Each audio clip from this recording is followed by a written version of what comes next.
Good morning, Denver.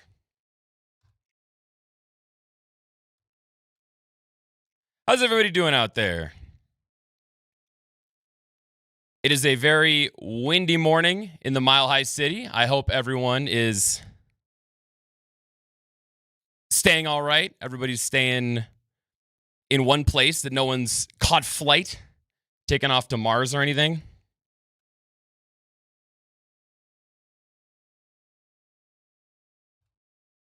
All right, can you hear me, Denver? Hello. Is my signal reaching you? There we go. All right, we're rolling. We're getting the gremlins out of the studio early. I blame it on the wind. Anyway, welcome to 6 in the morning with Brett Kane. Except I'm not Brett Kane. Brett Kane is still out on daddy duty. He is spending some quality time with baby number 2, baby Boval. Much deserved time off for Kaner. And so riding with you this morning is your friendly neighborhood producer. My name is Steve Nelson. You know me better as Nelly, and I'll answer to basically anything. If you want to call me Steve, you want to call me Nelly, you want to call me blank face like Moj and Vic do, that's fine. You can call me whatever you want. Just don't call me late for dinner. And I will be rolling with you until 7 a.m. before we toss it over to Moser, Lombardi, and Kane with Matt Smith. So first of all, as I said, everybody all right? That win was the real deal, man. Last night, at some point, I briefly lost power because I woke up this morning and all my clocks were flashing, and I heard furniture shifting around angrily on my patio at like midnight. So I just want to make sure everything is okay. Chris Mitchell is on the other side of the glass. Chris, did your patio furniture blow away like Wizard of Oz? I know you're from the Kansas area, so tornadoes and lions and tigers and bears, oh my, are native to your area. So did the wind follow you here? Yeah, you're close enough. Yeah, it was super duper windy last night, and I know that because I slept with my window open. Wow, it's a bold strategy, Cotton. See if it pays off for him. I got what I wanted. It was pretty cool. It was pretty cool in there. Okay, all right, it was pretty cool. And what's cooler than being cool? Ice cold. So we got a busy morning coming up today. It is a Nuggets Ticket Thursday, so I will have your first keyword at 6:20. We're giving away tickets to a Nuggets home game as we do every Thursday, so stay tuned for that. And let me see. Here's where I want to start. We're going to talk about everything. We're going to talk about the Broncos, Buffaloes, and the Rams, Nuggets, Rockies, Avalanche. We're going to shop every team in town this morning. And I want to start with the Broncos because I just have one Broncos concern in this stellar season, and I want to see if I'm onto something. And so everybody out there, you can tell me if you agree with me. You could tell me if you disagree, but just give me your thoughts on the Champ Mazda text line. That is 303-504-0925. One price, one person, 1 hour. So let's talk through this. Let's do a little sports talk therapy. Right now, the Broncos are hot. They are the hottest team in the National Football League. And they're just winning left and right. They've won, 11 games in a row, 12-2. Currently, they're in the 1 seed. Sometimes when you get teams that are this hot, that just keep winning and winning and winning, it's almost like they forget how to lose. And what I mean by that is losing is one thing, but what's more important is how you bounce back from a gut check loss. And we've seen it happen before across all sports where sometimes teams just get so hot and then they face a little bit of adversity and they crumble. Maybe that happens in the end of the regular season. Or for these sports like hockey or basketball where you have these best of 7 series, maybe the adversity comes in the middle of a playoff round and then they just run out of gas and it's an early exit. And I think sometimes it is important for really good teams to have a gut check loss. because it's been all sunshine and rainbows, but when it isn't, how do you respond? And the Broncos haven't lost since what, September?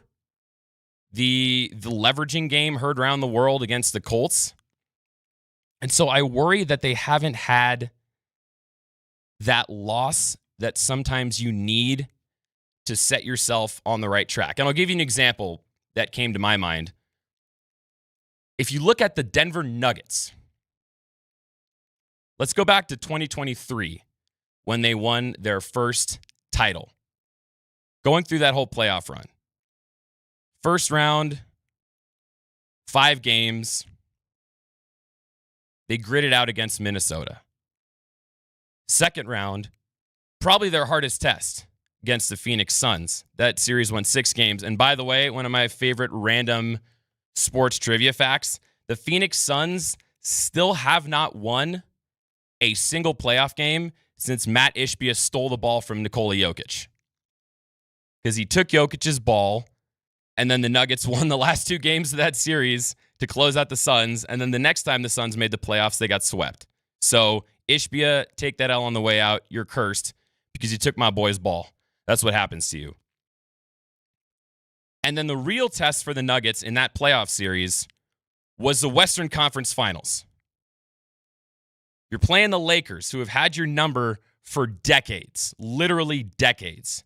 And can you get over that hump that has been plaguing your franchise? Can you dethrone King James? Can you finally punch your ticket to the NBA Finals? And they swept the Lakers. They swept them. And they were riding so high.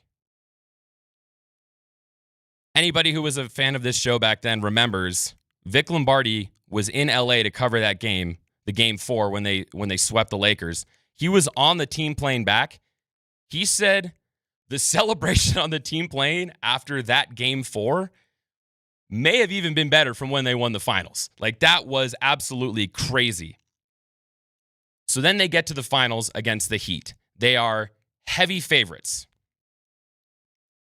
They win game 1 at home, and everything's seeming great. And then they lost game 2 to the Heat, game 2 of the finals, in Denver by 3 points. And I think the Nuggets needed that wake-up call, because going from the Suns series through the Lakers series, they had won 6 games in a row, plus the first game of the finals, the 7-game win streak across 3 different series. And they were just getting a little too high on themselves. I think they stopped taking the Heat seriously. And that game 2 loss was pivotal. Because now you're going on the road and you have a chance to flip the script and steal back home court advantage. And that's exactly what they did. After game 2, the Nuggets did not lose another game in the finals. And I think we cannot understate how important that loss was. So looking at the Broncos, I don't know if they've had that moment. And for my money's worth, if they were going to have a gut check loss, or I guess if we're playing beer pong, if they were going to do a heat check, I guess I could have gone with basketball. I didn't need to say beer pong there. I studied in college. I read books. I didn't play beer pong, right? Anyway, that heat check game for me should have been last week. If the Broncos needed that road test, I mean, I know it wasn't on the road, but if they needed that test, it should have been last week against the Packers. Because look, Packers are NFC. If you lose to them, so what? That's fine in my book. And then what would happen to all the talking head shows if the Broncos had lost that game? That would have pushed the Packers to 10-3-1, stupid ties. They'd be at the top of the NFC North. And what would everybody be saying? Oh, see, Broncos played a real team with a real quarterback. Couldn't get it done. The house of cards is falling down.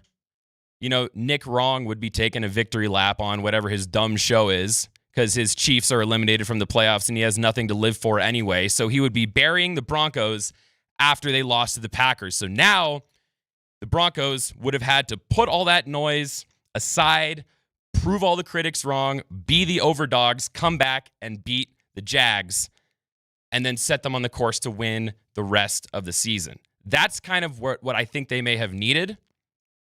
And without that test, I am just hoping that the clock does not strike midnight a little early for the Broncos.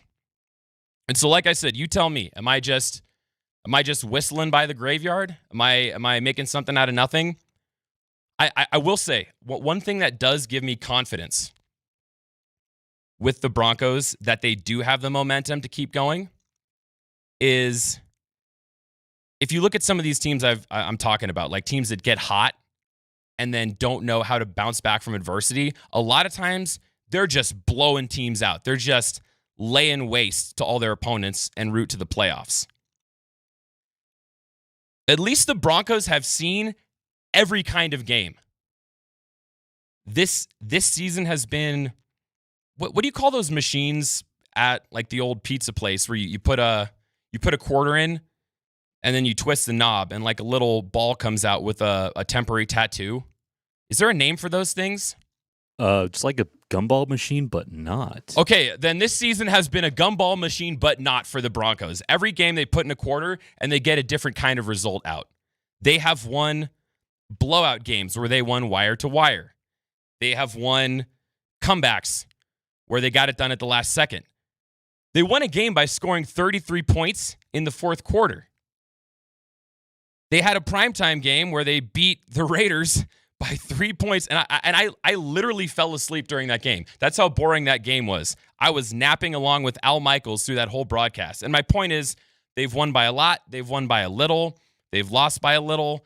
Just any possible scenario you can see, this team has battled through. So that does give me confidence that they can and will continue with the momentum they have. Because, like I said, if you were going to get that heat check loss, it had to be to the Packers, because one NFC loss at this point in the season doesn't really matter, especially when you have all those common opponent tiebreakers over the Patriots if we're looking at that one seed. But now you have 3 AFC games. 2 of those are AFC West games. You can't lose the rest of the season. Unfortunately, that privilege has passed, especially the last 2 games of the season. I'm going to commit a cardinal sin in sports just for a second. I'm going to overlook the Jaguars coming up this weekend. You cannot lose to the Chiefs in Arrowhead on Christmas Day. I mean,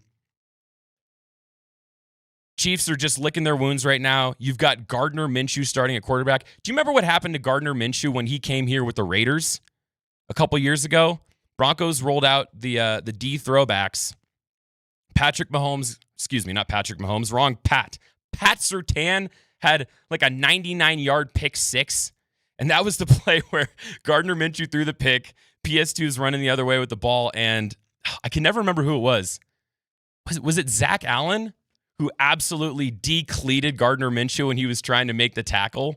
Oh, God, we all thought that play was coming back because I think it was Zach Allen absolutely blew up Gardner Minshew, knocked him flat on his tuchus, and everybody was going, uh-oh. Here comes the flag. Here comes the unnecessary roughness. But the play held. So, yeah, I'll take my chances against that guy, even if it is an Arrowhead in December. The only way you can lose that game is if everything goes right for you this weekend and you clinch the AFC West and the 1 seed. That's fine. Sit everybody. Play Sam Ehlinger against the Chiefs for all I care. But imagine that game. Sam Ehlinger versus Gardner Minshew on Christmas night, baby. Yeah, that's what it's all about. You want to talk about a lump of coal in your stocking? Yeah, I think Amazon Prime would not be happy with Ehlinger Can clause. we renegotiate this contract real quick? Just out of curiosity. Asking for a friend. Not me personally, just asking for a friend. Yeah, they're going to hire Superman to spin the globe backwards so they can go back and renegotiate that deal. Anyway, on the other side here, we got a lot of stuff coming up. And first and foremost, I have your first keyword of the day. If you would like to win Nuggets tickets, you can get in the mix. We'll do that next. And then also, we've been doing it throughout the season, and I think it is important to do this exercise multiple times as the seasons unfold. I want to talk about reasonable expectations for the Broncos and the Avalanche and the Nuggets as we approach 2026. What's the ceiling for these teams? What should we be expecting? And which team is most likely to win a title next, knowing what we know now? And that is coming up right after a quick break on Altitude Sports Radio 92.5.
Welcome back to Altitude Sports Radio 92.5. Had to let that one breathe a little bit. This song will always remind me of those long summers in Boulder when I was a younger man in college going to CU. Love this song.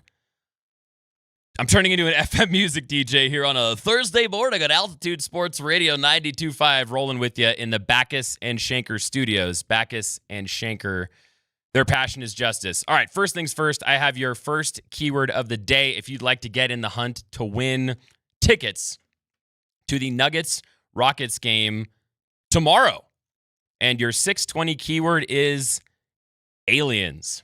I'm not saying it was aliens, but it was aliens. So text aliens with your first and last name to 303-504-0925.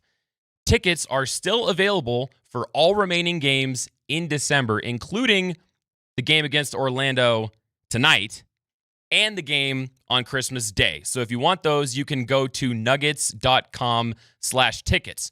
But if you'd rather win something for free, your 620 keyword is aliens. Nuggets Ticket Thursdays are presented by the Wilhite Law Firm, giving you a chance to win big on and off the court. Visit wilhitewins.com, text aliens, and good luck. Man, I guess Birdo picked this keyword.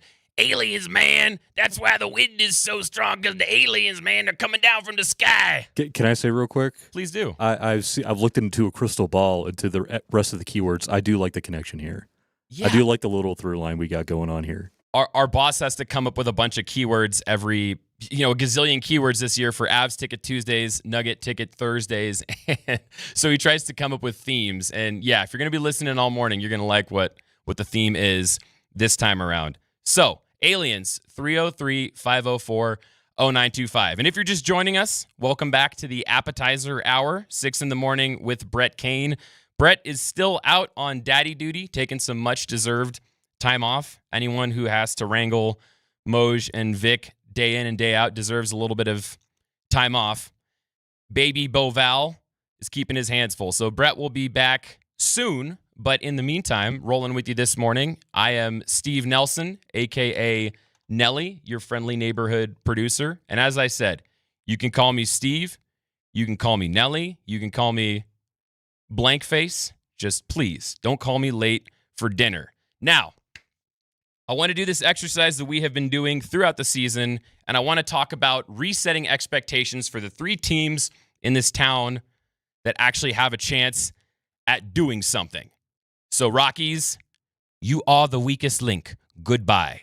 We're going to focus on the Broncos, the Avalanche, and the Nuggets. Now, longtime listeners are probably just banging their head against the wall. I can hear your eyes rolling. I can hear them. Listen.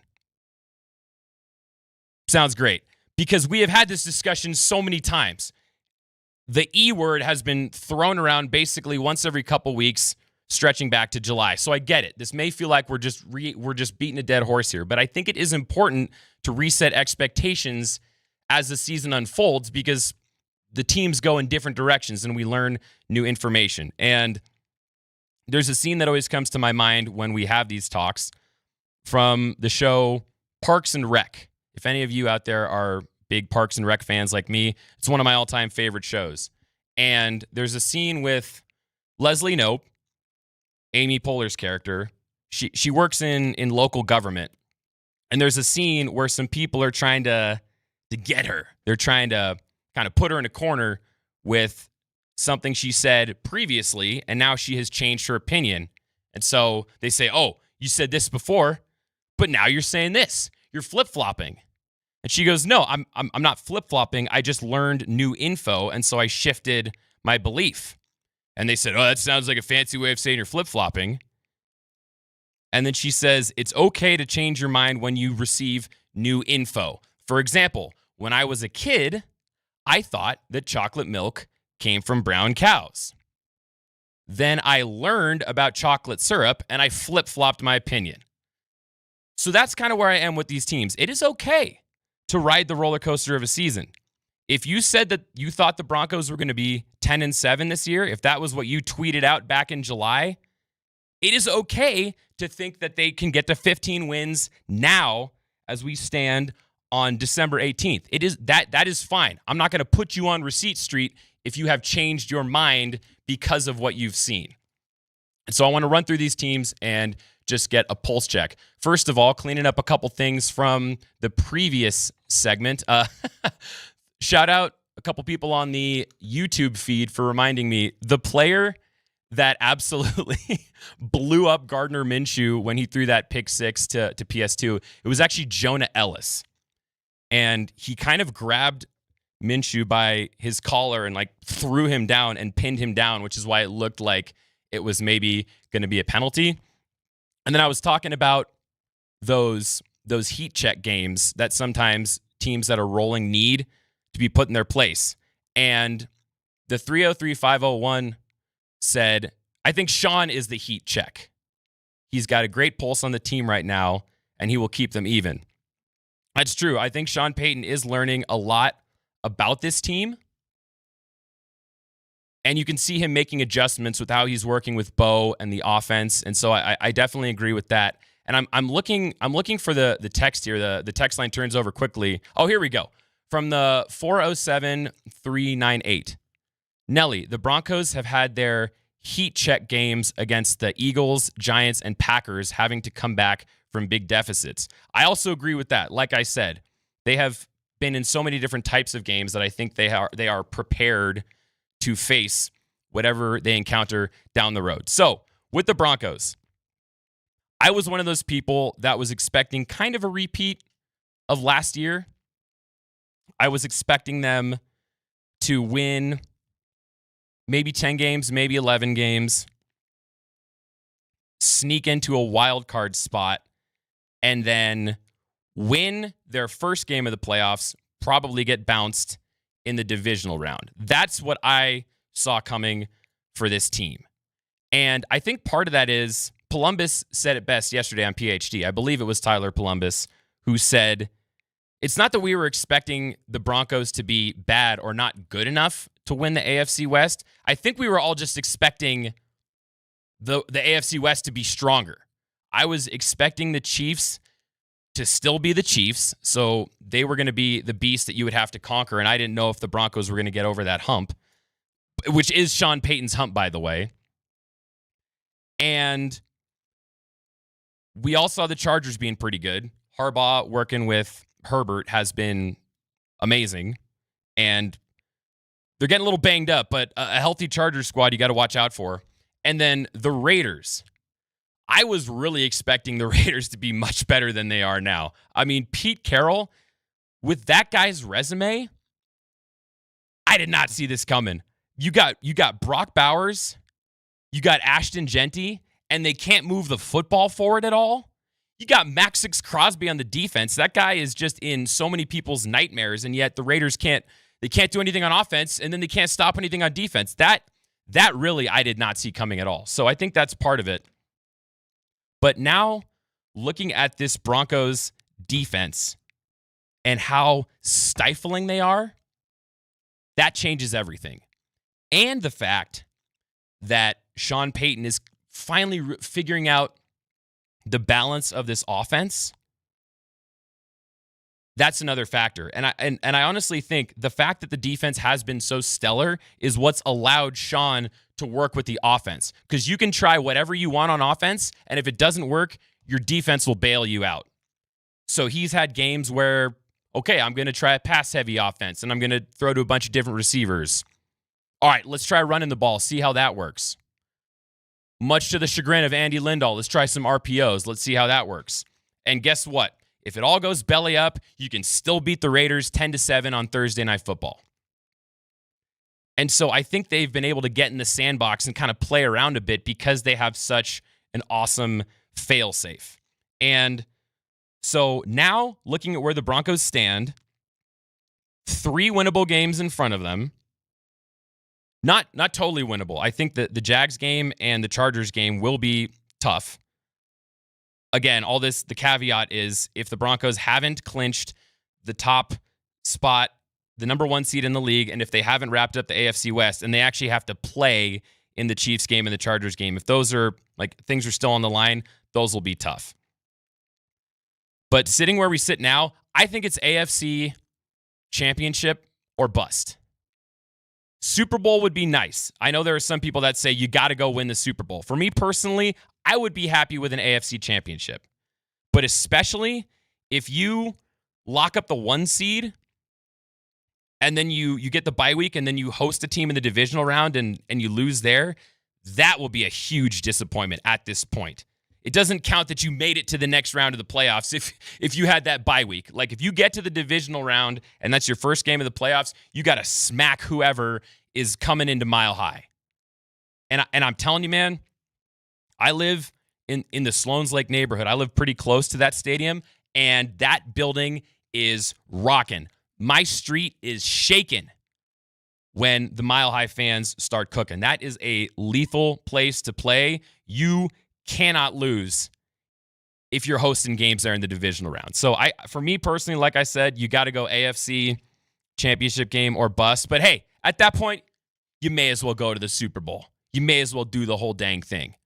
Broncos country, let's ride. So I do think the Broncos really do have actually a genuine chance to win a title, considering they're just beating teams in all sorts of different ways. So for me, we're kind of right on that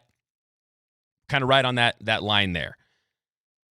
Looking at the Avalanche. When we did this exercise in the offseason, and I said, rank these 3 teams, who's most likely to win a title next, everybody said Avs. Like, without a doubt. The entire text line said that the Avs are next in line, and then it was kind of a coin flip of whether you thought Broncos or Nuggets were next likely. But, I mean, Avs were still in that top spot, and I still think the Avs are in that top slot.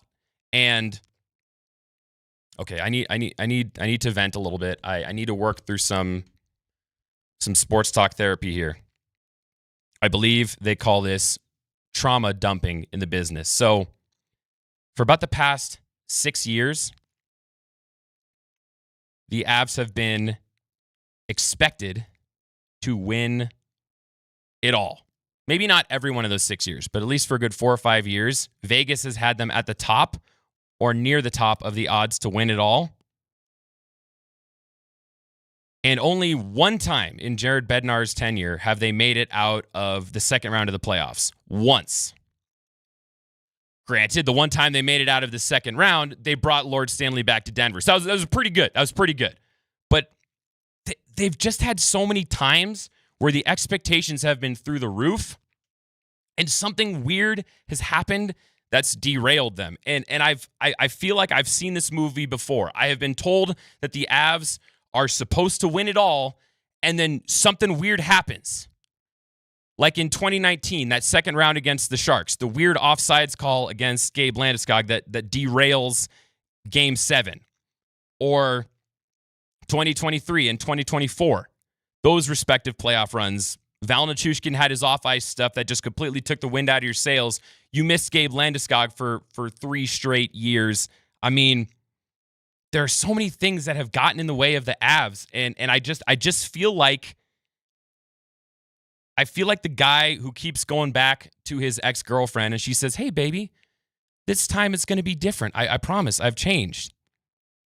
And I believe them every time. And then something strange happens that throws a wrench in the Avs season. But I will tell you why this year it actually genuinely feels different. Much like that ex-boyfriend. I'm going back again, but I think it'll be different. And I'm gonna play some sound from Jared Bednar on our show yesterday as part of this. But the first sign that I thought the Avs were going to be different, let's go back to the first preseason game of the year. First preseason game for the Avs. They were playing, I think it was Vegas at DU. That was when they had that game at DU, Scopio's. And someone laid a kind of borderline hit on Cale Makar. And immediately he like fell down to the ice and he looked like he was in pain. And already it was as if 1,000 voices cried out in pain and were immediately silenced. I was like, oh my God, Cale Makar's already out in the first preseason game. Thankfully, he popped back up. He was fine. But later in the game, Gabe Landeskog found that guy and absolutely just dropped the gloves and beat the crap out of him. And Landy said, I don't care if it's preseason. I don't care if we're playing in a college rink. You don't come after my golden boy. Do I make myself clear? And in that moment, I thought, that's the captain. He's back. No more on again, off again with Gabe Landeskog. No more shooting a documentary in the locker room. Like, Landy is back for real this time, and they get to have a whole season with that guy in the room. That is awesome. And I do not think we can underestimate how much of a difference Landy's presence makes being with this team and being back to his full form, maybe even better than ever. And then there are other signs as we watch this team throughout the year that show us that they're different. And Jared Bednar himself said this. Yesterday we had him on Moser, Lombardi, and Kane. He joins us every Wednesday at 8 a.m. Yesterday we let him sleep in a little bit. But normally he's on at 8, and he said that the Avs were able to battle back and beat the Kraken because they didn't abandon their game plan when they got down. There were times in years past where you go try to outskill them, or you would sort of fragment as a group, and it all just became, we're chasing this, so let's just go random individual efforts all over the rink and not play into our identity and the structure of our game. That's what I really liked about last night, is like the points we made after the first period is, hey, we got to find a gear. Like, everyone dug in. It wasn't a one-line effort. Everyone dug in and they stuck to their game plan, because how many times have we seen the Avs get down and then they just start stick handling the puck into oblivion and they never shoot? And how many times have we just been going, shoot it, just try something? The phrase that Bednar used was cutesy. That's what he would say. He would go, oh, we're being too cutesy with the puck. And last night, or I guess it wasn't last night, it was 2 nights ago, in that Kraken game, that was an example of just because we're down by a goal to a team we should beat, we don't have to completely pull the ripcord. Just let's do what we do best. Let's get more physical. Let's make some smart adjustments, and we can do this. And those are these little signs that I'm seeing that the Avs are different this year. I think if they stay healthy and if they can figure out how to score goals on the power play, this team is real. Even with the Broncos looking as good as they are now, I still think that if we're playing the odds, the Avalanche are the next team in town to bring back a championship. And then you tell me, what's the ranking? Who's in that second spot? Is it the Nuggets with their newfound depth and Nuggets legend Spencer Jones? Or is it Bo Nix and this Broncos team that's going to ride the fire trucks once again? You tell me what that pecking order is on the Champ Mazda text line, 303-504-0925. All right, one reminder that if you want to get in on a Nuggets Ticket Thursday, your first keyword of the day to win tickets to Nuggets Rockets on Friday is aliens. They do exist, at least on our text line. So text aliens and your first and last name to 303-504-0925 to get in the hunt. So when we come back, I'm going to just quickly talk a little bit about Nuggets and the expectations we have for them. And then I have a couple sound bites from around the wide world of sports that I want to play, including something that pertains to Jokic and Taco Bell. We'll get to all that next on the other side. This is Altitude Sports Radio 92.5.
Welcome back to Altitude Sports Radio 92.5. I'm your friendly neighborhood producer, Steve Nelson, a.k.a. Nelly, rolling with you for about 15 more minutes here before we kick it over to Moser, Lombardi, and Kane. Obviously, no Kane.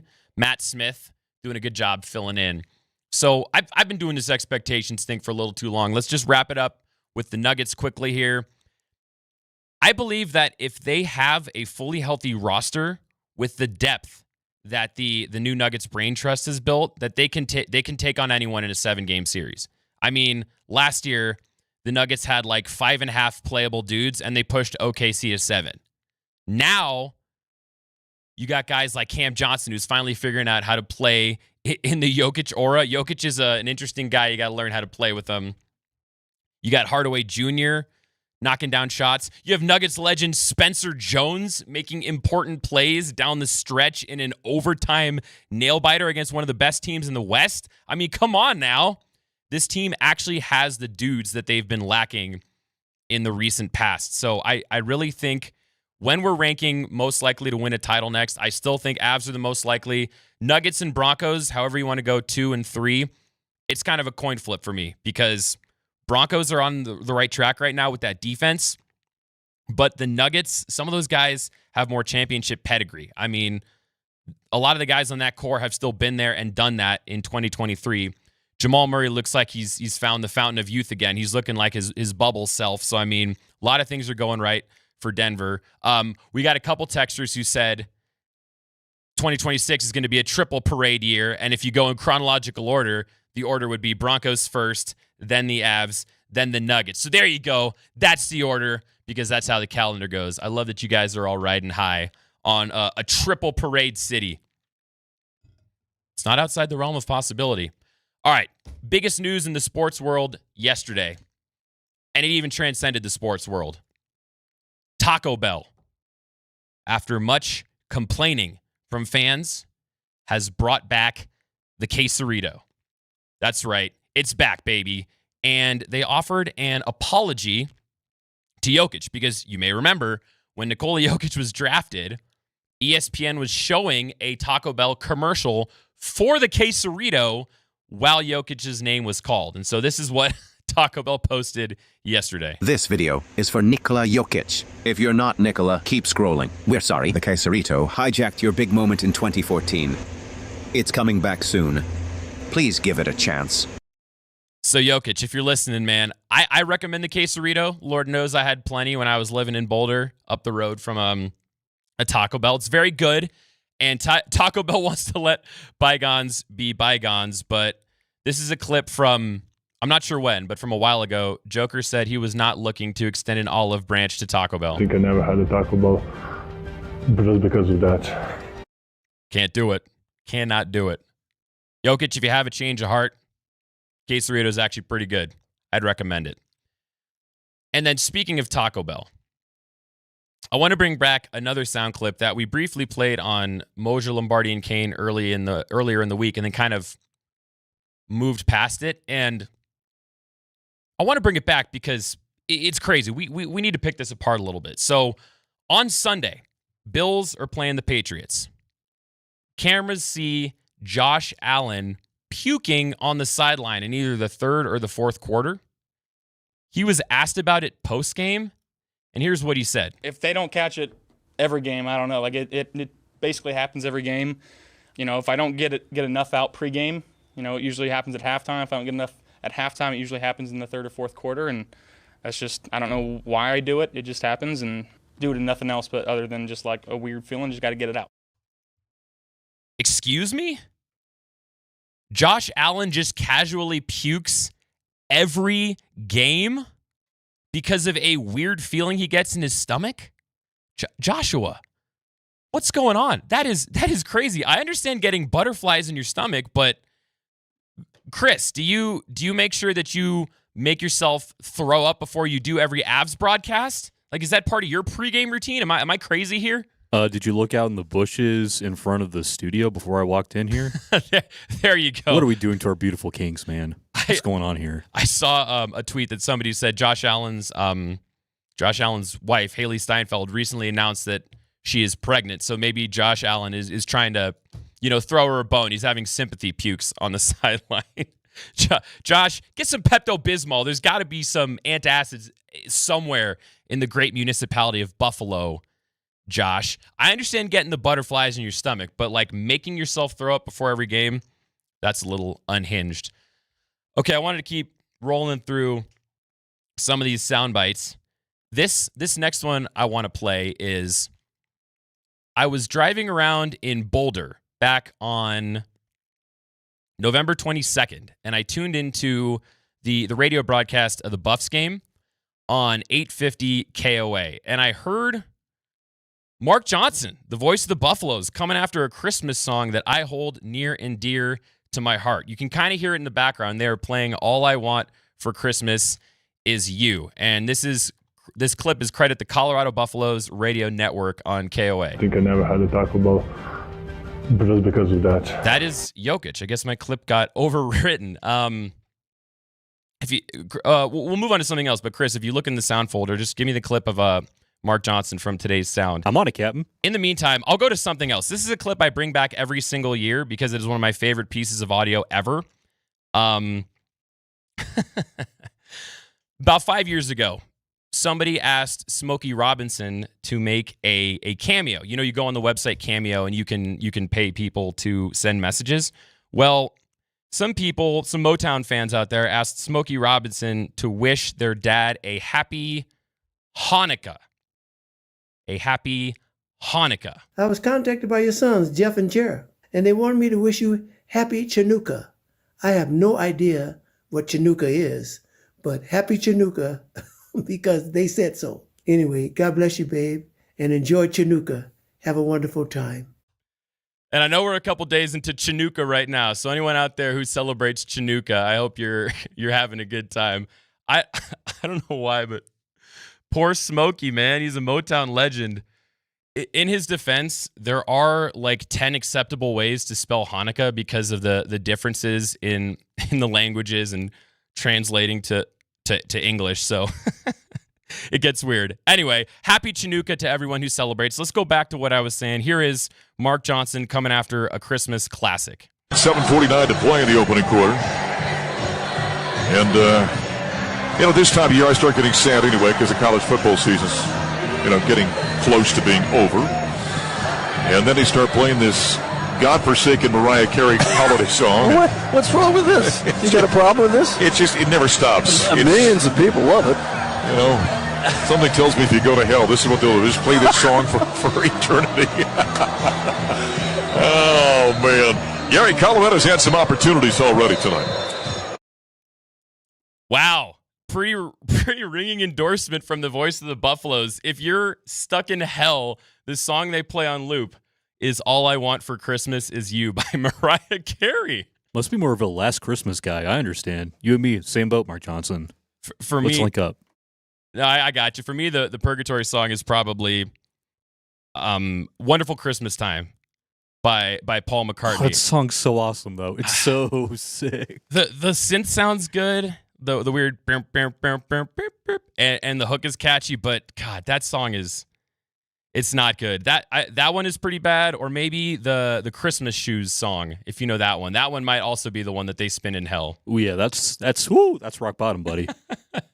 All the way down there. Just, Mister, can you buy these shoes for my dying mom? Merry Christmas. God, that song is so bad. All right, before I go down this music rabbit hole, I got to get out of here. This has been 6 in the morning with Brett Kane, without Brett Kane. Thanks for rolling with me, Nelly. They actually let me crack the mic for once, and we'll see if this ever happens again. Appreciate you all listening. Moser, Lombardi, Kane, coming up next.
Good morning. Happy Thursday. Moser, Lombardi, and Kane with Matt Smith. Thanks for being here. Good morning to you. If you're listening to this and you can hear me, that means you survived Windageddon in part 1. Congratulations to you. Vic, I can see you, buddy. It looks like you're still with us. How bad was it in your neck of the woods? It's brutal. It was awful. Did you lose power? For a little while, yeah. For a little while in the middle of the day yesterday, but we're just kind of on the edge of where the cutoff was. So you know what's it crazy? was bad. Usually I lose power here because west side of town, we all, anytime there's anything like this, they shut us down. Sure. The shutdown line is literally a football field away from me. Wow. Everything west of there is shut down. You almost needed that generator. You did almost need that generator. I ain't doing the generator. I ain't doing it. No, it was really bad. Trees down everywhere. CU's campus took a beating yesterday. Did it really? Oh, beating. Some massive trees fell. So, yeah, it's going to be another one of those today. I was reading that the wind isn't scheduled to die down completely until maybe a little bit later today. What the hell is going on? When did we become Wyoming? Normally we get these kind of winds in the spring, not in the winter, or it's followed by like a big cold front. But as I understand it, there's no like big cold front coming in. It's supposed to be in the 60s Christmas week. Right. That's what I'm saying. Like normally if it's like this, then you're like, well, the cold air is blowing in and maybe we're going to get a snowstorm, but not right now. I mean, this is nuts. Good morning, Moj. Moj is back in studio. He's live in person. You look terrible. Yeah, I mean, he can't hear you at the moment in time, but okay. he does. He does. And now you could say something He's got nicer. a scowl on his face. He looks angry. I mean, you look awful. If it means anything to you. No, it's cool. Yeah. So we're rocking. We're rolling. It's one of those things where once you get in at 3:30 and you get 3 hours sleep. Yeah. It ruins your whole week. Yeah, because then I do the show, but then I try to I got to bump around. I got stuff to do. Sorry. And then I go back to sleep for about 3.5 hours in the afternoon, but then I'm behind, and then I won't catch up until the cows come home. Ruins your whole week. Yeah, it does. Yeah. It ruins your whole face. It ruins your whole week. It ruins your whole life. Everything. Yeah, and then we're gonna have a fight around here. Is that right? No, I'm not even kidding. I'm not even joking. We're gonna have a fight. Okay. Somebody fighting? You and me, or somebody turned the headphone volume all the way up. So when I plugged my headphones in, it blew my speakers. So that torques me off. Nelly's, I don't even know what he's doing. Mitchell, the human statue, the human, pylon, doing his thing. There's stuff. It's just stuff early in the morning, stuff. And the wind, I get out of my car and it swings my door, bam.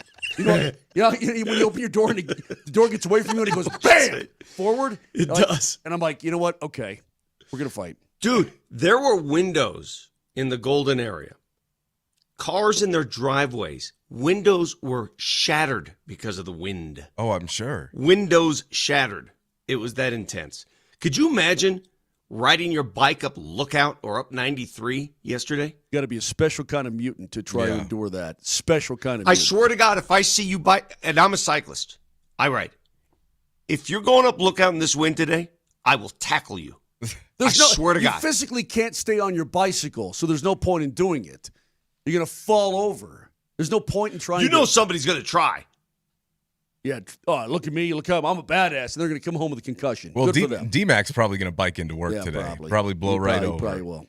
Good morning, guys. Anyway, good to see you. Yeah, good to see you too. Great to be here. I'm glad to. It sounds good to be here. here. Oh, by the way, I'm going to be at number 38 tonight.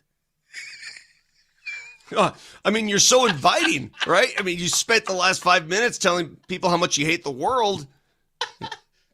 Come say hello to Moser tonight. I'm sure he'll welcome you with open arms. By Thursday Night Football tonight, by the time we get to, by the way, this is a big game.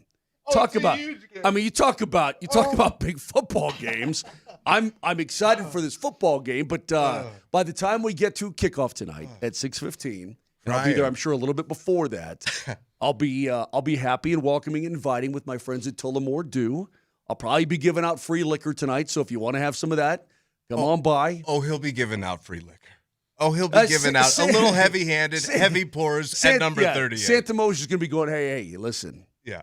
Hey, happy holidays. Merry Christmas to you. How about a little Tullamore Dew? So, Vic, it'll all be good. Oh, man. Don't worry about it. Oh, that's gonna be a great crowd tonight down at number 38. By the way, Nuggets Magic tonight. Aaron Gordon bobblehead night at Ball Arena, which will be interesting because Peyton Watson was ruled questionable, as was Tim Hardaway Jr. because of, again, for those of you who missed it after Monday's game, Peyton Watson is out with, or at least missed the rest of that game, Vic, with a right trunk contusion. Right, and we established the other day the trunk is like right above the hip, near the back, but below the ribs. That's what we established, correct? Yeah, at one point Vic called it a butt, but this is not a broken butt. Who was it that had a broken butt? Somebody had a broken butt. Who was that? Nelly, help us out. Well, I remember a friend of the program, Danilo Gallinari, once was sidelined with butt issues, I think when he played for Atlanta.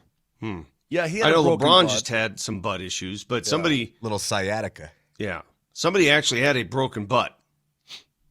Yeah. What's happened? It's not jogging my memory this morning, but that is true. Yeah, that is true. Yeah. Leave it now. Yeah, with the yeah. Oh my goodness. That'll be a good game tonight. Magic are rolling. Yeah. That's a good team, an Eastern Conference team. So Coach They're by, injured as well, though. I mean, they're missing Franz Wagner, one of the Wagners. Please, it's Wagner. I mean, He's a hell of a player, too.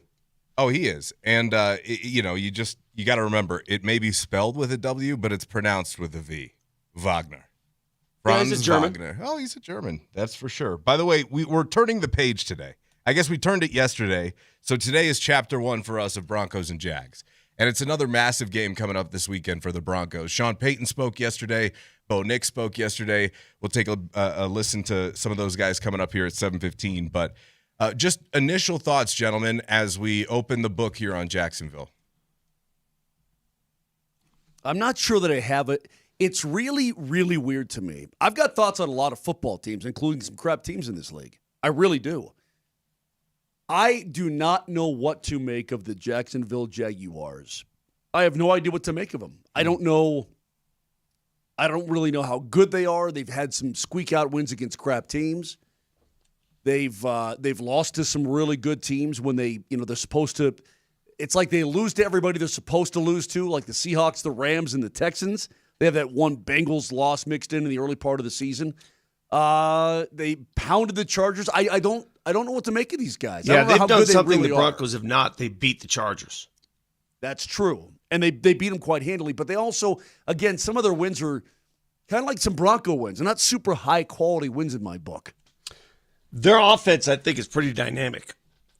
Yesterday, Sean Payton mentioned that their defense, number one rush defense in the National Football League. How about that? So they've got some weaponry on that team. Tim Patrick returns to town. Yeah, that'll be fun to see. And he's actually been important for them because after Travis went down, they kind of had to rebuild their wide receiver room a little bit. They traded for Jacoby Myers. Tim Patrick was elevated. They're getting a lot out of a slot receiver named Parker Washington. And certainly Brian Thomas Jr. is, the main attraction there at the skill positions for them. So it's a loaded offense for sure. And the Broncos, I don't think it's all that dissimilar to the Packers. Do you guys? I think they're Not somewhat really. comparable. This is going to be another test, man. It's going to be another tough test against a team that has a lot of talent and a team that's finding itself. This is one of those teams. As the season goes on, they're getting better. Houston's getting better. So back-to-back weeks, you can't think of two tougher tests in the conference. This one, last week, was out of conference. I think it's going to be great. Let me ask you guys this. Which opponent do you think will be tougher? Last week, Green Bay, or this week, Jacksonville? I think Green Bay was I think that was a pretty tough game. I think the Green Bay Packers are pretty good. Again, the jury is out for me on these silly Jaguars. I want to say that they feel to me like they're the Broncos of last year, where all of a sudden they're putting some things together and they've got some cohesion with Captain Duval, Cohen, and all this kind of thing. But I don't know. They already had the quarterback. I mean, Trevor Lawrence was already an overall number 1 pick in the draft. Mm-hmm. He'd already done some things in this league, so I'm not sure I can really compare him to last year's Broncos because Bo Nix was just a rookie. He already had, he already has some mileage on his tires, so we'll see. You know what's crazy? So we look at Jacksonville, we look at all their weapons on offense, right? Say, wow, they're loaded. You know, they're ranked behind the Broncos offensively. The Broncos are 11th yards per game. Jacksonville's 16th. I mean, yards-wise, big deal. Well, they have names. Yeah. There's some reasons behind that. And I was listening to the boys in the afternoon yesterday, which, by the way, some very fascinating audio that Moj will be interested to hear from PhD yesterday, you were probably napped right through it, so you probably missed it completely. Oh, this is the perfect day for this, Nelly. He's in the right mood for this. It's going to get him fired up. Did you not hear it? Oh, it's going to be fantastic. I did not. No, I couldn't hear anything in this wind tunnel. That's true. No, it's good. So we'll get to that a little bit later. But DMac was trying to make the case that the Jags are significantly better than the Packers, and this is a much tougher test. I did hear DMac drone on and on about how this is the toughest opponent since, David versus Goliath. My goodness. Yeah, so I disagreed heavily with that. And to be honest with you, I've watched a lot of Jags football this year because of Travis. I watched them in the preseason, and I watched pretty much all of their games, to start the year. And when he got hurt, I've been keeping tabs on him. So I've got a pretty good idea of what happened for them. This is the first year for Liam Cohen, and there was a lot to figure out. They've got this once in a generation player that he's got to figure out how to use. He didn't have a good offensive system about 7 weeks in. Trevor Lawrence wasn't playing well. He was missing guys all over the place, wasn't accurate. And then they started to put it together as they started to run the ball more. And Travis Etienne's emergence has really been the key to their overall turnaround. If you go look at the numbers, it's later in the year that he started to play better and better and better. Early in the year, they were trying to figure out, do we want Tank Bigsby, who was a running back they traded to the Eagles? Do we want Bashal Tutin, who they drafted this year? What do we want to do at RB2? And it took them a little while, Liam Cohen, for him to figure out what they have. So I think they're a little more self-assured now. They're definitely playing better football. But, Moj, they really haven't played anybody lately. So I'm not going to put a ton of stock into recent success. Although I'll respect it, I'm not going to base my entire case off of what I've seen the last month out of that That's team. exactly it. I mean, how do you base it? Because you're playing teams that have given up and quit. You squeaked one out against the Cardinals, but they were already out of it. Titans stink. Now, the win against the Colts, but that came obviously because dude is injured and so on and so forth. And then you blast the Jets. I don't, because of the opponents, I don't have a good handle on where they are right now. Do they have talent? Absolutely, they've got talent. But how much talent and how much adversity have they really faced, and how much belief really runs through that locker room? I'm telling you right now, I was listening to Kurt Warner talk to Rich Eisen about Trevor Lawrence, and I have a pretty good admiration for Kurt Warner's quarterback analysis.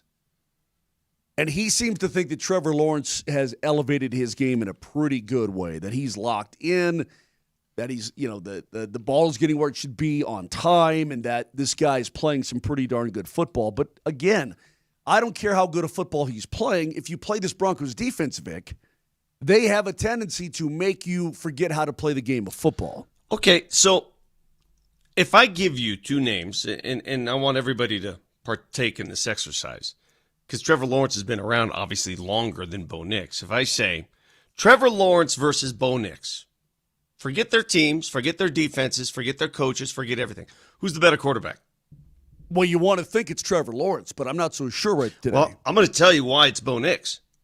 Because Trevor Lawrence gets a lot of play for looking like sunshine, right? He is sunshine. Total yards passing. Trevor Lawrence, 3,210. Bo Nix, 3,256. He's got more passing yards. Touchdowns to interceptions. Trevor Lawrence, 23 touchdowns, 11 interceptions. Bo Nix, 23 touchdowns, 9 interceptions. Bo Nix has more rushing touchdowns. Bo Nix, statistically, is better than Trevor Lawrence. Stats say one thing. Fine. Stats say, and Vic, again, I'm not dismissing what you're saying. And I think you're probably correct. Third down percentage. Bo Nix and the Broncos are at 40%. Trevor Lawrence, 25th in the NFL at 36%. If you arrived from Mars, and I'm just playing devil's advocate because I always like to look at the eye test. I want to watch a guy extensively. I want to see extensively what they look like to my eyeballs. I believe and I agree with everything you're saying. Sunday's going to be a good eyeball test for me. We've got a lot to get to as we start to unpack this game. Tomorrow we're going to have Mike Long on to break down the Jags. Mose, you requested that yesterday, Yeah, we right? haven't talked to him in how many years now, Nelly? It's been like, what, 5 years? Yeah, Mark Long. Mark Long, excuse me. Yeah. Mark Long, yeah. Oof. Better not make that mistake with Mark when he comes on tomorrow. He's a funny dude. We'll obviously replay the clip that he had from 5 years ago. The Broncos should come in here and beat that ass. Okay, then they did. So we'll go over all that. Chime in on the Shop Mazda text line. One price, one person, 1 hour. 303-504-0925. By the way, stay tuned. On the other side, it's your first keyword on Moser, Lombardi, and Kane with Matt Smith for Nuggets Ticket Thursdays. Stay tuned.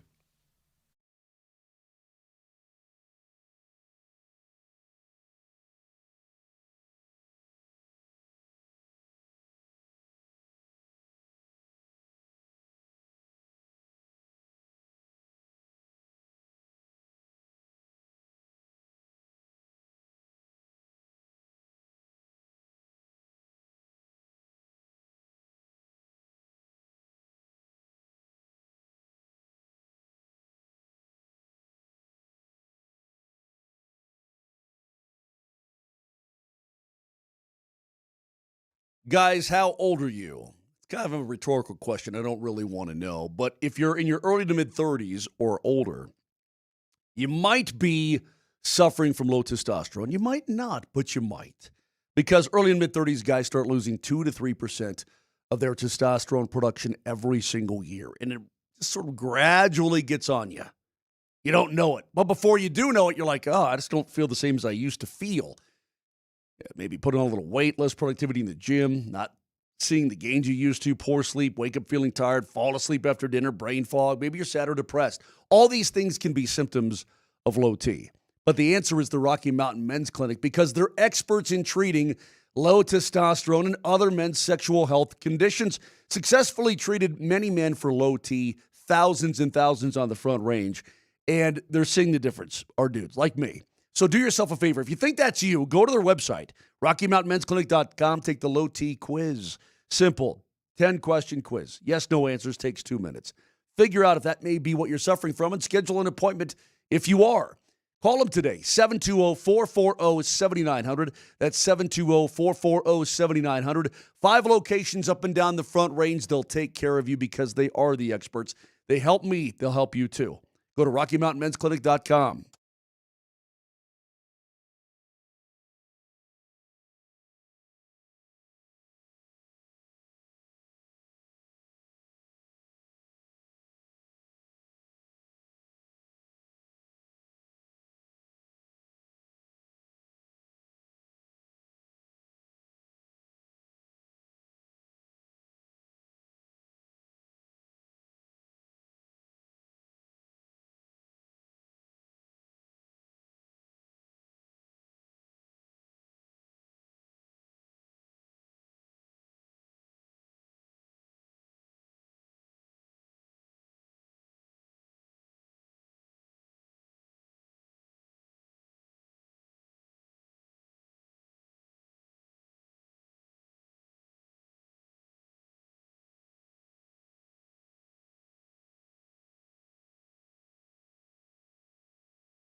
The Wilhite Law Firm is presenting Nuggets Ticket Thursdays, and now's your chance to win tickets to see Nuggets and Rockets on Saturday.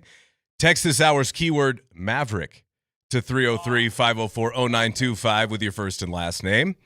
Fans at the Christmas Day game against Minnesota will receive a Nuggets ornament and stocking while supplies last. Get your tickets now at nuggets.com/tickets and celebrate Christmas with the Nugs. That's 720 keyword for tickets, Maverick.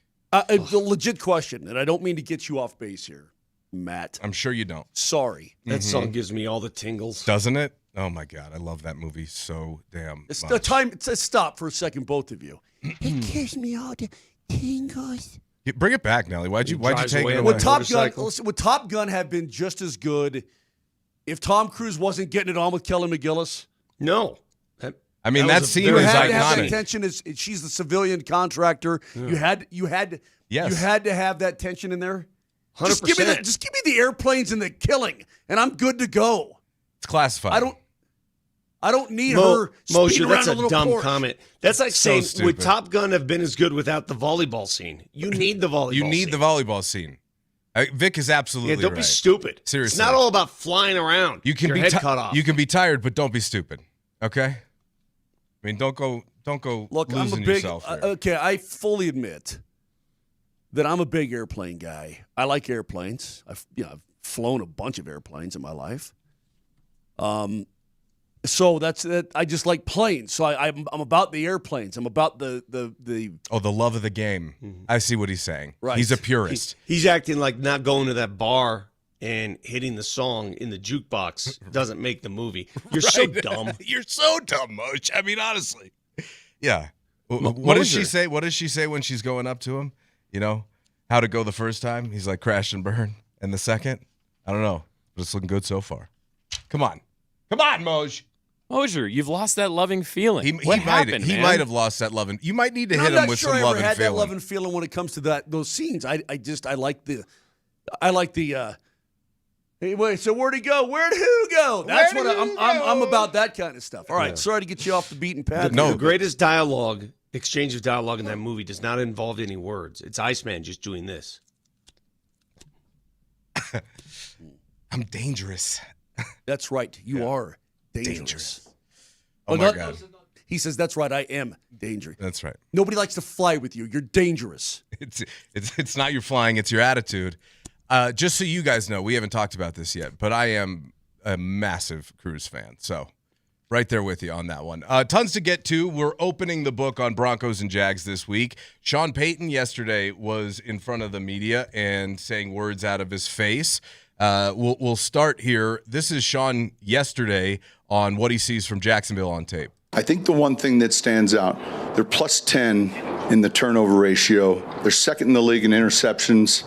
And so I'm not going to say they play man-to-man, but there are a lot of snaps, like last week, where 7 eyes are on the quarterback, in their zone coverage. We've got to be on point. They mix it up defensively. They've got a very talented punt returner. And so as you look at them and you watch the tape, it's a smaller market, but you see a real good team. Did you guys see? Why did he say it's a small? Why did he have to throw in it's a small market in there? Because they probably are being a little overlooked, I think is what he's trying to say. I don't think he's trying to be demeaning about it. It's actually a compliment. Did you guys see, by the way, how the Avs play the Winnipeg Jets tomorrow night? Bit of a smaller market. It's a smaller market, but you know what? The Hellebuck's back, and they're pretty good. You're reading way too much into that. Did you notice how Sean Payton and his offensive staff started dealing with the zone looks of other teams? How when people throw zone at it, did you see what he did? And I thought it was brilliant. They would come out of the huddle in extremely quick tempo. They'd break the huddle, wouldn't give the defense a chance to really adjust to whatever they brought, whatever alignment they brought to the line of scrimmage. And on a couple occasions that resulted in touchdowns, they would flood one side of the field with 3-4 receivers, flood that side of the field, open up the other side of the field. That's what led to the Michael Bandy touchdown, if you go back and look at it. I thought it was great the way they handled that. They changed the speed, like changing pitch speeds, right? Yeah. That's what they did mid-game. Well, they've been running more under center than they have all year right now, and we've got the numbers actually to back that up. Bo Nix has taken more reps under center, combined 42% of plays in each of his last 3 games than any of his previous games in 2025. When Nix takes 1 to 3 or more of his snaps under center this year, I don't know what that was trying to say. The point was Nix under center. Hold on. 1,800 yards, 15 touchdowns, 4 interceptions, and 102 rating. What they're trying to do is they're trying to maximize his strengths just a little bit more, Moj. They're trying to get him in that boot rollout action, and it's more effective, the play action is, under center if you can establish a ground game. Well, sure it is, because there's the threat of the running game. Right. I mean, you're under center, then you may hand the football off to another human being, or you may keep it yourself in boot, and then you've got yourself spread out, and then you find somebody. Well, for sure, but you just sounded like Vic. I understand. We have a category every year in the Mojis called Vic versus Numbers. Yeah. And you may have just nominated yourself in that. Nelly, what is the cutoff date for the annual Mojis? Usually try to keep it to the calendar year of 2025. That will be for this year's Mojis. Okay. Well, you just went literally 57 seconds and go, I don't even know what I'm saying. Yeah, I tried to. Have you ever had something? So when Bo's under center on the third, and wait a minute. I wouldn't talk 48.6%. Listen, just say, you know what? Put him under center. He appears to be more effective that way. Yeah. Defenses aren't used to seeing him like that, and so it's another weapon. He's learning. I'm learning. And now he's learning to the point where it works, and it takes some time to make that adjustment. When you go your entire life in shotgun, I mean, it's going to take a year or two, right? I thought you meant I'm learning. You meant Bo's learning. Bo's learning. We can do both. Okay. And Bo looks comfortable in that situation. Hey, are you guys relieved to hear that R.J. Harvey's injury is not as bad as we previously thought? See, I wanted Matt's opinion on this before we started the show. I heard Payton yesterday. In fact, may we hear Sean Payton in regards to R.J. Harvey, please? Sean, at this point in the year, with how much is on RJ right now, how are you trying to manage just his workload? Guys, added. Yeah, I think, look, it's a great question. I think we're doing it in third down situations with, Bidet and Adam, Jaleel. I probably need to get him a little bit more touches. I made that note after the game. He's built in a way he can handle, a good dose of running, and this is the number one run defense in the NFL, and they're stout, they're strong. I would say they're rarely out of their gaps, and so at this stage of the season, if I give you that week 4, you'd say all right. But at this stage of the season, to be first in the NFL in rush defense, they're doing something really well. Okay, so that being said, Vic, this was my thought. At this point of the season, I think everybody is hurt. There's a difference between hurt and injured. Hurt means, damn, I've got pain. Hurt means, did you see, which Watt was it? Was it TJ Watt that took the horse needle to the chest? Oh, that was awful. And he had to have surgery on his collapsed lung. Yes, he got terrible. He got the Tyrod Taylor. He got the Tyrod Taylor treatment. Yeah. Like, I don't know what kind of needles these guys are using. It was a dry needle therapy. That's pretty far in there. Yeah, I mean, to miss by that much to puncture a lung. I mean, look, I'm not an acupuncturist or a physical therapist, but that's pretty sketchy. Just felt awful for TJ Watt. Okay, that being said, a lot of guys are hurt, but are you injured? And so my question to you, Vic, is one of, there's no doubt in my mind that he's going to be hurting, and they may do some pain mitigation, that sort of thing. But how do you feel about ribs for a running back? Well, I mean, you're going to feel it every single time. You feel it when you breathe. That's my concern with Peyton Watson. His injury, he feels it when he breathes. And at some point, that pain is going to impact you. It's going to affect you. It's, again, I keep going back to golf swing. If something in your body hurts when you swing the club, it affects your swing. Subconsciously, it will. And same with these guys. It's going to impact them somehow. They'll shoot them up. They're all shot up. They'll shoot them up. Matt, have you ever been shot up? Yes. Okay. Yeah. With what, though? That's the question. No, I've got a story for you about Seattle. Okay. I can't. You teased us with it the other day. You and me off air about Seattle. You got it, bud. But you were playing with the fish at the market. No. People were playing with something on the sidewalk. It's a different story. No, the fact of the matter is, do you know why they shoot you up? Because it works. That's why. Sure. It's back to like the old Jim Ryan thing about steroids. Why do guys take steroids?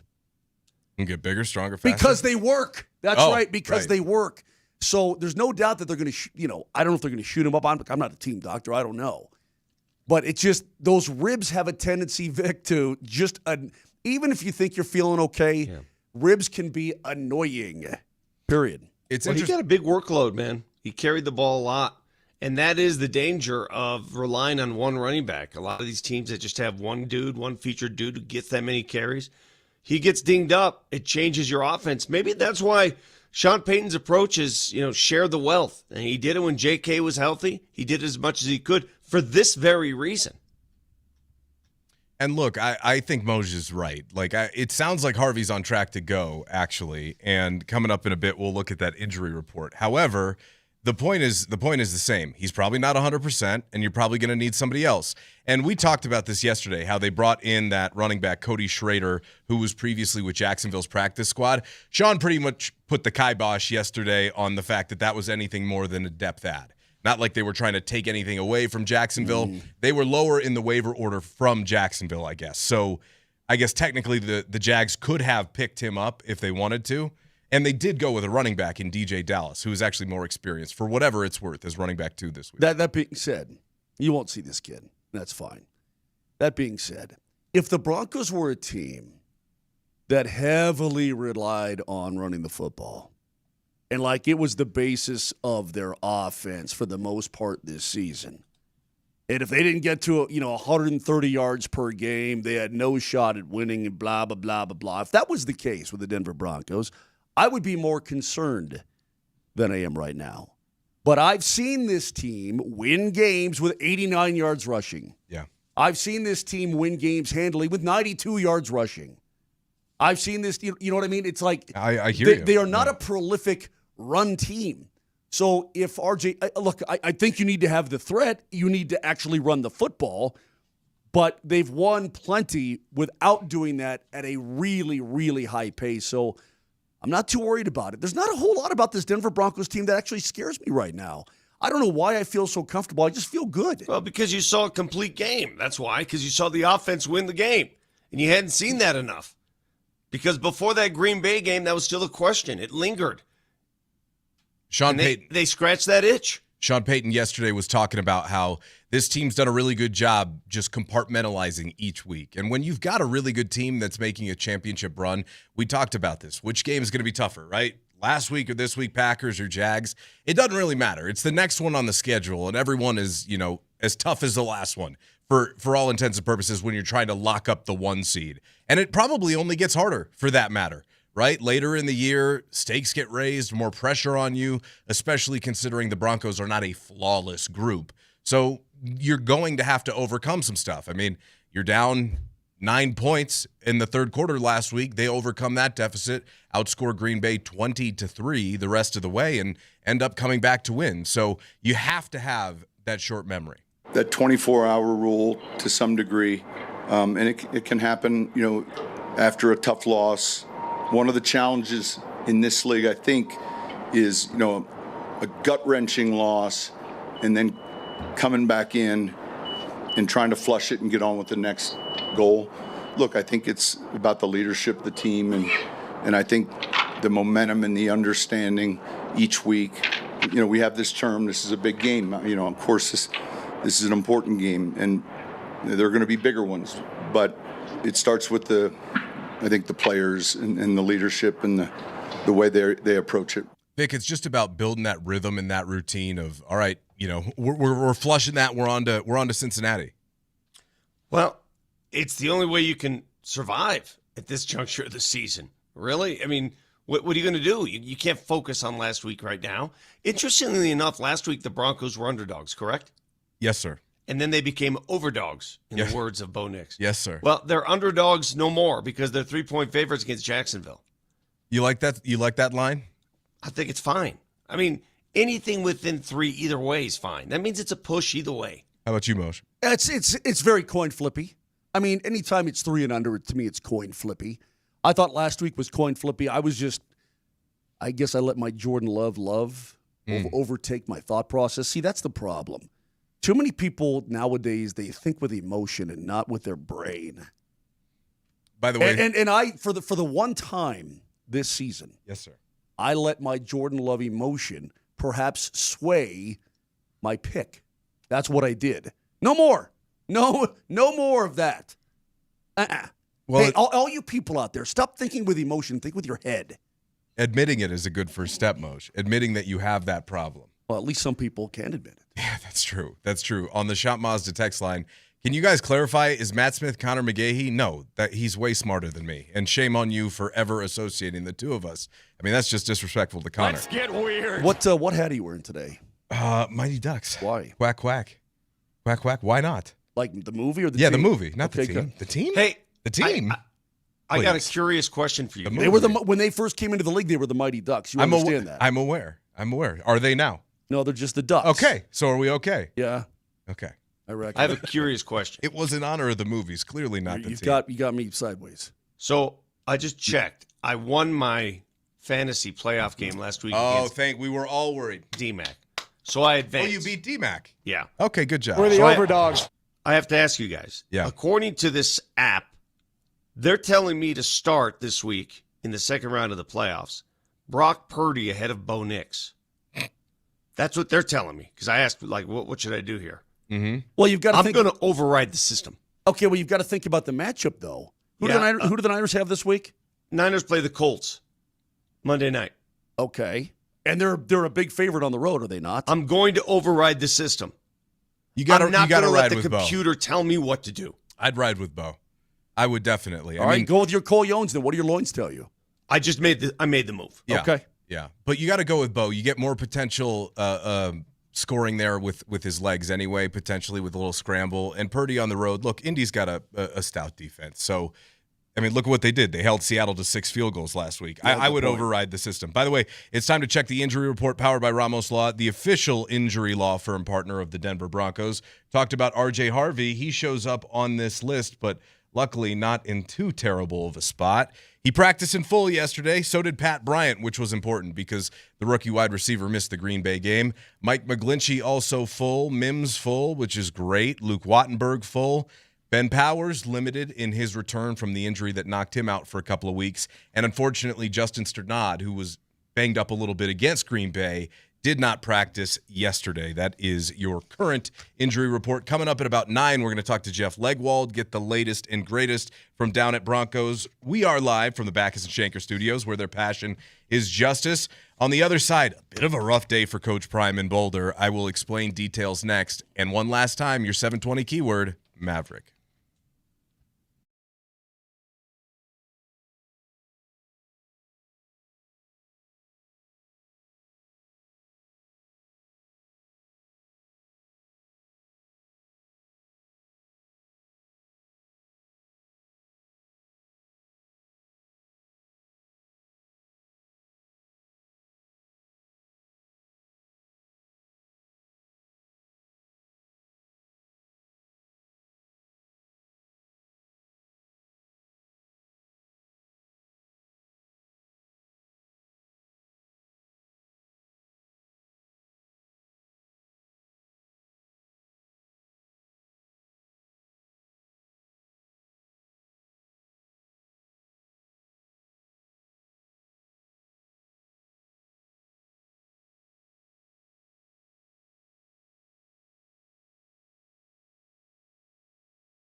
If you experience an accident or, God forbid, a tragedy, there's only one place to call. Dan Kaplis Law, the official law firm partner of the Denver Nuggets and the Colorado Avalanche. Dan Kaplis Law wins, and they only take on cases where they know they can win. They win in record-setting ways. It is a serious firm for serious cases, accepting righteous injury cases right now on a percentage fee basis. So if you think you qualify, if you want to win, call Dan Law Firm today, 303-770-5551. That's Dan Kaplis Law, 303-770-5551, or hit them up online. That's CAPLIS, dankapleslaw.com.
I'm in a mood.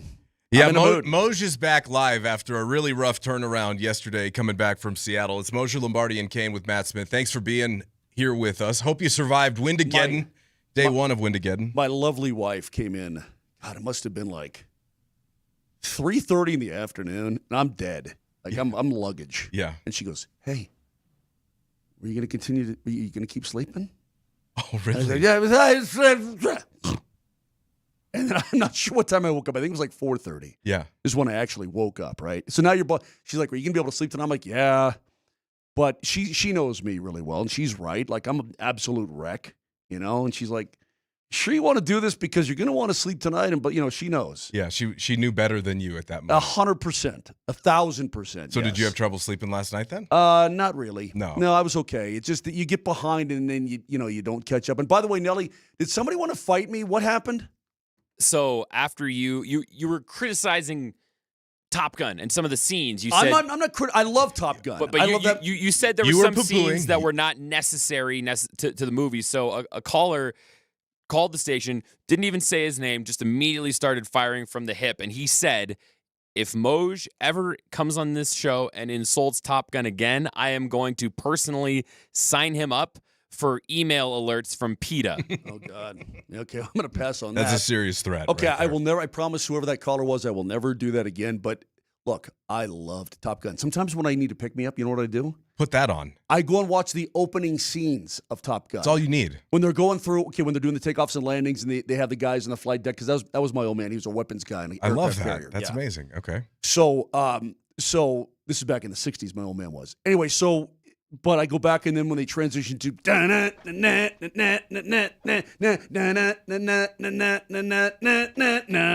when they transition. Like that whole thing gets you fired up. And then I always cut it off, present day Indian Ocean, right? Yes. Because I know I've seen the movie 1,000 times. 1,000 but times. Just watching the flight deck is killer. But the Harold Faltermeyer music at the beginning, if that doesn't start your day, in fact, that should start your day out right every single day.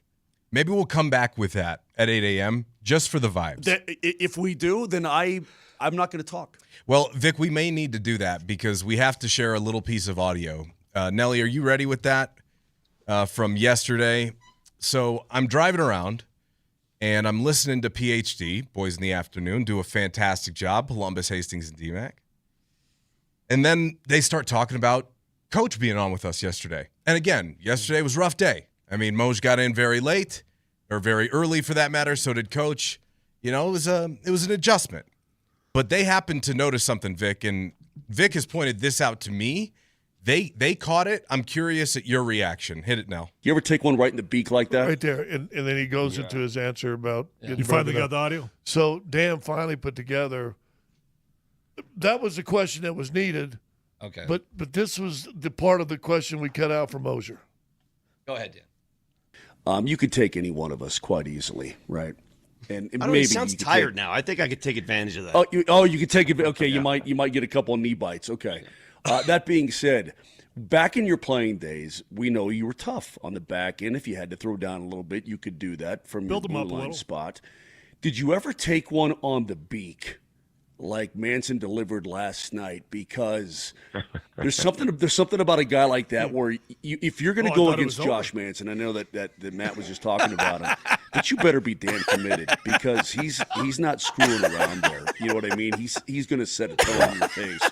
And that's exactly what happened. And I rewatched that, and then Marchman, he dives back into the pile to get away, and it's hard to blame him. But you ever take one right in the beak like that? Yeah. I think that was what was the question? That is a typical Mark Moser question. God. They called it a Moj touch and go special. Yeah, pretty much. Where you land the plane, but then you're about to wheels down and you That's bring a it back quick up. question. Actually, that didn't even impact me. I didn't even that was quick. I know the fact that you had the fact that you weren't even involved in that is amazing. That was listening to that this morning. Boy, well, at first, I'm gonna be honest. At first, when I thought you were over exaggerating this thing because he asked the question once before, and I was like, it really wasn't that bad. Did I over exaggerate? No. Hastings He actually said the beak thing a couple times before he. It's funny. All right, we're good. We're good. We get the point. They are absolutely correct. Savages. I love those guys, and they are 1,000% correct. I love them. Can I ask you a question? Because you're so good at your job. You really are. Why can't you just get to the point? He's got a lot to say. My brain had things swimming around. I don't know. I think a lot. I'm a thinker. There's a lot of things that are up there. I think a lot too, but a lot of what I think of, I don't say. Good point. If I said everything I thought, we'd be here all day. Well, some guys, perhaps, who don't think a lot are like, you ever get punched? I mean, that's okay. That's a very basic way to ask it. Hey, did you ever take one in the face? Okay, fine. But I don't know why I did that. I don't know. But I'm reliving because I'm reliving the whole fight in my head, and it just I can't stop. I mentioned going into the break that yesterday was a really rough day up in Boulder for Coach Prime, and it was. The transfer portal opens up January 2nd, and all eyes are on CU to see if Coach Prime can salvage what they broke this year, quite frankly, and what fell apart. Yesterday, Omarion Miller, their arguably best offensive player, decided to enter or at least declare that he will enter the transfer portal once it opens up. And Tawfiq Bayard, younger brother of Kevin Byard, all-pro safety for the Bears, announced he will also hit the transfer portal. So in one day, you lose arguably your best offensive and defensive players. Now, it's not Julian Lewis and Jordan Seaton, but it's still pieces you're going to have to replace, and considering where they're starting from, not ideal, Vic. Let me ask a couple of questions. Number one, why do you think that decision was made by those particular players? Because every school faces this. Yeah. Why do you think they're leaving? A, playing time. B, don't like the team or the coaches. C, money. I believe that the majority, I think there's also D, where you want to win. And I think this one is more that's C. don't like the team. Okay, sure. I mean, we can parse semantics, but call it whatever you want. I think they want a better opportunity to win. I think they were both disappointed with the direction that things went this year. Omarion Miller specifically was called out for his lack of leadership. In fact, coming back from the first bye week this year, he came back late and he was suspended for a half against TCU. And then for Tawfiq Bayard, I mean, he emerged as a leader. He was only a sophomore, and he's going to be a hell of a player. He's going to go make a bunch of money in the transfer portal. It's a bummer. Those aren't guys that you just replace easily. So we'll see what happens. Brennan Marion, new offensive coordinator, is going to work, and he managed to bring 2 4-star receivers with him from Sac State. So look, we'll see. My final judgment is not going to come until about 2 weeks into the portal, but they have a lot to do to get anywhere close to where they want to go, buddy. This is happening everywhere, though. Yeah. Every team is feeling the impact of the portal right now. There are teams that are going to bowl games that don't have the same team. I mean, this sucks because the portal opened up at the worst possible time. Yeah. This is not a good time for these teams to be dealing with that, and yet here it is. You understand why it opens now because you're ready for your next semester, whatnot, blah, blah, blah. You're leaving. I just think option C is a bigger factor than you think. I think the money. I think these guys are being attracted to the paycheck that's at the next spot. No question, and I think it is. Like I said, I think it was a two-pronged reason. And when we were up there in Boulder for that event, the maintenance event, a couple of weeks ago, Coach Prime privately warned me to be prepared for some bigger names that they were ready for hitting the portal. So they knew. I don't believe this was a surprise to them whatsoever, but it doesn't mean, again, that you're still not going to have to replace it. So, you know why they know? And this is the underbelly of college sports right now that sucks. Because these dudes, and through no fault of their own, they're doing it through brokers, they're negotiating their salaries during the season. Yeah. Yep. You understand that? Yep. I'm very curious, Vic, as to see on all the programs, because we're not following all the SEC schools or, what's going on at Arkansas and that kind of thing on a daily basis. I'm just curious to see what the average turnover is with players in the portal per team and per conference and per whatever. Because the ability to get paid through these brokers that don't even need a license, as you so well pointed out a week ago, 2 weeks ago, whatever, these guys just work out deals. I'm very curious to see where the Buffs stack up in that. And I would think that for the most part, it is not a lack of fit or anything of that nature. It's, hey, man, can I get paid more by going to this school? Just to remind you how this works, and this is what's happening. Some rando, Matt Smith, in his home in Boulder, can pick up a phone and call every team in the ACC and say, hey, I'm going to show you some tape of this Omarion Miller. I want you to see if you like him. You like him, huh? What if I can get you him? Can you assure him, I don't know, 1.2? Oh, you can. You pick up the other phone because you have 2 phones now. Hey, Omarion Miller, my name is Matt Smith. I can get you 1.2 to go play for Georgia Tech. You interested? Oh, you are? Great. Boom. You get your commission. He gets a new salary. That team gets this is how it's happening. A little bit later this morning, we talked about the situation happening at Michigan and a potential connection with Arizona State head coach Kenny Dillingham yesterday. I was listening to a college football podcast that maybe shed some more light on that, and we'll take a listen to what Pete Thamel, ESPN's college football expert, has to say a little later. Also, I saw something last night where I've become fully on board with the thought process and path of one Vic Lombardi that I cannot deny. I can't wait to hear what it is, and we'll hear it next.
And we'll do everything we can.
I am getting all the feels. You know they're making a third one. It's coming. What? You didn't realize 40 that? of them. I'll watch them. Oh, all of them. I can't believe that he hit all the notes. I remember walking out of Maverick, obviously the second one, with a good buddy of mine, and we're both like this about Top Gun, looking at each other being like, how did he pull it off? How did he pull it off? It was so makes good. me want to fly a plane, and I don't know how to fly a plane. That's right. That's exactly right. That's all I'm saying. Just the best movie. I mean, just the best. Just one more time. Just a little higher, Nelly. Yeah. But this isn't the very beginning. When Baltimore, this isn't the very. This is just the. No, yeah. he did his producer thing where he thought we wanted the crescendo, but we wanted the build up. That's I what started we wanted. 14 seconds in. Exactly. And Seconds we could 1 tell. through 13 are the deal breakers here. No. If you go to like the actual film open. Wait. with Wait. Come up now.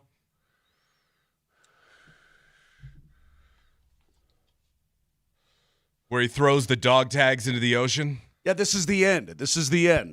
Anyway. It's all right, though, Nelly. I mean, you tried. He did try. A for effort. Like, give me a plane and fly to Spain, except I don't even know how to fly a plane. Scratch that, I'ma get me a big old bus. One big enough for all of us, the double Dutch. Getting chased by turkeys as we cruise around. Windows down, now up so you can hear. That's right. 150,000. Oh my God, that's so funny. I recognized the song, but I couldn't recognize what that was from. That's hysterical. So You guys broke that down, I assume. Yeah, the guy from Carolina that he wanted to buy the Panthers, but 150K can't do it. Pretty funny, man. Hey Vic, how nice is it to have Bruce Brown back in Denver? Well, it's interesting because Bruce will admittedly tell you he's not scoring like he did the last go-around here. Doesn't need to. Because he doesn't need to. Exactly right. Because the offense is so darn out of this world, he doesn't need to.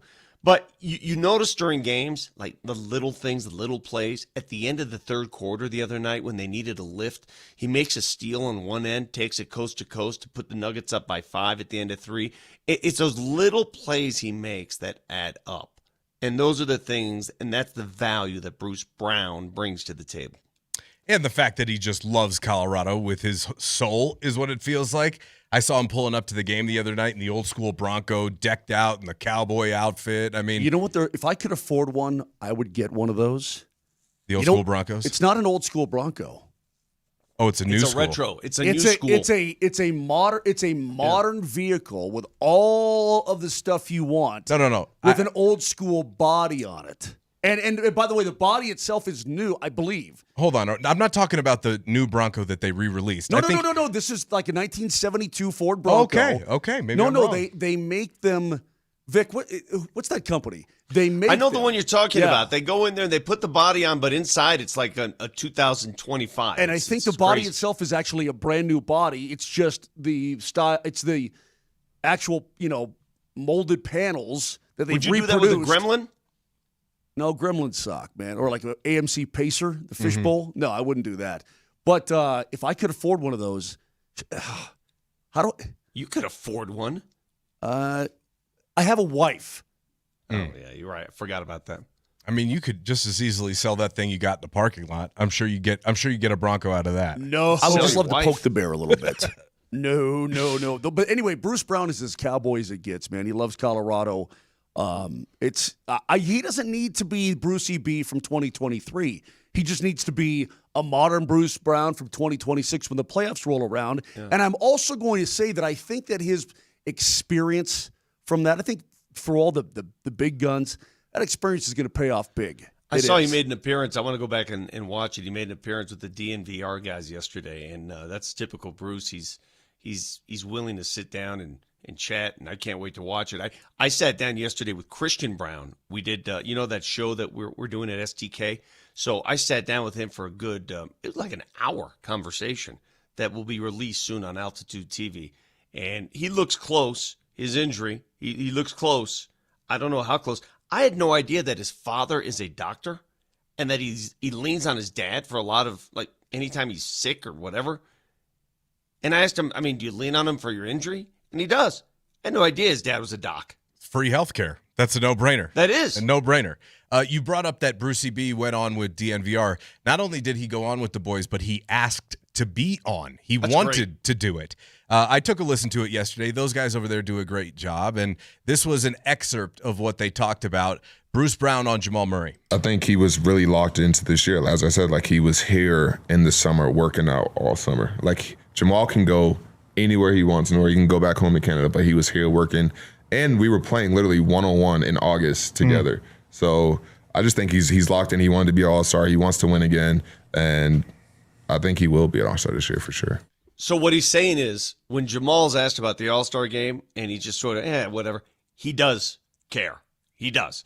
He can give you the impression that he doesn't, but having that honor bestowed upon him means a lot. And that's normal. There's nothing wrong with admitting that. He just won't do it. He won't admit it. I like this guy on the Shop Mazda text line. He brings up a great point. I can't wait for Brucey B to match Caruso's energy in the playoffs. That kind of feels like a good comp there. Oh, that's a great. That's really good. Because if you go back, guys, if you go back to the championship season, whenever you needed that bulldog, you remember in the Sun series when Brucey B sort of peered inside the huddle and caused some things? Remember in the Lakers series, he's talking trash the entire series of that Lakers. That's what you need. You need that edge man. Yeah, you need the troublemaker. I want him to go get all up in there. I want him to be, because we remember back what Caruso did to Joker. And by the way, I'm not saying the Nuggets would have won the whole damn thing, so don't get me started on that. But they gave OKC all they wanted, shorthanded. I'm looking forward to a Brucey B going, okay, Caruso, you and your silly, silly head. Your headband looks way worse than my headband. But what's he going to do? And what's your answer to that, though? Everybody says, but what are you going to fight him? This isn't the NHL. I would like that, yeah. But what would he... How would he counter Caruso hanging all over Joker? Well, if Caruso is allowed to actually put himself into Nikola Jokic's jock and then, like, cook eggs in there or whatever, then I can get all up in Chet Holmgren's chili. Go get all up in there. So what? There. They'll give it to Shea. Well, whatever. See, that's the problem. Here's the problem. You just hit on it. It's the NBA's problem. You're allowed to climb all over a big man in the lane, but the minute you climb on Shea or a perimeter player, it's a foul. I'm not scared of the Thunder. Nuggets took them to 7 without a bench last year. Let them wear themselves out. By the way, Shea the other day talked about it. And look, this may sound stupid when we get to playoff time. They may clean the Nuggets. But Shea said it the other day. They want the record of all-time wins. Go ahead, go for the record. Go for the record. I'm betting on the Nuggets with a healthy bench in a rematch. I don't know if that's the case. What does it look like if they have to go through Houston to get to OKC? I don't know. They may be worn down, but I'll take these guys. I'll take these guys. I will. I'm not worried about OKC. I don't know why. They just don't terrify me. Maybe I'm wrong for that. Am I wrong for that, Vic? I'm always going to respect the defending champion. I'm not terrify disrespecting is a word that I would never use. I mean, Okay. anybody's beatable. And the reason why OKC is beatable against Denver is because of Nikola Jokic. And I'll just turn it around by asking you guys one question.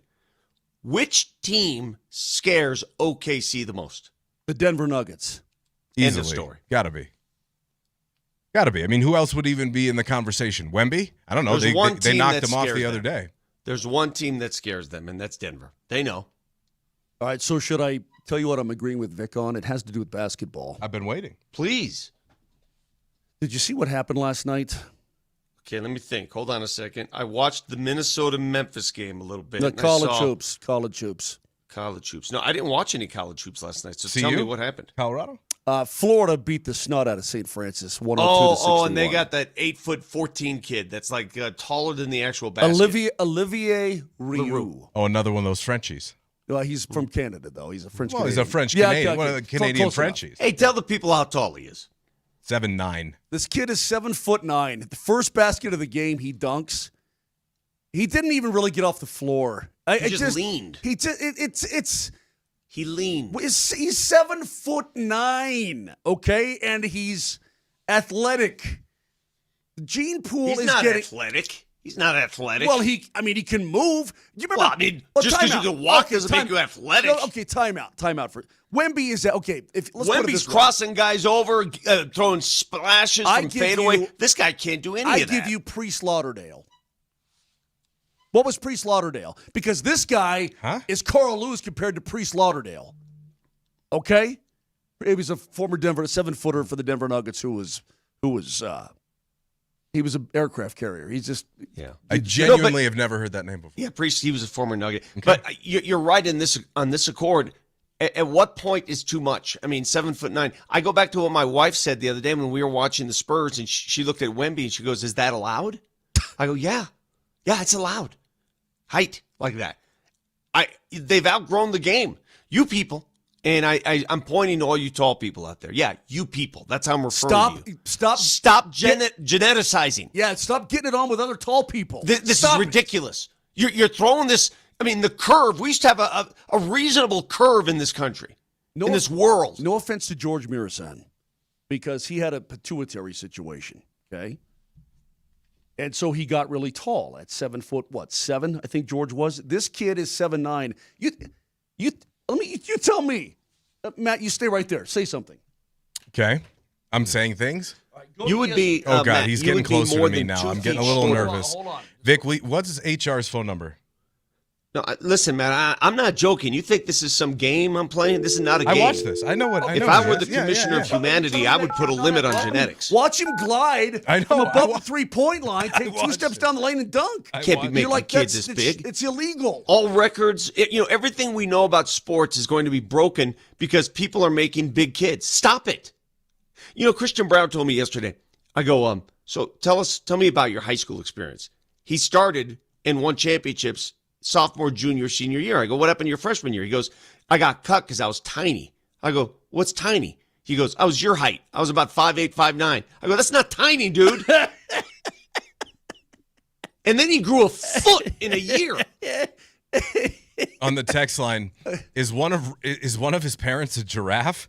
Yeah, it might be. It might be. I'm just telling you. I'm just telling you right now that what I saw, I'm like, I don't even know how do you deal with it? Because the kid moves pretty well. He glided. Is it the proper? He glided from above the 3-point line, almost at the flipping logo, gets the ball. He's 2 steps in the lane and then dunks. And I'm like, come on, man. But did you notice the score of the game? It was, what do you mean, overall?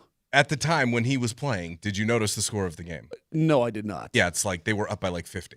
Yeah, he barely plays. He's what's a crazy? non-factor. You know what's crazy about genetics? Here we are. There's 4 guys on He may this. be tall, but he still is goofy as hell. Yeah. There are 4 guys broadcasting right now that are looking at you on Altitude Television, on Twitch. There are 4 guys.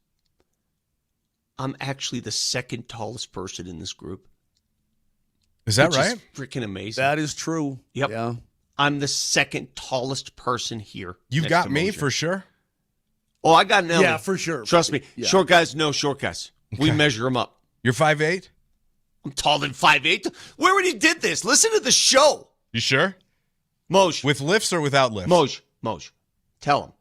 Well, last time we checked, he was 5'9", but we legit did it. How many years ago? Because you know what happens as you get older. I shrunk from almost 6 feet to 5'10"3/4. So I just want you to think about this. So take your height. Take your height. You are 2 feet shorter than Oliver LaRue. I know. I've covered basketball for a long time. That is not sports. That is buffoonery. That is not fair. I once did a one-on-one interview with Wilson Chandler, and I remember raising my little selfie stick that I call my height extender. And he's like, "Do I look right at the camera or do I look down at your face?" I'm like, "You should probably look down at my face, but you got to look way down there." So I'm used to it. Is my point. Being short next to all these behemoths. 7'9" is. Can you imagine living as 7'9"? There's no way that's fun. That's gotta suck. You can't legit run a league. This is ridiculous. What we're doing. What, just the genetics of it all? Dude, and then the size of some of these football. We had Wazarike on our pregame show. Oh, and by the way, tonight, if you're at the Nuggets game, our pregame show will feature John Franklin Myers. Oh, awesome. Well, you got to ask him about his new contract that he's waiting for. I know it's going to be hard-hitting journalism. I wanted to touch that. He's the lone wolf on that team. He's the guy that's like, hey, do I get to play or? By the way, tonight, number 38 in Rhino's a spot to watch Thursday Night Football. And guess what? If you head over at 6 p.m., you can hang out with Mark Moser. Oh, baby. Grab a dew and a brew. L.A. Seattle tonight. Unbelievable Thursday night game. Going to be on the TVs, along with, of course, Nuggets and Magic. You can enter to win an autographed Steve Atwater helmet, too. We'll see at number 38. Let me say this. I will be there. It's going to be awesome. Number 38. Not only do they have all of the awesome TVs and the big screens and everything there, and this is going to be an awesome game. Tullamore Dew, our favorite. They've got unbelievably good food there, dude. Yeah, dig it? I'm going to fast all day, and then I'll see you tonight at number 38 before kickoff. And let's get it, man. Yeah, it's really good. Remember, whether you're at home or on the go, we're always available streaming live on the Altitude Sports Radio app, powered by the Wilhite Law Firm. Injury lawyers, go to WilhiteWins.com. That's WilhiteWins.com. Back to Broncos and Jags on the other side. Sean Payton and Bo Nix address the media. Interesting comments from both of those gentlemen, and we'll share next.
I'm not sure what the cutoff is. I really don't know. But you know what I do know?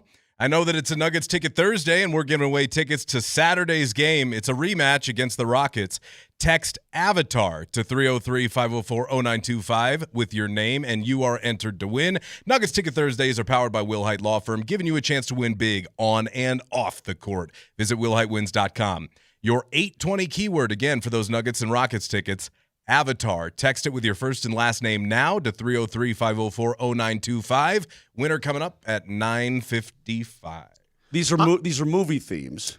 I'm guessing it's like December Christmas blockbusters. Oh, okay. Yeah. I never got into the Avatar, by the way. It never did anything for me. That's too weird. Yeah. Me neither. That was the first movie I ever saw in 3D. I walked out of there with a horrible migraine and never saw another movie in 3D again. Copy. Yeah. Can I just make one claim? Whoever is in charge of scheduling these first-round college football playoff games, I need to ask that person a question. Saturday. Yeah. The marquee game on the slate Saturday, the most competitive game on the slate Saturday, the game that I think draws the most interest is Miami, Texas A&M. Oh. They've got that going at 10 a.m. Denver time. 10 in the morning. 10 in the morning. And then meanwhile, in prime time, they got James Madison in Oregon. Yeah. What the hell are you doing? They know you're going to watch it anyway. Is that what it is? I think so. Yeah, I think so. And they're at What home. And are you it's a doing? home campus game, right? I mean, that's going to be at Autzen. Well, I'll be totally honest with you. If Oregon jumps out to a 14-0 lead, I ain't watching. I'm done. I'm done. There's no reason to watch that. The fact that they buried Miami A&M at 10 in the morning is the dumbest thing I've seen I've seen some dumb things out of college football. That's about as dumb as it gets. We do need to talk about the college football playoff, and hopefully you've had enough time to settle with the decision that they chose to make. No. There's no settling. That'll never settle. No. Don't ever insult me with that. No settling. I won't. But hopefully you can digest it enough to at least discuss it without, or objectively as your normal self. And maybe we'll do that coming up a little bit later. But I do want to get to Broncos and Jags because the Broncos have a massive game coming up. I mean, it really is. If the Broncos beat the Jags and the Chargers lose, there's the AFC West wrapped up in a bow. They still have to take care of the Chiefs on Christmas night for the 1 seed, but I'm just here to tell you. No problem. By the way, Chargers at Dallas too, and the report out of Texas this morning is that Dak Prescott will play the rest of the way. So it's not like it's going to be just a foregone conclusion that the Chargers are going to walk down there. They're actually an underdog in that game. I think they're a 2.5-point dog, if memory serves. But it is Broncos and Jacksonville, and I wanted to talk about this Jags team. What is your impression of them, Vic? When I say Jacksonville Jaguars and we think about this matchup coming to Denver this Sunday, what sticks out? Improving team as the season goes on, but certainly beatable. I've seen enough of Jacksonville this year to know they're getting better by the week, and they've got some explosiveness offensively. But if you dig into the numbers, and we did this an hour ago, dig into the numbers. If I tell you to compare and contrast Trevor Lawrence and Bo Nix, and if you asked just anybody walking the street who's the better quarterback, I think a lot of people just point to Lawrence because he's been in the league longer. But do you know Bo Nix has better numbers across the board than Trevor Lawrence? Got more passing yards. He's got the same amount of touchdowns, 23. He's got fewer interceptions. He's better on third down than Trevor Lawrence. So for all this praise that Lawrence has gotten this year, and he's having a great second half of the season, guess what? Bo Nix has been better. What about you, Moj? What sticks out about Jacksonville? Bo Nix is special. That Travis Etienne is almost to 1,000 yards at this point. Mm-hmm. I mean, he runs the ball pretty darn effectively. I wonder what they would be if they had Hunter. I've got to wonder what they would be. It breaks my heart, honestly, Yeah, because of how close that I am to the situation. But that's the thing, is they go to London. He has his first breakout game. They play him as corner 1 and wide receiver 1. He has, huge day offensively. Then they go on the bye week. And coming out of the bye week, he was set to be Travis Hunter in the NFL. They were set to take the leash off and let him go. And then, of course, he got hurt in camp and missed the rest of the season. But it is fascinating to think about that they have that guy in waiting for them next year, but they're not going to have him now. And so what did they do? They went out and traded for Jacoby Myers from Vegas, and he's been great. he has really helped open up that offense a lot. And the thing about Jacksonville and Trevor Lawrence, and Vic brings this up, Trevor's a streaky guy, isn't he, Vic? Like he's one of those guys where it's like, hey, if he's hot, he can beat anybody. But there are plenty of times when he is not. Listen, I'm on the Bo Nix train here. Don't get me wrong, I am. But in my head, I think to myself, okay, if you had to redraft like today, would you draft Bo Nix above Justin Herbert? No. Well, there's different draft classes. Yeah. What do you mean? Okay, what I'm saying is, okay, you start. All quarterbacks are free. I'm just going to give you a choice. Okay, you're starting a franchise. Okay. You get Bo Nix or Justin Herbert. I mean, same age. Are we just saying who's I've seen better? a bigger body of work from Justin Herbert. Okay. I mean, Bo Nix is not even 2 years in, so it's almost an unfair question. Okay. Justin. Who do you think's a better quarterback? How's that? Well, right now at this, again, you've seen a bigger body of work. I think Justin's a better quarterback right now. How many playoff games has Justin Herbert won? 0. Yeah. Okay. Go ahead. But I think Bo is improving, and it doesn't mean that I don't think much of Bo. It's just, I mean, Herbert's a baller, man. Understood. What I guess what I'm getting at here is that when you do number comparisons, Vic, that's one thing. Because if you do number comparisons, I mean, Josh Allen and Bo Nix have virtually the same amount of passing yards. I understand. Josh Allen. But it's always sometimes you have to go to the numbers because the eye test serves so much. To remind you how good this guy is really playing. I agree. I totally agree, but it ain't everything, which is why I'm saying my eye test on Sunday is going to be huge. Now, I'm talking about these other quarterbacks. If Bo Nix had to go against, well, you know what, he did beat Houston, which is an awesome defense. But golly, man, that Broncos defense, I've got so much respect for them. They're so damn good. If Trevor Lawrence passes the Week 16 eye test this week against that Broncos defense, I'll gain even more respect for him. Listen, he's been really down. He's been up and he's been down. And lately, it's been more up. Well, lately it has, because they've gotten their act together in Jacksonville, and they're running the football better, and they've played teams that are really no good the last couple of weeks. How about this number though? And I think this is where I think the Broncos got to just be aware. And we talked about this last week. How Sean was very critical at the Monday Zoom of the production crew, asking him at halftime about all the yards that his defense gave up, when in reality, they held Green Bay to a bunch of field goals and kept them in the game, right? Well, in that first half, the Broncos gave up 6 explosive pass plays, which, again, the most they gave up in an entire game up to that point was 7. So they gave up 6 explosive pass plays in the first half against Green Bay. The most they'd given up in any game prior to that was 7. Now, Trevor Lawrence over the last 3 weeks. Again, I understand. First in PFF grade, first in expected points, whatever per play, first in this, first in that, 9 big-time throws, 0 turnover-worthy plays. The point is that he's playing really well right now, and the Broncos defense has given up some plays here lately. So your nerd numbers are telling me that Trevor Lawrence is playing good. That's what I'm trying to say. Okay, and the Broncos could be susceptible to it. And when I don't watch a ton of Jaguars games, but I watch all highlights. And I go back and I watch plays and key plays and this sort of thing.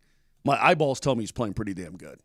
Pretty damn good. I mean, you have 6 total touchdowns last week. That is impressive. Yeah. There's no doubt. Of course, it was against the dog-butt Jets team that fired their defensive coordinator afterwards. But for sure. That being said, this is a great test, I think, for both of these teams. It really is. Hey, by the way, Vic, I also have had people tell me, you know what, Moser, I agree with you. I said, what's that? On what? I'd like to see the Broncos lose a game. Oh, God. Here we go again. With this? I mean, you'd like to see them lose a game that didn't matter. I mean, this game matters. Which is why this is my prediction. They're going to win this week.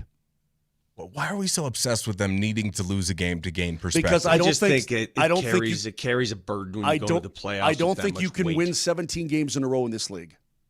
I mean, the pressure on them. The numbers will tell me you cannot win 17 in a row.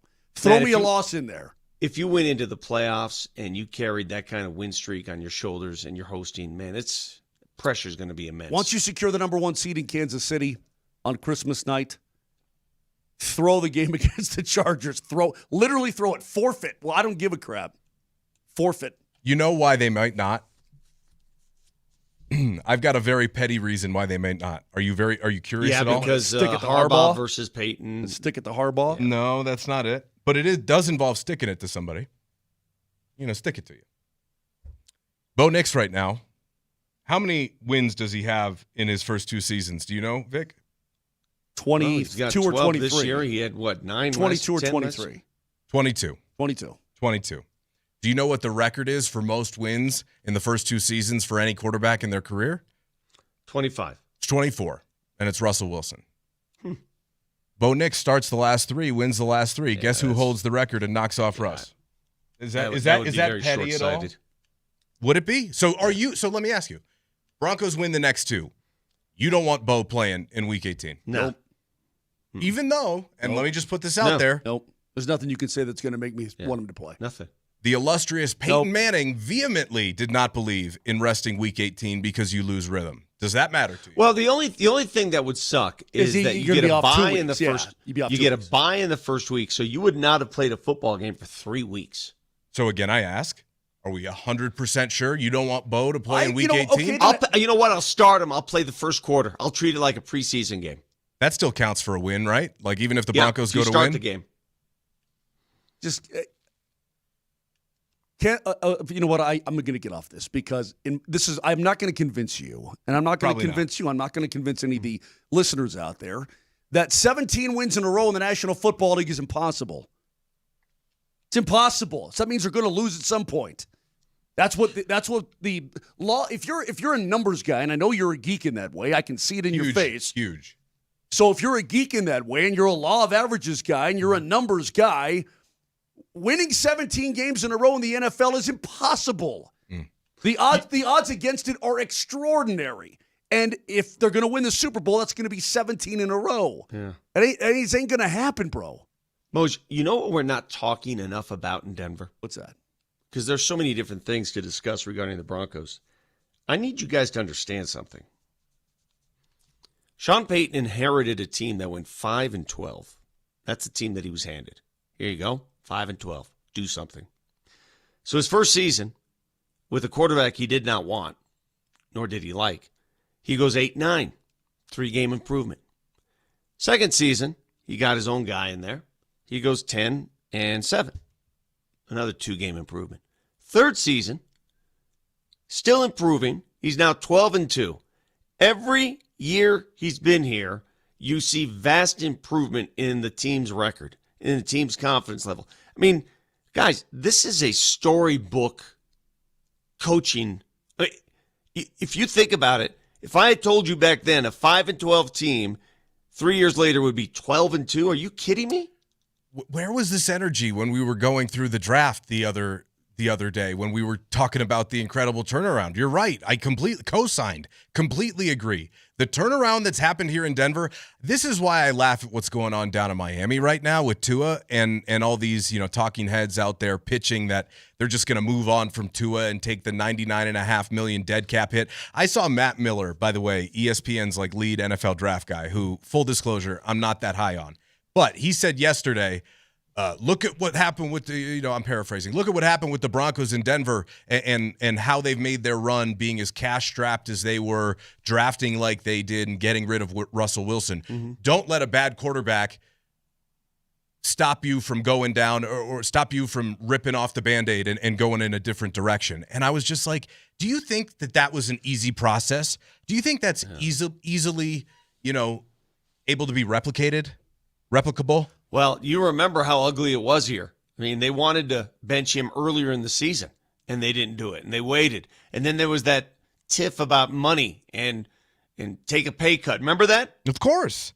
There was a lot of stuff that went into it.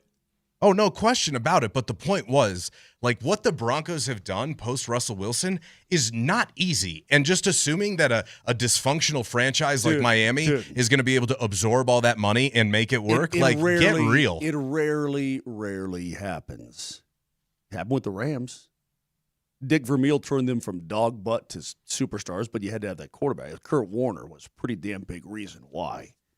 They went 4-12 to 12-4 and won the Super Bowl. But I'm talking about the dead cap hit because that's really where this applies. And now that you have this situation, it's virtually impossible. You cannot look at what the Denver Broncos have done and say it's replicable. Right, that's the model.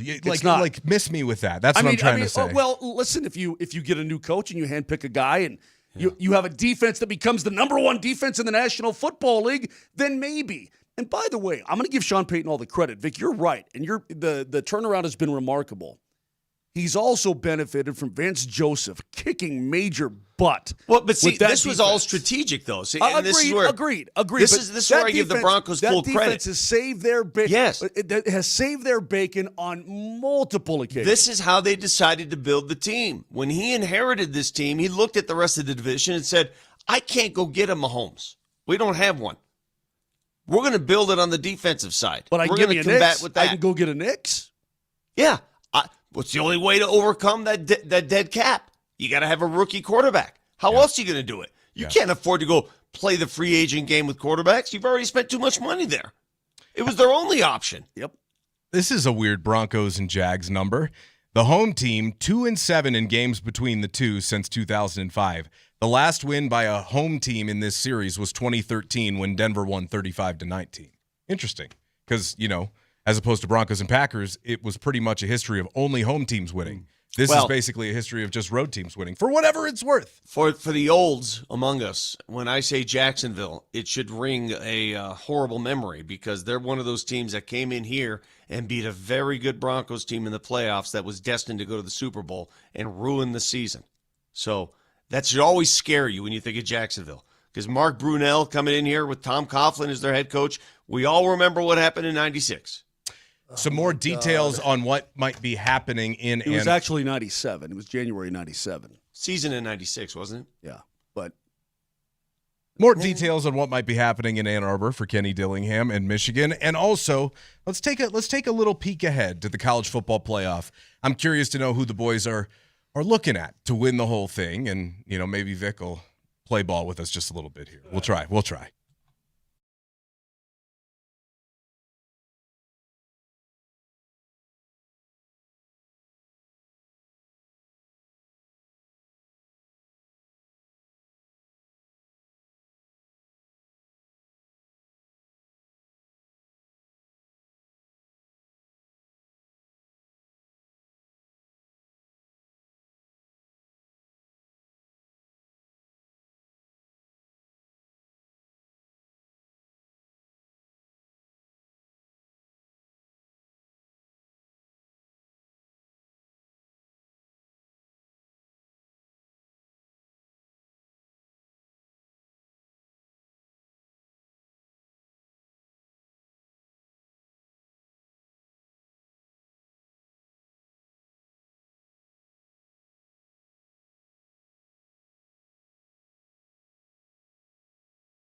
So this is not death metal. You can tell by the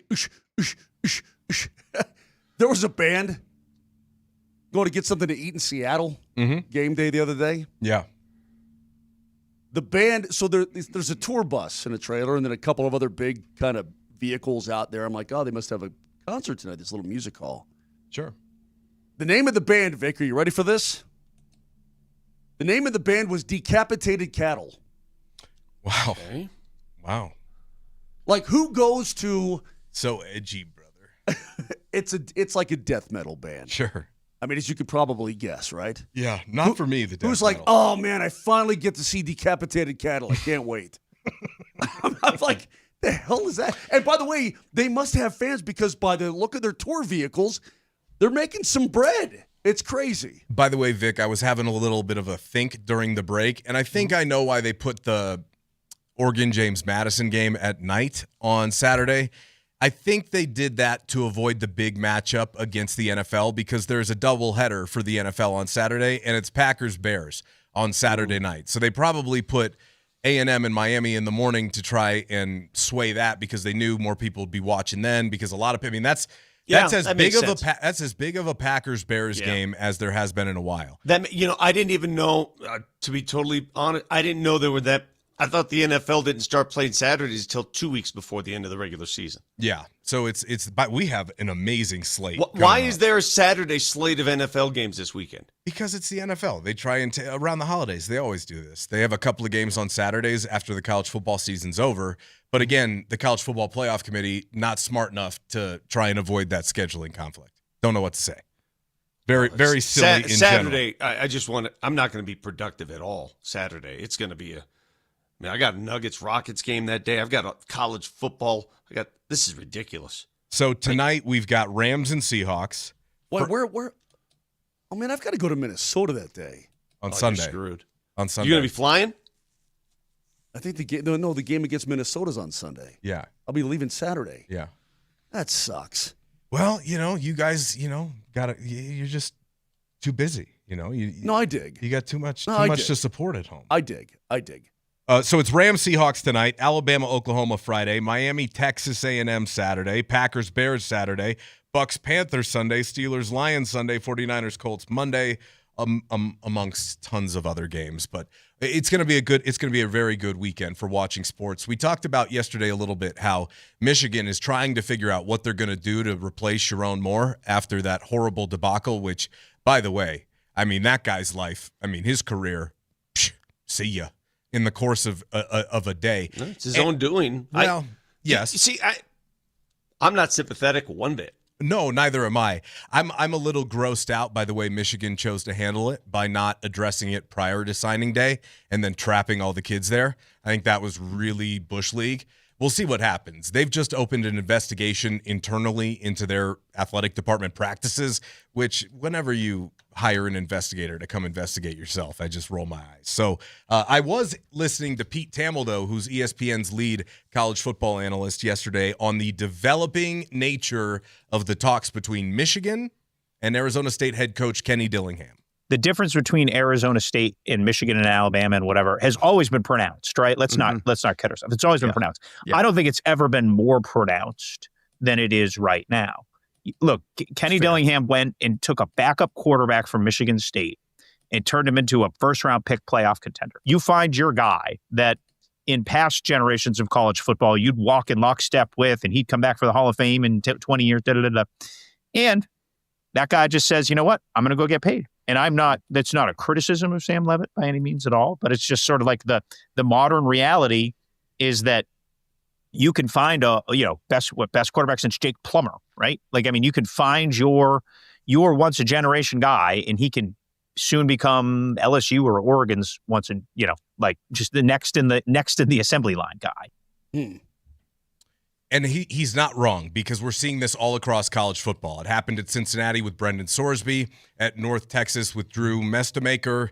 We're seeing it constantly, and I think this is going to be the theme, that if you are playing at a school that isn't one of these top programs in the country, unless you have some sort of specific tie, unless you're Shedeur where your dad is the coach, but this is, until they regulate it, this is going to be the trend.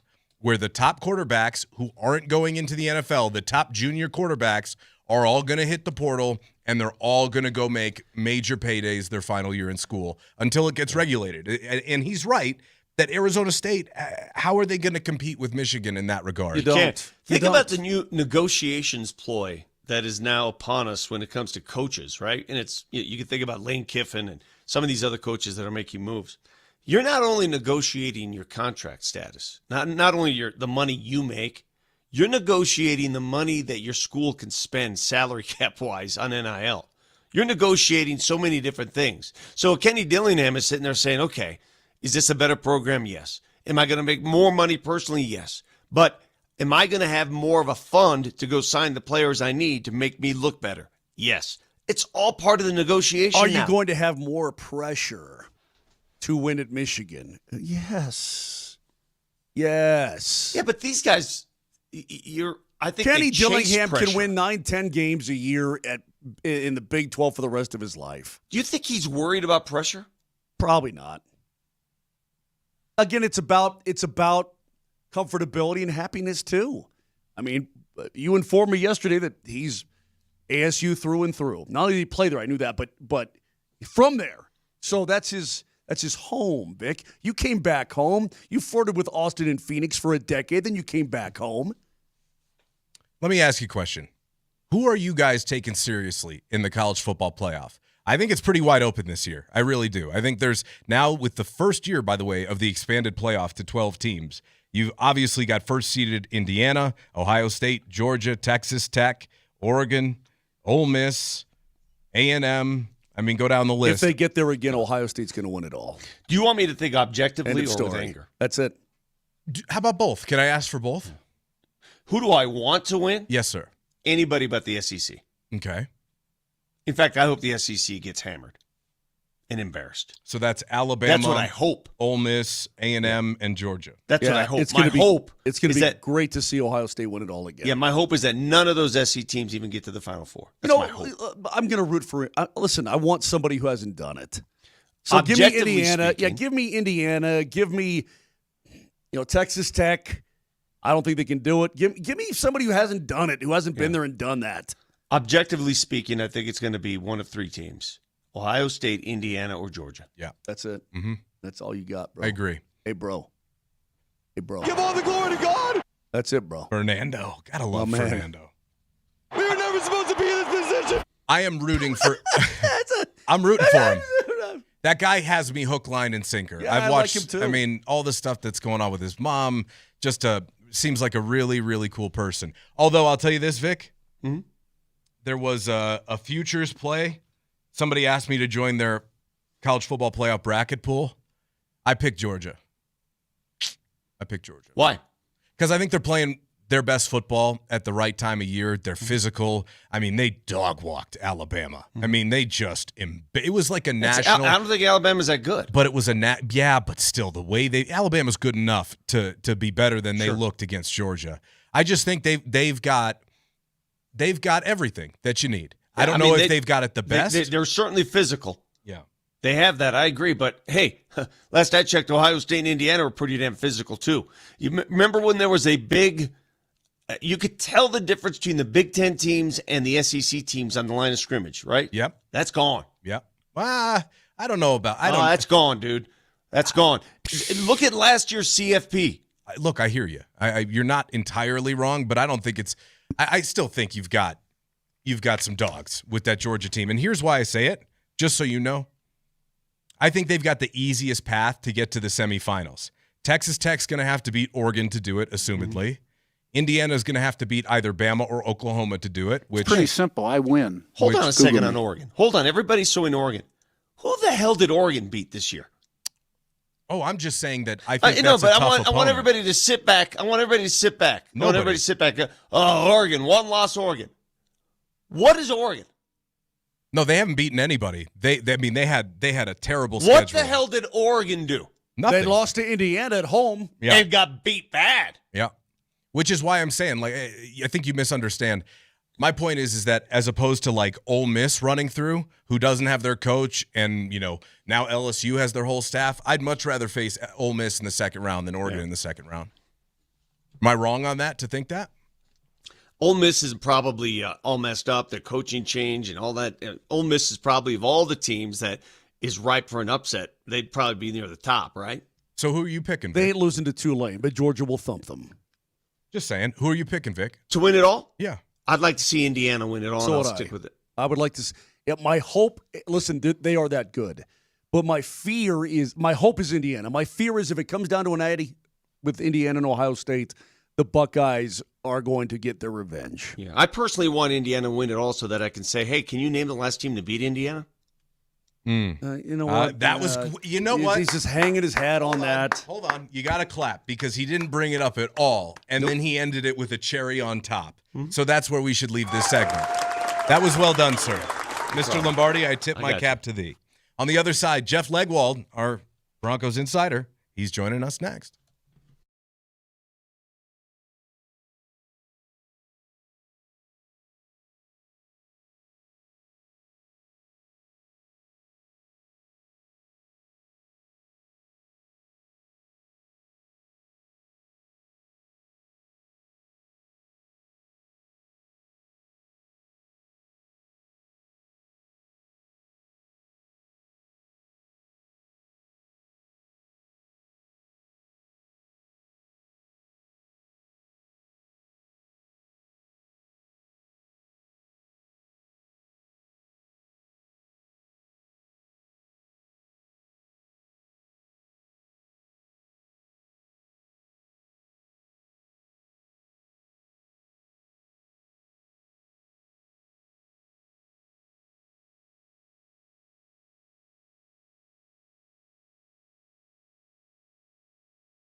Joining us now on the Ramos Law Hotline, car accident? You need Ramos Law medical doctor and attorney, ramoslaw.com. It's ESPN's Jeff Legwald. Good morning, Leggy. How we doing? Good. How are you guys? We're hanging in there. You know, Moser's shaking off the cobwebs of a rough travel day yesterday, but we're making it through on a Thursday. Did you have any terrible wind damage at your house last night? No, I was lucky. So. Good. Well, we're thrilled to hear it. Broncos and Jags coming up. Sean Payton yesterday, Jeff talked about the 24-hour rule and how well this team's been doing compartmentalizing and moving on. Any chance you feel they could have a hangover from a big win over the Packers?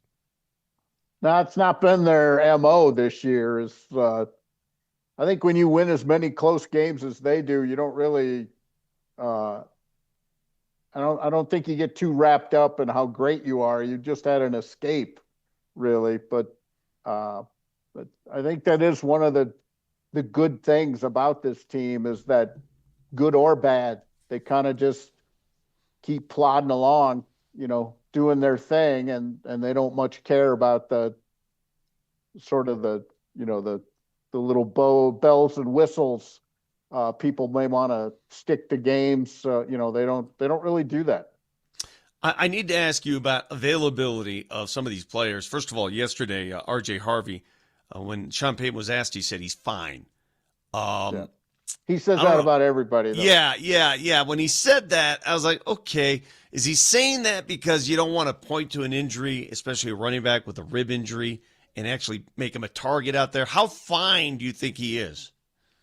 Well, I think he is. He looked, in the part of practice we see he's moving well and doing all those things. I keep an eye. It's one of the things I do in camp, Vic, is I watch guys when they're most healthy, so you can tell if something's going on later in the year.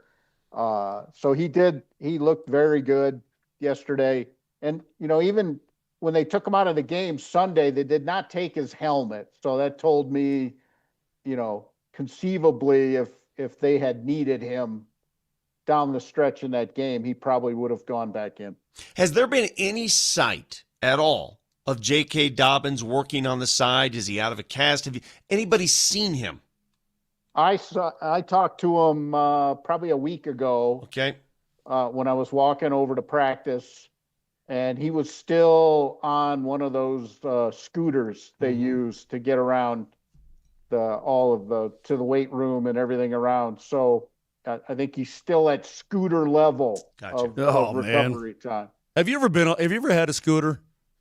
No. They suck. I mean, trying to get around on a scooter is a pain in the tail, man. You crash into doors, you fall over curbs. It stinks. That's kind of a bummer, man, because that tells me that he's still a ways away, dude. Jeff, he's still a ways away. Yeah, I mean, sometimes, I think, when Sean Payton said it, I think he was referring to if they make the Super Bowl, he may be back. Okay. And that's kind of how I took it, and the timeline I had given. Maybe he does a little better, but like I say, I saw him a week ago and spoke to him, and he was zipping around on the scooter still. I was talking to Matt Smith a short while ago. That's this guy right here, filling in for Brett. And I said, man, this line doesn't feel right to me. 12-2 Broncos at home against a 10-4 Jags team that, they've beaten up on some little sisters of the poor. I think it should be more than 3, but this feels pretty tight. What do you make of that? Do you think people consider this to be a really tight game? It's going to be a really close game? Yeah, I mean, I guess if I was of a betting inclination, and I'm not, you guys know. Neither am I. Neither am I. But I don't know how you could say the Broncos wouldn't be in a close game. They're always in a close game. That's what they do. So I think maybe that's the actuarial table on them. And I think we all got to remember when you stand on the Strip in Vegas and look at the fountain in front of the Bellagio that the house doesn't lose. So the line isn't, hey, I think this team's going to win a football thing. The line is a money thing. They're splitting the money. So if they feel like it takes 3 points to split the money, that's what they make it. For whatever it's worth, I just looked online, and it did open Broncos -5.5. It's now down to 3. So money has come in on Jacksonville to make that a closer You're game. kidding. No. By the way, one question that we did have yesterday, and I'm glad that I just remembered it. Drew Sanders, with Justin Sternad going out, what's the story there? I mean, we haven't even thought about that name in a long time, but is there a chance that he could play again this year, potentially? Well, until he comes back to practice and they start the clock, I don't think that's something, that's on the front burner. I think there is potential, sure, and people have said that, and I've seen them out here, working with the trainers and everything off to the side, every day. So that potential exists, and it would help. But until they start the clock, I don't think it's on their front burner just yet. Hey, Jeffrey, I saw some changes, some tweaks to the Broncos offense, and this is where I think Sean Payton, he does a good job. They get out of that huddle and they sprint to the line of scrimmage, and sometimes they'll put 4 on one side to mess with the opposing zone defenses and all that. But we're seeing Bo under center more often. Is this just like, hey, he figured it out, he's learned how to go under center? Why now more than earlier in the season? Well, as you guys know, I've been banging this drum since last year. Everyone I speak to who evaluates quarterbacks that I respect believe Bo Nix would be fabulous under center because he's such a good athlete. And it cleans up his footwork right now at this stage of his career. 5 years from now, it may be different. But his footwork and accuracy, it improves everything when he's under center more. And I think it helps their run game. So I'm hoping this isn't just a Sean Payton dalliance with who the opponents are, that he thinks this is the matchup that works the best. And then he goes back to, something else up the road. We're never going to be able to say Sean Payton always does, and make a long list of things following that. He believes in differentiating week to week, opponent to opponent, defense to defense. So there's always going to be a little different, feel to it week to week. But I believe under center has helped Bo Nix. I think the numbers show it. I think the run game shows it. I think everything shows it. And so, personally, I think they should stick with it. He's in the gun plenty, but, 50-50, I think is a good, split. And I think they should find a way to do it because it makes their offense better. Jeff, how is Bo's relationship with Sean? It's been floated out there that maybe it got a little tense mid-year, but you heard both of those guys talking about their relationship with each other after the game the other night. Bo talking about how he really wants a coach that was going to be competitive with him, and he feels like he's found that in Sean. Has there been an adjustment period, and maybe we're starting to come out on the other side of it? Well, I think they're never going to be all the way out on the other side because every quarterback I've ever been around who was any good will challenge his coach from time to time. And that's just part of the relationship. And I, personally, I don't want to, be sort of jaded and everything, but I will say in my time doing this, players and coaches argue far more than people think or expect or think is okay. It's just part of doing business.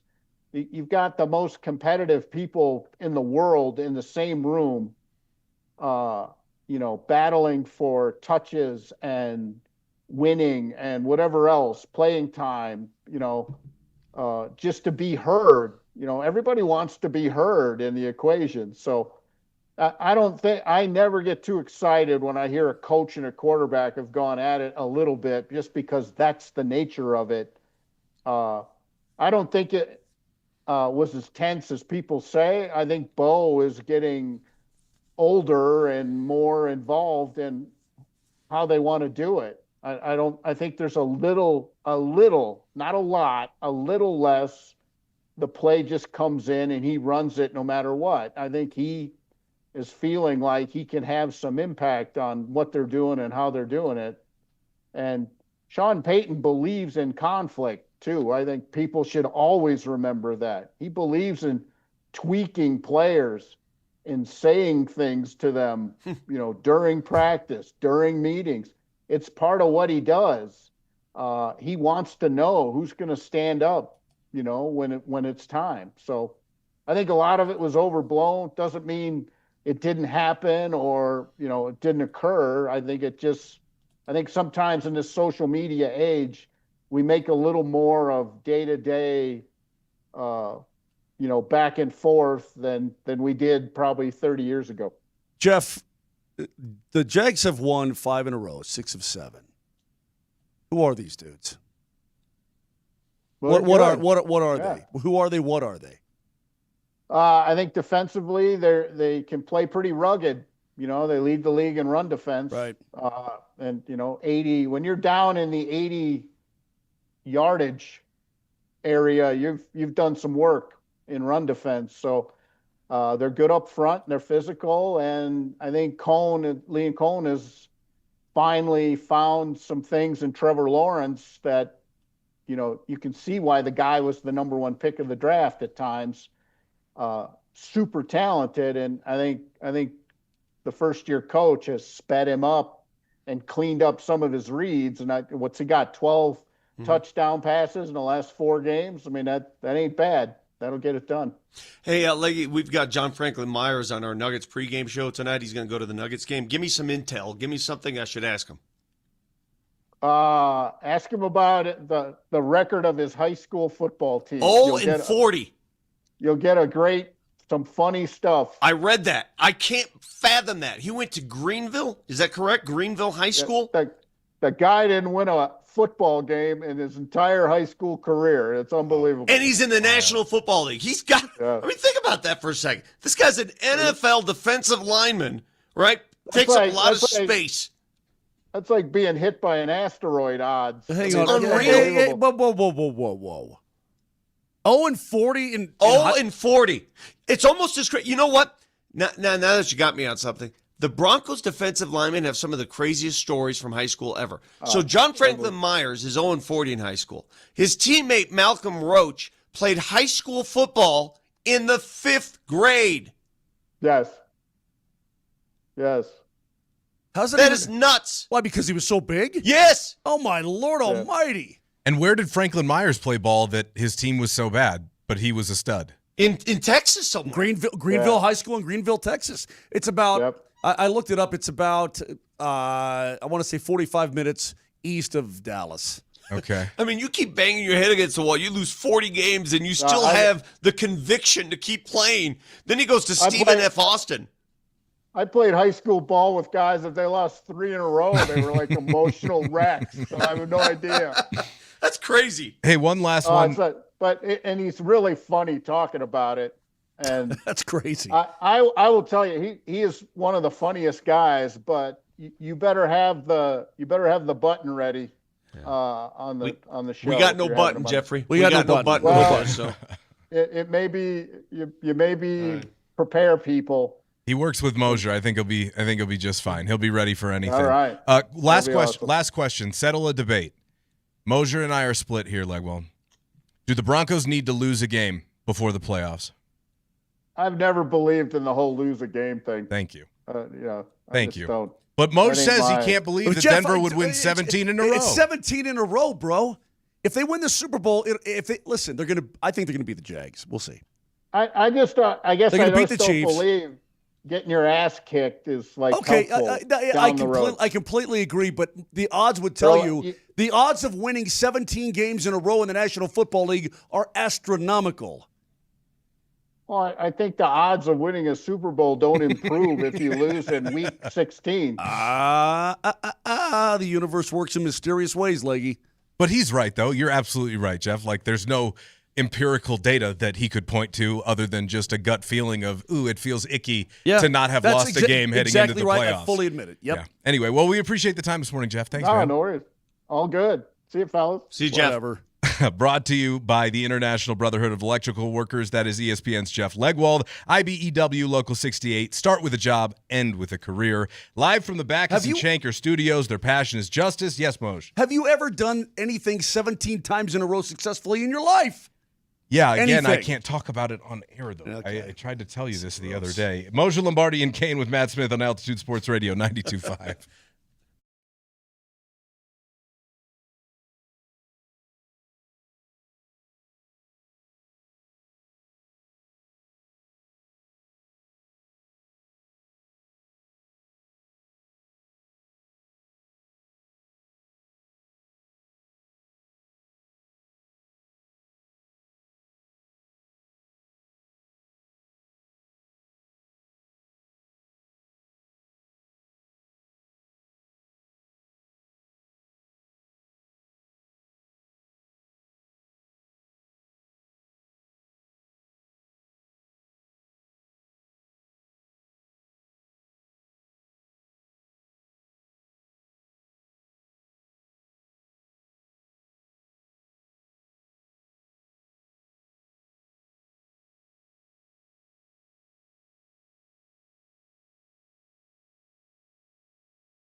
All right, my turn.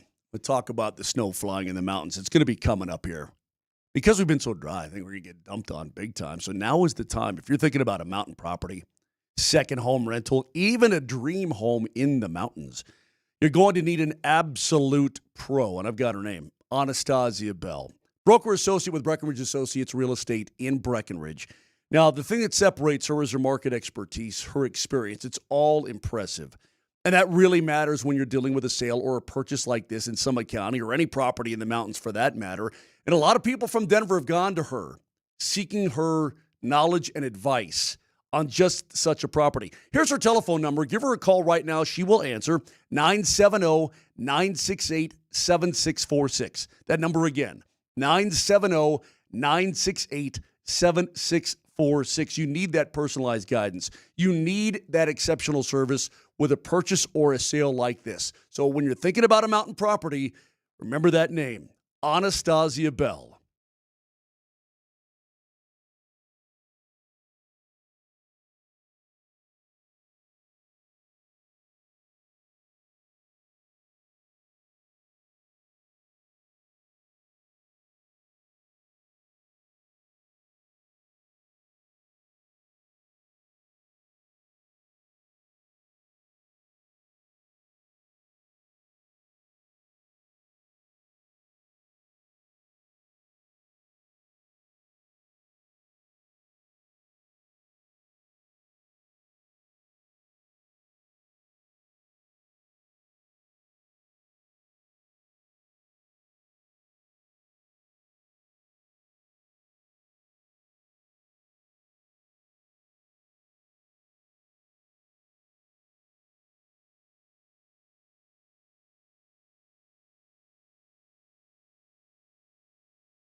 Moser, Lombardi, and Kane, thanks for being here with us on this Thursday.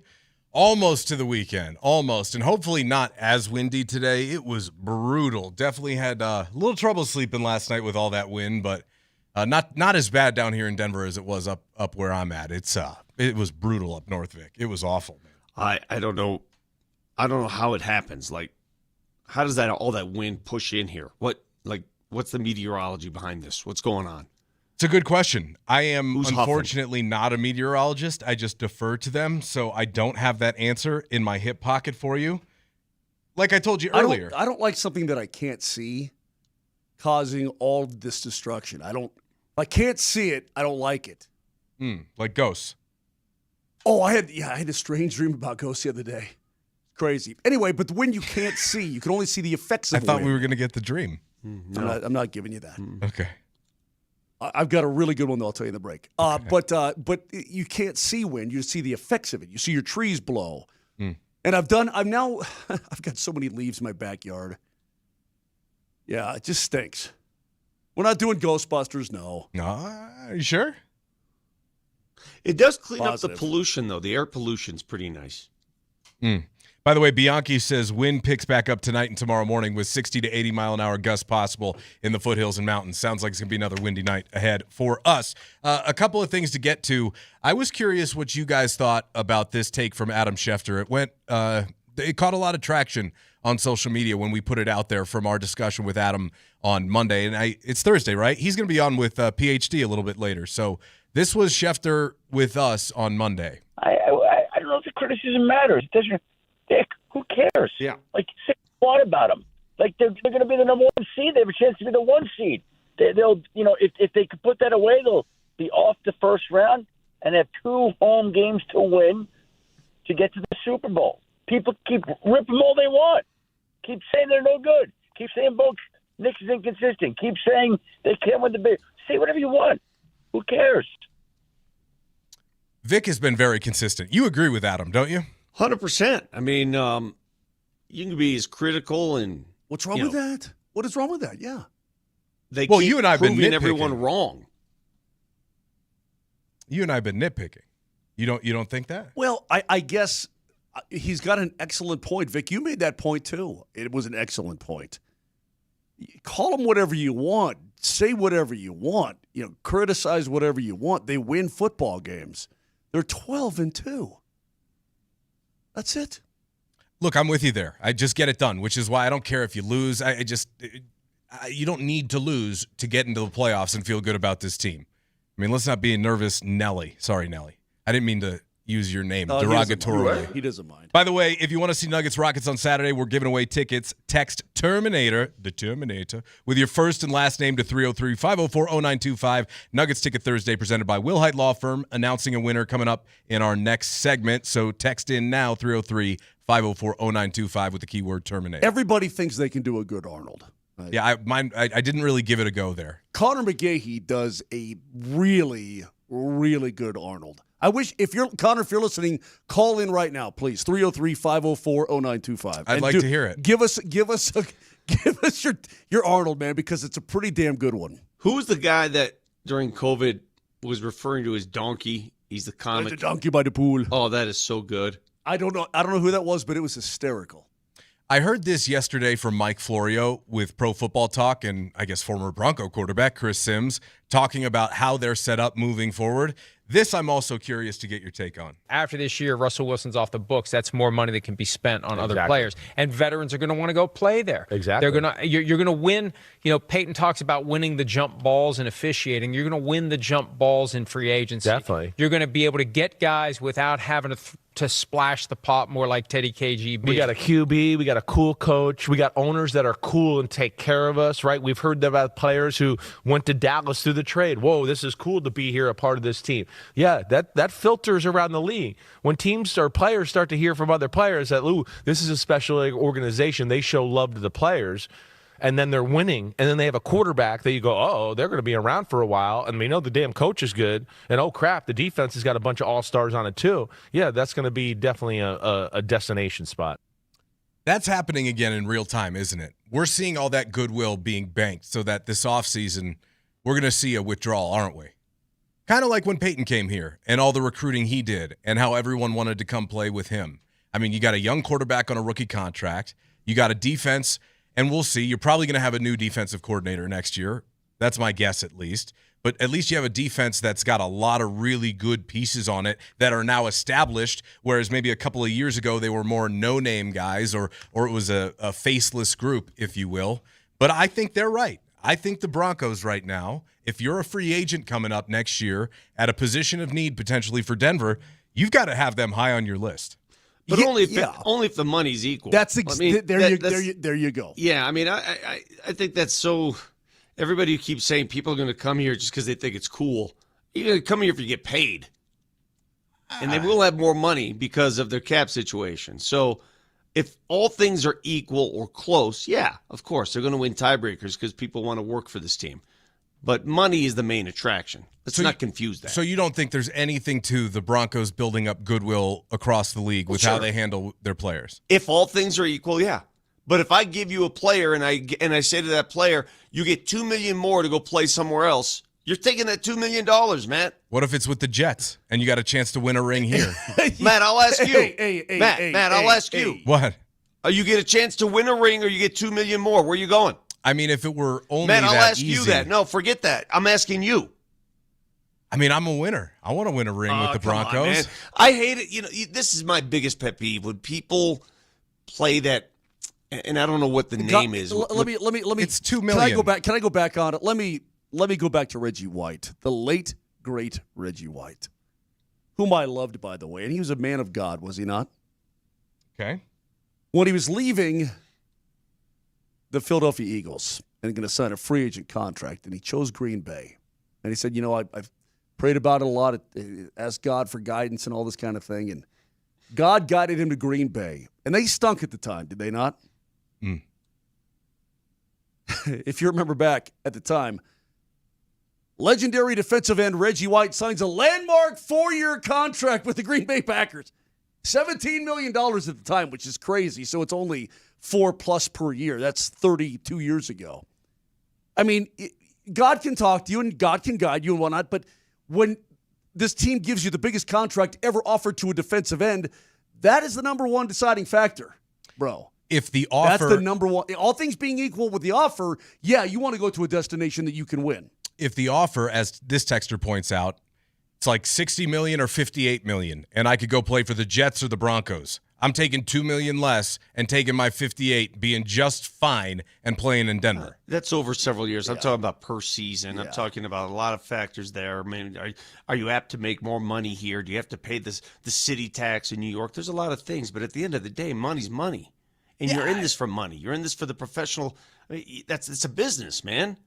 Okay. At the end of your career, yeah, sure, I could see that. I mean, look at the Nuggets situation. Brucey B made money by playing here. He goes out, makes his money, comes back, and signs for the veteran minimum. You can understand that, right? Yeah, but you're picking and choosing with your arguments. The dollar value difference between what he would have gotten here if he chose to come back and what he got from Indiana, it's apples and oranges. If it's that big of a difference, I'll concede your point. But not all contracts are going to be that big of a financial difference. Because the Broncos are going to have money to play with. Okay, listen, you're going to defend your position until the end of time, and I respect that. I'm going to agree with Vic and say that money is the number one factor. Okay. For almost everybody. And that's fine. You may have and some it should be. Yeah, and it should Agreed. be. You may have some odd ducks who say, you know what, I've made a lot of money. I've made $200 million in my career. I want to finish out here, whatever the case may be. Von Miller's still playing because teams paid him, because Buffalo paid him, and because he didn't want to go to Washington. Why do you think DeAndre Jordan's still playing basketball? Because they pay him. Because they're paying him. Yeah. So to me, it's more about you know, the money. That's the most important thing for almost everybody. You do have some odd ducks that will do what you're saying that will do. But I will say this: back in the '90s, late '90s, if the Denver Broncos wanted a player and he came for a visit, they didn't leave without a contract. I mean, they did a great sell job because players wanted to play here and because they offered him, you know, plenty of dough. It's just the way it is. On the text line, somebody says Nazem Kadri. NHL's a little different. You make nothing in the NHL as a professional athlete. $2 million is a massive difference for an NHLer. I mean, look, and somebody says, look at Mikko. He wanted the money. That's like a $10 million difference over the course of his contract, right? Essentially $8 million maybe? Yeah, I guess. Emmanuel Sanders when he was a free agent, had a chance to sign with the Kansas City Chiefs, and he was all but going to the Chiefs. It was almost a done deal. He agreed to it. And then turns out, oh, wait a minute. Wait, Peyton Manning's going to Denver? Peyton Manning's going to be, this changes things. So he saw the value, and the money may have been the same, if not a little less, coming to Denver. But he saw also the financial value of playing in a system and in an offense with Peyton Manning. Mm-hmm. There's financial value in that, right?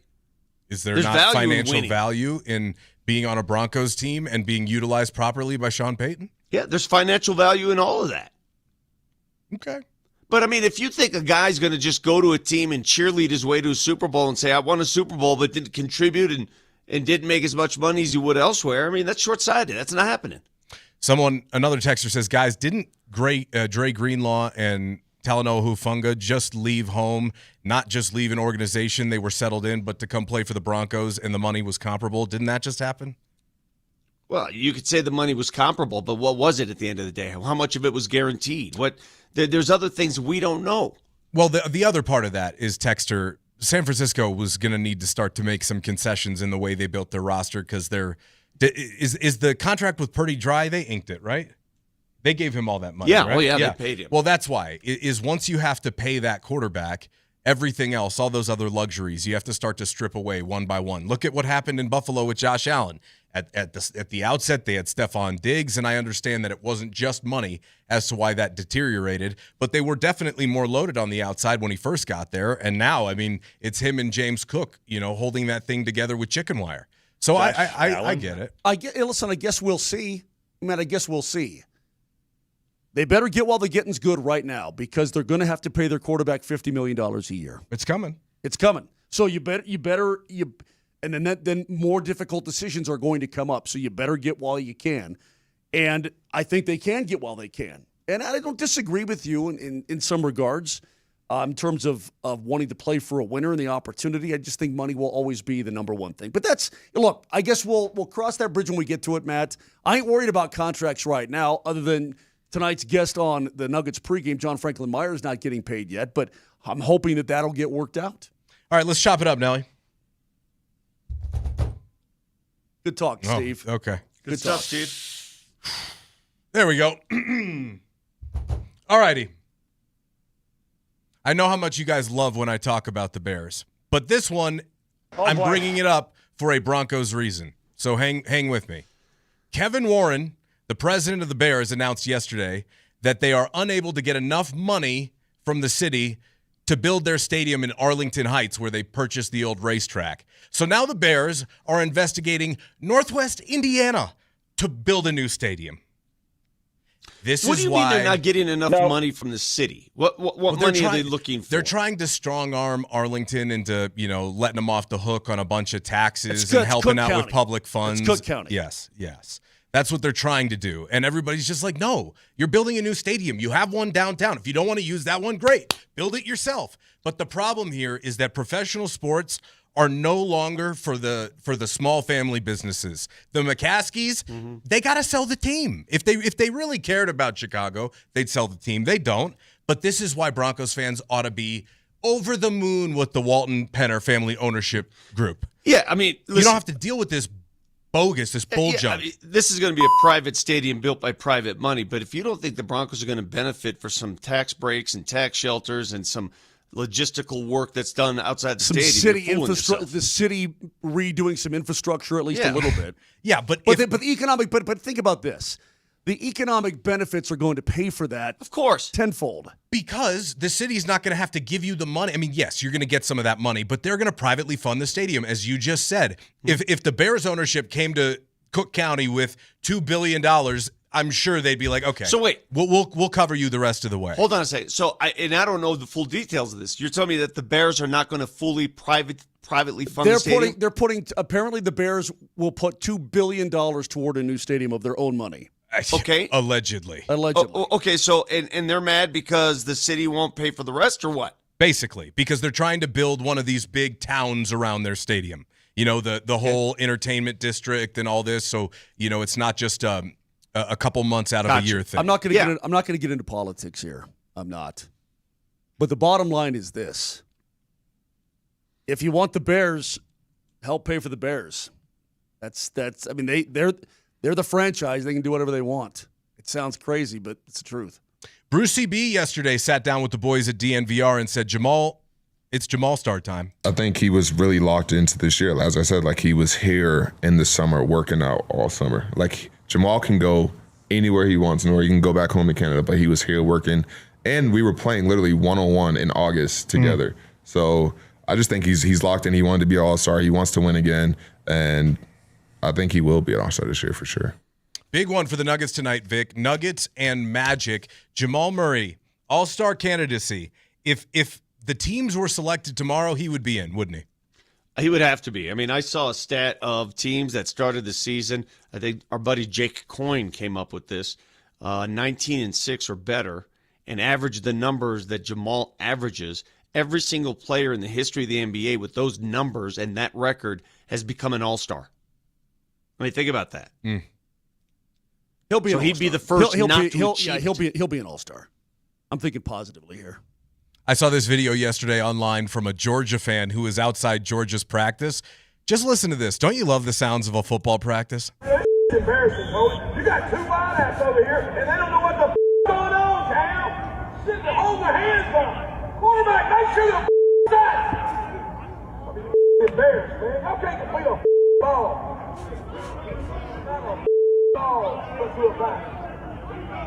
Cannot complete one ball. Not one ball to a receiver. I don't know if you guys have been to Athens, but it's a small college town, and the thought of Kirby miking himself up and just blasting it throughout all the neighborhoods and just, son of a bang, son of a boom. It reminds me of the old Bear Bryant used to walk around with one of those things. What are those things? Bullhorn. The bullhorn. Bullhorns. Yeah. He used to stand up on the bullhorn and just kill his players. Just absolutely attack them for things they're doing wrong on the field. That sounds very similar to what the old Bear used to do. Last one here. Mark Ingram, former Heisman winner, former Alabama running back, former Saints running back. He was talking on the Big Noon Kickoff podcast about Diego Pavia. By the way, has anybody ruined more of their own goodwill than Diego Pavia did in the course of 2 weeks just by being a Coming off loudmouth? sort of like a punk, isn't he? Totally. This is what they had to say. F all the voters is crazy when 186 people had you 189 people had you first on the ballot. So maybe you should have said F 643 voters. And I was one of them. I was one of them too. So he F'd you guys? He F'd you guys? Yeah, he F'd me, and that's fine. Wow. That's fine because guess what? My trophy's sitting right there. Oh, my God. I don't give a damn who you F. Yeah, something about him coming off very unlikable to me. I don't know. It's bizarre. It's bizarre to me. He's feeling himself a little bit because he look, man, he played pretty good football. Part of me feels for Diego because that is his professional run. That's it. He's not going to be an NFL quarterback. No, that's it. Yeah. Yeah. No, definitely not. This is the end of the line for Diego Pavia, the human representation of what Axe body spray must look like. Anyway, moving on. I do want to remind everyone our 920 keyword Terminator. 303-504-0925. Enter for a chance to win tickets to the rematch of Nuggets and Rockets this Saturday. We'll come back and wrap up a Thursday on the other side with Moser, Lombardi, and Kane featuring Matt Smith. I don't give a damn who you F.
Will you put your headphones on?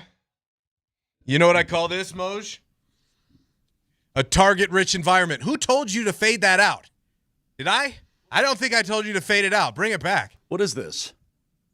Remember when Mav and Goose walk into the bar and go, you know what I call this, Goose? Oh, a target-rich environment. That's the song? Lead me on, Tina Marie. Oh, I was going to say it's just like Taylor Dane or something like that. No, okay. no. I can imagine a young Vic and a young Moj walking into a bar one night, similar to Mav and Goose, looking at each other. Oh, no way. Tina Marie's dead. Well, thanks for bringing it down. Now you got to fade it out. Hey, I'm going to ask you guys a question that's going to make me sound very stupid. I know it is. Yeah, Okay. what's up, buddy?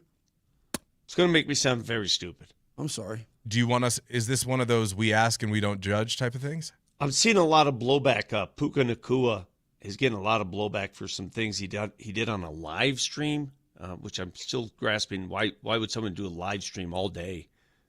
Well, that's not the worst thing that's happening for the Nacua family right now. I don't know if you saw that story. But my question is, who is Aiden Ross? No idea. I have no clue. I have realized. You know what, Moj? Do you think he knows? I You mean, got let's just me. be honest. Who is he? I don't know, but he's a streamer. He's a streamer, apparently. I don't know, Vic. I'm not sure. What does that mean?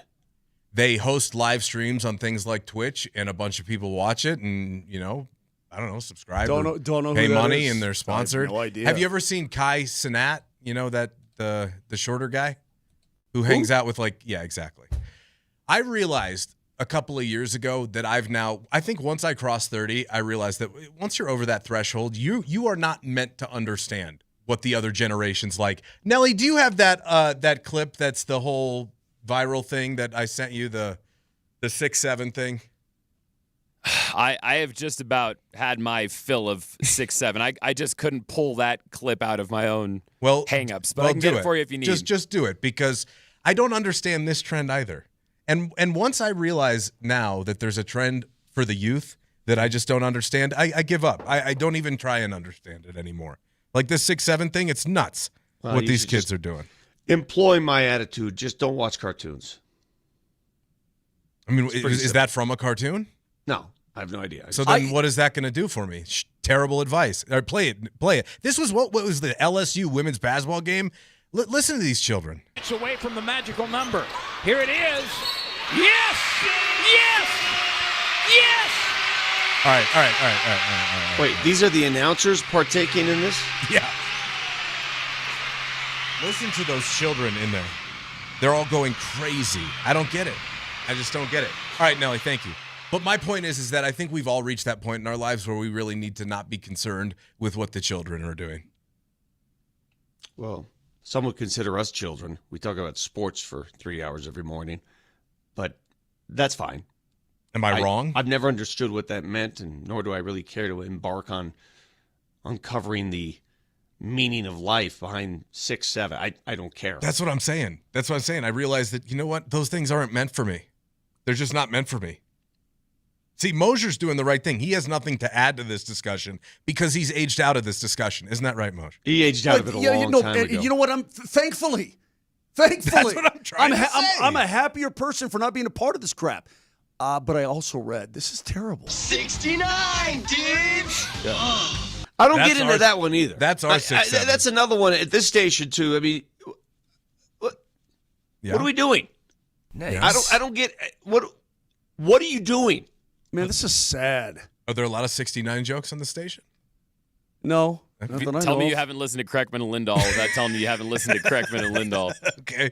What's up, Moj? What's so sad? You can tell me about Tina Marie? In 2004, while Tina Marie was sleeping in a hotel room, a large picture frame fell and struck her on the head. The blow caused a serious concussion that resulted in momentary seizures for the rest of her life, and she died of it 6 years later. This is like a time warp. We're talking about something kids do today versus like Tina Marie. I mean, this is unreal. I mean, imagine being in your hotel room and a picture falls off the wall and kills you. You know what they call that, Vic? That's called versatility. That's what that is. I reckon it is. That's what that is. By the way, honestly, I can't wait till tomorrow. We're going to have Mark Long on from Jacksonville. I want to find out who these Jags really are. I mean, are they as good as people think they are? this guy's a pretty honest guy. He's covered that team for a long time. So, and he's a good dude. We've had him on before. I like that guy. But we're going to really delve deep into what the heck is going on Sunday. I may regret asking this question at this stage in the show, but I was thinking about this last night since a Jay Cutler clip popped up on the timeline. What are your comparisons between Bo and Jay?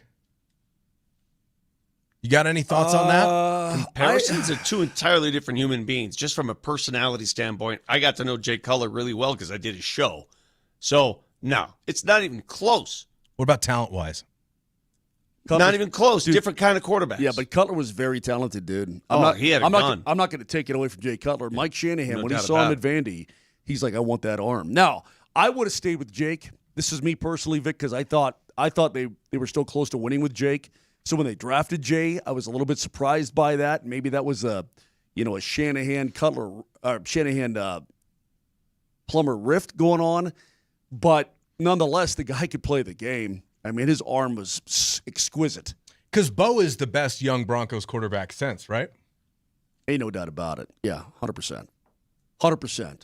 I was just thinking of the parallels. I mean, well, just think about it. Outside of Peyton Manning, since Tebow, Jake Plummer, Jay Cutler, don't even bring up Tim, but I mean, outside of Peyton, who's been anything here? Really, nobody's been anything. So how does the start of Bo's career compare, Vic, to the start of Jay's? Well, Bo's got obviously more wins. Bo's got more substance to his career. Jay had a lot of hope to his career that never really panned out the way people had hoped. You know what? The one thing I'll remember about Jay Cutler's early career here in Denver is it came at the right time because Phillip Rivers was doing his thing with the Chargers, and every time the Chargers played the Broncos, the back and forth was awesome. Great. It was super awesome good. theater. Super duper It really good. was. And, Jay produced a couple big games with big numbers. The team just wasn't that good. It led to Shanny being let go. Craziness. Absolute craziness. Yeah, I was just thinking back on it. I was like, man, that's the last time the Broncos have had this type of prospect, isn't it? I mean, that's a while ago now. It's been a the long Jay time. years. Yeah, it's the been Jay a long years. time. By the way, the winner for our ticket giveaway, Janice Worley. Janice Worley. Get in touch with us here at Altitude Sports Radio. Spell it. Janeese. That's the first name, Yeah. Janice. I guess that's a good point. Worley. That's Worley. awesome. Yeah. Way to go, Janice. Congratulations, Janice. You've Have won fun on tickets Saturday. for Nuggets and Rockets, which should be a great matchup. Tomorrow, we'll listen to a little bit of audio from Kevin Durant. Vic, did you see any of that podcast that KD did with Fred VanVleet where they sat down together? No. Fascinating. These NBA guys, man, when you get them on a podcast and there's nobody in the room to check them, they'll just say whatever. What did they go off on? Everything. The All-Star game. KD blamed ruining the All-Star game on Steph and Damian Lillard because they just started to shoot for wherever. He has a point. I thought so too, and He I has wanted a great to listen point. to I mean, that. it's turned into just cross half court and shoot. Yeah, he has a very good point. The All-Star game is ruined beyond repair. I mean, anybody who thinks you can fix it by just talking about it, it's done. It's gone. Can I commend the New York Knicks? Okay. Oh, we need to commend them. They are please. not going to hang that banner, and I commend them for that. They at least have a sense of dignity. That is so funny you say that because last two teams basically were strong-armed into hanging the banner, right? Right. And they're like, nah, we good. Not only that, but listening to Mad Dog yesterday rip on Stephen A. Smith was awesome. Do you have that, Nell? Give me just a minute of it. Do you have it pulled up? Because we were going to get to it. We were going to get to it. Okay. Yeah, we were going to get to it. It was fantastic. Tony Kornheiser went off on this stupid NBA Cup crap. I mean, I guess I feel so bad that you can't make me care for something I don't want to care about. I'm sorry. Give me 30 seconds, Mad Dog. I do not understand it there, Brian. I apologize. Somewhere Walt Frazier and Willis Reed and Red Holtzman are saying, really? We're going to celebrate this stupid thing? This inauthentic creation to jazz up the regular season, which means absolutely nothing in the big picture. And by the way, last year the winner of the All right, we get it. No, he gets crazy though. Nelly, find the crazy part. part where he starts screaming. Oh, I love that. there's no doubt about Well, it. he always gets crazy. That's You Mad be Dog. talking about anything. That's Mad He'd be Dog. By the crazy. way, I wanted to tell you, we're giving away tickets to Sunday's Broncos Jags game. All you need to do is enter. All you need to do to enter is head over to Three Dogs Tavern tomorrow.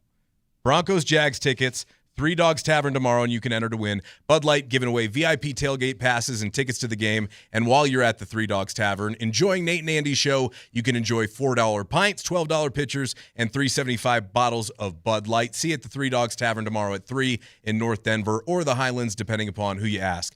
Quickly, Nelly, before we get out of here for the day, give me a fact checker. Nelly monitors the mistakes in today's Fact Checker. Presented by Rock Plumbing, Heating, and Air Conditioning. Your local home comfort specialists. RockHeating.com. Rock, bringing comfort home and simplifying your life. Moj, I'll go through Mad Dog and I'll cut up some good parts of his rant for the show tomorrow. But in the meantime, I always like to bring this clip to the station every year. I play it once a year. I've been doing it since the Dempsey and Company days. We are a few days into Hanukkah, so I wanted to wish a happy Hanukkah to anyone out there who celebrates, but don't take it from me. Why don't you take it from a Motown legend? Someone paid Smokey Robinson on Cameo to wish their dad a happy Hanukkah, and here was what we got a few years ago. I was contacted by your sons, Jeff and Jared, and they wanted me to wish you happy Chanukah. Happy Chanukah. I have no idea what Chanukah is. But happy Chanukah because they said so. Anyway, God bless you, babe, and enjoy Chanukah. Thank you, Smokey. That's awesome. Happy Chanukah to you and yours out there as well. Because Hanukkah technically is spelled with a C, right? CH at the beginning. Raj and the coach. They're That's coming awesome. up next. Anyway, God bless you, babe, and enjoy Chanukah. Have a wonderful time.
It's a Nugget Ticket Thursday. You guys will have keywords coming up on 10:20, 11:20. We will give away our first winner at 11:55 here on the Morning Sprint. That's the coach, Mike Sanford. KJ Granderson's behind the glass. I'm Alex Ryan-Emmy. Join us today, 303-504-0925. We're going to get you guys inside Ball Arena like only we can do.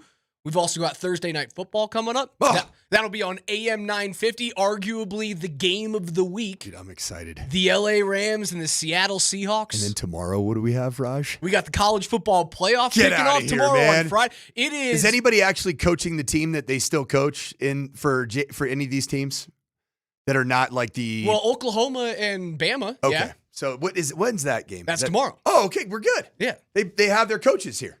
It's not James Madison and coaches UCLA's head coach. No, the Friday college football playoff game is Alabama, Oklahoma in Norman. That's pretty cool. Sick. That's the one thing about this expanded playoff that I go, heck yeah, man. Yeah, I'm all about this. We get a game in Norman on December freaking the 19th? Get the heck out of here. So I read somewhere that it would be the first time that Oklahoma beat Alabama 2 times in a season since like 1934. They're going to win. Really? OU's beating Alabama. You're confident about OU? Yeah. And then Kalen DeBoer is on a private jet up to Ann Arbor, Michigan. See, hey, hold on. Kalen said, I will talk to nobody else. Oh, I am a one-woman man, we says all are. Kalen DeBoer. All of us coaches are we're so loyal. The stick-to-itiveness that we have is like no other. We don't talk to young blonde staffers. Ooh. I was actually talking about just employment, and I was talking about the fact that, considering we're talking about the University of Michigan, I don't think I'm very far off base. Raj, I was actually talking about the fact that my wife and I, over the course of from 2014 Boise, Idaho to 2022 Boulder, Colorado, that's 8 years, correct? Correct. We bought 6 homes in that time frame. That's insane. That's stupid. You know what it is? It's like that's idiotic, maniacal, psychopath, serial killer type stuff. And that's what college football can do. Capital gains taxes. Exactly. And you wonder why I'm hustling. I'm on. Why DMac calls me a media whore. And for DMac to call you that, you got to know that you're working hard. You're never sleeping. Never. Guys, when we were out in Baltimore for the Army-Navy game last week, we fly in to Maryland and we get to the hotel at 11:30 at night. We're trying to find a place that has like late night crab cakes so we can pop a couple of beers, watch the Avs game that was super late that evening. Coach just leaves me with his wife at the bar. Anne-Marie and I are having a date together. Coach throuple turned into a couple, but not of the right variety. Coach is nowhere to be seen. The guy's gone for 40 minutes. He has found a little hovel in the back of this closing crab cake shop in Baltimore, and he's doing a show with DMac. Meanwhile, he's got his backpack on from the flight. He's got his carry-on rolling around there, and I'm picking out of your crab cakes because they're sitting there getting cold. And then what did I do on game day? When we had to get into the stadium 5 hours early because I had 2 shows to do. Another time, Anne-Marie and I are just sitting there. Hey, what do we do? Hanging out. Should we even brought Mike on the trip? I'm a mess. Oh, it was too much fun, man. Yeah, crazy football weekend kicks off tonight on AM 950 with Seattle and the LA Rams. The Nuggets will be on 92.5. A little double dipperoo of basketball and football action this evening. You guys can also win a signed Steve Atwater helmet if you head out to Rhino and number 38 with Moser this evening. Is that black mat? Yes. That is so cool. So they've been flipping and flopping of which ones you get. You either get the royal blue, old school, orange crush defense D logo, or there's like a matte black. They're both very, very dope. So if you guys want to win that, head on out to number 38 and hang out there. Bama and Oklahoma on Friday evening. 3 games on Saturday with Miami and Texas A&M. Tulane and Ole Miss. James Madison and Oregon are your 3 college football playoff games. We also have 2 NFL games on Saturday. Are those games on Westwood One? I'm unsure. I'll double check. Our program director was in here about 45 seconds ago. I think I can go track him down sometime in the break. You know what was concerning to me? That it started yesterday and maybe the day before, and in this virus, I'm not shocked that it it infected the great American fraidy cats in the morning. This virus of the Broncos need to lose a football game is so asinine, I'm going to lose my mind.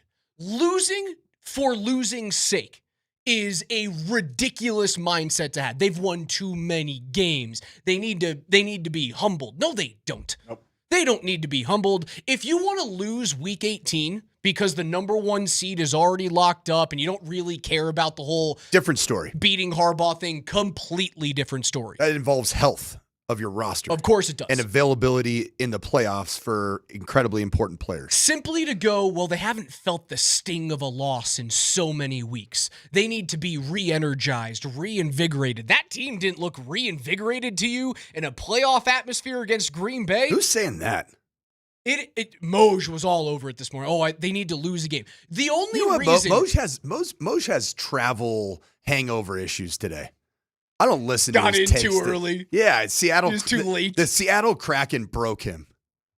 That trip up there broke him. Just a quick trip, bad times, late night, didn't sleep well. The reason why all of you feel that way, and if you're in that camp of the Broncos need to lose before going into the postseason because winning 17 games in a row is simply too many. I understand no team has ever done that, right? Like, I get that.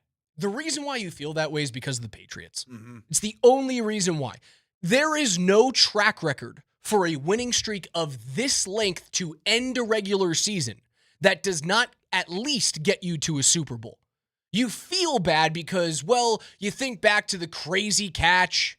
You think back to the upstart Giants and Eli Manning beating the undefeated New England Patriots. Well, first off, you got there. The only other times this has happened, the 1972 Dolphins, obviously and famously, the only team to not only end a regular season undefeated, but go through the playoffs and win the Super Bowl back in 1972. That is a 14-game win streak to end a regular season. 13 games that happened with the Bears in the 30s and the 40s. That is not modern football. I'm not really going to count. Not here for that. No. You know the last time that a team won 12 straight games to win or to finish a regular season? It was the Patriots. I was going to say. You know what they did in 2003? They went 14-2. They won 12 straight to end the regular season. And they didn't lose again. And they didn't lose again. More often than not, teams on this level of a heater, I'm not talking 7 or 8 game heaters. I'm not even talking 9 game winning streaks. That's chump change compared to what the Broncos are doing right now. When you are this good at winning football games, more often than not, you at least get there. And, well, 2 out of the 3 times in modern NFL history, you win the damn thing. Winning begets winning, especially when it's not, I'm better than everybody. My talent is far superior than everybody. I would argue that the Denver Broncos have eaten some poop sandwiches along the way during this win streak.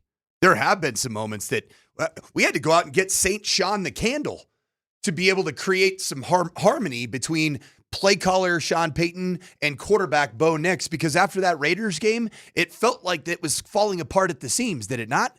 Wins that feel like losses. There were plenty of those. You want to feel like you lost a game? You want that feeling? They've had it before. Tell me what the Raiders game was like 5 weeks ago. Did that feel like a win? Nah. Felt like a loss. Tell me about the Commanders game. Felt like a loss.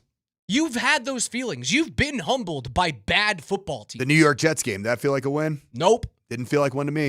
It's got a win in the schedule. Sure does. And the big thing, when I look at these other teams that have won 9 or 10 games in the modern era, we look at the 2022 San Francisco 49ers, who finished the season on a 10-game win streak, but lost in the NFC title game. You know what they had to do? They had to play a first-round matchup. They had to play a wild card weekend. The Broncos, if you continue to win, will not. A 9-game win streak. The 2008 Indianapolis Colts, after winning a Super Bowl the previous season, finished that year on a 9-game win streak. You know what they did that year? They had to play in the wild card weekend. They lost. Getting the first round bye and making sure that you have home field advantage, and I know that Indy had that, it means everything. Yeah. If you go on this level of a heater, losing doesn't do anything for you for losing's sake. So stop being scared. It means nothing. If you want to lose a game, make it happen in week 18. Yeah. Now, it's a little antithetical to one of the boxes that you said you need to check at the beginning of the season, which is you got to find a way to beat the Jim Harbaugh-led Los Angeles Chargers. Right. Which, okay. I'll take 14-3 over that, okay? 2 of the losses coming against Jim Harbaugh and the Los Angeles Chargers if you get to that point. Isn't that crazy? Because I really did think that was going to be the game that was going to determine, and still can be, to be fair, right? I want to be clear.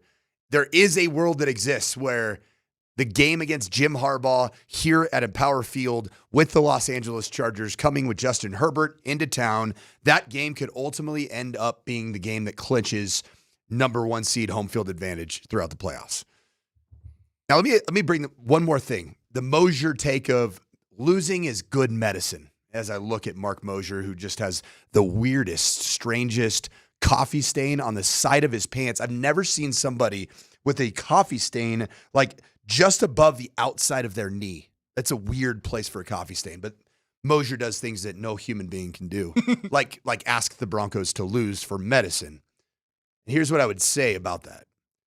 If this team was coached and led by Nathaniel Hackett and had a 12-game winning streak, I would say, yeah, I probably agree because it's Chuckles the Clown. Happy-go-lucky. And you're gonna be whistling through the graveyard, man. And all of a sudden it's gonna come up, it's gonna get you where it gets you. Sean Payton, however, do you think he's the guy that's just happy-go-lucky? Do you think he's the guy that just allows the team to just feel like they are the best thing since sliced bread? Nope. Sean Payton is miserable.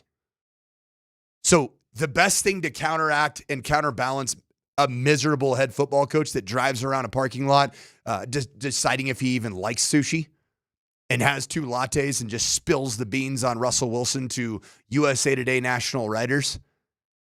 The best medicine is winning because there is a very good equilibrium. It's Sean Payton, a.k.a. Nick Saban, a.k.a. Bill Parcells, a.k.a. name whatever a-hole head coach that you can in football. The joy comes from the locker room because they're winning. And they love that, and it's intoxicating, and they want to keep that because winning begets winning. We'll hear from the locker room. We'll hear from that head coach on the other side. That's the coach, Mike Sanford. I'm Raj. It's the morning sprint on Altitude 92.5.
Kicking and pushing through a Thursday, and we're giving away tickets to the Nuggets-Rockets game on Saturday night. Your 10-20 keyword is night. Not necessarily the darkness, but like Phil Knight, K-N-I-G-H-T. Or like a Vegas Golden. Or like a Golden Knight. Yes, Knight with a K. Or an Army West Point Black.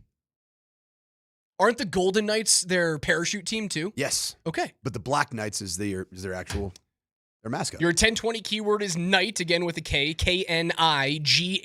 That is night with your first and last name to 303-504-0925. Tickets are still available for all remaining games in December, including the game against Orlando tonight and Christmas Day. Make sure you guys go to nuggets.com/tickets. Your 10-20 keyword is night. Nuggets Ticket Thursdays are presented by our friends at the Wilhite Law Firm, giving you a chance to win big on and off the court. Visit WilhiteWins.com. Night is your keyword. We'll give away our winner coming up at 11:50. Best of luck. Raj, can I give you a did you know statistic? I love a DYK. Can I give you a DYK here? Please. Quarterback for the Denver Broncos, that guy. That guy. Having a pretty good year. Sure is. And is having a pretty good start to his career. 11 straight wins. Did you know that Bo Nix now has won 22 games, has 7,031 passing yards career, and 52 touchdown passes? He hasn't even finished his second career season for the Denver Broncos or in the National Football League. Did you know that there is only one other quarterback in NFL history to win at least 20 games and have at least 7,000 passing yards in addition to 50 touchdown passes in their first entire 2 seasons? Was it Andrew Luck? Dan Marino. Marino. That's pretty cool. Okay. So basically, you're in 2 seasons as a starter. Your sophomore year, the dreaded sophomore slump, if you will. 20 or more wins. Bo's already at 22. 7,000 or more passing yards. Bo's already at 7,031. 50 or more touchdown passes. Bo's already at 52. He does. Dan Marino's the only other one. Nick sits right now tied with Manning for 4th most by quarterbacks through 2 full regular seasons. Now, he has 3 more games remaining. Maybe he doesn't play that final one. It might just be this weekend against the Jags, Christmas against Kansas City, and then City plays the final week. Even still. He will likely... He's guaranteed. How's this? He's guaranteed to pass Derek Carr for 3. He will likely finish behind Dan Marino unless he throws for 17 touchdowns over the next week or 3 weeks. It's not going to happen. He'll have the 3rd most touchdowns behind Herbert and Marino. He will, in terms of yardage, probably be somewhere between number 5 and number 8, which will be Manning, Stroud, Lawrence, Kyler Murray. In his first 2 seasons, he was putting up numbers. Wasn't necessarily winning a whole bunch of games, but he was putting up numbers. The big thing that I look at here, the 21 interceptions. That's it, man. Those other names that we read off there. Read Peyton Manning's interception numbers. Right, and obviously having the rookie record helps him have this non-prestigious honor of 43 interceptions in 2 years. Holy crap. Bo's got half as many. He's got 21. You know what else Bo has that crew of major passers in terms of bulk and yardage had? Those passers didn't win. And there's a reason why you throw for a gazillion yards in your first 2 years as a rookie and second-year quarterback. Playing from behind the entire time. You're playing from behind. And that's not necessarily great football. Didn't Payton have complete flip-flop records in his first year, though? I think first you're and right, second yeah. year? They were god-awful his first season, and then it turned into, here's the MVP. The Colts are going to be contenders for the next decade plus. Right? Didn't they win 12 or 13 games the next year? I'm going to find out right now. I'm almost positive they were a double-digit 3-13 and hit. Yep, you nailed it. 3-13, 13-3. So good. It's nuts. That type of turnaround. You know what's weird though? So the journey for any athlete. So even if you're father or mother of a college athlete, high school athlete, you always just think that the next year or the next step is just going to continue to be an upward climb. You looked at Peyton Manning's career. Started as a 3-13 quarterback that threw 28 picks. Next year, 13-3 quarterback that threw 15 picks, still pretty high. 10-6, and then year 4, 6-10.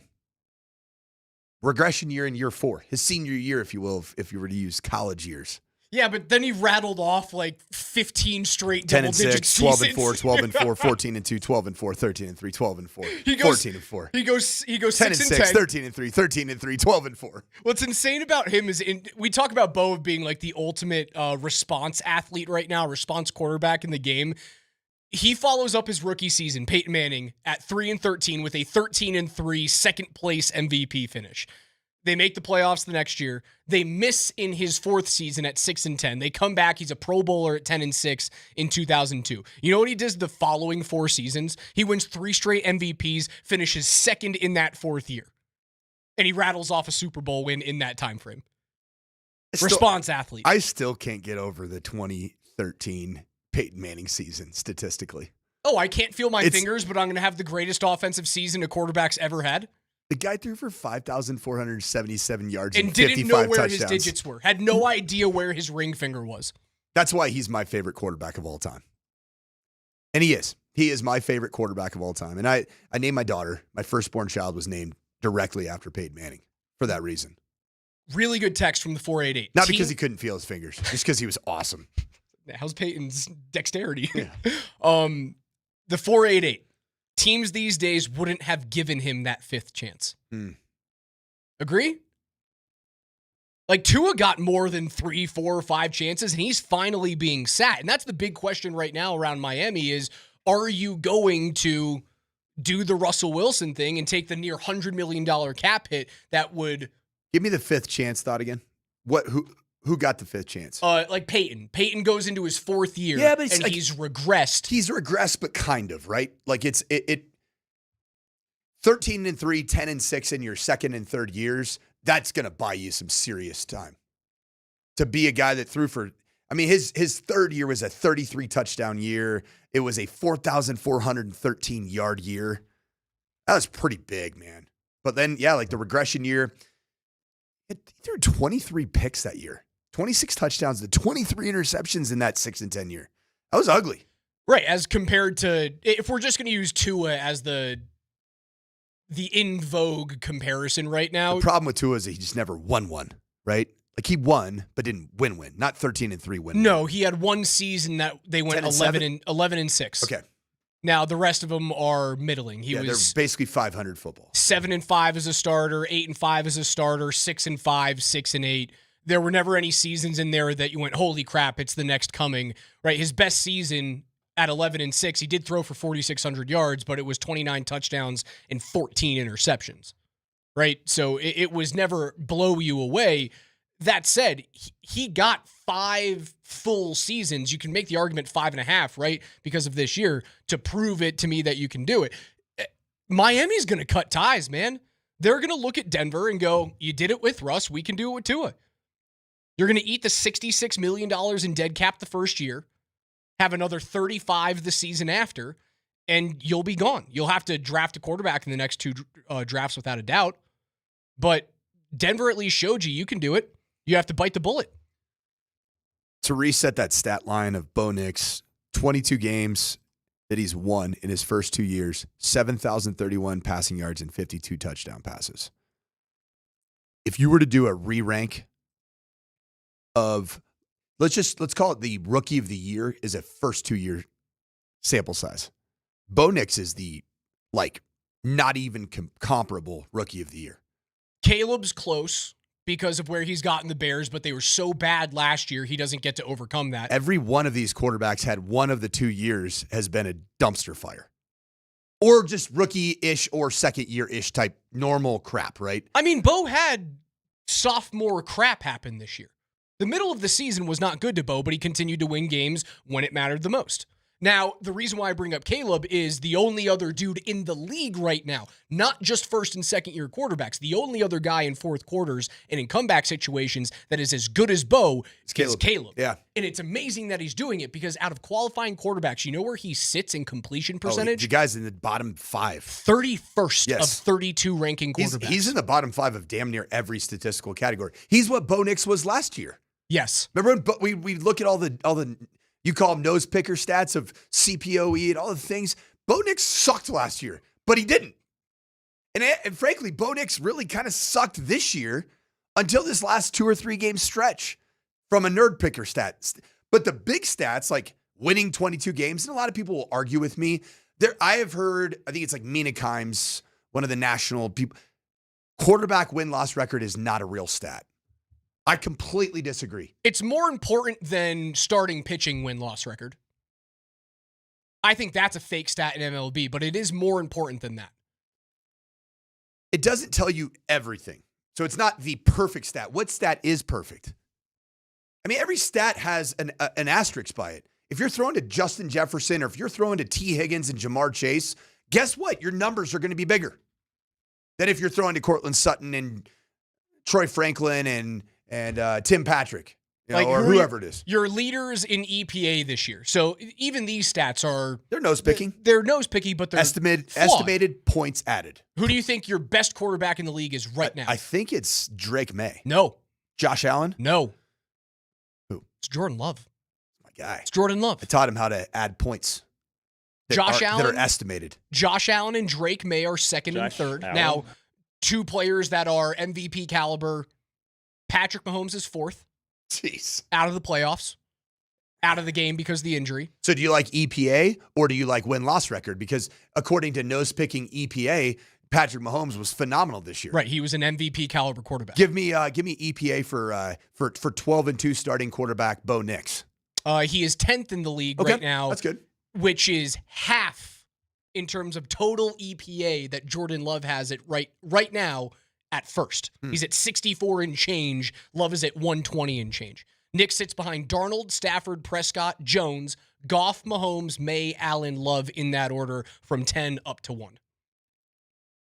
Raj, re-rank right now, 2-year sample size, and everything matters in 2 years. The 2024 NFL draft class. Knicks 1. Massive drop-off. May 2. I'd say after 1, it's a huge drop-off. Would you agree? Sure. Because of a 2-year sample size of success. Williams 3. Yep, I agree. Daniels 4. Yep. Isn't that crazy? Yep. Isn't it crazy what? Because he can't stay healthy. We talked about it all year last year. I was like, there are times where he looks like the Redeemer statue when he's running an open field, and you cannot live in this league doing stuff like that. Like, you can't do it. 5's got to be J.J. McCarthy. 5 is McCarthy. 6 is Penix because Penix may never play again. He might not walk again. That is your definitive list. Knicks, May, Williams, and Daniels. And would you say the argument? McCarthy, Penix. The argument. It can't be made. It is that list. I was going to say that Caleb Williams could be, because he's won games in the fourth quarter, because I think the trajectory for Caleb Williams, because of Ben Johnson, that nurture, that fit that we talked about, the arrow is up on that player. Sure. The arrow was egregiously down last year. Which is why I think that May deserves to be second. The arrow was never down on Drake May. We're still waiting. It was like, this is kind of good. It was the beach ball effect on your Google Chrome. You're waiting for something to load. The bandwidth's not working. You're just waiting on the beach ball. I used to call that the circle of death. Circle of death. Sure, yeah. Be my guest. That's fine. It's a loading screen with Drake May from last year. That's why he deserves to be number 2. I do think there is a significant, which is so funny because of how dominant Jaden Daniels was and how great of an unprecedented run into the playoffs that he had as a rookie quarterback. I think there is a larger drop-off from 3 to 4 than there is from 1 to 2. Fair. I think the top 3 and the bottom 3 of the 2024 quarterback class is a greater chasm than Bo to May. And you know what this top 3 have that the bottom 3 don't have? They don't. The bottom 3 guys are all prone to injury because if you look at their body types, they all look like guys that are going to ultimately get injured. Especially Penix and Jaden Daniels. Like, those guys are long, like string beans. They're string beans that have manufactured weight and muscles to a certain extent. You know what? They're spot up shooting small forwards. Yep. You look at the lower half and you go, how have those not broken at this point? And J.J. McCarthy is the headband wearing rec league ball player. Philip Seymour Hoffman. Is he not? Is he not the headband wearing rec ball player? The guy shows up. He's got his socks pulled up that have the 2 stripes on them. He's got a white T-shirt underneath his penny. Definitely. Yep. Definitely. Penny or penny? Penny. You nailed Penny it. with Yeah. an E? Yes. I was confused that. He's got a white T-shirt. I actually think underneath it is the penny. I think it is penny. Like you pin it on. You pin it. It's penny. I think with an you're I. right. Actually. So he's got a white T-shirt underneath the penny. He's got a shooting sleeve. He's got a shooting sleeve. I think he actually might have an elbow brace. Bionic elbow. An ace bandage on his right knee. Because he bumped it on the cabinet the other day. Oh, make sure you guys text in the keyword night. That is KNIGHT, night, with your first and last name to 303-504-0925. Coach, I agree with it. We ranked the top 5 quarterbacks in the league who are playing for something that matters right now. We did that 2 days ago. Our 1 through 6 re-ranking of the 2024 quarterback class it's spot on, and I really don't think there's arguments to be had other ways because, well, Bo's the only dude who has won consistently. He's the only guy out of that class. This needs to be an official award, and so I knight this award, which is your keyword, knight, KNIGHT. I'm going to say that this award is called the Raji. It's the Raji. The BJ Raji? It's you, man. Alex Ryanemi, the Raji. It's a Raji Award. It's the 2-year sample size of quarterbacks that are in their sophomore year. It's called the Raji. Congratulations, Bo Nix. You won yourself the inaugural Raji. Very prestigious. It's the best honor, the most prestigious honor. It's way better than the Moji. The Moji is not great. I don't love the Moji. We'll hear from Sean Payton on the other side. Don't go anywhere. 303-504-0925 on Altitude.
Yeah, I'd say this. They've really, I think they've won 5-6 in a row, and ATM, they're doing a lot of things really well. They're scoring. Mondays, I look at the touchdown reel, and there's a ton of good schemes. He came up under Sean McVay, and so there's certain beliefs relative to what you're going to get in the run, in the pass game. I think the one thing that stands out, they're plus 10 in the turnover ratio. They're second in the league in interceptions, and so I'm not going to say they play man-to-man, but there are a lot of snaps, like last week, where 7 eyes are on the quarterback, in their zone coverage. And so, we've got to be on point. They mix it up defensively. They've got a very talented punt returner. And so as you look at them and you watch the tape, it's a smaller market, but you see a real good team. Sean Payton on the Jags and Trevor Lawrence coming to town this weekend. We said that the best game of the season, rather of the week, is tonight on Thursday Night Football. When? I would make tonight Thank you. on Thursday Night Football. My best Birdo I can give you guys. Tonight! That's even better. Tonight. The second best game of the week is Broncos and Jags. And no one nationally is talking about it. Now, I think they didn't even put it into like the good time slot. No, right? they didn't. Just it's a throwaway game. Standard somehow. A team on an 11-game win streak. It's no big deal. The Jaguars at 10-4. I mean, Trevor Lawrence right now leads all qualified quarterbacks with 8.4 passing yards per attempt. Cool. Since Jacoby Myers made his Jaguars debut in Week 10, coming from the Raiders. All right, so he's been on a heater. He's been on a bit of a heater. I'll give it to you there. Lawrence has the second most touchdown passes, 14, and the third highest passer rating among qualified quarterbacks in that span. He also has 14 turnovers, which is 2 off the NFL lead.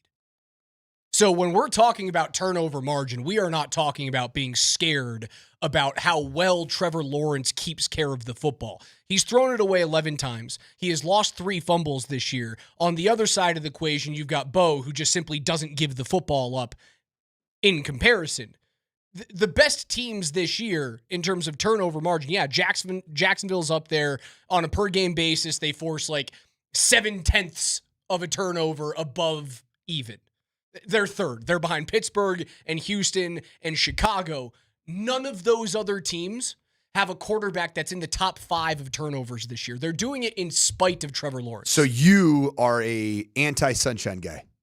You think that the sunshine is going to find darkness when he comes to Denver? I do. Mm-hmm. I don't trust him with the football. And I was hearing DMac glaze all over him yesterday on PhD. I didn't know you could glaze all over somebody. About how you'd rather take Trevor Lawrence. That is what the sound of glazing all over somebody is right there. Over Justin Herbert, which is nonsense. Both of the guys haven't done anything in the postseason, so I'm going to take the dude who has way better and way gaudier regular season stats, and also the guy who hasn't lost to you in the Sean Payton era. I'm going to take him over Trevor Lawrence. I'm not scared of him. I'm scared of Travis Etienne. Raj, what am I doing right now for all the listeners? You're doing what? Wasn't there a team? You're doing what the Lions were going to get fined for. We're going to get flagged for the whole game. Picking my nose. Uh-huh. Because I got a new stat for you. A new nose-picking stat. Oh, God. And ironically, the first 2 letters in the acronym are NP. But they're not nose-picking rate. It's negative play rate. Okay. So this is the Sean Payton analytics from college football. Now, in the 2025 season, quarterback's ability to mitigate negative plays, and the stats that you're looking at are total dropbacks, interception percentage, sack percentage, and fumble percentage. Those combined lead to the NPR percentage. Joe Burrow is actually number 1 in the National Football League as the best mitigator of negative plays. Shocking, right? Kind of shocking, I would say. Number 2 is Jared Goff.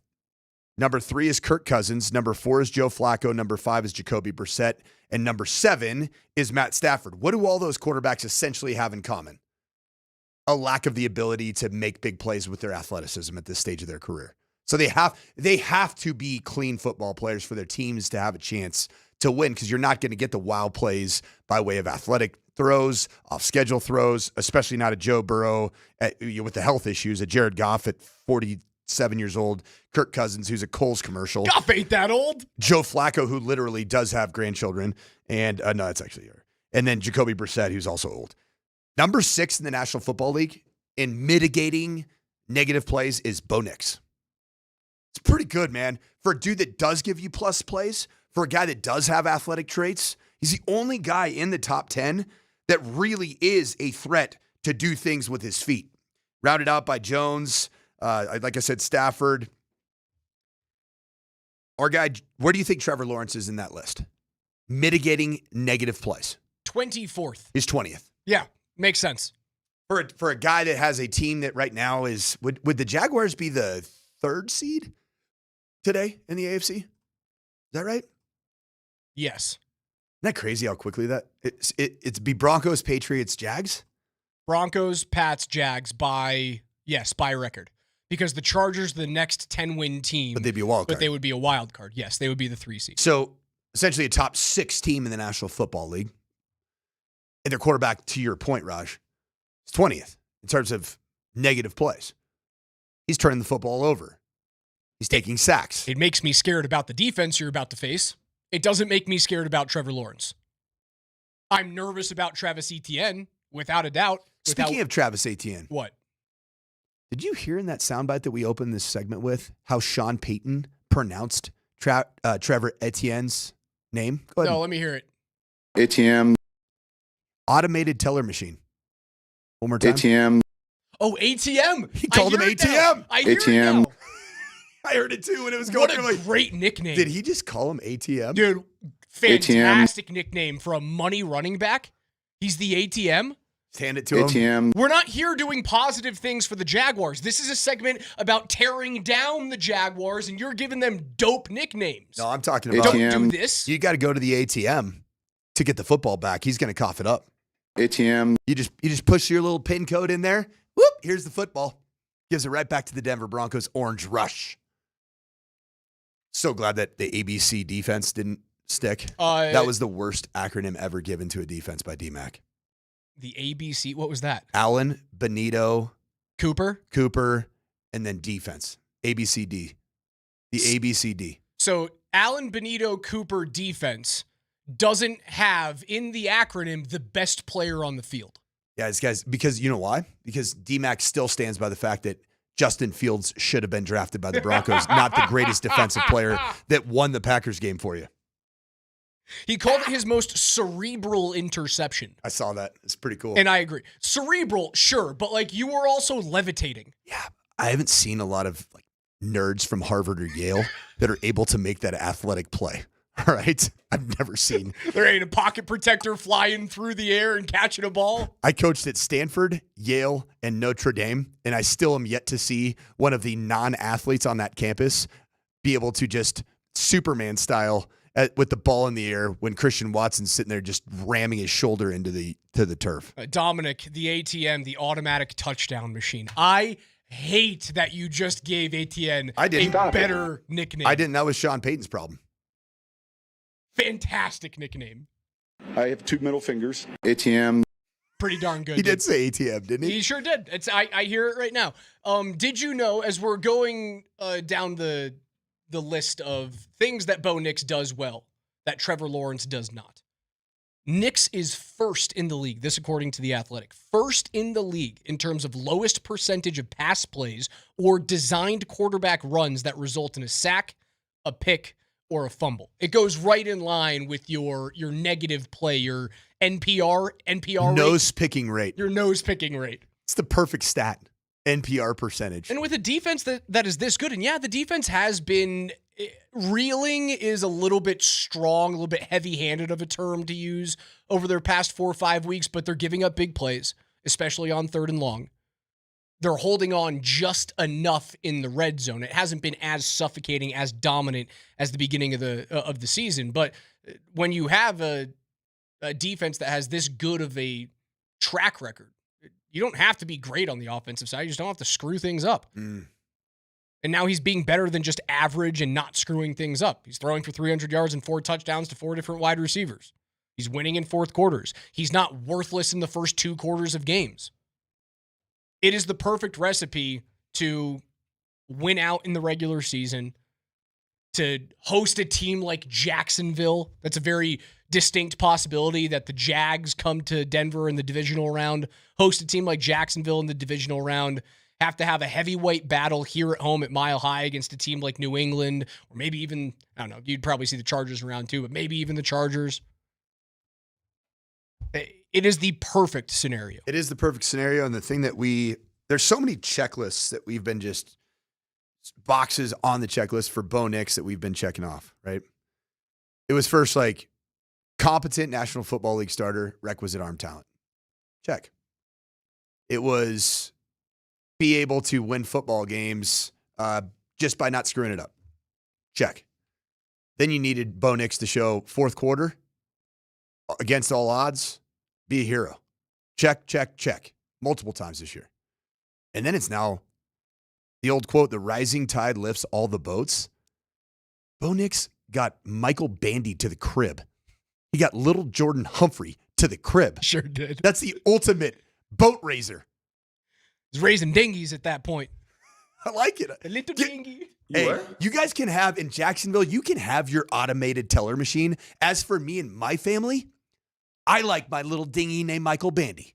ATM. That's the coach, Mike Sanford. Your next keyword is coming up at 11:20 to get you guys inside the building at Ball Arena for the rematch between the Nuggets and the Rockets. You can also still buy tickets to tonight's game against the Magic. You can hear that on 92.5. Thursday Night Football on Westwood 1 can be heard on AM 950. Head on out to number 38 in Rhino with Moser. A little watch party for both of those games this evening. You can win a signed Steve Atwater helmet. You won't want to miss it.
We're giving away tickets to Sunday's Broncos and Jags game, and all you need to do is head on over to the Three Dogs Tavern tomorrow, and you can enter to win. Bud Light is giving away VIP tailgate passes and tickets to the game, and while you're at Three Dogs Tavern enjoying Nate and Andy's afternoon show, you can enjoy $4 pints, $12 pitchers, and $3.75 bottles of Bud Light. We will see you at Three Dogs Tavern tomorrow at 3 p.m. in North Denver, or the Highlands, whoever you ask at this point.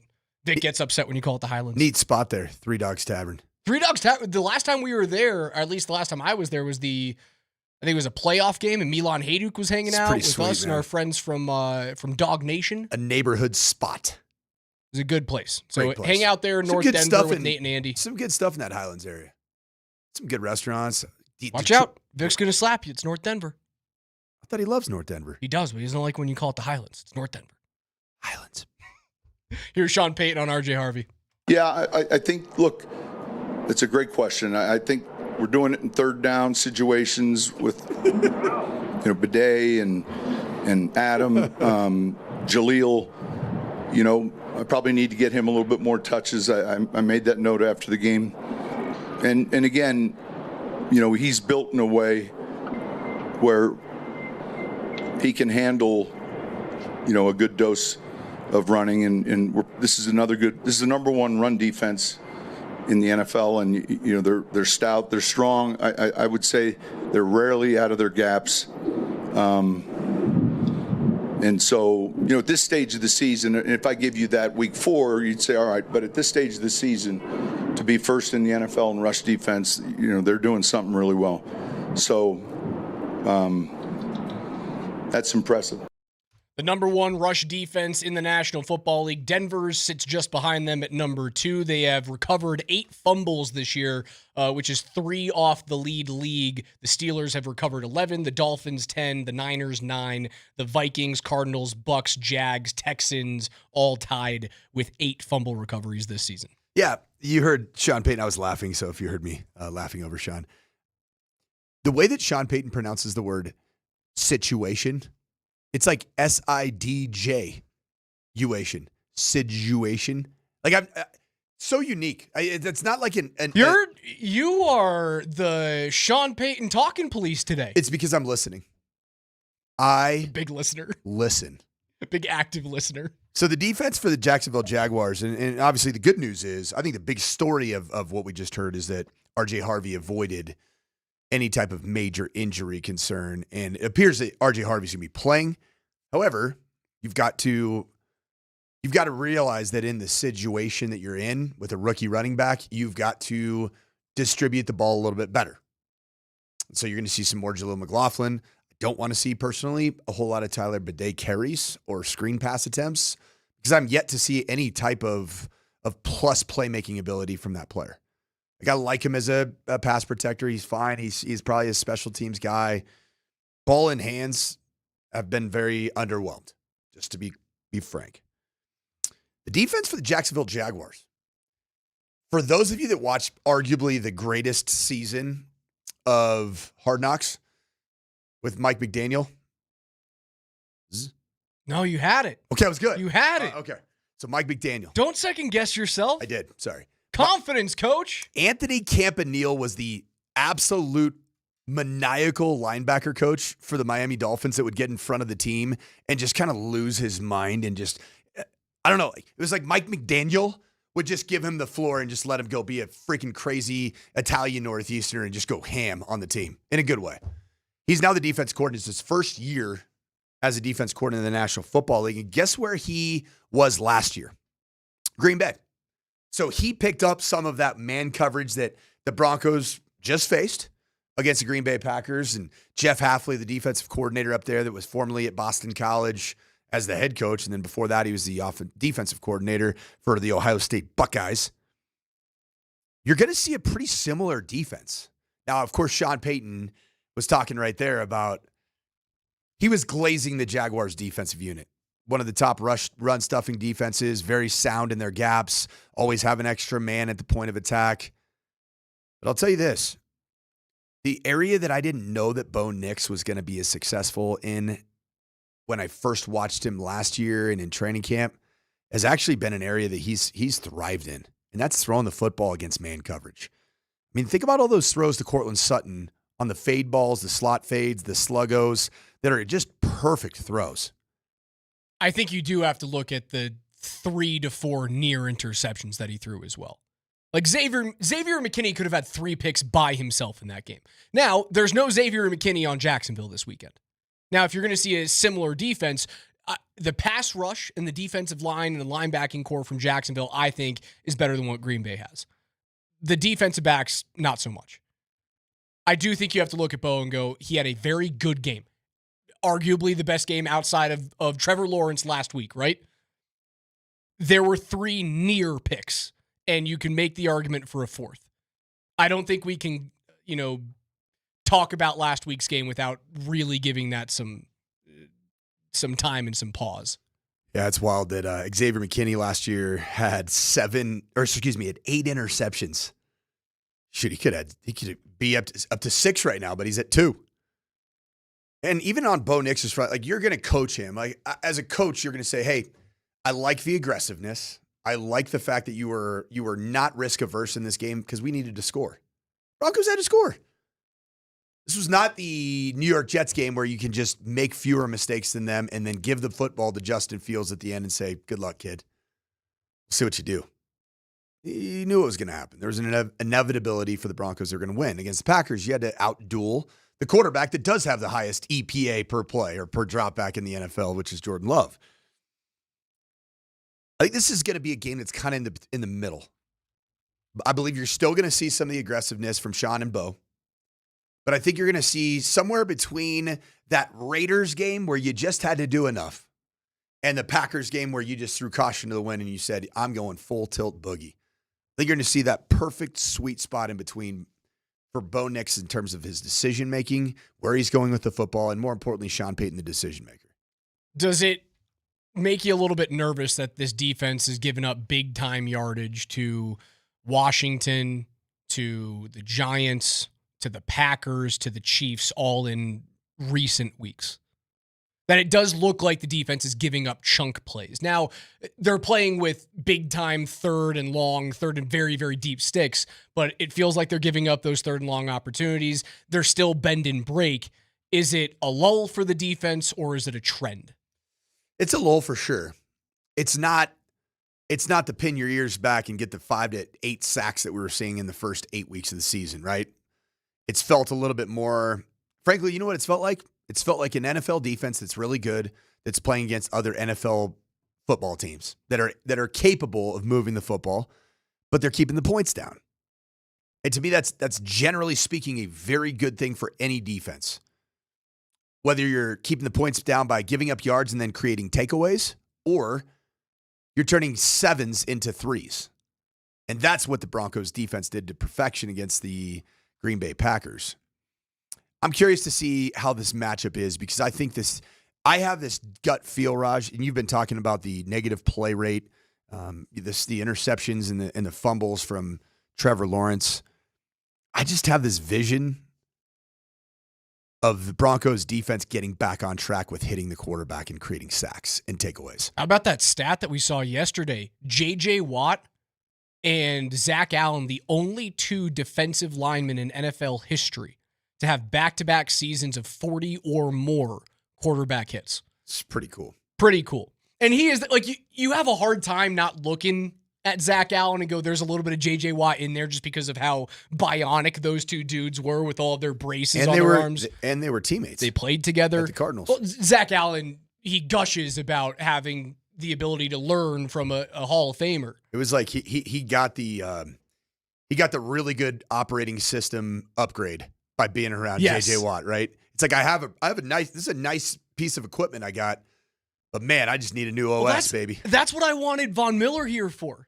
And Von talked about it on his podcast. He went, listen, I'm a spot-up three-point shooter. When I come in the game, you know what I'm doing, and I would be taking reps away from already NFL-ready pass rushers. So it didn't make sense for Von Miller to be here. But if I'm talking about upgrading the RAM on my supercomputer right now, it would be nice to have Von Miller there for Jonathan Cooper and Nick Bonito, who are still very young in their NFL careers. to learn from that guy, much like Zach Allen was able to do with J.J. Watt. That's the reason why I was pounding the table for Vaughn to be here. You know, Zach Allen that was his career high pressures in a game against the Packers. He generated a career high 9 pressures on 36 pass rushes, which is a 25% rate.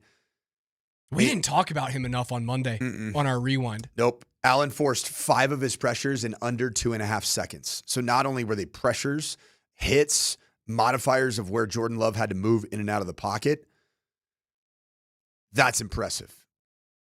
In fact, the pressure, arguably the most significant moment in the game, not Pat Surtain's interception, was the game-sealing interception from Riley Moss, and that was coming off of a Zach Allen-generated pressure.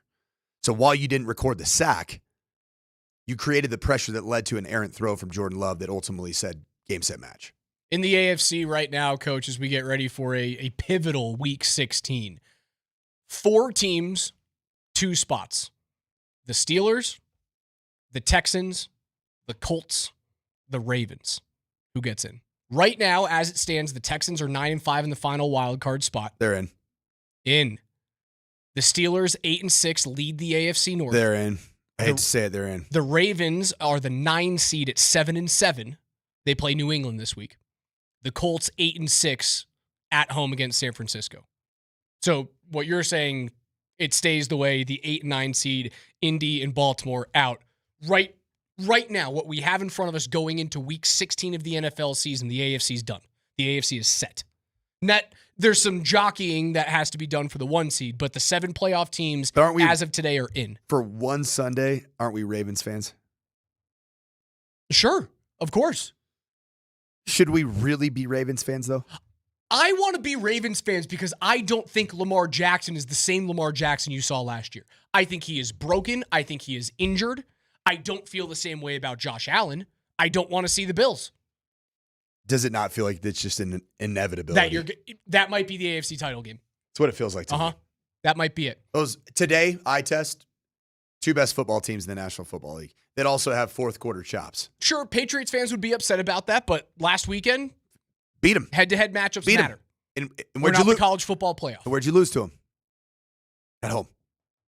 Beat them. So you're 7 right now. Broncos, Patriots, Jags, Steelers, Chargers, Bills, Texans. It doesn't change. Maybe some jockeying in position and some flipping and flopping, but no shot for the Colts because they're playing a 44-year-old quarterback. If not, they're playing Riley Leonard. I did see today that Anthony Richardson, his 21-day reinstatement window has opened up from the IR. Neat. Shane Steichen also said, he can't really see. So I don't know if what a slap in the face for Phillip Rivers to be like, we're thinking about putting in a dude who can't see out of his right eye. Andrew Luck was asked about it as well. Did you hear that? No, I didn't. He was asked, did you get any calls from the Colts? He goes, none, and I wouldn't even consider it. He wouldn't pick it up. No way. It's like calling Calvin Johnson back after 3 years of him being retired. Guys, I'm running Stanford football right now. Why would I go? My favorite thing that I heard from Andrew Luck, and we'll keep it for the 11:45 segment. I can't wait if you guys haven't heard him talk about NIL and running Stanford football. It's the best thing I heard yesterday. We'll have that coming up at 11:45. Your keyword to win tickets for Nuggets and Rockets is coming up on the other side before NFL notes. Do not go anywhere. Don't go anywhere.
The Will Height Law Firm is presenting Nuggets Ticket Thursdays, and this is your next chance to win tickets to see the Rockets and Nuggets on Saturday. Text the keyword RINGS, that's RINGS, RINGS, to 303-504-0925 with your first and last name. Fans at the Christmas Day game against Minnesota will receive a Nuggets ornament and stocking while supplies last. Get your tickets today at nuggets.com/tickets and celebrate Christmas with the Nuggets. Your 1120 keyword for tickets to Saturday's game against Houston is RINGS, RINGS, RINGS. We will announce our winner coming up in about 25 minutes from right now, but it's 11:20 on the morning sprint, means it's time for KJ's NFL Notes.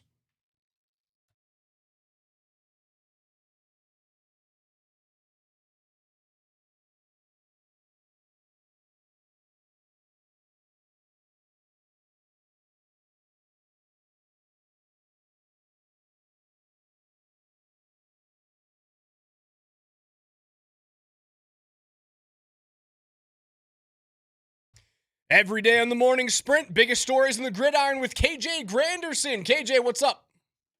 Well, as we heard Sean Payton say earlier in the show, the Jacksonville Jaguars are plus 10 in the turnover margin. And though Bo Nix has not turned it over a lot this season, he has had a couple of the moments where we've kind of been like, oh, Bo, don't, please, Bo. And so the question now becomes, when you're facing a team of this magnitude that likes to ball hawk, how do you handle that? Here's Sean's response in regards to why the Jags are so good at getting turnovers. Well, you see the punch outs, and then I would say, generally speaking, in those zone coverages, like they rush the passer real well. And so if you're hurried into zone coverage throws, you know, that eyes are on the ball, and it's different when your eyes aren't, you know, when you're playing man. And let's be real specific. There are some weeks we play corners that can't catch. And so when you throw at a corner who can't catch, you can get a completion, an incompletion, or a pass interference. I would say they have very good ball skills in the secondary. But a corner who can't catch we're going to throw jump balls to the downside or the risk drops dramatically. And so they have really good ball skills. Is he trying to tell me that Xavier McKinney has stone hands and he was like, we're just going after that guy the whole time? I mean, the guy had 8 interceptions a year ago. Can't be that bad. It can't be. Boy, that's funny. You know what's crazy about this, though, is there are products right now in football where, man, there's tracking devices on every single athlete that's on the field with this GPS catapult system. So Sean Payton can just click like 6 buttons on an app that he has to see every ball catching opportunity for a corner. Who's got butterfingers? And it's not that hard. You could watch probably a 15 play cut up of the last 3 years of legitimate interception opportunities for each corner that's starting. And you'd be like, that guy has no ball skills. That guy can't touch the foot. And then that helps you game plan. Like, that's really cool stuff right there. Just that Sean Payton would share that with the media. I love it. The second most interceptions forced by a defense this year are 18 for Jacksonville. They trail Chicago, who has 21 picks this season. I don't know. Do you look at the quarterbacks that they've played and go, yeah, they're not very sure-handed with the football? I don't know if I can make that assessment. Like, sure, Carolina at the beginning of the season, before Bryce Young started to turn around, and the Panthers are making a run at the division, but I guess you got Browning and not Burrow in week 2, right? Burrow wouldn't have been a guy who's a big interception guy. Mahomes typically not throwing the football away. I'm not all that concerned about the interceptions for Bo Nix this week. I am concerned about the Broncos' inability to run the football against Jacksonville. Got some good news, though, on that front, because I was terrified if R.J. Harvey had cracked or punctured or whatever, ribs or lung issues, I would not have felt great whatsoever about your opportunity to run the football. Well, you shouldn't feel good about the depth in the running back room right now. Yeah, it's not good. What are we hearing? Has there been any slight upgrade of status for J.K. Dobbins, or are we just sitting? Just sitting, waiting, wishing. hoping that you get to an AFC championship game and he's ready to go. Sitting around waiting for J.K. Dobbins, pulling her pud. Because if RJ somehow goes down or has bad games, your next best guy is Jaleel McLaughlin, followed by like a Cody Schrader, who they just picked up. It's not great. They're going to draft a running back in the first 3 rounds next year. Hey, Raj, what's the keyword? Keyword is rings. RINGS, rings. Is this a Nuggets ticket Thursday? It's a Nugget ticket Thursday. What game do you get to? You get to go to the rematch of Houston and Denver, which is a 3-point overtime victory for the Nuggets last time out. Yeah, they'll make take sure on you the Kings tonight. Keep hammering that rings. I'll tell you, with us being near the holidays, it's a great opportunity for you to have a better chance to win. So text rings to 303-504-0925. They take on Orlando this evening, not the Kings. My fault. Oh, yeah, tonight's Magic. The Orlando Magic. Not Paulo Banchero. Banchero. I said Banchero. KJ, what's next? ATM. As you guys did a great job of emphasizing yesterday, Brian Thomas Jr., Jacoby Myers, Parker Washington, and of course Travis Etienne out of the backfield are just a few of the weapons that Trevor Lawrence has at his disposal. Could that lead to Trevor Lawrence potentially testing Riley Moss and other guys in the secondary not named PS2, with PS2 actually being fully healthy going into this week? Patrick Surtain, he took a few seconds yesterday to kind of defend Riley Moss on the most recent PI call he got. Yeah, I mean, I think those calls are like pretty ticky-tacky. I just think there's examples across the league where other guys are doing this exact same thing and they don't get called for it. But at the end of the day, he holds his head high. He moves on to the next play. That's a great thing about him, man. He has a short-term memory. He looks forward to the next play because, your best play is your next opportunity, I believe. And, that's his mindset. And obviously ball don't lie because he capitalized and got a pick off of that. So Riley Moss, crazy eyes right now going into postseason play or playoff feeling games makes me feel great. I know he's very handsy. I think there's a greater chance Riley Moss makes like a game-saving play or interception in the playoffs than he does a 40-yard pass interference on 3rd and 12 that loses you a game. Or can you have both? That wins, I would say you could have both with Riley Moss. Sure. There could be feast and famine. And you still can win football games because guess what there's been for this entire season has been feast and famine for Riley Moss. And they're winning football games. He has not costed this team in a major spot yet, I would say. Is that the biggest point of concern on the defense? Like, the one thing that could derail a playoff game for this team is Riley Moss gets flagged in a big situation. I would say elite pass-catching tight ends and running backs scare me more than Riley Moss. Okay, so when KJ was talking about, Jacoby Myers and Brian Thomas and Parker Washington, like, do you go after the 2 corners that Denver has? I go, no. You look for Travis Etienne in the pass game, and you go, I want him on Alex Singleton. We're going to go side to side, see if you can keep up with my running back. Mm-hmm. That's what scares me about Jackson. Give me some Jade Barron. Play that dime linebacker. Heck yeah, man. Let's go. You drafted him in the first round for a reason. Use him. Smoke him if you got him. Use him. KJ. ATM.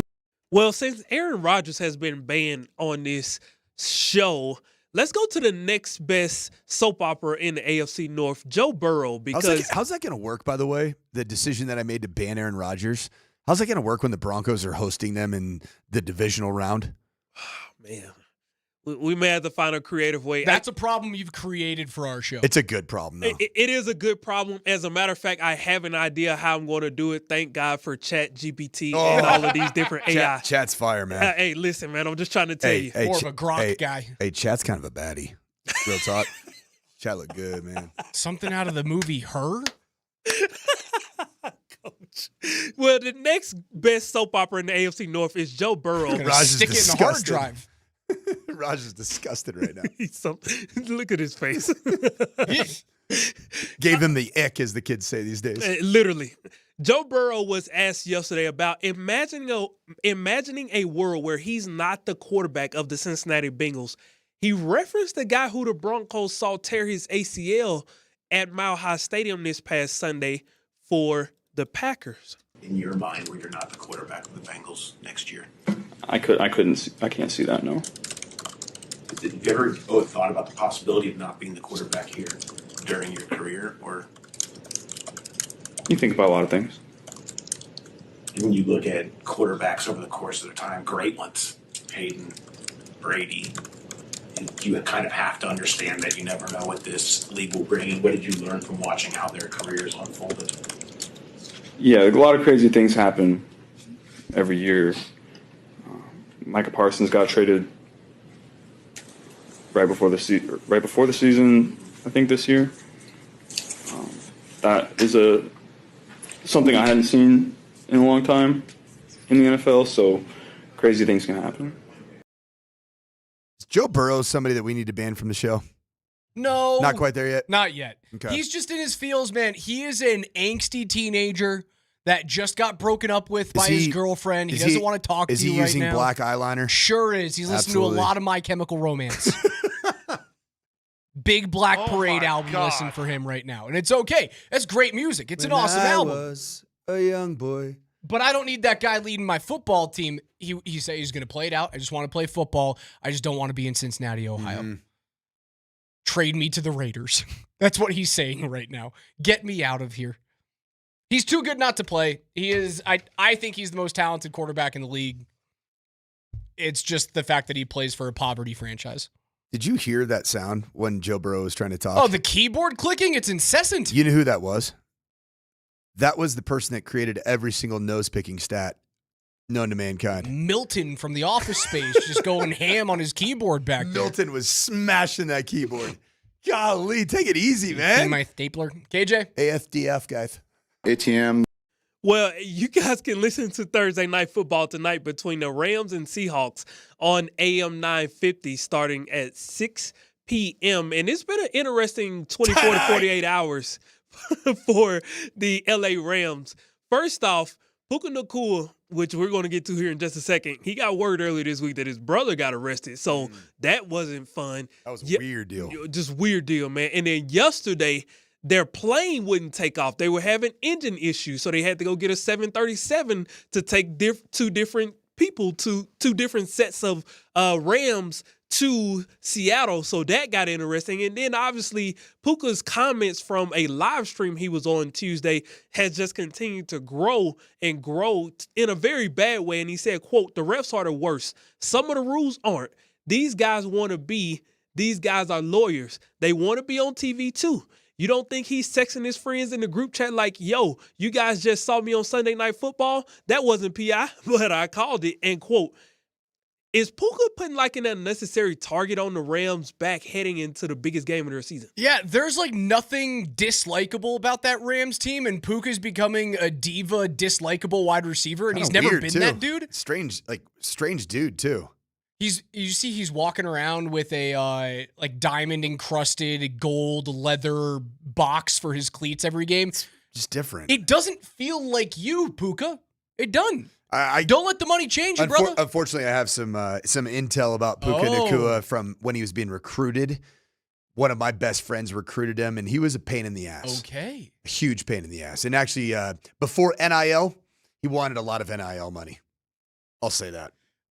I'm here for making villains out of anyone that isn't on the Broncos show. Sure. Yeah, I felt myself kind of like rooting for the Rams, and maybe it's just because, you know, our overlords and the guy who signs our paychecks owns that team, but I digress. Samson Nacua stealing a car, and he was a valet driver. Samson Nacua was playing the National Football League like 2 years ago. He was like starting for Utah not all that long ago, like balling out. And he's in West Hollywood, valeted the car of, I don't know how to pronounce this, Lakers. Do you know the Laker player's name? Can you pronounce that? It's the Laker player that drove up was Adu Tiero. Couldn't tell you. I don't know anything about him. But he had a BMW SUV, and Puka and one other guy, Samson Nacua and one other guy just took it and left. What? Are they buddies? Do they know each other? Maybe it was a prank? So no, it was Adu Tiero asked he showed the police officers, like, I can find the location of my car. He has the BMW app, I'm sure, with location services. They tracked it down, and Puka Nacua's brother's in the freaking car. Had just Weird. joyrided it. What are you doing? Weird situation. Your keyword this hour is rings to get inside the building for Houston and Denver on Saturday. Not That wings. RINGS rings, like what you win when you have a championship or when you get married. Like what me, Raj, and Kamaje Granderson all have on our left ring finger. Proudly. It's the not as good step cousin of a French fry, an onion ring. Not an onion, not an onion ring, guys. Too hate much. onion rings. Especially those big, thick ones. There's so much. It's so much fried goo. Crusty. Give me a shoestring Parmesan with a little bit of cracked pepper on a fry. Okay, Hey, girl. real talk. Talk to me. How you feel about Outback Steakhouse? Would they have those blooming onions or whatever? You ever had those? It's thin enough that I can get through it, I but I agree. still wouldn't order it. Yeah, if it's there, I'll eat smack. it. Yeah, I'll pop in there and take it out. I won't smack onion rings. Even if somebody just brought them and like, here you go, and you see them and like the actual piece of onion is like 2 millimeters. It's like 2 millimeters, and the entire thing is like the size of my face. It's nonsense. Also, where are you getting those onions? Those onions don't come to Safeway and King Soopers. No way. It's the size of your head. It's the weirdest thing. It's inedible. You can't eat those things. It's my hot take of the day. Rings. Rings, 303-504-0925. That keyword goes away in about 5 minutes from right now. We'll give away those tickets coming up at 11:55. KJ's NFL Notes are brought to you by Mountain High Appliance. Find them at mountainhighappliance.com.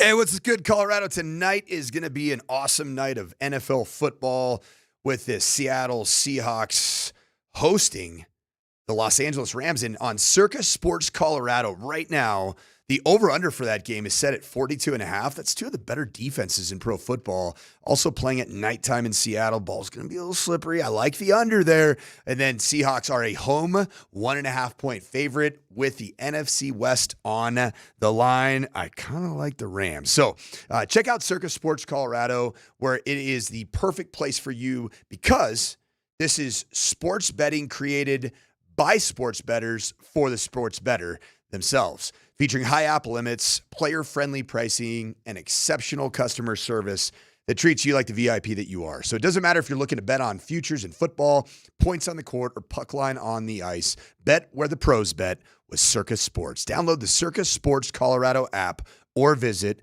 circasports.com today. And as always, you got to be 21 years or older. Got a gambling problem? Call or text 1-800-GAMBLER.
Giving away some Nuggets tickets coming up in about 10 minutes. Rings.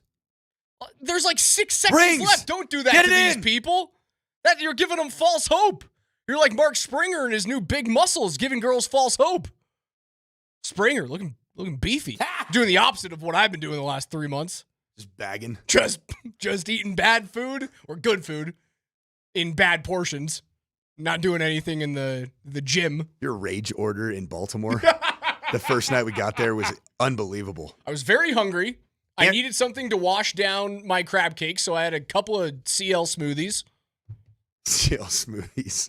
So good. And then rage I order. call them C minuses. C minuses. And then there's B minus would be what today is, right? It's a B minus football Friday, is it not? Yes. And then sometimes there's a C plus or a B plus.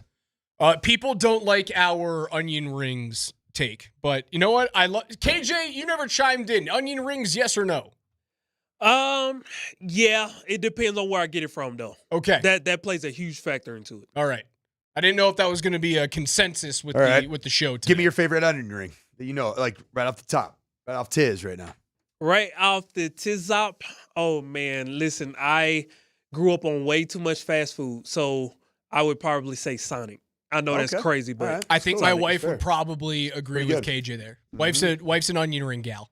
I'm not. Unpopular take, I think Sonic is awful. The only thing I like at Sonic is their glizzies. I love their hot dogs. You're a dirty water glizzy guy too, love which is dirty glizzies. insanity. So you don't, one in the East you don't Coast, like any man. of their slushes, no shakes? Bro, I don't drink my calories. Concrete. He's going to turn away a concrete. Yeah, right. Oh, I'm going to Culver's for that, man. I'm going to Culver's or Andy's to get a good one. I just don't like Sonic. Okay, I don't even like their stupid ice. Everybody's like, oh, I gotta get the Sonic ice. How about if I want a big cube of ice? No one gives you a big cube at drive-thrus. You have to go to a cocktail bar for a big cube. Not a bit, like just a normal cube. Like McDonald's has good ice. McDonald's is elite. Oh, it's too good, man. It's Nothing? too good. Nuggets tonight against Orlando. You can listen to that one on 92.5 this evening because on 9:50 a.m. we are going to have Thursday night football, the Seahawks and the LA Rams. You can go down to number 38 in Rhino. It'll be the spot to watch Thursday night football starting at 6 p.m. You can hang out with Mark Moser, then grab a dew and a brew. LA Seattle will be on TVs, of course, with that Nuggets game. If you guys go there, you can win an autographed Steve Atwater helmet. So I would go there and try and win that thing. We've given away a few of the blue-orange crush things that we've had, or helmets that we've had. I believe tonight's like the black matte version. I think so. I've seen it before. It's very cool. I would get down there to 38 in Rhino if you want somewhere to watch these games. Did you hear what Andrew Luck had to say about NIL? So It was the best thing that happened in sports over the last 24 hours. I know that negotiations with 17-year-olds give me gray hair in my beard. That's what I know. Is it negotiating with 17-year-olds or is it negotiating with agents for 17-year-olds? What are those negotiations like? I'm being a little bit tongue-in-cheek. They're good. People are up front, right? Like, what a great world we live in. I'm philosophically deeply aligned with that. Our college football players deserve to be fairly compensated for the product they're putting on the field. But there's a whole gamut of folks in representation. I've certainly learned a lot to this point about what that is like. I've been reminded how amazing of a sport the game of football is, how much it tries young men, how much it pushes them, how awesome it is to help young men as a group, as a unit, as a team, find that edge and push to that edge. Hard to win football games. This is hard. It's a hard sport. It's hard to win games. Proud of our team this year. For the first time in 10 years, we have more wins than the previous season, right? And we did it with an interim head coach in Frank Reich, and we've got our long-term coach now in Tavita Pritchard. So learned a lot. And we'll continue to learn. Oh, Andrew Luck, man. I love him. He's the best. Negotiating with 17-year-olds. Gosh, he's so smart. He's one of the most impressive players that I've ever been around, and I spent time on his recruiting process in 2007 and 2008. Got to know him as a youngster, as a 16-year-old, 17-year-old, ironically, the same age that he's now negotiating potentially $1 million contracts with, which I know him deep down is That was a very nice, politically correct version of saying this is the stupidest thing I've ever seen in my life. I know you're very early on in this process, but like, do you have to deal with any of that? Well, you bring up a very valid point. I was just on the phone yesterday with one of, we'll call it one of the college football playoff representatives in a Power 4 conference that has a very significant NIL presence. Okay. And I was on the phone with a recruiting staffer, a director of whatever. I don't know. Who knows what these titles are anymore? And we're talking about one of my underclassmen, not even a senior, talking about an underclassman. I mean, the question was asked of me, Coach, I hate that this is going to be a bit of an awkward question, and I have to ask everybody this, but what is your and your high school's involvement with regards to the NIL distribution for the player? Huh? I didn't know that was part of my job description. I go, what? What do you mean? Does that happen? Like there's high school coaches that are asking for a kickback from the NIL? Holy freaking crap. What in the world is going on? So what you were telling me a few weeks ago and we played the Ed Orgeron clip where he goes, you used to bring the money to the back door. Now you bring it to the front door. What you're telling me is that there are still Amazon packages left in the bushes. I guess. And then he even kind of said that there's certain schools, like the school itself has some type of like set NIL representation to then compensate the schools. And I'm like, this is so dumb. I thought this was all about the player. And that's the problem with everything that's happening is that it's not just about compensating the player. It's about everybody else that has their freaking hand out. It's about these agents that are trying to jump on this. Because you know what it is, man? This is $1 billion industry now. Just think about it. Generally speaking, the rev share model has opened up the door for $20 million per team per year. Multiply that by the amount of Division I college football programs there are, and then that's not even including the actual NIL, the name, image, and likeness of deals that you're really getting through local car dealerships, or in Oregon, you're getting it through Nike. Or if you're Shedeur Sanders, I think was it Wendy's that they had? I can't remember. Or it's KFC. Sanders family and KFC. That's a real legitimate NIL deal. Like, I like that stuff. I'm okay with like the rev share model, but what are we doing in the sport of college football that you have so many different layers of people with their hands out that are essentially gatekeeping for these 16, 17, 18, 19-year-old athletes? Stop it. Do you think it's keeping Colorado high school players from staying in the state for college?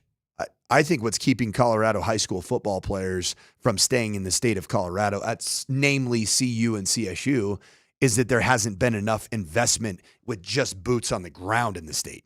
That's what I see. Marion Miller, by the way, transferring away from Colorado. He's in the portal.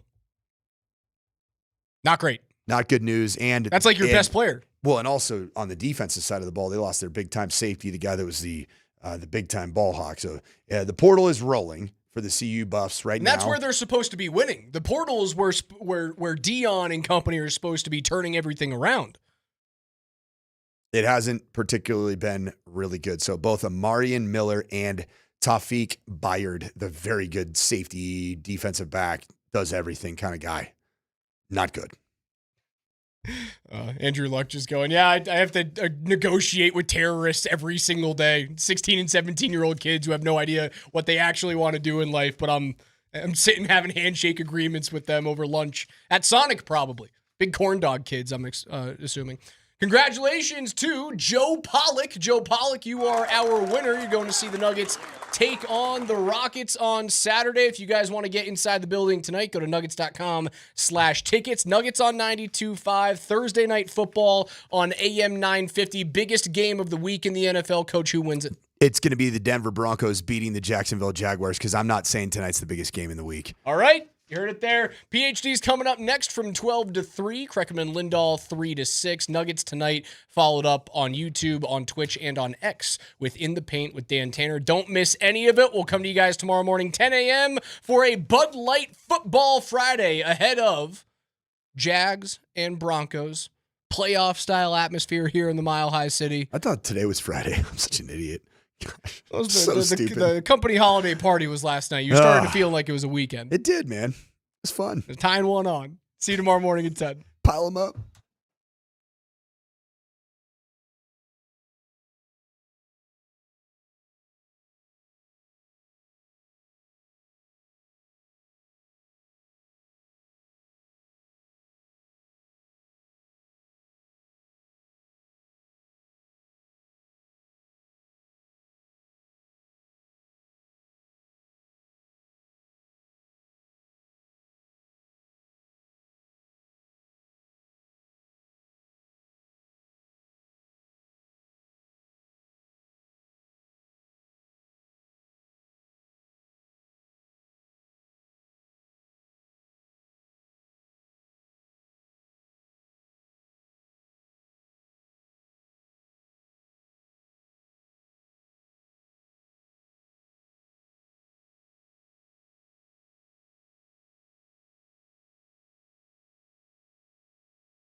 All right. How's everybody doing? Just a heat check. Roll call here.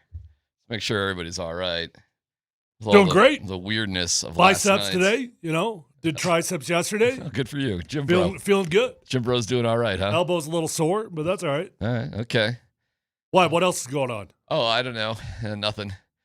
Power outages, schools canceled, crazy things with the weather, I suppose. I don't know where these crazy things happen. It didn't happen around me. It didn't happen in the squat rack? It did not happen anywhere near me. Okay.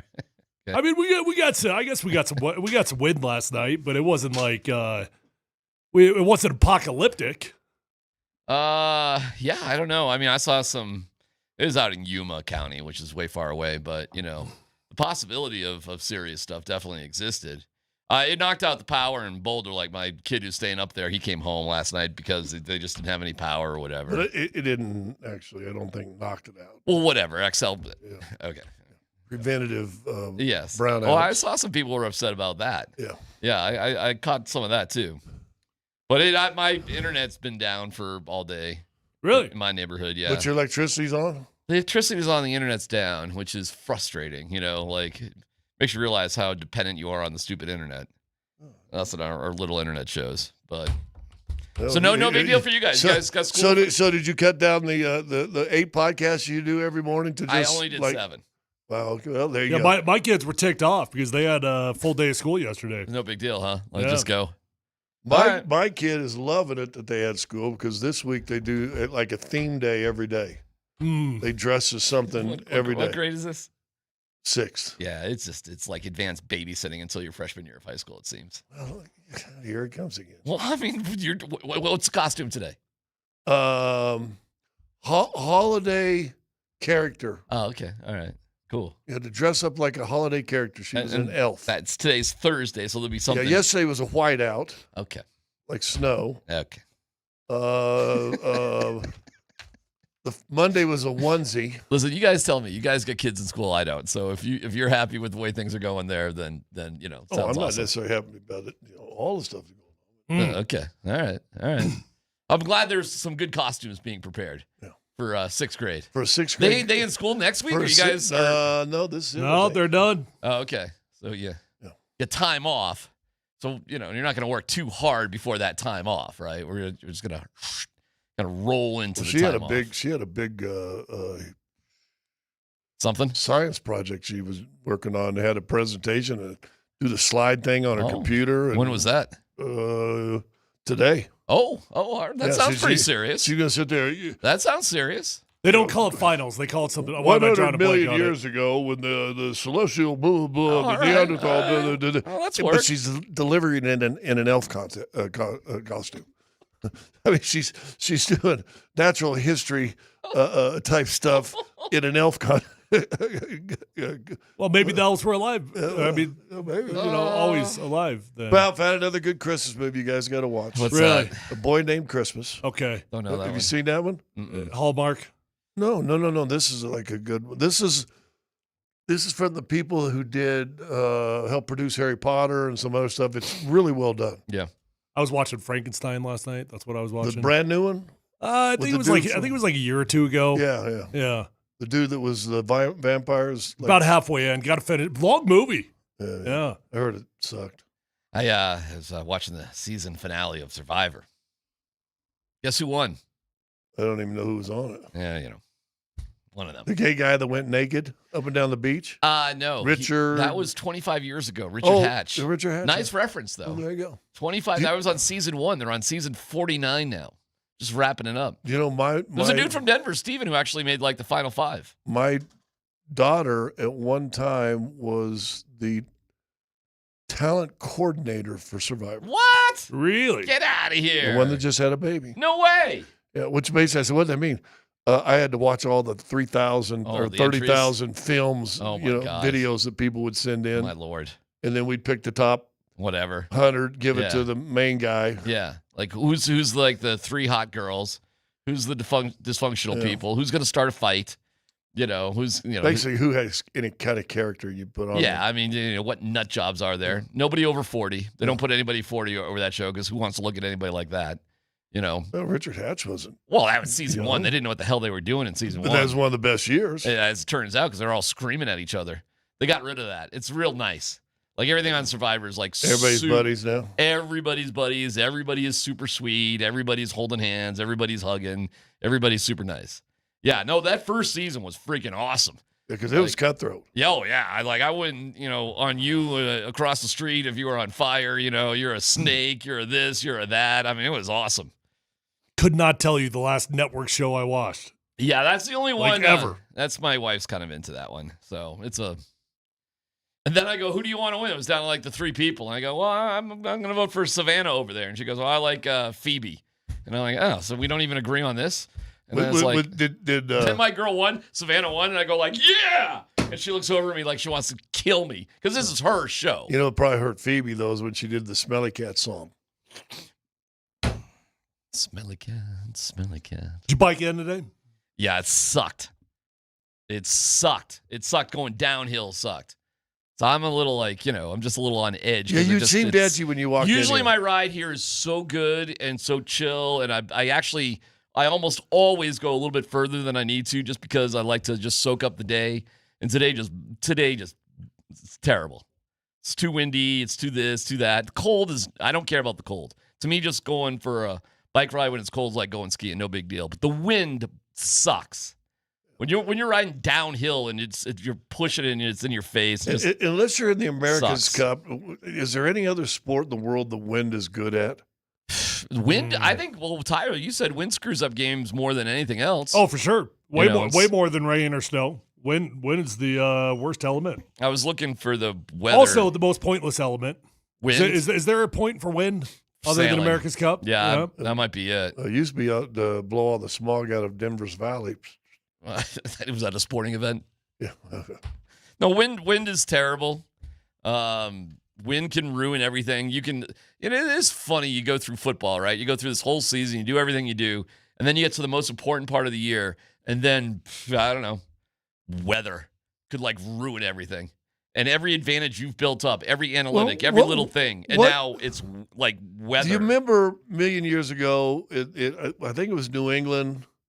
Was it New England in the football game, and it's snowing, the field's terrible, and they're driving to kick a game-winning field goal, and they're plowing the yardage lines right during the timeouts, and the guy gets up to the thing, goes about 7 yards deep, and removes the snow with the little plow, and then goes awesome. in. Was that a playoff game? Or was that just a late regular season game? I'm sure it was Buffalo. I think, no, it was in New England. It was definitely a Patriots game. I forget the context. It was, obviously in December. Yeah, but he cleared a whole swath just so you could put the ball down on. Yeah, I forget who that coach was, but he just the guy was like a parolee too. Yeah. Oh, he was like a hero in New England. Oh, yeah. And just cleared the snow off. I think New England might have had a barefoot kicker at that time too. Was Franklin a barefoot kicker? I don't think Franklin. No, it wasn't Franklin. Oh, that's a great memory. Holy cow. That is crazy that you remember Franklin, the kicker for the Patriots. I think it was another dude, though. I could be wrong, though. I don't know. How about CU, man? You guys going to hold on to anybody? Not looking great. Lost Omarion Hampton, entered the transfer portal, lost the safety. That one hurts even more than Omarion because we're still pretty deep at wide receiver. Mm-hmm. But, yeah, I don't know what to make of these things anymore. I don't make much of anything, to be honest.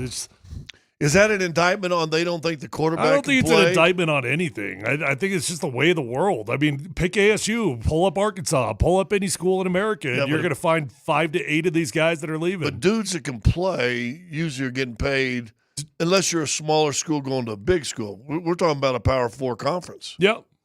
So is this wide receiver going to Big Ten? Well, no, it is a wide receiver. Oh, Omarion, okay. Omarion Miller. Yeah.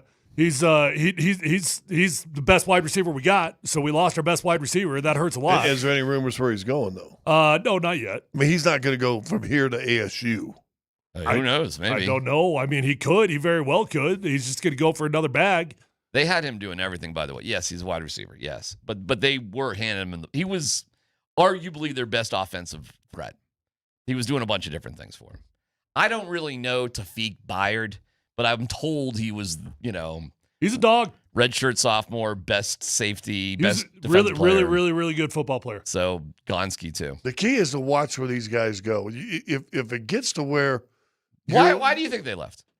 well, I think the easy thing is to say the bag, but I thought CU had that covered, but maybe not. So I'll put that in there. But I think also if you're a guy that's counting on getting a lot of points, you're like, dude, we can't throw the ball. We have no offense. I mean, there could be truth in all of it. We're going right? to do a run and shoot offense next year. Am I even going to touch the football? And there could be truth in all that. And bottom line is it sucks because you lost 2 really good football players. I don't know. Like, I don't make anything of this anymore. It's not just that it's CU. Like, I don't make anything of it of guys at ASU, at Ohio State, anywhere. I mean, we're seeing quarterbacks transfer out of Florida. We're seeing it. This is just what happens. Yeah, I think it's a good question. Like, how much is it the money? How much is it the winning? How much is it you don't like the coaching? How much is it you don't like the school? Like, I am curious, like, what it all is. I'm going to guess it's the money more than anything. Because these two dudes were like dudes. Like, you're playing, you're being featured. You do well at CU, you can go into the NFL, obviously. Like, you got, is it primed? You don't like him anymore? I don't know. See, that's the problem with schools. Like, we used to look at, and I'm including Colorado in this, Colorado State, both of them. You used to look at these 2 schools as launching pads for coaching careers. Well, now they're launching pads for player careers also. You bring in a player that didn't have a greater offer out of high school, all of a sudden they ball out for a year or 2, boom, they gone. Why is Jordan Seaton sticking around? Well, let's hope. Yeah, I hope. I'm sorry these guys are gone. I don't want to see good guys leave. if you're Seaton, you ain't going to leave unless you go to like a Big Ten offensive line guru school, right? Like a Wisconsin. Or I don't know why State. these guys are going to leave. Some of these guys, they leave, and it will better their future, not just in the immediate, but in the long term. It will help them with the NFL draft. They need the exposure. They need better quarterbacks, whatever, right? A guy like Jordan Seaton, he doesn't need that. Like he's cemented. He's going to be just fine. His future is A-okay. Yeah, but what if he gets like $5 million for 1 year at James Madison? That would be weird. I'm waiting for the first guy to do something like that. Well, James Madison. I just can't wait to watch James Madison play. I know. Isn't that crazy? James Madison is in the college football playoff. No, everybody was crying 2 years ago. The little schools, Cincinnati can't get. Why didn't Cincinnati get in it? It's so now dumb. they go just the opposite. James Madison is in the CFP. The best thing that could happen would be for James Madison to get beat by 60. What do you think's going to happen? Well, maybe they're really good. Who are they playing? I don't know. Oregon. Oh my! They might lose by 60. Is that this weekend? Is that Saturday. start this weekend? Yeah, Saturday. The best thing for that'll be fun. mid majors would be for Madison to win that game or have a chance to win that game. That would be stunning if they the won. worst that game. thing that could happen is if they get slaughtered. Well, Saturday will be fun. We got NFL football and we got college playoffs. What is the spread on that? Anybody know? Well, we got minus 21. You got the spread on there? Is it up there? Is it up at the top? Yeah, 21. There you go. Yeah, that's the biggest spread of the weekend. Hey, maybe it'll be like college basketball. That's a 5-12. That's where all the upsets happen in March Madness. 5-12. Is that what we got going on? March Madness, where you always have the upsets. 5-12. That's too funny. All right, we have a keyword for the Nuggets. Maybe you can tell us a little bit about Orlando. Be here tonight. Like, I keep hearing how good they are. Really good. Well coached. Okay. And we have tickets to give away, so we'll get a keyword in on that. Good news about RJ Harvey happening the very end of our show. So we'll dig into all that. And Jacksonville. Like, the disrespect for Jacksonville rolls on. Details all still to come here on PhD.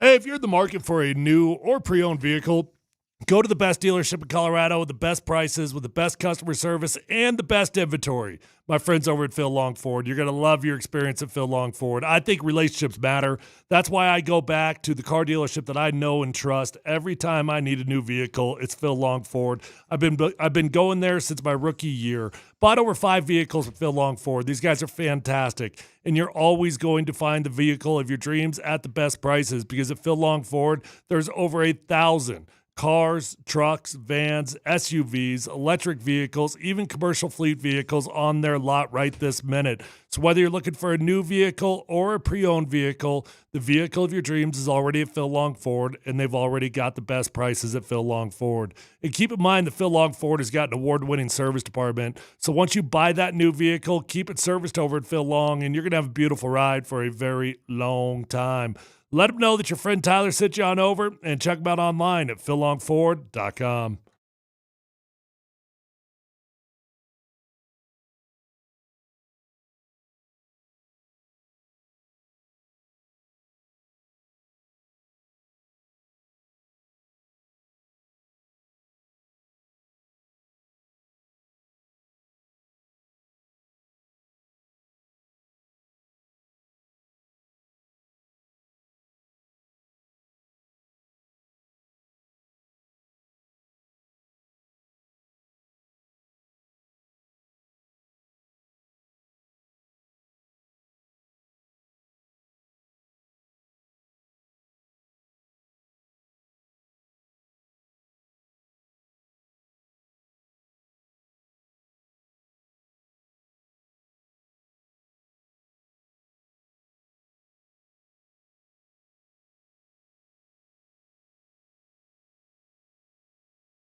Ding dong.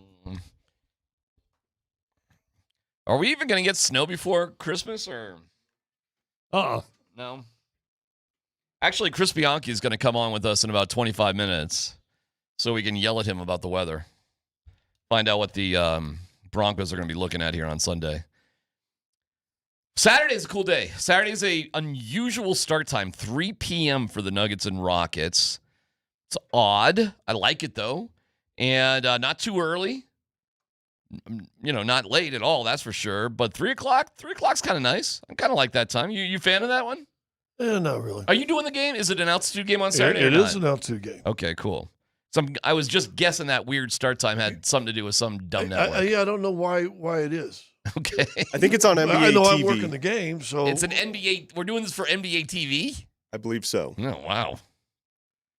That's barely national, right? That's like, I guess it is national. It's just so people in Virginia can watch the Nuggets. I think you'd like that 3 o'clock start. Yeah, but I don't. Really? Really? No. Here's the only reason why. I hate the 8:30 start too. Probably the same reason. You just once the season kicks in, you get in the habit. I mean, and it's this to this to this to this to this to this, and you get on that schedule, and then all of a sudden they did. Nope. Let's wait an extra hour and a half before we start the game. Yeah, but 3 o'clock. Let's go 4 hours before we start the game. It's just goes out your mind. You missing something? You got something else going on? I know you don't listen. All right. The key word is biorhythmic. The key word is Empire. Text Empire with your name to 303-504-0925. Tickets are still available for all remaining games in December, including the one against Orlando tonight. Christmas Day tickets are available as well. Go to nuggets.com/tickets. Nuggets Ticket Thursdays are presented by the Wilhite Law Firm, giving you a chance to win big on and off the court. Visit wilhitewins.com. Empire is your keyword. Good luck. Okay, you got anything on Orlando before we hear a little bit from Sean Payton? You got anything? I believe Franz Wagner is still out. Franz. What about Hans? Is Hans playing? No, his brother is Moritz. No, his brother is Hans. You can't have a brother named Franz from Austria if you're. And I don't care if he's from Germany. I'm just saying he's from Austria. They ought to call him Hans. Hans and Franz. Yeah. Yes. So is his brother even still on the team? Yeah, his brother's still there. Isn't that funny? They're identical twins. Identical twins, and one guy is just so much better than the other dude. But and they don't look anything alike. Well, then they can't be identical twins if they don't. Well, who said they were identical? I just did. I think they're paternal twins. Oh boy, that ruins that. Then that explains everything. Actually, yeah. Who was better in the Lopez brothers? They were twins, weren't they? Yeah, the one that's still playing. Right. Brooke, yeah. Brooke and Robin. Robin and Brooke. Tell me their parents smoked a lot of weed and hung out in communes when they were born. Sideshow Bob and his brother. Yeah. Those two are identical twins. The Lopez brothers are. Yeah. Yeah. So the Wagners are not, huh? Well, you know what? You can say they are, but I'm looking at their picture. If they're not. They don't look anything alike. I'm not saying anything. Who else is on the team? Pablo Banchero. Oh, he's good. Very, very good. Desmond Bain is their big pickup they had this year. Is Gary still on that team? Jalen Suggs, I think not. Wendell Carter Jr., which was really good in Chicago, and he's been good there. Me and Dan had a moment yesterday because we were laughing because we didn't realize KCP wasn't on them until they played Memphis this year. And we saw like KCP on the Grizz, and I'm like, oh, when did that happen? Kind of lose track with some of these Eastern Conference teams somewhat when you do. The deals go down and things switch around over there in the East. You do. No, they're good. They're really good, and they're well coached. Jamal Mosley, CU guy, played at CU. Oh, Go Batazzi still there? Yeah, okay. What's Tristan Da Silva been doing? Oh, that's a Colorado boy. Da Silva is he? Yeah, there he is. I don't know. He's making $3.8 million is what he's doing. Good for him. I liked him. I liked him. Let's check out your injury report powered by Ramos Law, the official injury law firm partner of the Denver Broncos. Who here was surprised RJ Harvey's okay? And full participant and good to go. Anybody? Well, okay is relative, right? Okay to play football or okay like he's okay. Sean Payton, when he was asked about it, he was pretty dismissive, but not his body. Okay. I thought he was going to be out, and I thought he was going to be out for a chunk of time. Pleasant surprise. Yeah, so that's pretty cool. Ben Powers limited, making his way back. And Sternad. I rewatched the film for the second time yesterday. Palcho, rough outing. Really? Rough outing. Really? Yeah. Not a good day for Palcho. What's wrong? But I mean, in the big picture, like I don't want to say that like I'm being tough on the man, on the kid, whatever. He's been very, very respectable for a fill-in guy that's a tackle by trade. Very, very respectable. But he had a rough go. The Packers were doing a lot of creative things with Micah Parsons. They were putting him in that spinner look. I don't know if you guys know what that means, but they come out with like a 3-down look, and then they put Micah Parsons like in a linebacker role, and you just kind of roam him around so you don't know what gap he's going to rush in. They did that a handful of times, and look, he's going up against one of the best in the NFL. So a lot of guys struggle against Micah Parsons, but that was he was way too top heavy in that game and gave up a handful of pressures. So you're here to say, even though he's played the vast majority of the year, when Powers is good to go. Oh, it's not even a question. Yeah. I mean, assuming he's actually healthy, right? Which is always debatable. Assuming Ben Powers is actually healthy, it's his job. Bicep injury. Jim Bro, how's a bicep injury rehab? Never done it. Never had a bicep injury, Scott. It's torn or strained. I don't know. Just bicep. If you tore your bicep, that's at least, 6-8 weeks. How long has it been? I would think it's longer than that. He's been out about that time. He's been out a couple months for sure. Ben Powers, yeah. Been out a minute. Do you care? No. Okay. Sean Payton was talking about R.J. Harvey, as long as we mention R.J. Harvey. We're doing it in third down situations with Bidet and Adam, Jaleel. I probably need to get him a little bit more touches. I made that note after the game. And again, he's built in a way where he can handle, a good dose of running, and this is the number one run defense in the NFL, and they're stout, they're strong. I would say they're rarely out of their gaps. Yeah, how good is the Jacksonville run defense? Solid. They're not an impenetrable force. I've seen some really big runs on them, but for the most part, they do a great job of containing the over the course of the game. If you want to look at the entirety, they do a good job. Okay. R.J. Harvey, see, is that Sean saying he's got to get Jaleel some more carries? He's got to spread the wealth. He can't burn these guys out. I'm going to be fascinated. What's Cody Schrader? Is that his name? Mm-hmm. I'm going to be fascinated if they do something with him or not. Just keep an eye on it. If he replaces Tyler Bidet, probably not Tyler Bidet. It would be Jaleel. Tyler's definitely a fan favorite of Sean Payton's. Yeah, I know he had to get through the waiver wire, and I know the Jags could have brought him back.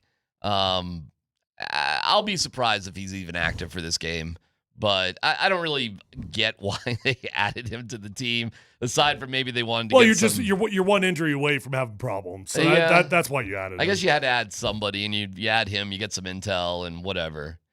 But I bet if everybody's healthy and good to go, I bet he's not even active. Well, if he's not active, then it might have been just, let's see if I can get any intel at all, and he'll be cut next week. Yeah, they may have thought that the Jaguars were going to put a claim in. You don't know what teams are or not when you put a claim in for a guy, so maybe they thought he was, and they didn't. So the Jags didn't want him back that bad. So there goes that conspiracy theory just a little bit. But, I mean, I don't know. Who knows? Listen, there's all sorts of small nuances that happen this time of year. We did get a little deep thoughts of Sean Payton, though, yesterday. We did. Really? On a very kind of big, like, this is out of like draft day, like, nobody went to his birthday party thing. Yeah. You ready for some deep thoughts by Sean Payton? And now, Deep Thoughts with Sean Payton. This is why everybody was happy for Michael Bandy. Well, it tells you everything about the player. That year that Taysom Hill was waived, it was the final cut down for Green Bay. And I was watching tape of Max McCaffrey, the receiver who was waived. And I was looking at tape for him to come to our practice squad. And I knew the player, in other words. So when I was watching his film, it was usually third quarter, fourth quarter. and there was a play or two made by this quarterback, and he stepped up and ran 48 yards for a touchdown.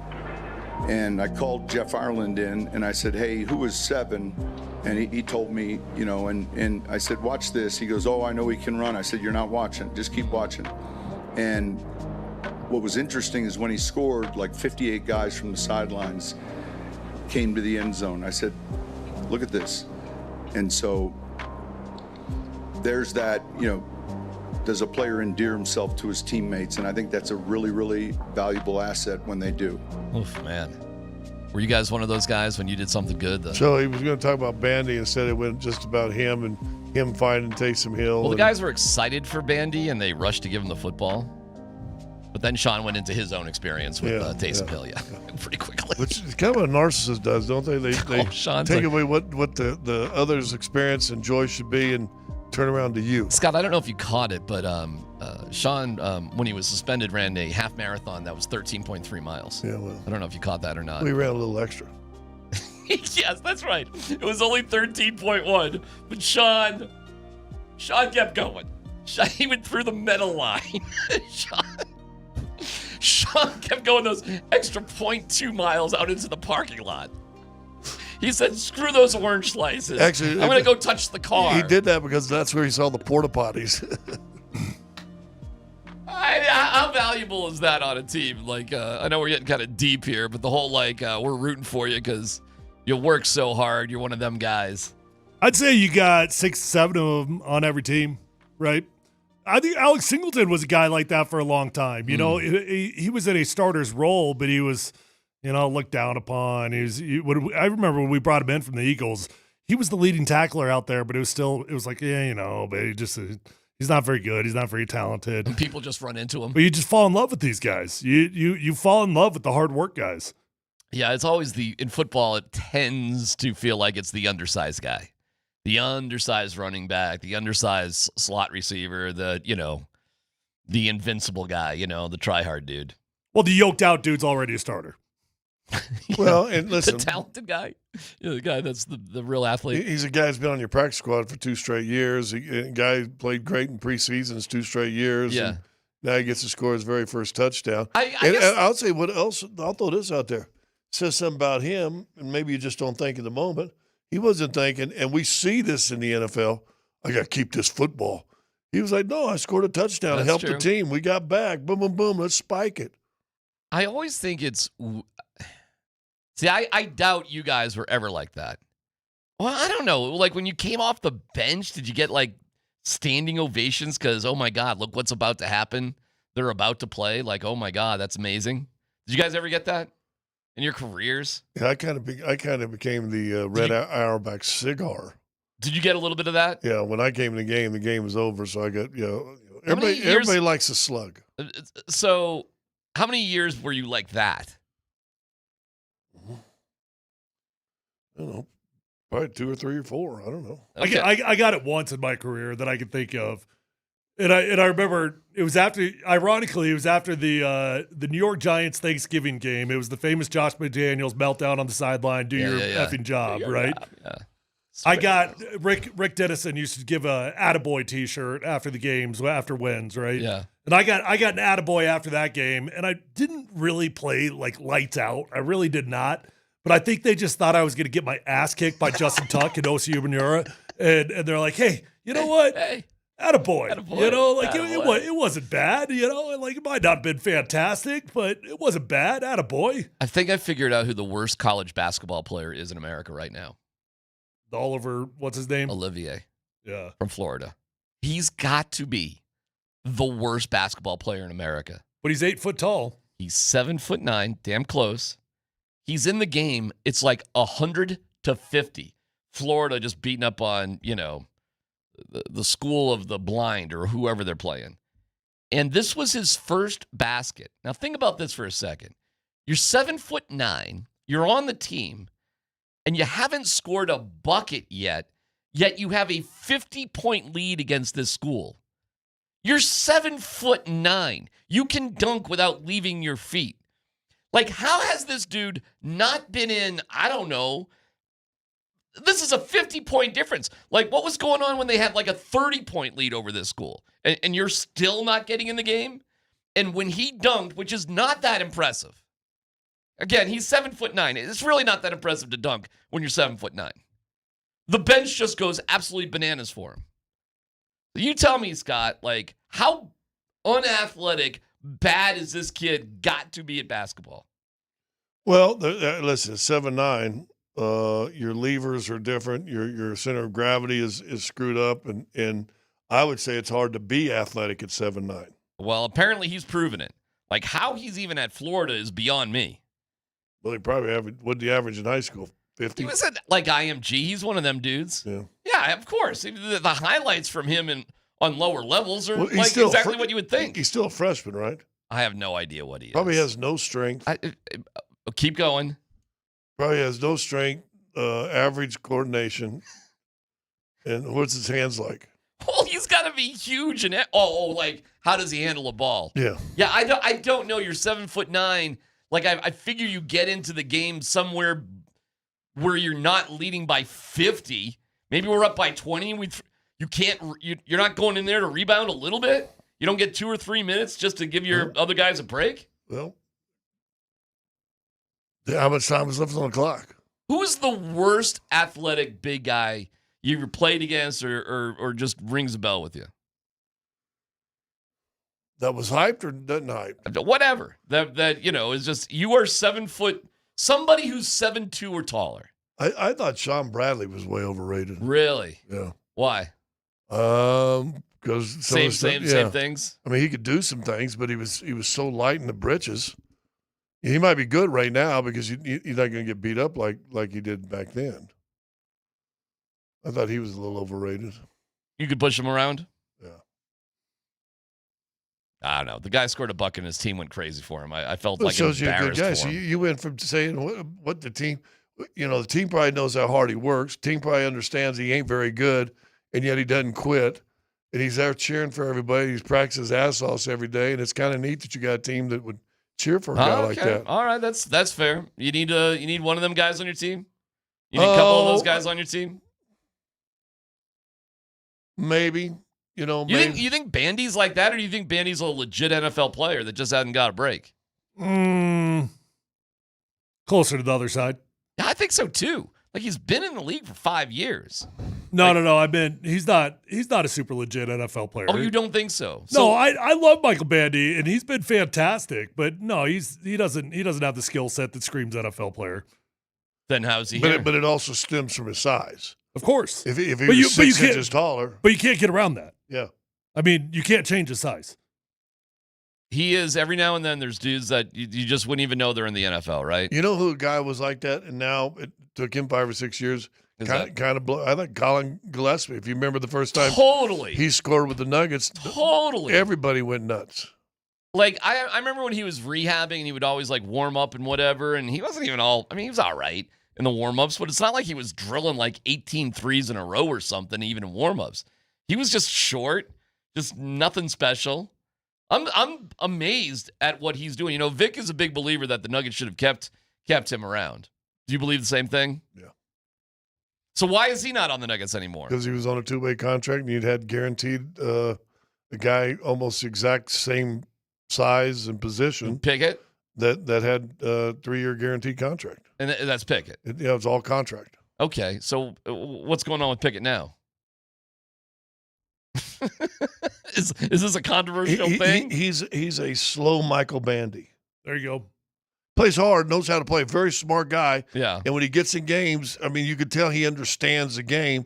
But here's one thing: Ty Lawson was tiny, but what did he have? Exceptional speed. And so when you're small like that, Spud Webb, same thing. I played with Spud Webb, tiny guy, exceptional speed. But when you're a shorter guy and your speed's average, that's a big hill to overcome. If Bandy ran a 5'1" 40, he in the NFL? 5'1"? God, no. Yeah, exactly, right? Especially at his size. Now, if he was 6'2" and ran a 5 flat, would he have a chance? Ooh. Probably not. That's pretty slow, too. Well, what was Bryant? Bryant? Yeah, he was slow. You're right. Oh, Pat Bryant, 4.7, I think. Okay, so 4.75. Oh, well, okay. I mean, you don't think that's a big difference, 4.7 to 5? I mean, Pat Bryant was a 4.61, and that was considered slow. That was considered slow. Okay, Yeah. so Bandy was 4 inches taller and a 4.7. So just for reference, Michael Bandy, about the same 40 time, 4.62, and probably 5 inches shorter. Yeah, I get that. He's one of those guys. All right, listen, when we come back, and again, But don't short guys when they run look faster. Yeah, because their feet go shorter. Yeah. Our keyword is Empire, EMPIRE. Good luck on that. And we will have your guy, Bianchi. My guy. You talk about the meetings, okay, and the wins, and all that stuff. And what time are we doing that? That's coming up next, right here on PhD.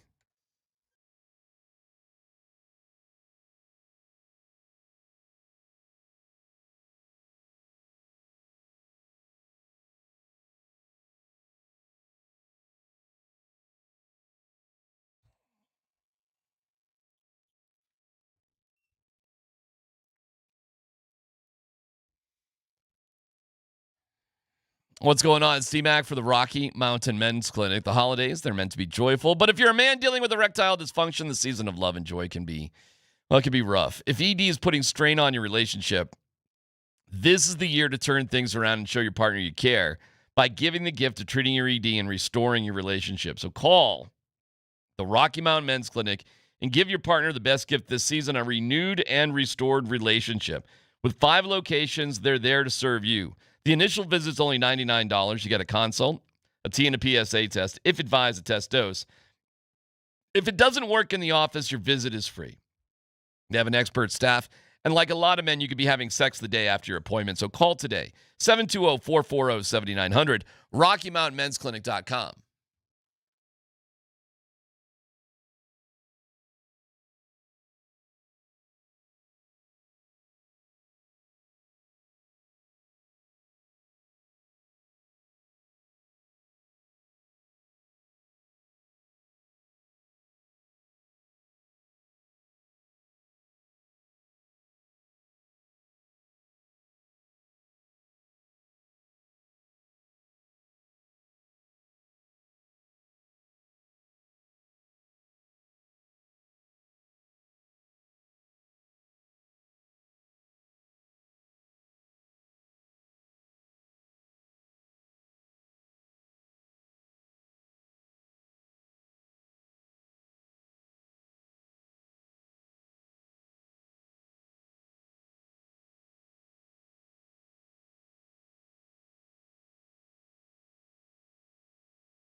All right, we're giving away tickets to the Broncos Jags game on Sunday. All you need to do to enter is head over to Three Dogs Tavern tomorrow, and you can enter to win. Bud Light is giving away VIP tailgate passes and tickets to the game. And while you're there at Three Dogs Tavern, enjoy Nate and Andy's show. You can enjoy $4 pints, $12 pitchers, and $3.75 bottles of Bud Light. We'll see you there at Three Dogs Tavern tomorrow at 3 o'clock in North Denver. And we just want to check in with our pal, Chris Bianchi. So, Chris, we understand you and Tyler have weather meetings where the two of you actually discuss weather. Is that right, Tyler? Yeah, we spent a lot of time. I already went to school for this, studied a very unusual natural phenomenon called Hermageddon that we're going through right now. Okay. And, just I don't know if Chris knew about that one, but. I did not know about that one. Fun fact, Tyler, my colleague, meteorologist Jaden Knowles, he played football at OU.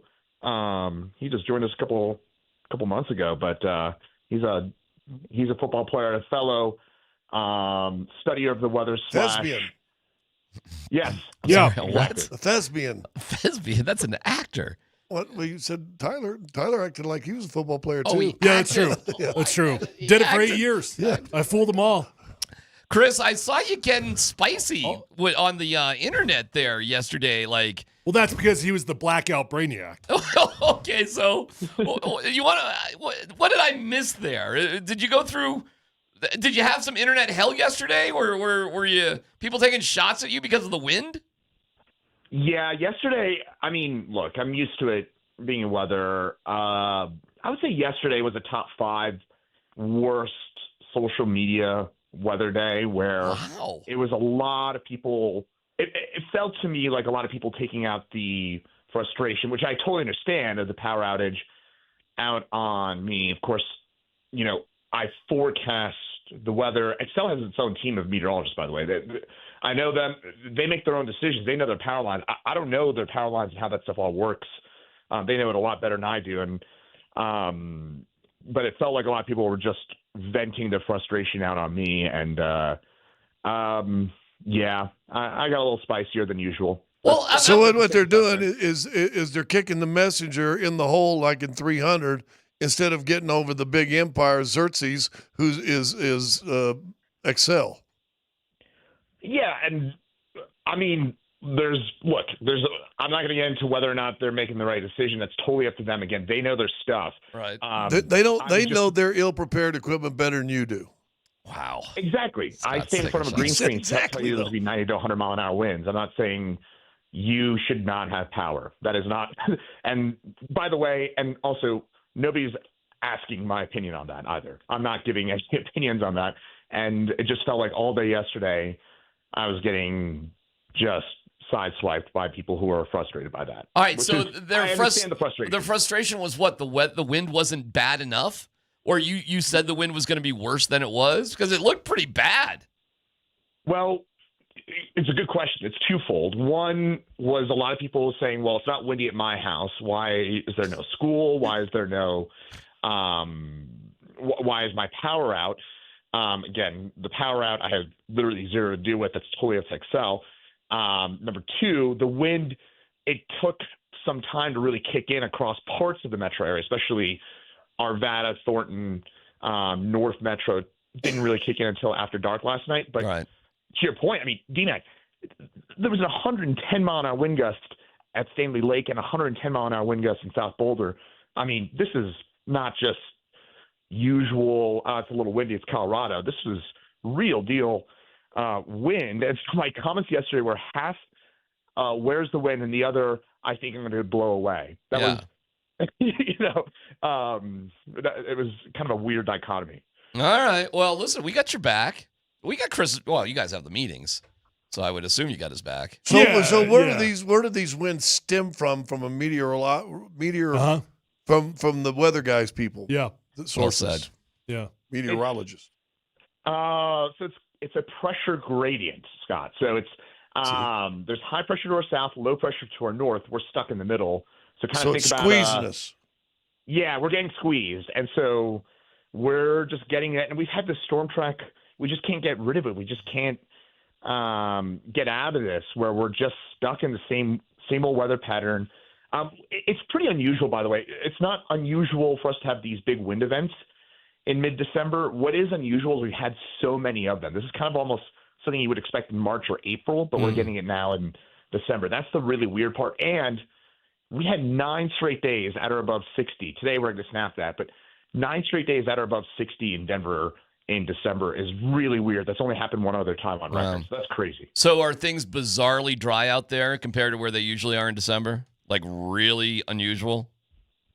To be honest, no. So that's maybe the little bit of good news. Okay. I mean, this is a very dry time of the year. In fact, December is on average our driest month of the year. So that may be the little bit of good news. It did rain a little bit last night, and we did have snow. Feels long ago, but it was 2 weeks ago where it snowed, and we got a fair bit of water from that storm. So it's not crazy dry. This isn't 2021, Marshall Fire lead up. This isn't that, but it is dry, and I am honestly a bit more concerned about the fire danger tomorrow compared to yesterday. Oh, okay.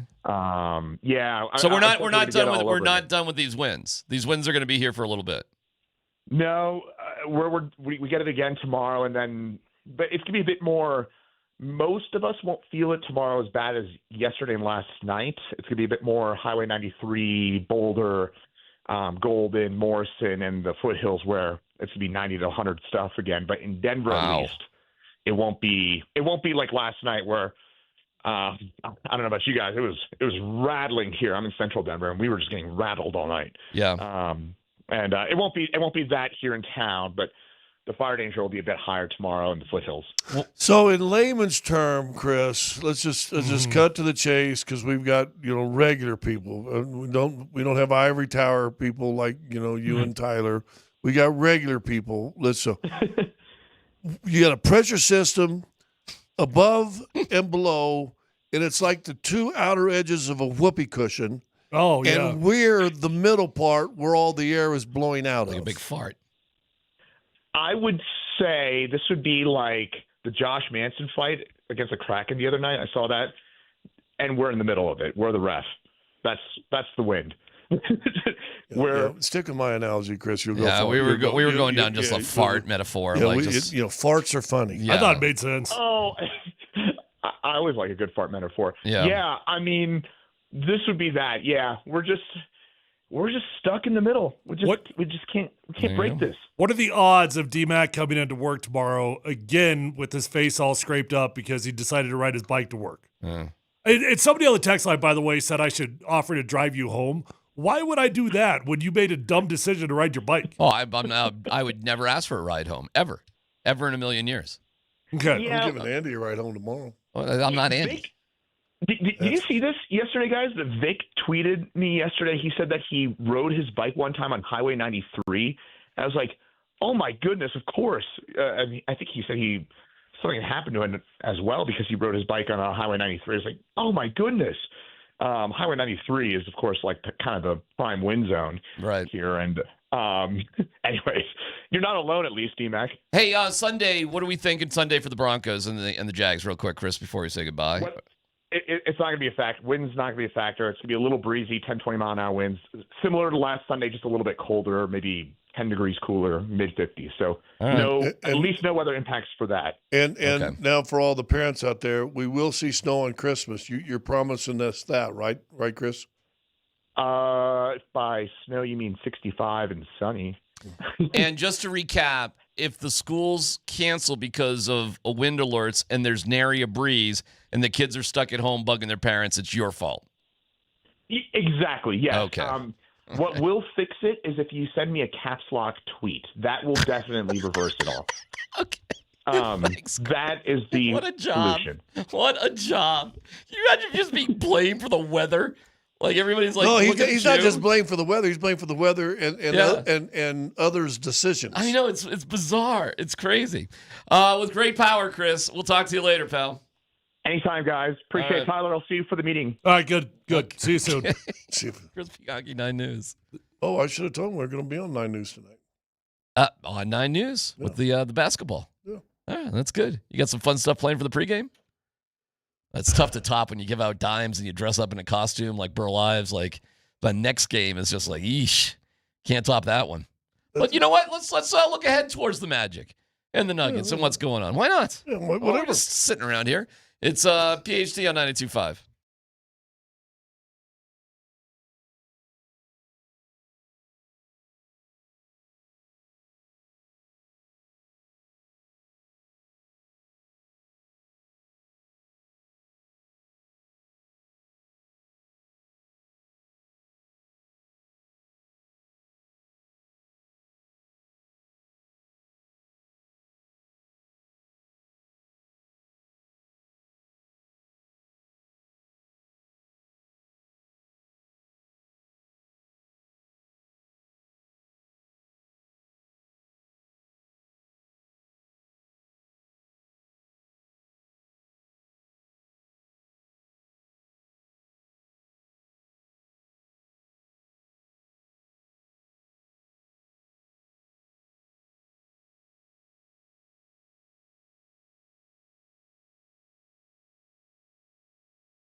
We have Adam Schefter coming up here in about 35 minutes.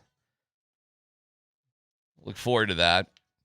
A reminder tonight, number 38 in Rhino, the spot for Thursday night football. Hang out at 6 o'clock with Mark Moser and grab a dew and a brew for LA against Seattle. It'll be on the TVs. Of course, the Nuggets game will be there as well.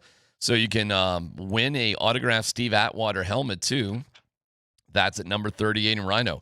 Speaking of the Rams, what are you guys seeing this stuff with Puka Nacua, by the way? His brother?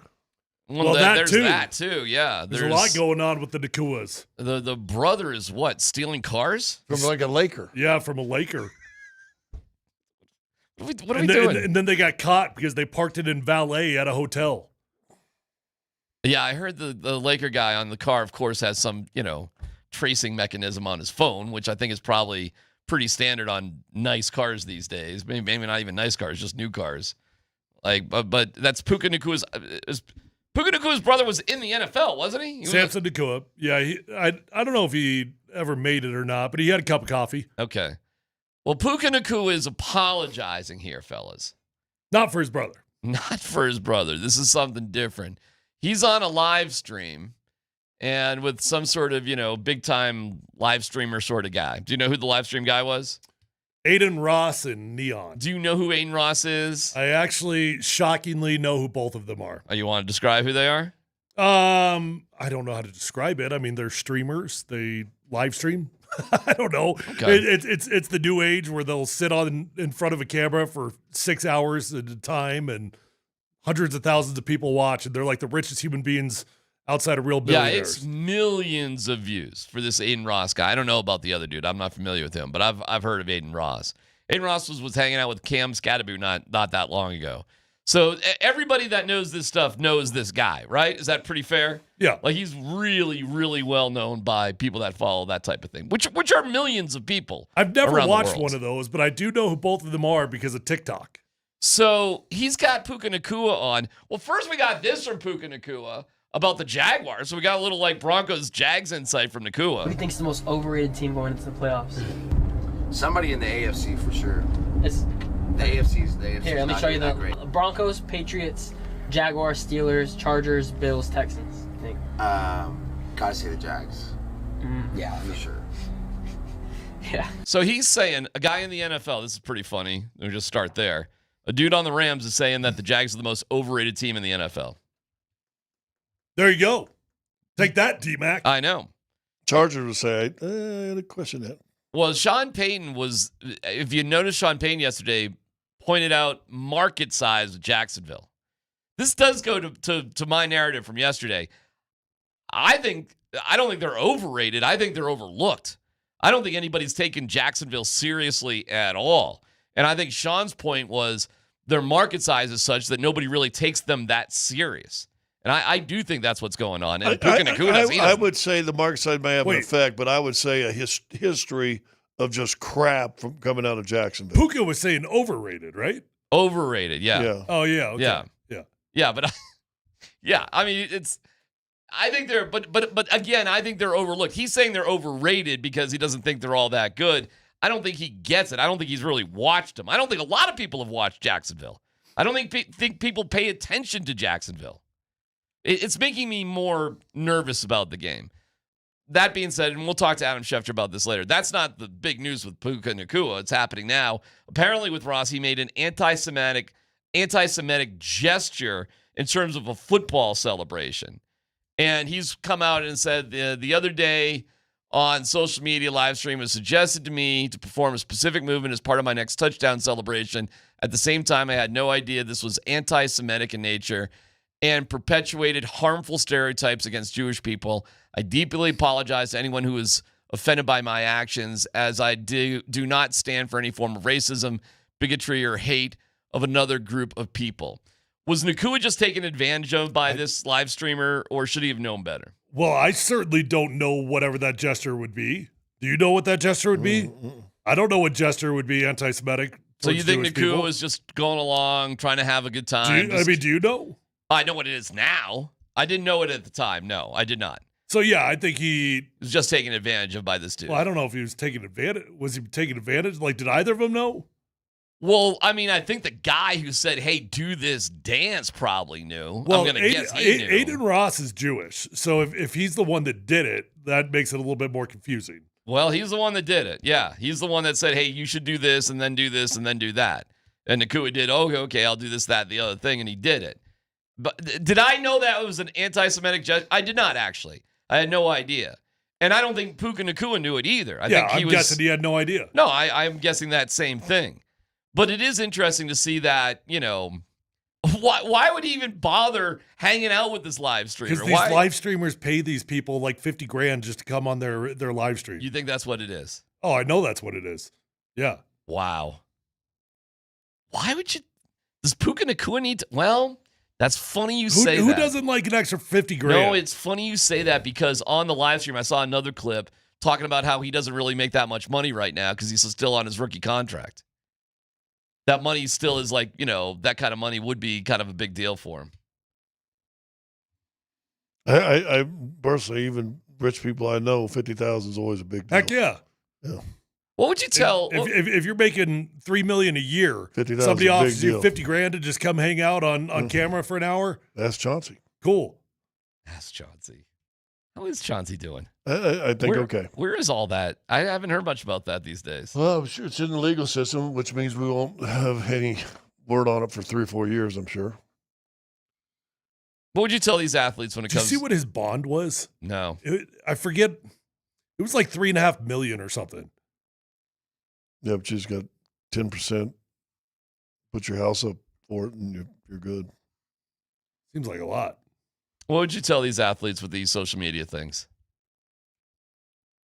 What would I tell them? What can you tell them? And then now, because anything I say, it becomes a generational thing. But personally, I'd say put them away. You don't need them. You like that Cam Johnson's doing podcasts? Again, do what he wants to do. Do what you don't care. Yeah. Michael Porter did one. Mm-hmm. Do what you want to do. It's that generation's thing. That's how they communicate. Me personally, I'm more. If you're a good team trying to win a championship, you need to be in a bunker mentality all year. That's me. Really? Yeah. You go with that? I don't think it's realistic anymore. I agree with that. Yeah. Like we could sit here and butt our heads against the wall and be old about it, or you just be like, this is the way of the world. So I don't know that I'd tell them anything. I mean, they live in this world. It's not going away. I mean, be careful. Like I'd like, if anything, you would have thought the worst thing that came out of that live stream was that he got in trouble for saying the Jags were overrated. Like something silly like that. Right. I was watching a video of Ed Reed was talking to a group and how when he first got to Baltimore and everything, he said basically just called out the whole locker room. He said, you got a loser's mentality. Said there's a trash bin right there. You're cutting your tape off and you're leaving the locker room, making people who are firemen and stuff and just volunteer to do stuff after every game so they could go to the game. You're making them throw that away. It's 2 feet away. So there's a dirty towel bin right over there. You're just throwing it on the floor. Walk on. And so he called a lot of people out. That's old school. John Wooden's mentality was when we went to a visiting locker room, we left it cleaner than it was when we got there. I think there's still professionalism to that. That's an old school thought process, an old age, get off my lawn, whatever you want to say it. But I think good teams have that mentality. I think they make sure every stone's unturned or every unturned stone is turned over and checked. Everything's done the right way. And I think the podcast is one of those easily to get distracted things. Say that was Cam Johnson's podcast and that was Aaron Rodgers doing that, and they start getting into that, and all of a sudden it blows up. You just gave yourself a self-inflicted wound. Surtan's doing a regular podcast. It looks pretty entertaining. He's doing that once a week, that sort of thing. With the next player. Current player. Gosh darn it. It's another closed on Sundays. It's another corner. I forget who it is. Yeah, it's another really good corner. It's a great name for a podcast. Yeah, especially with 2 cornerbacks. Cornerbacks closed on Sundays. Yeah. That's really good. All right, well, listen. But Tyler's right. You ain't going to stop it now. No. Because this is what this generation's growing up on. Yeah. It's why old farts like you are trying to do 50 different podcasts and maybe one catches on, right? You hope. I mean, it's the thing now. You keep trying. But I just think for teams with championship mentalities, I don't know why you need to risk anything. It is wild. Like, look how good the Ram season is going. And then here's Nacua, and he's trying to whatever, and it's like, this is blowing up. Never mind your bonehead brother doing knucklehead things. You know the first vibe I got on all of this? And this is a stupid vibe. I got a Hernandez vibe in all this. Really? Whoa. And that was, let's talk about extreme. But Wait, I mean, from well, no, I'm just saying, yeah, you're if I said he's the best receiver in the NFL, would you guys have a lot of argument? He's certainly in the conversation. Top 5 probably, right? It's hard to take him out of it, yes. Where was Hernandez as far as the tight ends in the league when he started really doing his stupid stuff? It's really and good. He started hanging out, doing the stupid stuff, and blah, blah, blah. Next thing you know, he's killing a dude. It's a little aggressive, Scott. I understand that, but it just I'm not sure I get the correlation. I'll explain. The correlation is you're sitting on top of the world. Why are you delving into this other part that could get ugly? Why not? You got a brother stealing stuff now?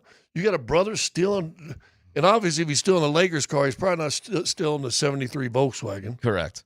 Right? No, he was not. So there must be something that's close. Gotcha. And I'm I know what you're. I kind of know what you're saying.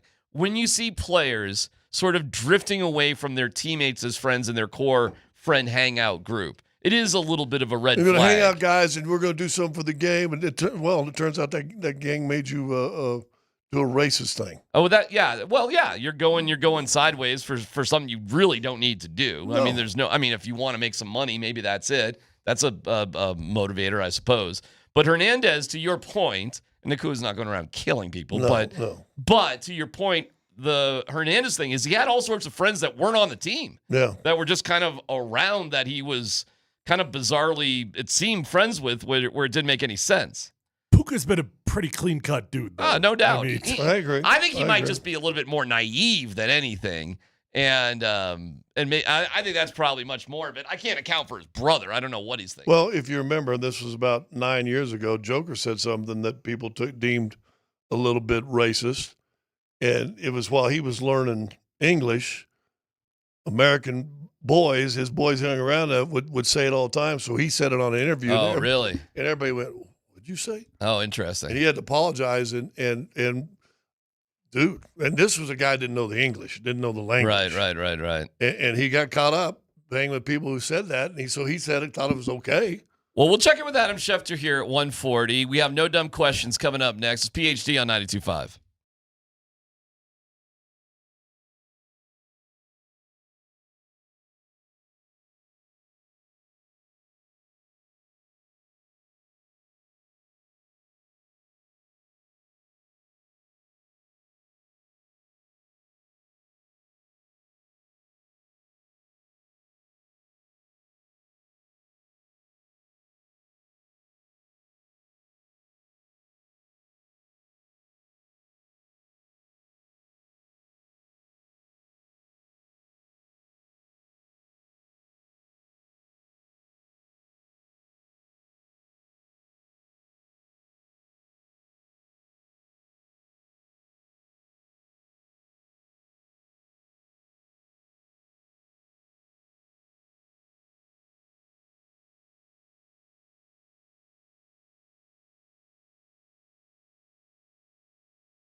Hey, if you're out there struggling with hair loss, whether that's a bald spot, receding hairline, or thinning hair, you don't have to struggle any longer. Call my friends over at Advanced Hair Restoration. Ask about their Advanced FUE.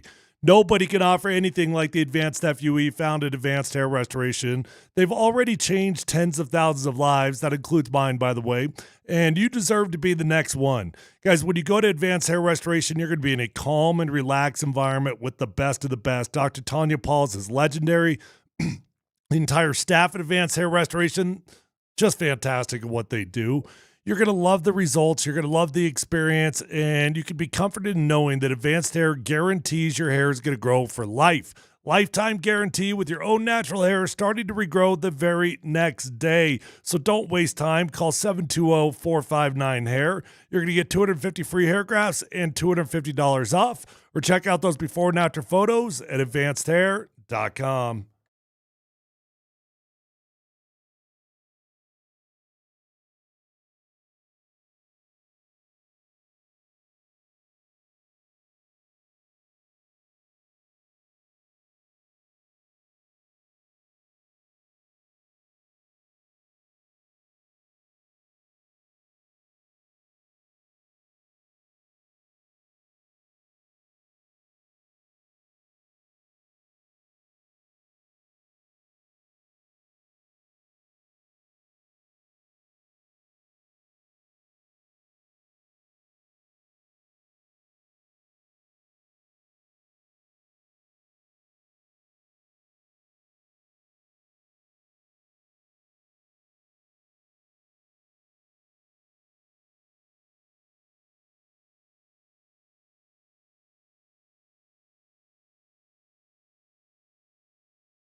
All right, the Wilhine Law Firm's presenting Nuggets Ticket Thursdays, and this is your chance to win the tickets to see the Rockets Saturday afternoon.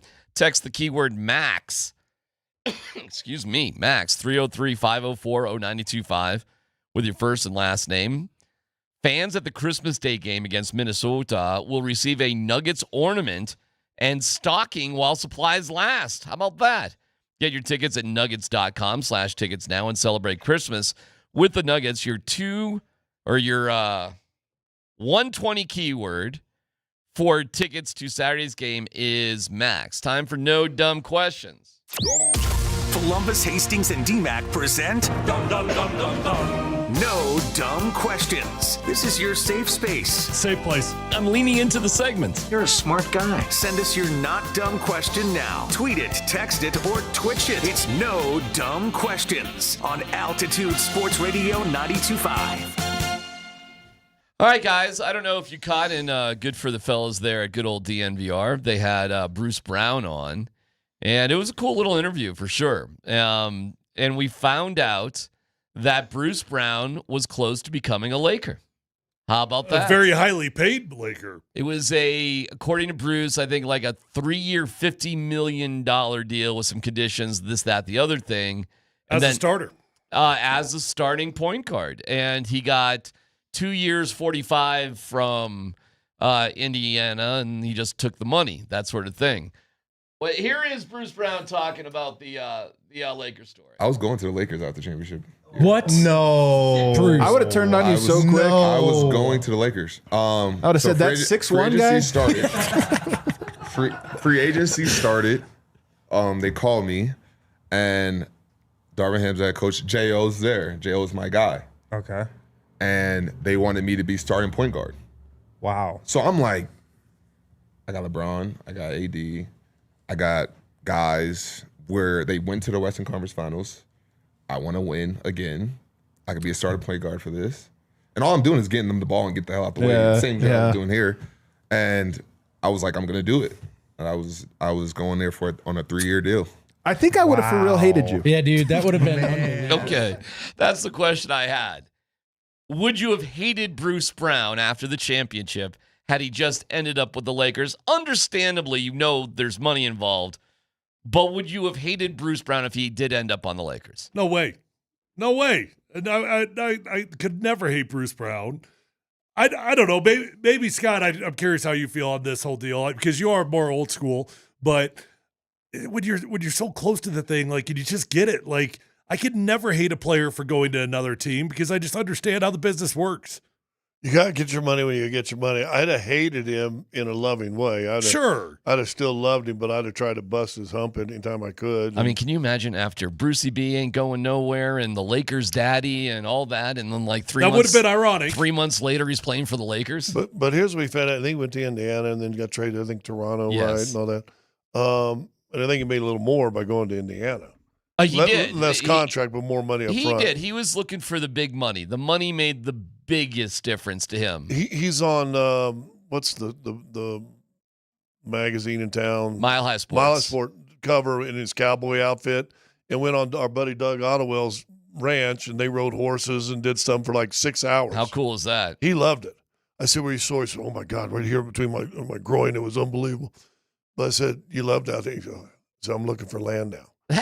He is. So he actually loves Do you guys Colorado. know where Bruce Brown is from? Like Boston or something. Yes, Boston. Really? Yeah, he's from Boston. He went to Miami, but the fact that he's just fallen so much in love with this place is pretty cool about the entire Colorado culture. He said that he did come back to go to a Nuggets game on purpose last year, so to give off the vibe that I'd like to come back here. Did he have that Nuggets tattoo when he was playing for the Pacers? I don't know. Oh, I have no idea. I don't know. I'm just curious. I didn't even know he had one. I thought he has one right on his shoulder. I'll have to look. I haven't paid attention. I think so. It's had he gone to the Lakers though, man, it would have. I get it. Let me ask it's this. sports hate. I get it, but it would have been weird. Especially the Lakers after you just swept them in Exactly. the Western Conference Finals. Right. It would have been weird. Listen, it all worked out. He does say, by the way, and see if you agree with this, had he been on the team the next year, they would have won another championship. He was the missing piece. Much better chance. Don't you think? Yeah. Instead of, what do we have, Because Reggie Jackson? you had no backup, yeah. And remember, Jamal was hurt most of the beginning of the year. Reggie Jackson was coming in to play 15 minutes a game. Instead, he's averaging 28, 32 minutes a game through the first 40. Mm-hmm. And he had zero left the second half of the year, to his own admission. Yeah. I mean, you ran his legs out from underneath him. Right. But there's it no would've been way the Nuggets could have afforded 2 for 45 for Bruce Brown, is there? There's no way, right? No, not unless you want to go way over the cap. And you would have had to have a general manager at the time that was willing to probably move some other piece and do this or that or this or that. By the way, Bruce said something cool. He goes, I knew I wasn't going to get another big contract. Like, he has some realizations as an athlete. Like, I needed to strike it when I could, and I understand where I'm not anymore. So now I just want to be happy with where I go to contribute, which is pretty cool. Listen, man, that's about as honest as you get as an athlete. I actually appreciate it. Bruce Brown's one hell of a dude, man. He's a great dude.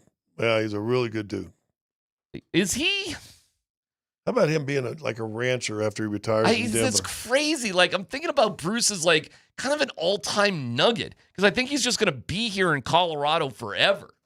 I think he's a guy that could retire here, yes. Don't you think? Yeah. All right. Any other no dumb questions you guys got? Because we got Adam on the other side, but we're open for business here. If you got something stupid. Wonder. I know it's harness racing or whatever it's called, chariot racing or whatever the Joker does, but it's the love of horses for Joker. Yeah. And then with Brucey on that cover of Mile High Magazine with that horse, so I'd like to hear the conversation because Joker had to ask you about that horse. What was he like? Where was that? Can I ask a dumb question? This would be the right time. Is there a difference between those horses and the horses Jokic likes to be around? I do not know. I know a lot of ranchers mostly have quarter horses, don't they? Although I don't know. I don't. I think. I mean, if you like a type of horse, does that mean you like all horses? Well, all you ranchers Joker doesn't even ride them. If you're a if you're doing cattle and stuff, I think. Don't you need the barrel races stuff? Actually, is all Tyler brings up a great point. Didn't you say he's never ridden a horse? Exactly. Has Jokic ever ridden a horse? I think you said he's literally never ridden one. Well, I kind of believe that. What horse is Jokic hopping on? You can get go maybe invest in some Belgians. Clydesdale. Oh, exactly. It would have to. I mean, God, is that a dumb question? Could one of his horses handle Joker on him? Well, his legs will probably drag the ground. Have you guys ever been on a horse? Yeah, I used to ride a lot. A lot? Yeah. Probably 10 or 15 times, honestly. Okay. All right. So we've all ridden horses. What's the fastest you've ever been on a horse? What's the fastest a horse that ever get up and got on you? I won the Kentucky Derby, 78. And on that, we'll have Adam Schefter join us next.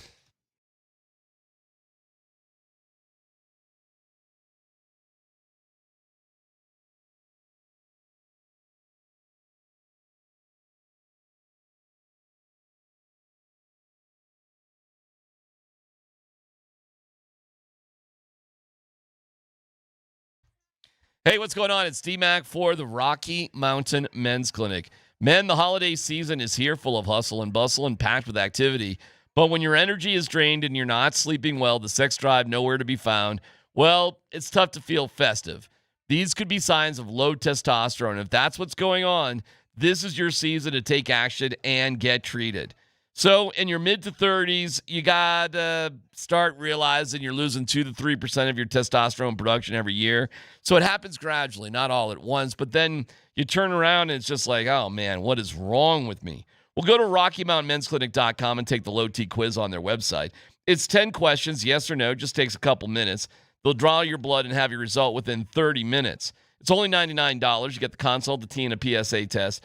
If you sign up for testosterone treatment the day of your appointment, your visit is free. So don't go another season with low T. While most men wait a year or more, 2026 could be the right year for you. Call 720-440-7900, RockyMountainMen'sClinic.com.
All right, Adam Schefter will join us here shortly. Brought to you by Johnson Auto Plaza, where you get selection, service, and incredible savings on Ram, Jeep, Chevy, Buick, and GMC. All at one location. Experience the power of the plaza at Johnson Auto Plaza. We will have Adam here in just a second, so we just got to kill a little time before Adam gets here. Had the company holiday party yesterday. Quite the affair here, man. We had fake gambling going on and some cocktails and food and a bunch of people here. It was fun. Good time had by all here. Got to be careful of the old holiday parties, though, right? Like, made a point to. I always think it's good to leave just a little bit early, or I was told you stayed to the last client or to the last. That was definitely not true. Last. Nope. Whim. No. I was one of the first to. How late did it go? It just went till 7. It was just like 4 to 7. No big deal. So, but the wifey came here. I mean, we live. It's. Everything for me is different in this world because I literally live 2 miles from the radio station. It's just a different world that I live in for everything I do. In Buffalo, I lived, believe it or not, in Buffalo, I even lived closer to the radio station than I live now, less than a mile. It was nuts.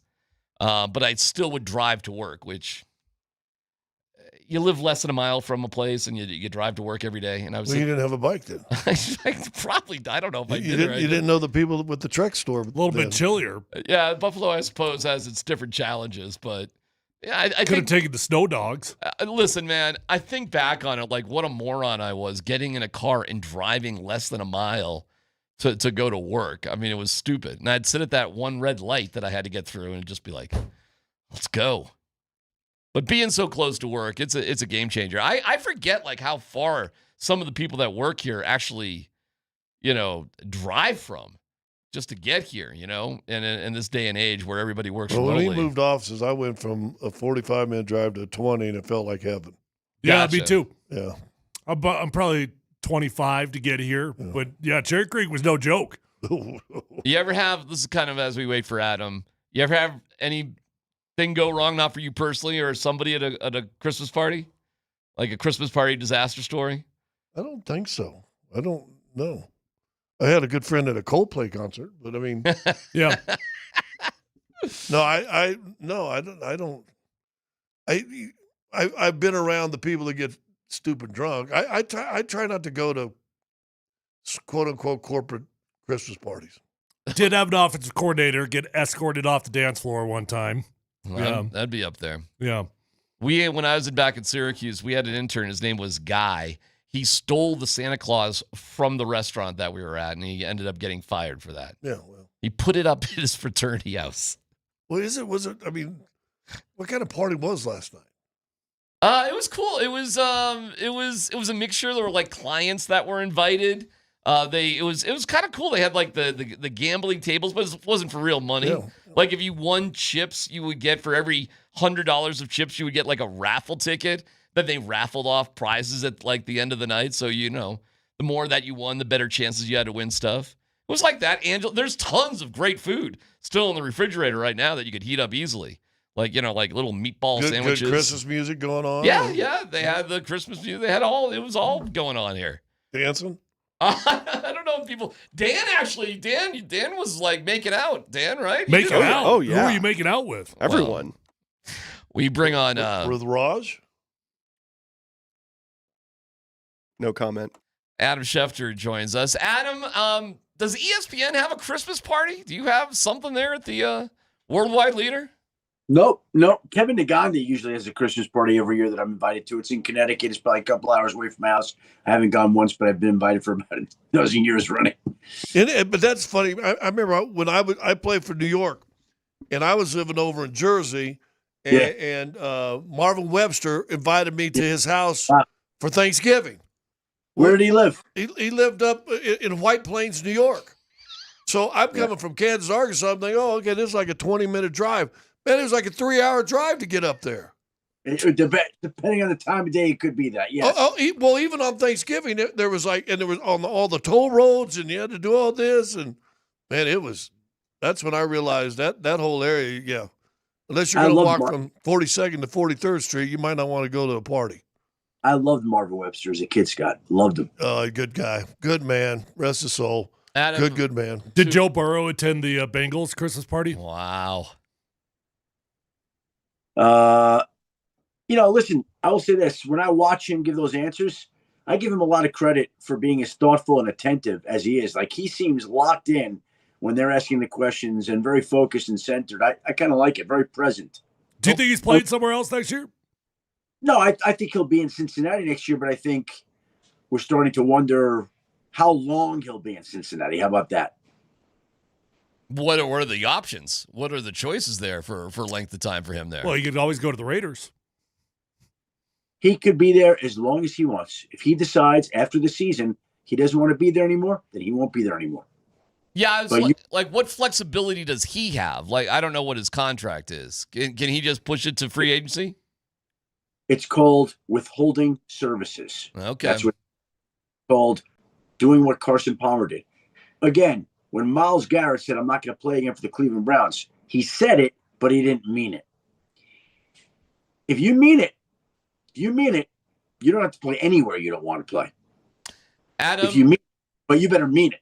Yeah, and you got to be willing to not I know he's making like $45-50 million a year, and those game checks of $5 million or $3.5 million look pretty good. You better be putting something away and realize them ain't coming in for a while. But you're right, Scott. But in that particular case, if you're Joe Burrow, you have to know the money's going to be there. I think more important, you better be prepared for all the Bengals fans that are going to hate you. Yeah, they're going to hate you forever, right? Like, you're alienating an entire fan base if that's the case. But if, again, in football and sports, anyway, like, if you don't want to play for a team anymore, all you have to do is say, I'm done. That's what Carson Palmer did. Adam, are the Jaguars underrated or overrated? They're not. I don't know who's rating them. Like, they're in first place in the AFC, and if they beat the Broncos, they have a beat on the number one seed in the AFC. So, and if they lose, they can lose the division to the Houston Texans very easily. So I'm not rating them. I'm giving you facts. They win, they're in great position to be the one seed. They lose, they're in position to lose the division. All right, let me try it this way. Are they the best team that gets the least amount of attention in the NFL? Yes.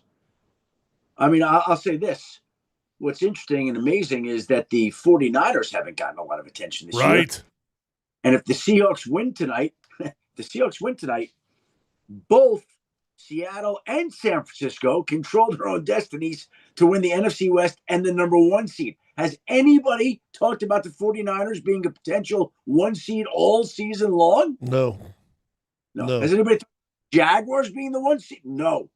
So, yeah, the Jaguars in the AFC, nobody talks about a team less than them for a team that's won as much as they have this season. And I think it's similar, amazingly enough. I think the same is true about the 49ers. And I'll say this. I feel before the Broncos beat Green Bay last week, if Denver was talked about, it was, man, these guys are overrated. So I would put them in the book before that win against Green Bay, because it sure seems the narrative has changed this past week since that win against Green Bay. Yeah, I mean, I think if you beat great teams like the Broncos did, you certainly win some respect and you command some attention, whatever that's worth. Honestly, to me, it doesn't matter if you're underrated, overrated, highly respected, not you. 3-4 weeks from now, the playoffs are going to start. You get as much respect as you earn in the postseason. You lose as much respect as you can in the postseason. It's all going to be determined by how you play. All of it up to then is just talk. Just talk. Do you view the NFC or AFC as having better teams? Well, I thought the NFC really was going away the better conference for a while. But in football and sports, these things don't stay the same. And so the Packers lose Micah Parsons. Here come the Houston Texans getting better. Here come the Jaguars getting better. Here comes Josh Allen. Broncos and Patriots have been there. Like, all of a sudden I look at the AFC and I say, AFC's pretty good. It's a little bit better than I thought. And the NFC's taking some hits now with Micah Parsons. Dallas is not going to make the postseason. Detroit suffered some injuries on defense. Tampa's struggling and reeling. Like the teams you thought were really good, they're not. They've lost some. They're not quite as good right now as they were, say, 6 weeks ago. Hey, did Mike McDaniel just set up a situation for the organization to make a choice between him and Tua? No, that's not how I view it at all. No. Why do you say that? Well, I mean, both jobs are on the line, right? And jobs are on the line, and it feels like at the end of the year, you're going to make a choice on one of the two, maybe neither. But Tua's gone, and now the question is whether McDaniel also survives. Tua's gone, no matter who the coach is. You're saying? I mean, I don't like absolutes in the NFL, sure, right? Because you never know. But I would say my expectation is that Tua will be gone from Miami. Yes. Why did they pass over Zach Wilson for Quinn Ewers? I think that they feel like they know what Zach Wilson is, and they don't know if Quinn Ewers has the potential to be a quarterback of the future. Make sense? Yeah. Yeah. So they're done trying to win games. They're into exploration, and whatever happens out there. I mean, I think guess. It's not that they're done trying to win games. Winning is secondary right now. They gotta see, is Quinn Ewers anything here? Like, is he Brock Purdy or is he Quinn Ewers? Right? Can he be a guy, or do we have to go draft another guy and see how it goes from there? I heard an interesting podcast today or yesterday talking about Mahomes obviously having the surgery. I know Mahomes said, I can be back for next year. And then, but the conversation I heard, it goes, this is a great chance for Kansas City just to reset, let him rehab all next year, figure out what you need, where you got to go, what they should do. Would you be in the camp that you would rush Mahomes back at all? Here's the thing. I wouldn't do anything. He's gonna rush himself back. And so the team is gonna have to stop him. They got to protect him from himself. Right. Like, I'm telling you right now, he is determined to play on opening day next year. And I think opening day next year is September 13th. And he had surgery on Monday, December 15th. And it's typically 9 months. 9 months would be September 15th, 2 days after the season starts. I've also seen enough ACLs. I don't really remember the last time that I saw a player get his ACL operated on the day after it was hurt. Usually, they let the swelling subside for a couple of weeks, and then they get the surgery. Hold on 1 second. The Eagles just ruled out Lane Johnson. Oh. And Jalen Carter. Oh, okay. All right. Hey, Adam, by the way, and we saw the update, and we were discussing Puka Nacua. And overall, our thoughts is it is amazing that sometimes these athletes just aren't more careful with who they're hanging out with. We don't think Puka's like a bad guy, but his choice to hang out with guys who put him in a bad situation, I suppose, is his biggest sin. I'm not sure how you see that, but it does amaze us that it happens over time and time again. That dumb stuff happens just because of who you surround yourself with. Well, it's funny because I spoke to the Rams today about it, and they said that one of the things that makes Tua so great, one of his biggest blessings, is that he is kind of like oblivious to the world. He's very naive, and it's a great thing. It's what makes him so endearing, but it also is responsible for him being in the predicament that he's in today, where he's going on this live stream and they're encouraging this dance that he apologized for it being anti-Semitic. So there you go. Like, I don't think he intended for that to be the case, but he was a part of it without realizing it, and now has created a situation where he had to apologize and the NFL had to issue a statement condemning anti-Semitism. So he's okay, and they're just looking at him as naive. He's fine in terms of, hey, don't do it again, that sort of deal with the Rams. Well, let me say this. Yeah, I think it opens your eyes. I think somebody's going to have to talk to him and say, like, you're Puka Nacua. You're one of the great players in the NFL. Yeah. You have to be very thoughtful about everything. And by the way, how old is Puka Nacua? 23, 24 years old? I don't, look it up right now. Like, when I'm that age, even at this age, you do dumb things, right? And so he did. So, he's going to have to be very smart about how he handles himself. Yeah, he's 24. He turns 25 in late May. So there you go. There you go. So kid. You know, you Yeah, got speaking anything? of dumb things, Adam, I remember when he was house sitting at home, his parents were gone. Boom took that train ride down to the city. Boom met that one girl. Remember that? He did that dance. Yeah, he did that dance in his underwear. Remember? You talking about Adam? Yeah, Adam. Yeah, I don't recall that. Yeah, it was real risky business. Young, like, I mean, I'm just like, you know, I was a young kid. Like, we're all young. We all do things. What are we doing, right? By the way, you enjoying all your coffee these days? Everything good? DMac has actually paid me two $100 Starbucks gift cards. He's loaded up my card this month. I want to thank Pete Carroll and Ash Genty for their biggest win of the season. Maybe one of their only wins of the season.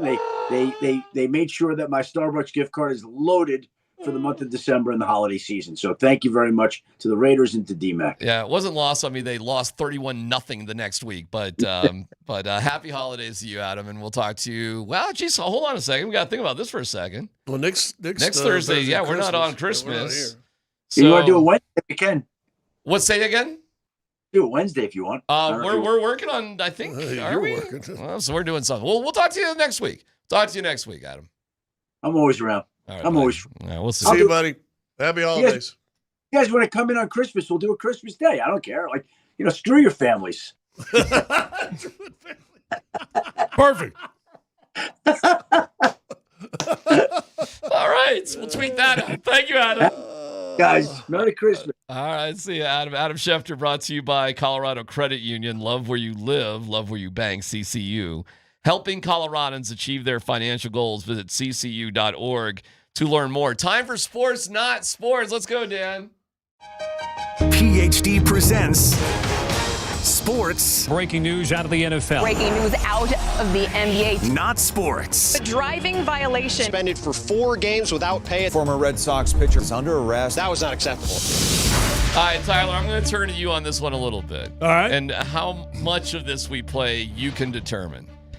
But Kirk Cousins yesterday. Oh, this is wonderful. You love this. I love every second of it. I'd Okay. play the whole thing, but we're probably going to lose some No, people. No, it's fine. It's fine because the longer he goes, I think the better it gets. Yeah. You want to explain what he was talking about here? Well, I actually don't know how it came about. I don't know the question that he was asked, but basically he was asked the nuances of playing quarterback, and he's like, "Hey, you really want me to get on my soapbox because I can do this if you want me to do this." Right. And he just starts rambling about his college days and the changes from college, how they used to identify 2 eye versus 1 eye, and it's really, really fascinating to me to put yourself in a quarterback's mind. I'll be curious to you guys how much of it actually makes sense because there's some of it to me that even I'm like, okay, wow. All right, hold on. Buckle up, everybody. Get ready to nerd out with football talk from a quarterback perspective. Right. So I came into the league, even at Michigan State, it was you see coverage and you pick a side and you basically take 5 eligibles down to 2, down to your check down. And so you cut the field in half, and it was I got single high, I'm going, outside the red line to inside to my back. And you're really only thinking about 3 eligibles because the other 2 over here were meant for split safety, and I got single high. And so it kind of protected you. And then sometimes you would alert that other side if you got pressure. So you'd be like, I'm working this route versus split safety or pressure. If I get single high, no pressure, then I work the other side. So that was everything was, single high, split safety, pressure, quarters, off, bump, man zone, all these things. But what happened was defenses got so good at disguising it that I would be so stressed going into games going, the whole game plan's built on, is it single high or split safety? And I can't see if it's single high or split safety. Like, these defenses are just making it muddy until I'm 3 steps into my drop. So coaches started to realize, like, if we ask the quarterback to do that, it's going to be really hard because defenses know that's the game we're playing. They're not going to let us play it. So then it started to become, let's just give you pure progressions and let's just go 1, 2, 3, 4, 5. And then, that has its pros and cons. I remember when Kevin O'Connell was bringing a lot of pure progression reads back to him with me from LA back to Minnesota. It was like, whoa, like I got to get back to the dagger backside after already exhausting this progression. Like, that's a lot. I mean, in my mind, like, I'm used to kind of simplifying it and cutting the field in half. So, had to kind of work through that and get to where that was more natural. And then there's a lot of positives of it too, where you're not stressing as much during the week about what if I can't see coverage, because you say, well, it's okay, I don't have to see coverage. Seeing it can be a benefit, but it's more after the snap, where are they going, and I can just kind of progress through. But there's no doubt with the way the pass rush is, if you truly try to go 1, 2, 3, 4, 5, you're going to get sack fumbled a lot. So there's still a level of, yeah, it's pure progression, but like I got to rule him out pretty quick here so I can get to the backside because that guy's coming around the hump quick. All right, I'm happy to give you my thoughts on it. Sure. First of all, I think that's really cool. Okay, I think it's cool too. And he did it in a very, very respectful way. He wasn't talking down to anybody. No. He was giving a true education up there. I think my big takeaway from that is college is a lot easier to diagnose defensively than the pros because the pros are just more sophisticated on how they disguise things. And the disguise is a lot harder to tell in the pros with single high from a split safety. Now, I couldn't tell you exactly what that means, but I can guess what it means. And that he even has a hard time recognizing it at certain NFL levels. So Kevin O'Connell was like, well, listen, just go through progressions and don't even worry about recognizing it. Mm-hmm. But what he's saying is you just don't have time in the NFL, perhaps like you do in college. So that to me tells me you got to be a pretty smart dude to play quarterback in the NFL, and you can get away with a lot in college. Yeah, I mean, I think he was saying even at the college level, it changed in his time at Michigan State, where it started out simple. Let's cut this field in half. Is it single high? Is it double high? We're going from 5 wide receivers that are eligible. Now, before that ball snapped, I've got 2 guys I'm looking at down to my check down.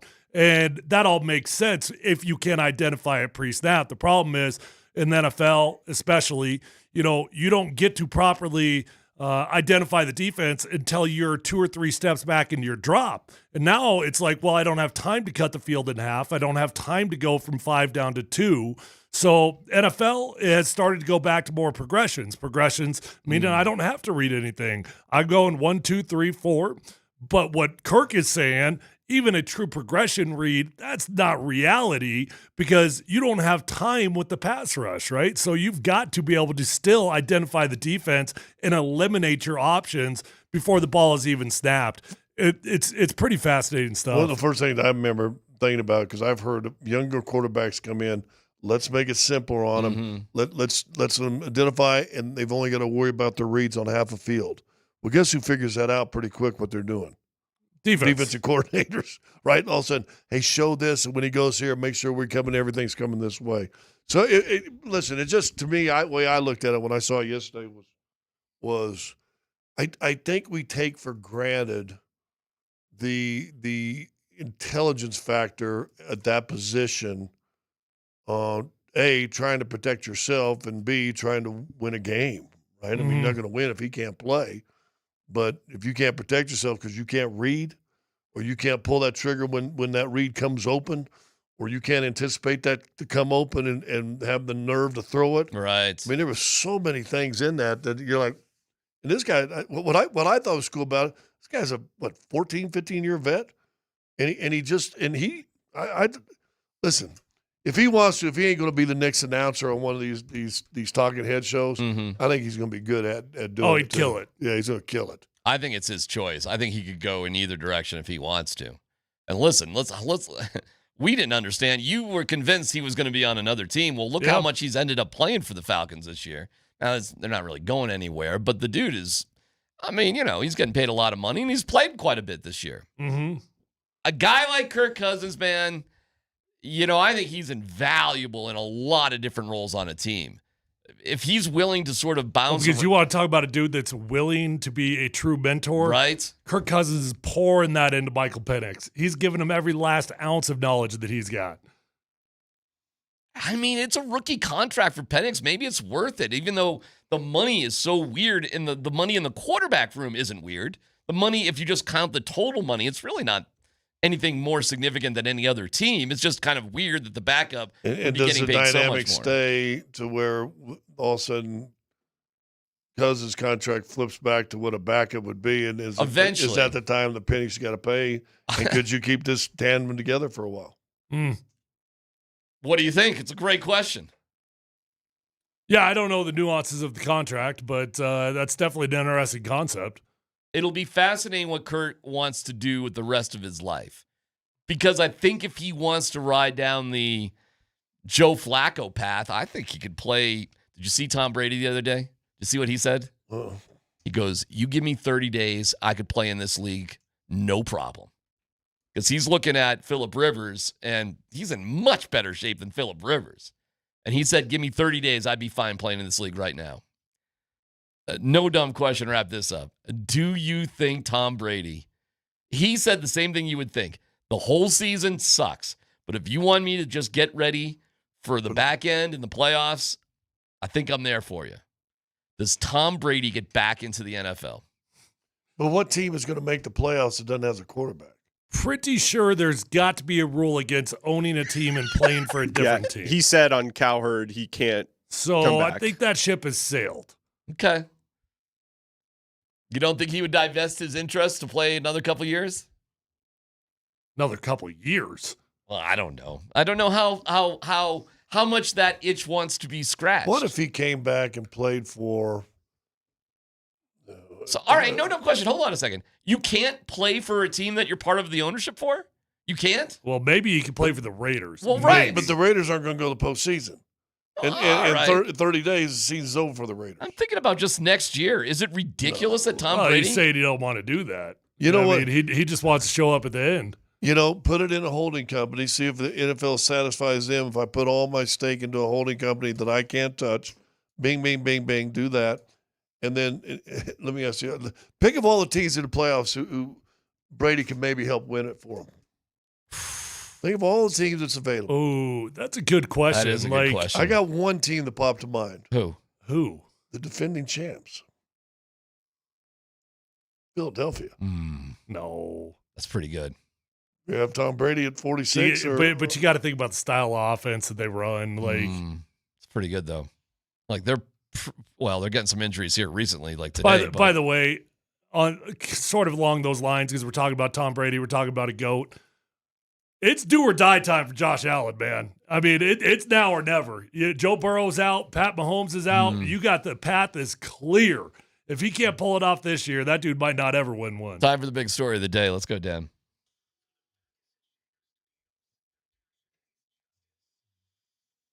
Texans.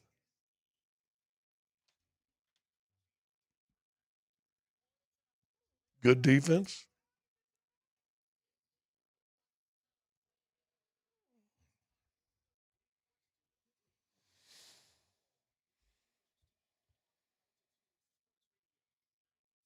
You got something or? Oh, I was just answering Scott's question of what teams could Tom Brady help with. Yeah. The one that I came up with, the Houston Texans. That's a great call. Strong defensive team. Yep.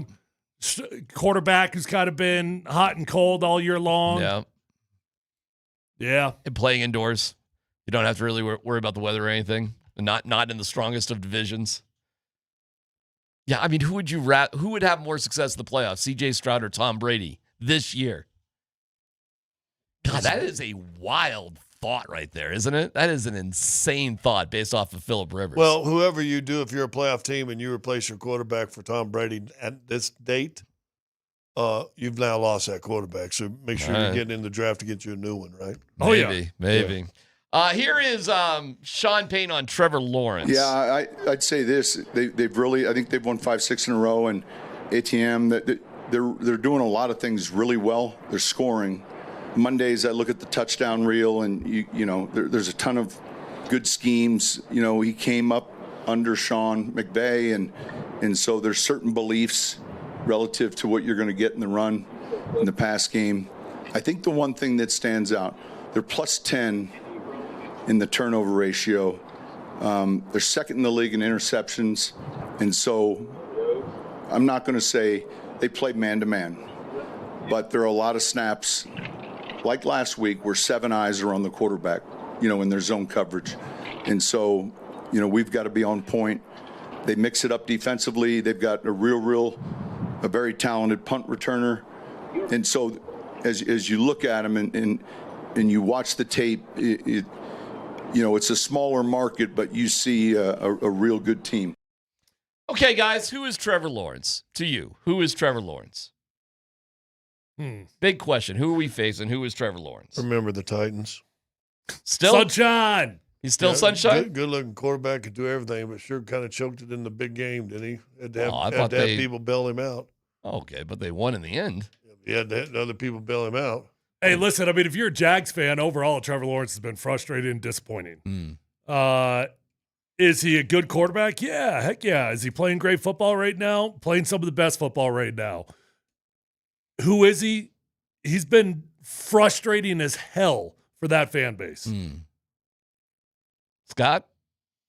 I've told you. I think he's sunshine. Oh, you're being serious about that? Yeah. Oh, okay. I think he was a breath of fresh air for a crap organization, which I think held the mantle of worst organization in the league for a lot of years. I think they've given that mantle up a little bit. Well, the Raiders have that one now, that's for sure. Raiders. Well, there's a couple people said hold my beer, but I think he's overall been a disappointment. Mm-hmm. I mean, and again, he's coming in with the rep of okay, you're a first round pick, save us completely. Yeah, but it wasn't even just that. This was not a typical just first round selection. This wasn't a Bo Nix selection. No. This was a dude that was considered the greatest draft prospect since Peyton Manning. He's got 3,200 yards on under 60% completion, 59.7. 23 touchdowns, 11 picks. Is that a first pick? And, oh, by the way, in his fifth year in the league. Is that what you want for the first pick in the draft? Never thrown for more than 25 touchdowns in a season, although he should surpass that this year. He's got 23 right now with He's thrown for 40 or 4,000 twice, but you're right, 25. He went 12, 25, 21, 11, 23. If you're a number one overall quarterback, how many years do you get to take your team to the Super Bowl? This year? Fifth year. You want it before that, though. You're a number one overall. Unless you're just an absolute bust, you're going to get that second contract. So, which he has. I would say 7. Did. 7 years? Yeah. 7 years. So he's still in the window. Yeah. Okay. I mean, right? Like it doesn't. You don't even have to be that good to get that second contract. You just got to be good enough that it's scary to replace you. Yeah. Yeah. And that's a great line. You got to be good enough that it's scary to replace. I'd say he's like that. I'd say Jalen Hurts is like that. I'd say Tua Tagovailoa is like that. I'd say Bo Nix? Well, we'll see with Bo Nix. Penix? We'll see with J.J. Penix. McCarthy? We don't know. We'll see. C.J. Stroud? Kyler Murray was like that. Kyler Murray? Stroud, I think you got to be pretty happy with Stroud overall. Bryce Young might be a better example because a lot of people are out on Bryce Young, but he's. What about Jared Goff? Did they get rid of Jared Goff before they had to pay him? Yeah. He went to the Super Bowl with the Rams, though they lost, but like he got there. I thought he got traded on his rookie contract. Did he get traded from? Where did he start? Where did Goff start? The Rams. The Rams. That was his only other team. He was on his rookie contract when he got traded? I thought so. Well, I'll say this. I think Goff was a success. He took his team to the Super Bowl. Yeah. I mean, I know Sean McVay wasn't satisfied with it and thought there could be better, and he was right. But Goff was a success as a quarterback. You take your team to the Super Bowl, and you're a number one draft pick. You did it. I mean, way to go. It's just that McVay wasn't satisfied with it. I think Trevor Lawrence is still within the window of, like, this could be okay. Dude, did you just break your glasses, by the way? Yeah. Did you just break them right then and there? Yeah, the screw came out. What happened? The screw. Well, they're $4 glasses. They wear out eventually. So you got to screw loose. Yeah, screw loose. It looks fine. How's it look on me? Looks about normal. Looks like your face. Looks great. What's the answer, Dan? So Jared Goff actually did sign an extension with the Rams in 2019 before he was traded to the Lions. Okay. So, but another guy just good enough but the Rams didn't like him. But he was good enough that you didn't know if you could live without him. Well, they thought they could do better. I mean, it was a weird trade. It was a trade that kind of worked out for everybody. I think the Lions are happy with it. The Rams were obviously happy with it. The Rams, look what Matthew Stafford's doing now. My God, it's unbelievable. Well, listen, Matthew Stafford had some big years in Detroit He on sure bad did. teams. Monster years. Huge. But look what he's – be interested to see what he's – well, here, I'll throw you a question. He a Hall of Famer? Yeah. Absolutely. Wow. He's a Super Bowl champion. In my opinion, he was a Hall of Famer if his career ended for the Lions. That's what I was going to ask you. Was he a agree. Hall of Famer before he left Detroit? I would say yes. But that's kind of the Philip Rivers conversation, right? Yes. Yeah. Yes, absolutely. It's just a great guy on a team that just could never do anything. But then he went off and won a Super Bowl. He's a slam dunk Hall of Famer. Look at his yards, touchdowns, interceptions, Super Bowl champion, tough as nails. Yeah. Do you know that Sean McVay is still not even 40 years old, and it feels like he's been coaching for an eternity? Yeah, that's crazy. What was he, your tight ends coach in Washington? Yeah, he was tight ends coach. How old was he then? Younger than me. He was like 6 months or 8 months younger than me. Was that weird, having a coach that young? Or Well, I mean, I had Josh McDaniels at 32 years old. But yeah, I mean, Sean was particularly young because I was young when I was playing for Washington. I was like 27. He was like a 26-year-old tight end coach. But don't you just recognize if a guy knows what he's talking about or not, and his age is like, whatever? Or does the age stand out? Does the age make a difference? Well, I think it's tough to stand out when you're that young. Back to Trevor Lawrence just for a second. I think Trevor Lawrence I think the clock is ticking on, what this is all about. Now, hearing Kirk Cousins explain everything he's explaining, is it fair to say, hey, listen, some guys are just going to get it a little bit later with experience in the NFL than other guys? I mean, we have examples of that. Look at Tampa, look at Seattle, look at all these guys that were considered busts and other wares, and then all of a sudden at year 7, 8, they're like balling. Mm-hmm. I mean, Sam Darnold's balling. Look at Baker Mayfield. Baker Mayfield's balling. Because what Kirk is saying here is you got to recognize things quickly, but you can't be scared of things either. Right. You got to just act on it. So your level of confidence, but that means your mechanics and everything else have to be pretty darn good in the first place. Like you don't have to think about it, right? Where do you think Bo Nix is compared to Trevor Lawrence? Well, the early returns are better. I mean, the early returns on Bo Nix are better than Trevor Lawrence's in his first 2 years. I don't even think it's close. I mean, pull up the stats. I'd be curious, but I think Trevor Lawrence's first couple of years were pretty awful. I'll give you a crazy thing. This is from Eric DeLalla from DenverBroncos.com. With 244 passing yards and 2 touchdown passes against the Jags, and really has the whole season to do this, Bo Nix would become the third player in NFL history with 3,500 passing yards and 25 touchdowns in each of his first 2 seasons. The 2 people he'd be joining, Peyton Manning and Justin Herbert. Bo Nix is sneaking up on some like crazy numbers in terms of total wins, stats like that. He's 4th in most places for MVP polling right now. And he's also like 3rd in total attempts during that time period. And with a lot more throws down the field than we would suspect.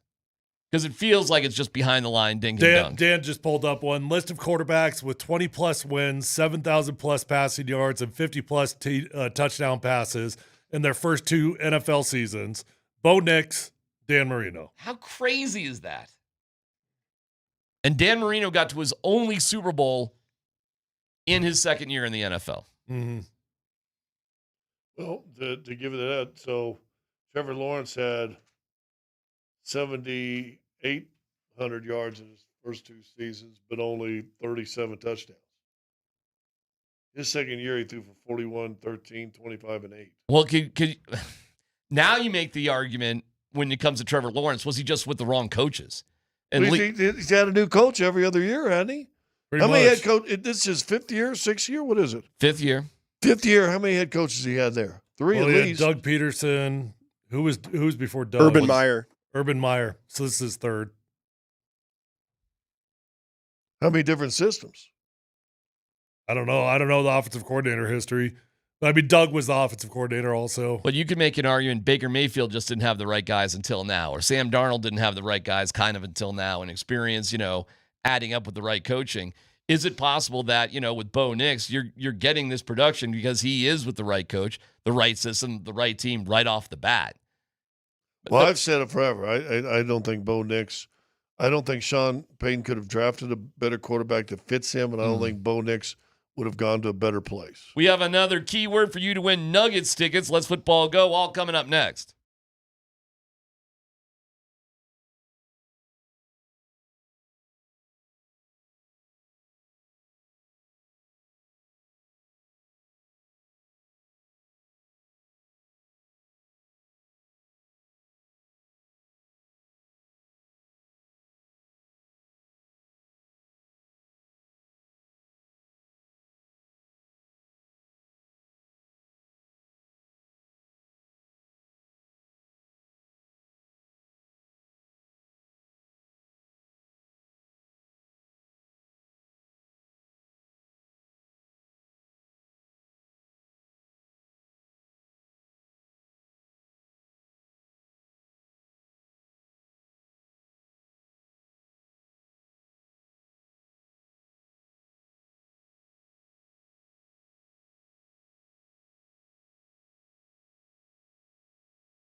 It's a Nuggets Ticket Thursday. We're giving away tickets to Saturday's game against Houston. Text Spider-Man to 303-504-0925. Spider-Man. And you're entered. I got to think about the common link here. Empire. Yeah, I don't know. But Spider-Man, that's it. It's Nugget Ticket Thursdays, powered by the Wilhite Law Firm, giving you a chance to win on and off the court. Visit WilhiteWins.com. 220 keyword, again, is Spider-Man. First and last name now. We'll announce the winner at 2:55. Let's football go, Dan.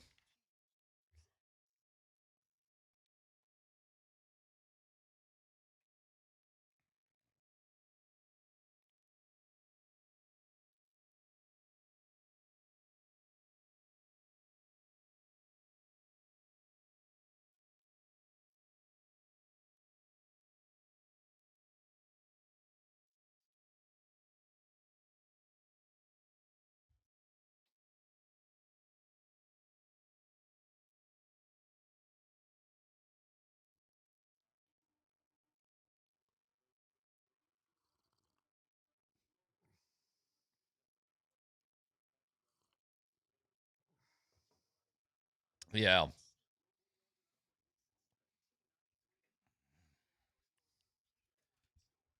Saw Brad from Mountain High Appliance last night. Brad, great to see you. And yes, I need everything. He was like, what appliances do you need? Well, like, you've been saying that since the whole time you've been in there. You ain't done nothing about it. That's true. Oh, and tell me about it. Tell me about it. Yes, long overdue. Well, there's that one time you mentioned the fridge, and then you talked about the microwave in May.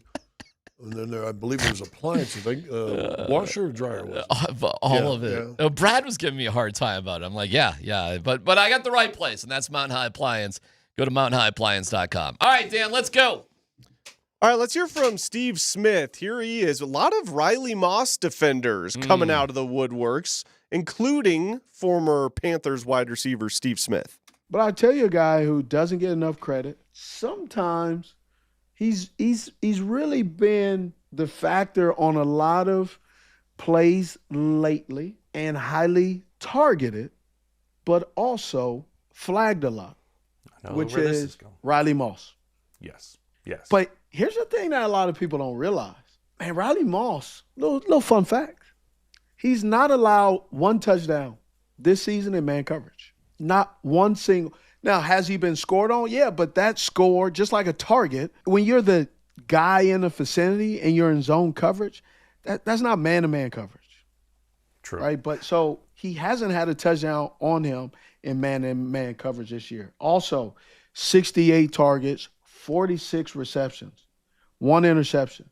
But you want to know the completion rate when out of those 68 targets, a little bit below 46%. 45.6% chance of catching a football. I don't like those numbers.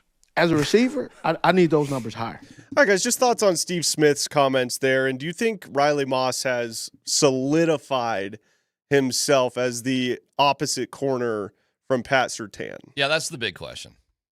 Yeah, hell yes, he has.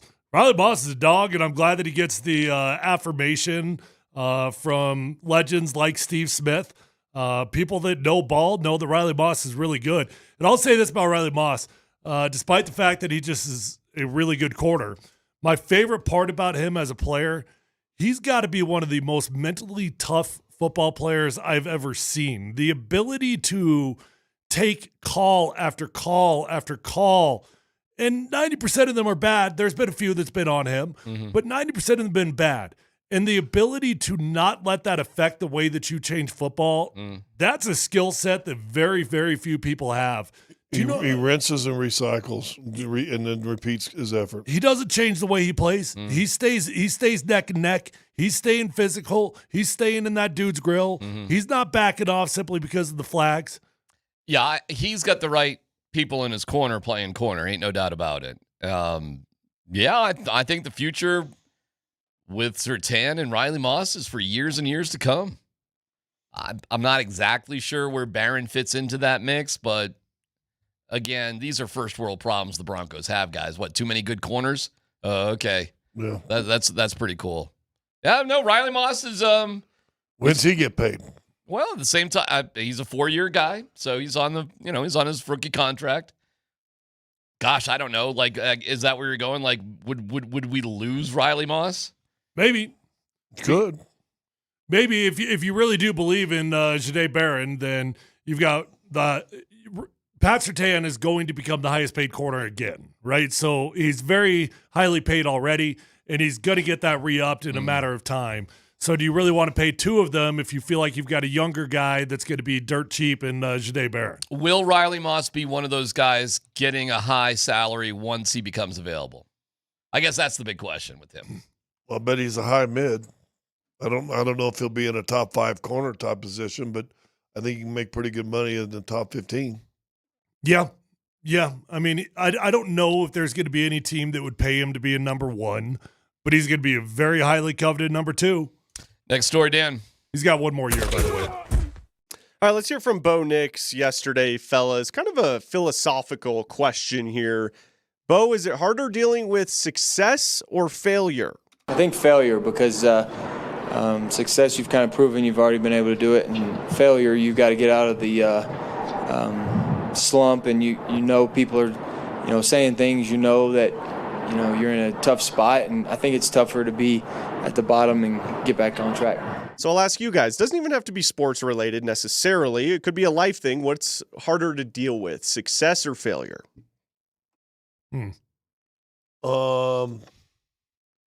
Failure is more emotional in a negative way that can put you in a hole. But if you search it out, I think you bounce back better and become a better person. I think success at times can mask a whole lot of stuff going on that you aren't dealing with. I don't think I've ever been successful enough to have dealing with success be a difficult thing. So I don't think I actually know what that means. I've certainly dealt with plenty of failure.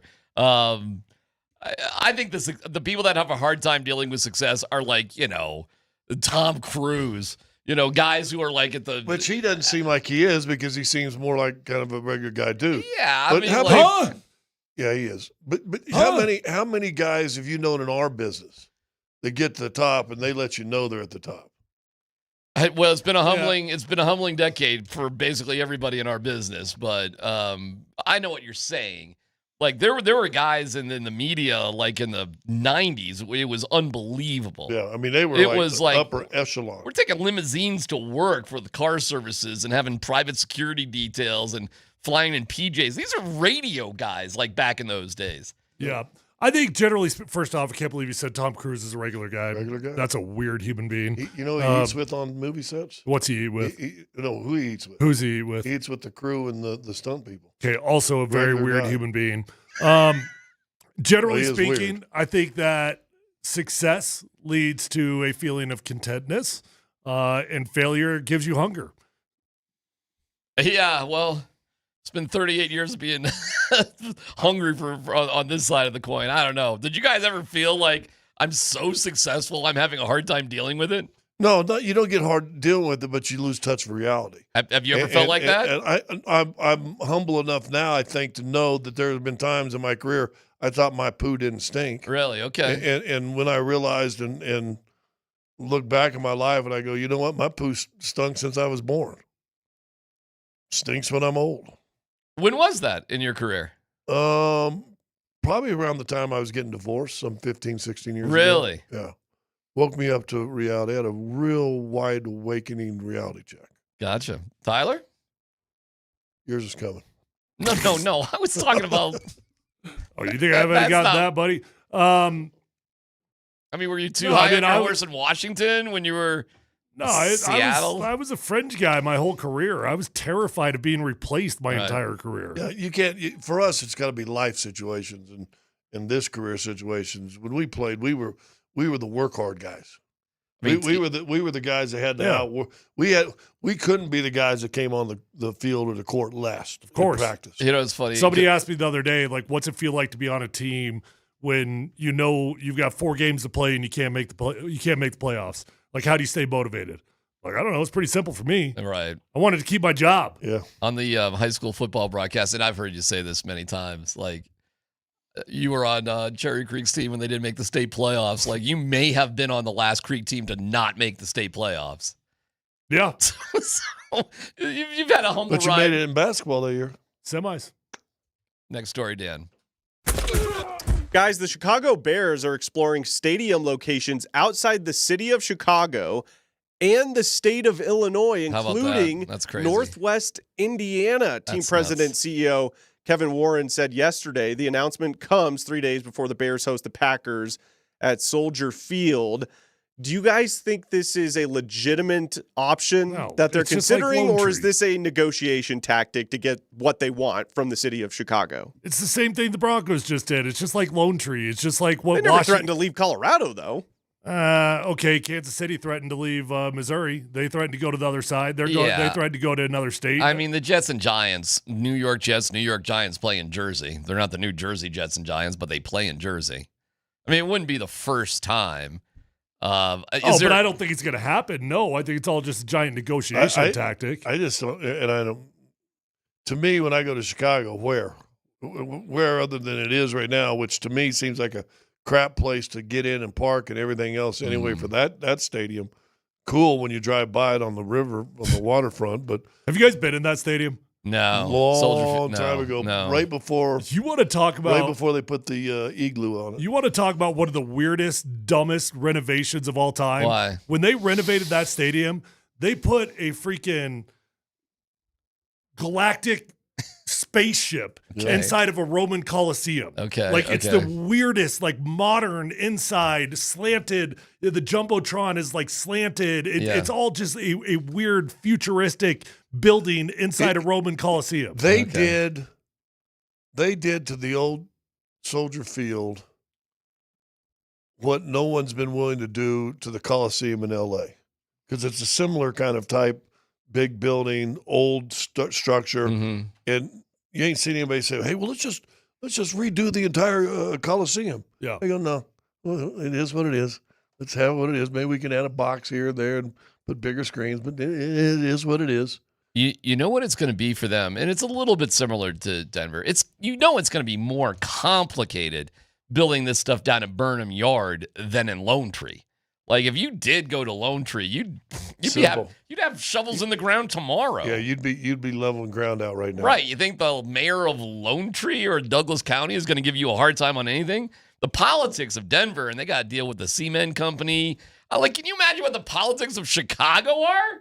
This is one of the most crooked political bases anywhere. And we're going to put a $4 billion facility here? Or, you know what? Let's go over to good old Indiana. Yeah. These people are kind of nice over here. Yeah, and the tax breaks are going to give us out of I get it. And you'd ultimately want the Chicago Bears in Chicago. But at the end of the day, would I blame NFL owners for just doing for their team what makes the most sense and is easier? I wouldn't blame it at all. How far is the border away from Chicago? Yeah, that's a really good question. Is it 20-minute drive? Like, at what point is the Chicago Bears a stretch? Now, in all honesty, how far is downtown San Francisco from the 49ers training facility in Santa Clara? I mean, it's a little bit. It's a little bit. I'd say this. If you have to go more than 45 minutes from the city you're named after, that's probably ridiculous you're named after that city. Well, it says right here, I don't know if they put it. The border's close. Dude, your glasses, seriously, it's comical. Scott lost an arm from his glasses. They're tilted sideways. $4, huh? You can buy something for $4? I can't hear you. Temu. Okay. All right, next story, Dan. Well, we'll get to it. Go ahead, find it if you can. I can't. You can't see. I can't see it. Type it in.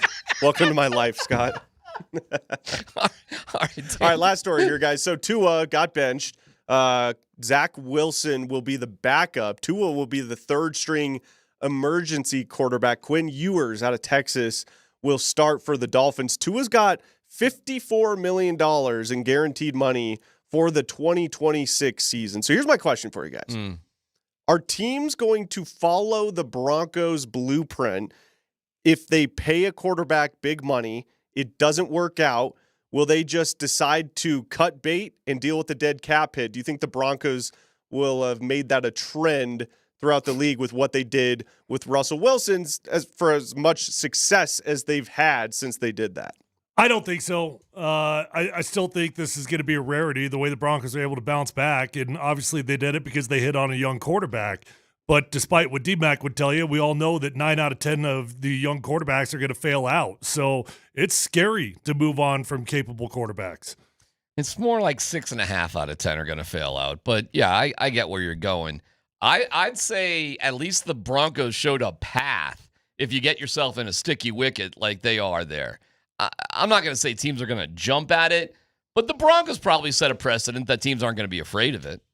28 minutes to the Indiana border from Chicago. Then you can be the Chicago Bears and be in Indiana. 28 minutes, that's nothing.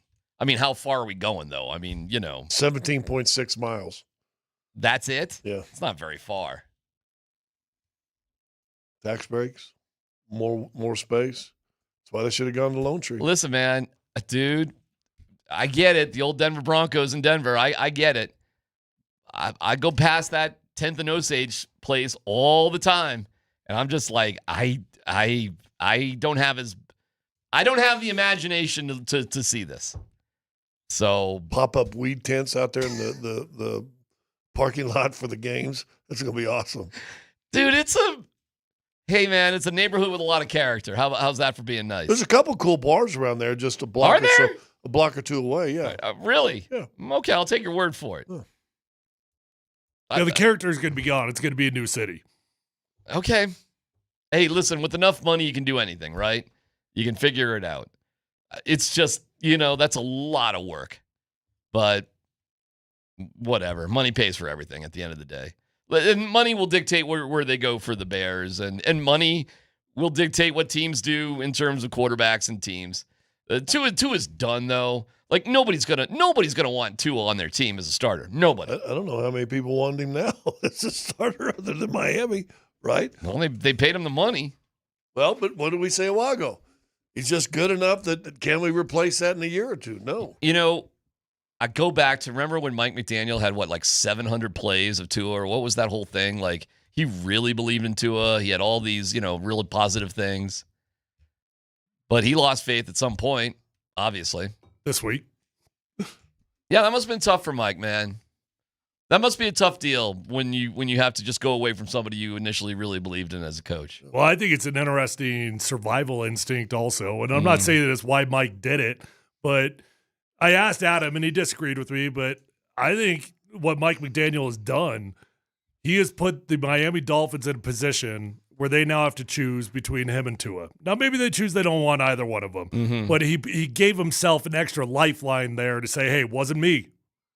All right, the Nugget Ticket Thursday, the keyword is Spider-Man. We will give away those tickets in 12 minutes. It's PhD on 92.5.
All right, Nate and Andy are at Tipsy Tundra in Ball Arena, which is like a pop-up holiday sort of thing. So Really? I think I'm getting that right. Like, it's just set up for so they're at Ball Arena. For the drunks. Yeah, well, there ain't none there now. I mean, you can go and join them at Tipsy Tundra. You can go to Ball. By the way, you do not have to have a ticket for the game to go join Nate and Andy at Tipsy So it's Tundra. outside, Where is maybe. Oh boy, it's at the Breckenridge restaurant there. Oh. I think, Dan, you're more than welcome to throw me a safety line here and help me out at any point. Dude, he don't even know where the go button is. I'm telling you, here's what I know. They're at Ball Arena. It's open for business. You don't need a ticket to go into the game. You can't just go in there, get hammered, and then straggle into the Nuggets game. You would need a ticket to get in. Yeah, the next set of doors. So it's like the Guantanamo Bay of Ball Arena. Oh, there you go. Well, it's like, if you want to go to Cuba, you got to have a special visa. Perfect. Anyways, that's where they are. They could talk about it for 3 straight hours and explain exactly what they are and where they are. But at the end of the day, they're at Ball Arena. And tonight we have Nuggets basketball against Orlando. How many Magic fans? You think it'll be a Magic takeover? Like, I Magic fans left and right? I bet there'll be a handful, but I don't know if there'll be as many as a lot of other teams. That'd be a funny question. For basketball, what would be the least represented fan base to go to a Nuggets game? Well, I'm going to tell you where I've seen a bunch. I've seen, believe it or not, more from Cleveland, Detroit, Chicago. Well, all right. All those cold places. Where's the least New amount? York, Boston, Philly even. Gotcha. Those people show up. Least amount. I'm going to guess it might be Orlando. Could be. Orlando could be up. Charlotte. Charlotte's good. Would there be a least amount of fans from Orlando or Charlotte here? Charlotte, you might be right about Charlotte. That's a good one. Because it's just a smaller place, period. Yeah. You may be right on that. And, who is a Charlotte Hornets fan? I don't think Michael Jordan's even a Charlotte Hornets fan. Not anymore. Not That's after winning $1 billion case against the NASCAR. Did you see that? That was a really interesting case. Right. And Michael Jordan's love of all things North Carolina and NASCAR was fascinating. And he kind of hated going against something that he really loves and respects. But things were just a little twisted there with how things were operating. Yeah. In terms of ownership. What was that all about with the NASCAR deal? It was about, not to go too deep into it, but it was essentially about who can be an owner and who can't be an owner and how that all kind of works itself out. They settled it. It was going to trial. And did you see the guy that was playing, Be Like Mike in the Chicago Bulls theme song, when he was walking out of court? Oh, there you go. So I don't know, but I saw as a part of that 70% of NASCAR teams lose money. I'm like, how and why does the sport exist then? F1, maybe I could compare it a little bit to F1. Seems very organized, right? Who can get into F1 and what you got, and you got 2 teams, and what are there, 20 cars at the end of the day, 10 teams, that sort of thing. Well, NASCAR isn't nearly as organized as that. They're kind of, bizarrely all over the place, who can get in and who can't get in and how you do it. So I think what Jordan was trying to do is kind of level the playing field to make it easier to just have a it's your team. Organized. It's your franchise. You want to make them like that. It's your franchise. Yeah, because I don't know, man. Again, we're going way. So too that would deep be more into like detail. F1. Well, I think he wants it to be more like F1 to make it a little bit more fair for these teams that want to get in. Yeah, and the governing body would they're playing loose because they were going to lose an antitrust suit, and they're playing like they were deciding who was in and who wasn't. So it was kind of iffy. I got to tell you a story. All right. Happened back in the day.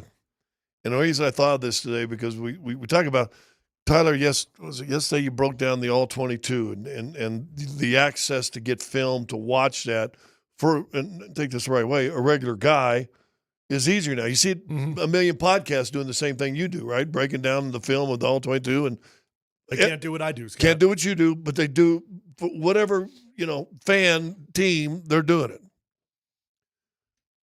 When I was playing in Atlanta, this is before we had the digital and all the stuff and everything could come online. All you got to do, and these coaches have all the breakdowns of every team they're going to play on this road trip. I guarantee you they've already got them in their files and ready to go. Mm-hmm. Satellite dish came out. Now, we're not talking Dish Network, little 18 by 18 type of dish. We're talking the ones that about the size, half size this room. I mean, these big dishes. Mm-hmm. Could get every channel that's broadcasted, into space. These satellites could boom, boom, boom, boom, boom, lock on to the other satellite and capture it. But you had to literally move your satellite, the satellite with the controller, and you'd hear it. Gooch, gooch, gooch, gooch. So we're playing the Portland Trailblazers, coming up to play Portland Trailblazers. We didn't have that technology as a franchise, but Spud Webb had that capability at his house. No way. He had one of those big old satellites. That's hysterical. And he's watching. So we're watching film, and Fratello started the meeting. He goes, hey, we just want to say thanks to Spud. That's a riot. Who recorded this. We knew we were going to, we were heading on the road trip the next day. We were playing Portland. We were going to watch this game. Then we're watching the Portland game. All of a sudden, 6-7 minutes in, probably when one of the mandatory timeouts happened. Uh-huh. All of a sudden, Fratello goes, pay real close attention during the timeout. All of a sudden, you watch the game, and all of a sudden, and I guess Spud forgot he was recording it. Yeah. And you see the green go gray and a little click, a gray and a click. What's Spud want to watch? So,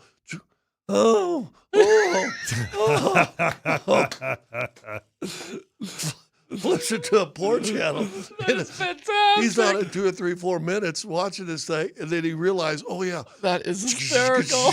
That is awesome. Basketball Portland, but it just hit me. I don't know why I was thinking about it, but it just hit me where technology comes that anybody now with a computer can go find film, and back there you're having to have a player get on a satellite dish and hope he just stayed on it. That is amazing to me. That's the best you could do for film. That's what we did. That's congratulations to Dale Landreth from Aurora. He's our winner for Nuggets tickets. There'll be more Nuggets tickets to give away with Nate and Andy. I did such a terrible job describing it, Nate. Can you help us out where you are, what it is, what the deal is down there at Ball Arena? Yeah, the Tipsy Tundra here in the Michelob Ultra Lounge is where we are joining you here today. The Tundra is its own offshoot of the what was formerly known as the Blue Sky. Yes. I don't think we're supposed to say that anymore, though. It became like Michelob Ultra. Every year you got to relearn the names of all of these places.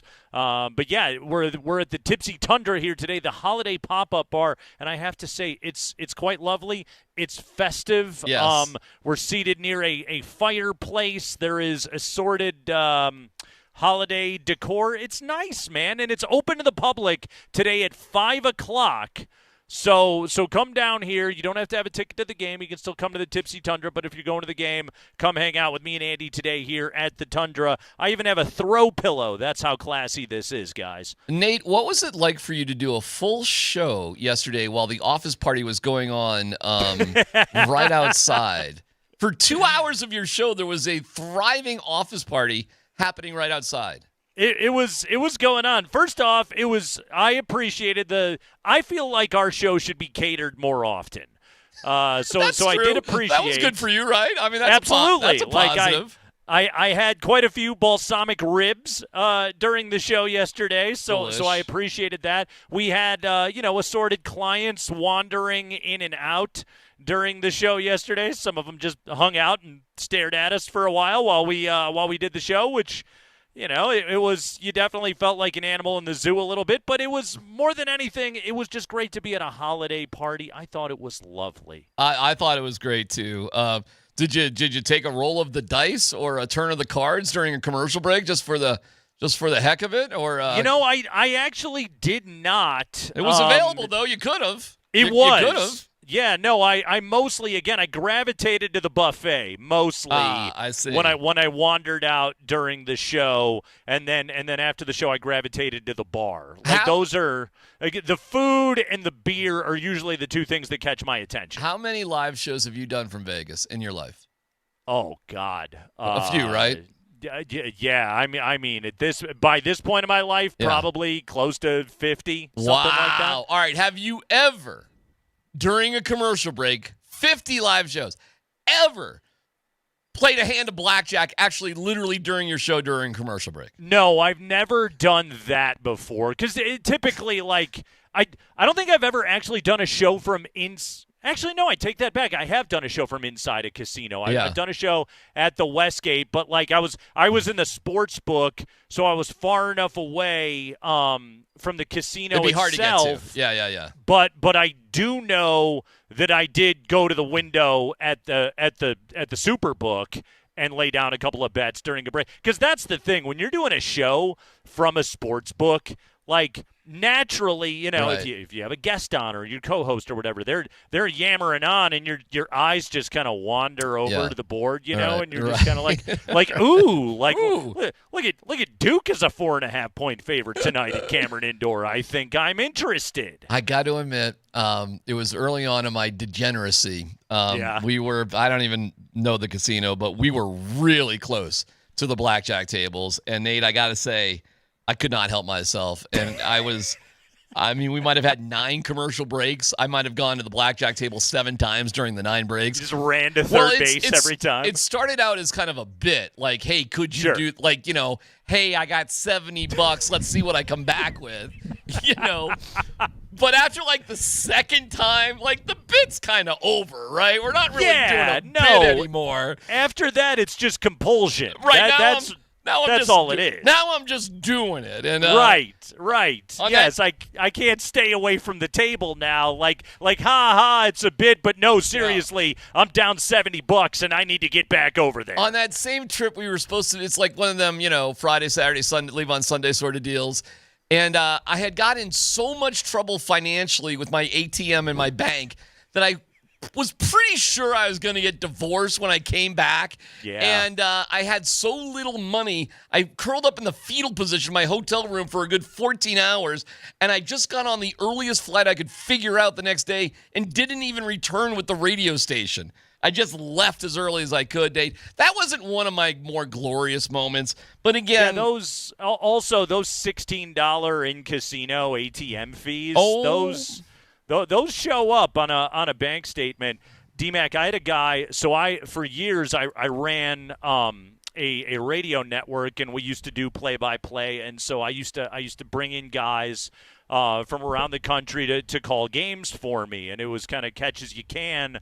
But one guy in particular, and he is still to this day, not in this market, in a different market. He is still a very successful talk show host, yes, and a very successful play-by-play guy. Yes. But he always insisted to me, because like I would always pay everybody at the end of the week, and he told me, I'll do it, but you have to pay me up front. Oh my God.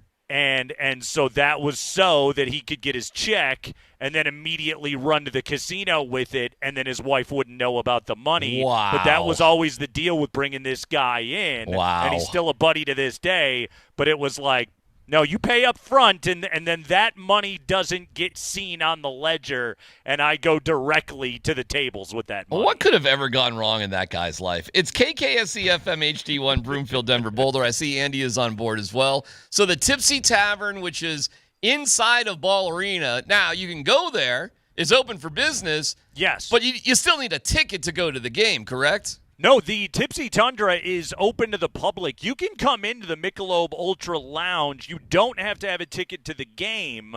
You can come from outside of Ball Arena, and you can enjoy the Tipsy Tundra. It's just like a restaurant, like a bar, whatever, right? It's fantastic what we've got going on. I see. Here. You're getting a tour. I love that. The holiday pop-up is right there. They got Screwball peanut butter whiskey. Our old friend Screwball. Yeah. Readily available. They were here. the friends that were going to come see us again and never showed up. And never came back. We're still at the bar going, hey, are you going to make it? But yeah, so you can come in. It's just if you want to go to the game, like they actually do have ticket checkers like at the door leading into Ball Arena from the Tundra. We were debating it like in terms of the worst. Like we have a lot of like Boston comes to town or New York or whatever. It's like huge crowds. Is there a less enthusiastic opposing fan base than Orlando? The Jacksonville Jaguars. Oh, you think which so? We will also see on so? Sunday. Yes. That's really good. Yeah, do I? I'm trying to think. Like, what's the worst? We talk about the most intimidating or whatever fan base. Carolina ain't any treat. I mean, I don't know a single Orlando Magic fan. There's got to be some from the Shack at Penny Hardaway of course days. they exist. Like they do have people that go to their games. Like I know they have fans. I've literally never met. I don't know if I've ever met anybody with like Orlando pride. Yeah, you know, and it's really far. It's not like you got Orlando. You know, this isn't the Texas folks pop up here, right? Absolutely. Grab a couple runs on the ski hill in their jeans, and then they go to a game. I don't know anybody that's just like Orlando pizza's the best, bro. Yeah, like, what? What is Orlando pizza? It's a $95 slice of pizza at Epcot Center. So you know what is so weird? I learned this doing the Arena League of all things. That basically Grand Rapids and Orlando are sister cities because they were both owned by Amway. Oh, I didn't know this. Remember the old pyramid scheme? Yeah. Okay. Oh yeah, the guy at the top of the pyramid basically runs everything in both cities. It's the Amway Center and all that. Yeah, the DeVos family exactly. is who runs all of that. Good pull. Yeah, Grand Rapids is actually lovely if you've ever been. But for 2 months? They got tubes so you can walk around the city well, because it's too cold. I mean, it's brutal. When you got to walk through a George Jetson tube, God is telling you ain't welcome here. Move away. I'm from the upper Midwest. I can wear a coat. Not in Grand Rapids. Yeah, well, I didn't ask for the tubes. They're already built. Put a turtleneck on. You'll be fine. Grand Rapids is turtleneck. It's a nice town. Do I look like a turtleneck guy? You're starting to now. You could Your head is stretching out fewer neck holes these days. So more people will lend me a turtleneck if we get in the old yeah. All right. I'm trying to think who else because there's got to be others. Like irrelevant franchises. Just it's like what fans are coming in there, and they're even fun to talk trash to because they're just downtrodden. Yeah, if you see a Magic fan tonight at the Nuggets game, you're kind of just like, all right. I would actually, I would approach them with more curiosity than anything else. Are Raider fans slipping into that column? Ooh. That has been, look, man. I mean, Andy, they are where the Broncos were before Sean Payton got here. Let's be honest, the Broncos were kind of that for a while. Well, and they've just, what they have essentially done is they've alienated so many different places that. Do you feel like you ever? So I do know a few true Raider fans. Of course, yeah, as do I. And they love the logo. But it is not what it used to be. Right, exactly. It is. We talked about it when the Broncos went there. The mystique is gone. It is. Because, again, they were the blue collar. They used to have the reputation and kind of the aura of being almost the criminal element. That's why they flow the flag of the silver and the black and the eye patch and the all that stuff. Yeah, it's kind of a anymore. Fun mythology, and again now it's like, well, I've got to walk through Mandalay Bay to get to the game. It doesn't have the same mystique to it at all. One other thought on the Raiders, really quickly. Tom Brady sucks, right? Yeah. Because everyone wants to kill Pete Carroll or Spytek for taking Genti in the first round. Everything that we were told in the offseason was Tom Brady has massive decision-making power right now. This Raider team is, I mean, Andy, I'm thinking of the mid-2000s, Art Shell, some of the early Derek Carr teams. We've seen some really crappy Raiders teams, the Jamarcus Russell Raiders. This Raiders team right now, they're as bad as I have ever seen them be. They're not interesting. They're not even the slightest bit competitive. They got shut out by the Eagles last week. This week, they go to Houston. Again, if you have the Raiders on your schedule, and again, I give them credit for playing Denver tough. When the Broncos had to play them on a Thursday night, I give them credit. Since that time, though, and they traded Jacoby Myers, and they dealt with a couple of more injuries, that team, we've seen teams pack it in plenty of times in NFL history. This is as bad as I've ever seen. They're not even a little bit competitive. Well, because, again, what was the plan? Why did you hire Pete Carroll? You hire Pete Carroll, and win now. What does it got you? You're not winning anything right now. Yeah. And look, I'm not going to sit here and say I saw this coming. I didn't. I really thought with Pete Carroll and adult in the room that they would look better. I thought they'd be competitive. I thought they'd be more competitive than they are right now. I thought they'd at least be a tough out when you play. Really, the way they played the Broncos the first game, although more and more isn't it kind of starting to feel like maybe the wind had more to do with the toughness of that game that night than I also think the Broncos were terrible that night. Well, and it was a short week, all that stuff. Yeah. But I thought there'd be more Raider games that look like that, where you are actually nervous, are we going to beat this team in the second half? Right. Than there's been all year. To see a Pete Carroll team have no fight the way that they do. And no defense half the time. Tom Brady, let's point the finger at that guy. It's really funny how he's kind of not. We see no more Tom Brady influence stories going around since about late September. He's right? he's kind of escaped all of that. Ever since they talked about him talking to Chip Kelly all the time, that's all kind of gone away. And you could try and justify it of just like, oh no, they're bottoming out before they begin a rebuild. Then you don't hire Pete Carroll. Pete Carroll's not the guy. So you can't sell me that for 1 second. And look, I think Pete does want his money. I don't know what they're going to do next year because you've told us at times we didn't think Mark Davis had the money to buy out Josh McDaniels. You know? Right. And I'm sure Tom Brady doesn't want to go throwing his Fox money around buying coaches out. So who's going to buy out Pete Carroll? Can Tom Brady give Mark Davis a loan? So I can fire Pete Carroll? That's where we're at right now. Hey, we're giving away tickets to Sunday's Broncos-Jaguars game. All you got to do to enter, you go to Three Dogs Tavern tomorrow, and you enter to win. Bud Light giving away VIP tailgate passes, tickets to the game while you're at Three Dogs Tavern enjoying our show. $4 pints, great specials all over the place. $3.75 bottles of Bud Light. We'll see you at Three Dogs Tavern tomorrow at 3 o'clock. In North Denver. So come out and see us. Plus, it is a Nuggets Ticket Thursday today. Andy, we got keywords that we're giving away at 20 minutes past the hour every hour. So we'll start that up today at 3:20. Also, very excited about this at 3:20 today on the show. Kevin Kugler of Fox Sports. Kevin Kugler will be calling Fox Sports! Broncos Jags on Sunday at 2 o'clock, and he's going to join us here on the show. That game, by the way, it's a 205. It's a regional. It's not a national. Yeah, they really relegated that game kind of off the schedule a little bit. I'm sure when they were making the schedule initially, they were like, well, who's going to give a crap about Denver and Jacksonville in Week 16? Turns out this is one of the best games on the entire schedule this week in the NFL. Obviously, tonight takes the cake. This is the crown battle for the NFC West tonight between the Rams and the Seahawks. But like Broncos-Jags, this is as big an AFC game as there is this week. Yeah, and it's raining. Yeah. I know it was raining like hell today. Yeah. Had to tarp out on the field in Seattle. Going to be interesting conditions. Yeah, you'd think they would have adjusted this one. Right. I'm really kind of surprised where this one still sits, considering that this is going to be a massive playoff seeding game for the AFC.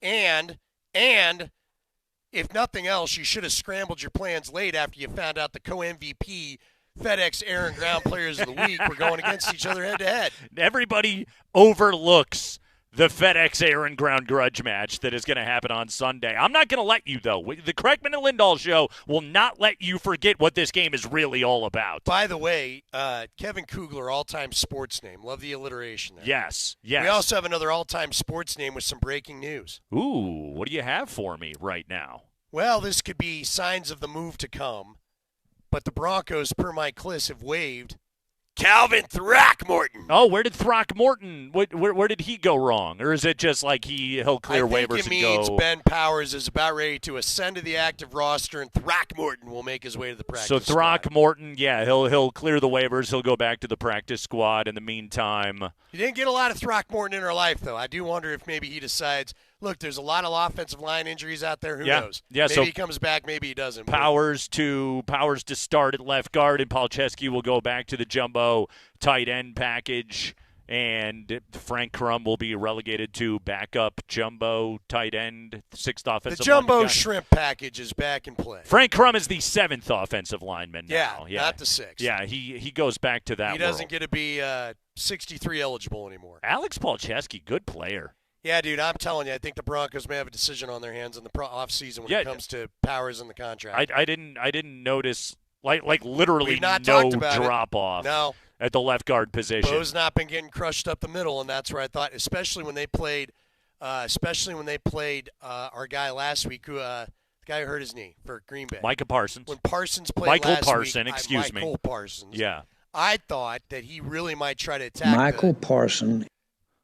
Palczewski specifically a little bit more than he did. And remember, when he got hurt on that play that tore his ACL, he was out on the edge. Yeah. And we saw him a lot against Bulls. So that whatever Green Bay saw on tape was apparently not enough to line them up over the guards too much. Last couple of games have been better with R.J. Harvey carrying the football. So, again, no kind of fall off right there. Like, Palczewski was really, really good. And, yeah, absolutely, Andy, like, good problem to have the upcoming offseason is if you want to move off of one of those big contracts. I think that our guy Alex Palczewski has shown you that he is up to the task of being a starting NFL offensive lineman, which – This is what good teams do, right? You find an undrafted guy, you stick with him, you keep him around for a couple of years, you develop him, Zach Strief working with him, and then he eventually, when he has to play, he steps on the field and he does well. Like this is the kind of stuff the Broncos are now doing that they weren't doing for the better part of a decade. And on top of it, look, you kind of overpaid for Powers. I think he's been a just fine free agent signing. Yeah. But there were a couple people that raised eyebrows at the contract when I think he it got was signed. But it was also at a time where, like, you had to do it. You had to establish a culture and get those kind of players in here. Yeah, you had to spend, you had to get good veterans, and he's been a perfectly good Bronco. But as you look to sign more guys to help Bo Nix, Russell Wilson cap hit or not, he's probably one of the guys that moves on. Okay, so we're previewing Broncos Jags with Kevin Kugler of Fox Sports. That's coming up here on the other side. We're live at the Tipsy Tundra today at Ball Arena Holiday Pop-Up Bar. Stop by and see us. Opens up at 5 o'clock today, going into the Nuggets and the Orlando Magic this evening. That's Andy Lindahl. I'm Nate Kreckman. Mark Springer's back at the shop. Jesse Trujillo, Cole Smith, the two best remote engineers in the biz, running this broadcast here today in the Tipsy Tundra at Ball Arena on Altitude Sports Radio 92.5.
Live at the Tipsy Tundra at Ball Arena, we got the Nuggets and Orlando tonight. Berto's got pregame at 6:30. Kaz on the call this evening. His tip-off is at 7 p.m. Should be a fun one. And then, of course, on Saturday night, the Nuggets will take on the Houston Rockets. We're giving away tickets to that game. Your keyword this hour, toy.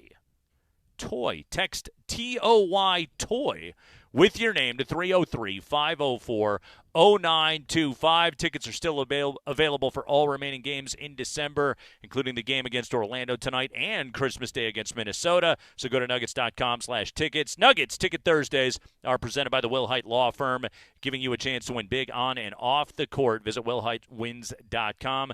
Again, your keyword this hour to text in to 303-504-0925. That word is toy. TOY. Text it in right now. Sunday, 2 o'clock, Fox Sports, Broncos, Jags. Joining us right now, man who will be on the call along with Daryl Moose Johnston. It is Kevin Kugler of Fox. Kevin, welcome to the show. How you doing, man? I'm good. Thanks for having me on. Thanks for doing this. We really appreciate it. You had the Broncos and Texans game last month, the game in which C.J. Stroud got knocked out early on in the contest, early second quarter, and the Broncos slugged it out with the Houston Texans, two of the best defenses in the NFL, and Denver eventually came out on top of that one, 18-15. Now, fast forward to the third week of December, and the Broncos were hot then. They're even hotter right now. As you have dug into your preparations for this game, where are the areas you have seen this Denver team evolve further beyond what they were back in early November? Well, from an offensive standpoint, it's been fun to break down some of the numbers of what Bo Nix has done as they've moved him under center more over the last month. Since we saw them, he's gone, before that first 10 games of the year, he was only under center about 32% of the time. And in watching it, you notice that he's gone more under center. And so we had our guys dig into some of the numbers. 9th most now in the league over the last 4 games under center, as opposed to 18th prior to that. His completion percentage is up. His yards per attempt are up. His passer rating is up. Clearly, he's more comfortable with a little bit of a mix between shotgun and under center. And Sean Payton, to his credit, as he's learned more about his young quarterback, has been able to adjust how he's called the game to accommodate him in that strength. So that's been kind of a different thing to see and kind of fun to watch this offense evolve with Sean Payton and Bo Nix to find that sweet spot for both the quarterback and the head coach. And I think it's reflected in what this offense has done. You lose a guy like J.K. Dobbins, and you think, man, this thing's going to derail a little bit, especially when you look at some of the numbers without J.K. Dobbins. They don't run the ball as much. They're not as effective running the football. But with the evolution of the game of Bo Nix and how much more comfortable he is in this offense and how much more comfortable Sean Payton is calling plays for his young quarterback, they really haven't missed a beat, which is saying something, because I thought J.K. Dobbins was having a tremendous year before the injury.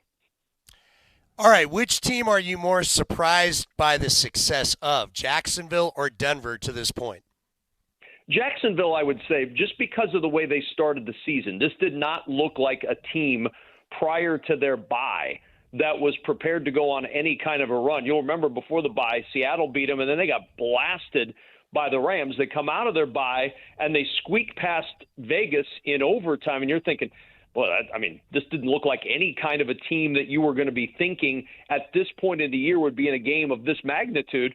But to their credit, and there's a lot of similarities offensively between these two teams. Defensively, obviously, Denver has the edge as one of the best defensive teams, although the Jags take it away better than almost anybody in the league. But from an offensive standpoint, this team has really found its stride, and Liam Cohen has figured out how to call plays for Trevor Lawrence and figured out how to involve Travis Etienne a little bit more in the run game in an effective fashion. They have been blasting teams. And look, they've been helped by their schedule. They've had the Jets, they've had the Titans, they've had Arizona. Those are not world beaters, but they beat the Colts soundly, and they pounded the Chargers, two teams that are right in the mix for a playoff spot as well. So I've been impressed with what I've seen from the Jags over the last month. They're very similar teams. Both of these teams are very good on third down, but they both struggle on third and short. They're both very strong on third and long, which is kind of a weird thing for two offenses to be. And I like what this game is turning into. This is really shaping up, in my opinion, to be one of the top 3 games of this weekend, which is a really good weekend in the NFL. This game stands on its own as a really, really good football game. Yeah, you and Moose got a good one. We're talking to Kevin Kugler of Fox Sports. He joins us on the Ramos Law Hotline. Car accident, you need Ramos Law. Medical doctor and attorney, visit ramoslaw.com. This Denver pass rush is the best in the entire NFL, Kevin, and you saw it certainly in that Houston game as they got after C.J. Stroud and Davis Mills throughout that one. Trevor Lawrence has done a pretty good job of being able to stay on his feet, create with his legs. We know he's a great athlete, and be able to make plays. What's your breakdown of that matchup of this Denver front going up against a decent Jacksonville offensive line and, again, a tough quarterback to get to? Yeah, and is it an offensive line that's going to look like they did against Seattle and the Rams, or is it an offensive line that's going to look like they have pretty much the rest of the year? They've given up 32 sacks this season. 14 of those came in those 2 games that I mentioned, the Seattle loss and the Rams loss. So you're looking at 18 sacks in the other, 12 games this season for the Jaguars, 5 games where they didn't allow a sack at all. And to your credit, and to the credit of Trevor Lawrence, it's his legs that have really helped him avoid pressure in some of those situations. But they haven't lost when they've been able to throw a sack shutout. That's going to be hard to do against this Bronco team, and I know they've got Nick Bonito squarely on the radar as fast as he is pressuring the quarterback. This has just been such a dramatic defense from a pressure standpoint that I think it's going to be a real hard task for that offensive line to throw a sack shutout this weekend. I don't know that I would say they're going to do it, but this is an offensive line that outside of 2 games where Trevor Lawrence got beaten up pretty good, they've done a nice job in protecting him. It'll be a good stiff test for the Denver pass rush this week. It's a good offensive line that they put out there. You did talk about the loss to J.K. Dobbins. Do you think, when you talk about Broncos' big picture, and right now, as you know, they're vying for the number 1 seed, how far do you think they can go with the offense we've seen to this point? And I know you review tape. It's so wild, Kevin, because, a couple weeks ago against the Raiders, it didn't, or I guess a month ago, they barely did anything. And then Bo Nix comes out and as free as I've ever seen him, throwing the ball everywhere, taking chances, really not as characteristic as he's been most of the year. How far do you think this offense can take him? Are they good enough to get to the Super Bowl? Yeah, I think they are because of their defense. This offense, the great thing about having a defense like Denver has, and I would put the Texans in this category as well. I think when you mentioned that game that we had a month ago, I would argue those are the 2 best defenses in this league, regardless of statistics, and a lot of statistics would bear that out as well. But I just think they create so many different problems for you as an offense. But one thing they create for their own offense is the luxury of not having to outscore teams. You don't have to have a 30-point performance to win games. When you're in the playoffs, this defense, no matter where you're playing, is going to go with you. It's the old adage that defense is portable, but for these 2 teams, it really is. And I think it takes a lot of pressure off offenses that have young quarterbacks like Houston does, like Denver does, in that you don't go out there and say, you've got to go out and win this game. We cannot hold this other team down. You have to go out and do it. That doesn't happen with the defense that Denver has. Yeah, Bo Nix has had to go out and perform offensively. We saw it in the Giants game. They had to really rally, and it was the offense that drove that game for Denver. But it's not like he's had to do that every single week because this defense has been up to the challenge more often than not. I know that the run game is not what it was without J.K. Dobbins, although I am unabashedly an R.J. Harvey fan, and I hope that he's healthy enough to really make an impact down the stretch here with that rib injury. But I am really convinced that with the defense Denver has, this is a good enough team to get to the Super Bowl, even if it's not an offense that is going to be hitting on every single cylinder every single time out. I don't think you have to with the defense that Denver has. Guys, it's a Nuggets Ticket Thursday. Your keyword this hour, TOY, T-O-Y. Text it into 303-504-0925 right now, and you are entered to win Nuggets-Rockets tickets for Saturday night. Denver takes on Orlando tonight here at Ball Arena. Nate Kreckman, Andy Lindahl, live at the Tipsy Tundra at Ball Arena, and we're talking to Kevin Kugler of Fox Sports. Kevin, give us a breakdown of the coaching matchup of this game. This is a Denver team that I have argued most of this season. They have not lost games on the margins in the slightest bit.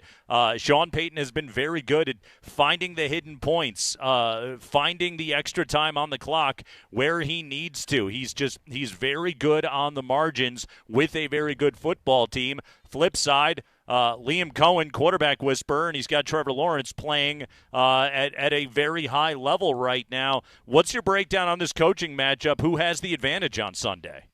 Well, I still give the advantage to Sean Payton. Longevity, if nothing else, gives him the advantage. I do think he is one of the very best managers of a game that we have seen, and I don't say that disparagingly at all. Managing timeouts, managing game situations. I don't know if there's anybody that's better right now in this league than Sean Payton doing that. And you have Vance Joseph, who has this defense clicking on the other side. If you want to include the defensive coordinators in this matchup, add an edge there for the defensive coordinator of the Denver Broncos. I think Vance Joseph's going to have a chance to be a head coach again sooner rather than later. I think what he's done with this Denver defense consistently in his time back in Denver over the last couple of years has been really impressive.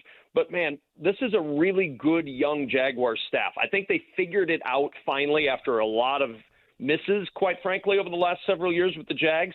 They have really recommitted to finding the right people, and I think Liam Cohen is that right guy. We saw what he did with Baker Mayfield in Tampa. He comes from that Sean McVay tree, but he was there quite a while. He was there. He left to Kentucky. He came back. He went back to Kentucky. He's been back and forth. He's had the chance to run his own offense now for several years. The Sean McVay tree has been more hit than miss when it comes to coaches in this league, and I think Liam Cohen is a hit. I think this is a guy who's going to have a nice long run with Trevor Lawrence, and you see the difference it makes for Trevor Lawrence. He looks like a different quarterback. He looks like a much more comfortable quarterback. He has really grown into his own with this offense as the season's gone on. I mean, look, they're averaging over 34 points per game over the last 5 games. They've figured something out offensively, and I give Liam Cohen a ton of credit for that because we saw it last year with Tampa Bay. We saw what he's able to do with Baker Mayfield, and that offense kept them going despite a big injury-plagued season last year like they've had this year, and he's doing the same thing with Trevor Lawrence. He's really blossomed this young quarterback into his own in his 5th year. All right, I've got to ask you, Kevin, because I feel like I've heard you everywhere. I heard you on Westwood One. I know you call college basketball. You're a longtime NFL voice for me. What is the favorite event you've gotten to do? Because you've had a heck of a run, my friend. What's the one game you'll tell your grandkids about first that you got to call?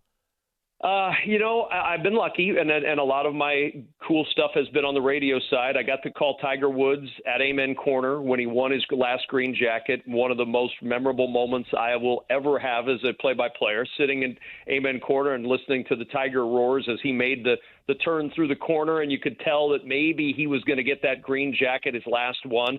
I got the chance to call Usain Bolt sprinting for gold in London. That was pretty cool as well.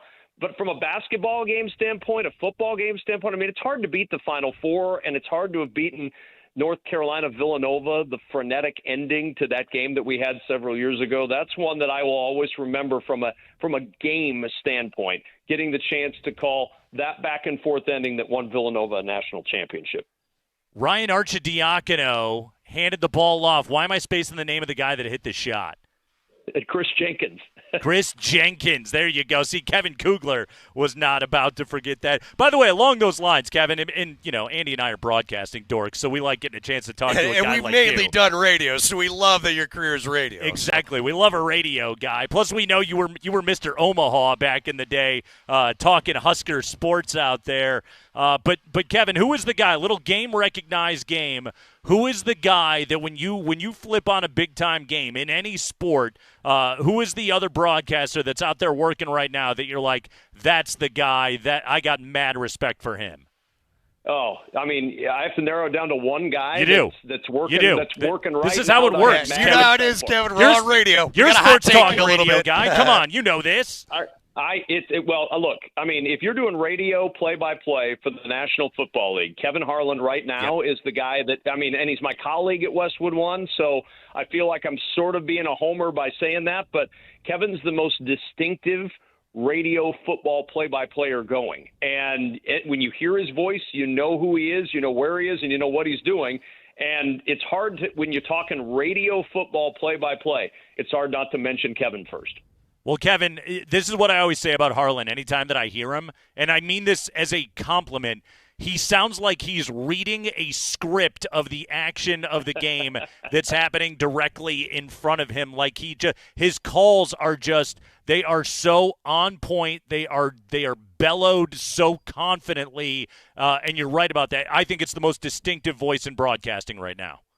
Yeah, It's hard not to hear it and know exactly who it is. Sometimes you hear somebody, and you're like, well, I think that's that guy. You never say, oh, I think it's Kevin Harlan. You know it's Kevin Harlan.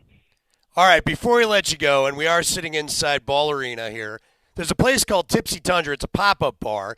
So when you guys hit down Saturday night, they're going to be playing Houston.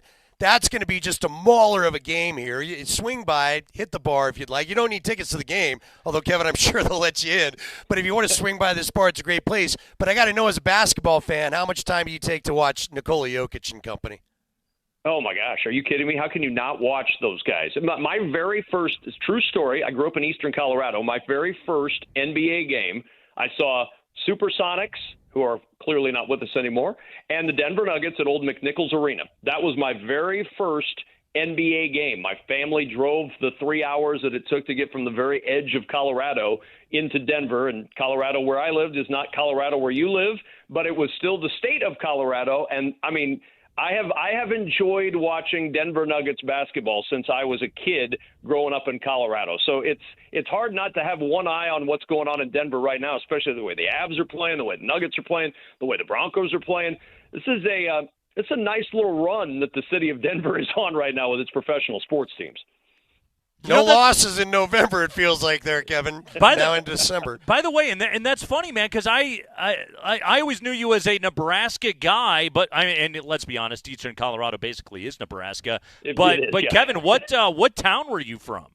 I grew up in Holyoke, Colorado, the county seat of Phillips County, 17 miles from the Nebraska border.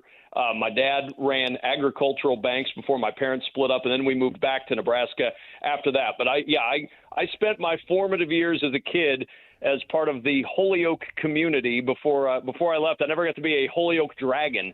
That was my goal as a kid, was to be in the high school Holyoke Dragons, and I never got to be a Dragon. But maybe I can be an honorary Dragon now that I'm coming back to Colorado this weekend. All right, Coloradan himself, Kevin Kugler, on the call. Coming up on Sunday at 2 o'clock on Fox. He'll be on the call with Moose Johnston. Kevin, man, great stuff. We appreciate it. Looking forward to listening to you on Sunday afternoon. Thanks for having me on, guys. Appreciate it. All right, Kevin Kugler of Fox Sports dropping by the show. You want to drop a text message to us with this hour's keyword to win a pair of tickets for the Nuggets and the Rockets on Saturday night. Your keyword this hour is TOY, T-O-Y. Text TOY to 303-504-0925. That's 303-504-0925, along with your first and last name, and that enters you to win Denver-Houston tickets for Saturday night at Ball Arena. By the way, tickets still available for that game. Go to nuggets.com/tickets if you want to guarantee your spot. Nuggets Ticket Thursday is presented by the Will Hite Law Firm, giving you a chance to win big on and off the court. Visit willhitewins.com. TOY is your keyword, TOY, to 303-504-0925. Good luck to all of you.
Live at the Tipsy Tundra in Ball Arena. It's inside the Michelob Ultra Lounge Mountain House. We're in a mountain house right now, Andy. It is very mountainous in here.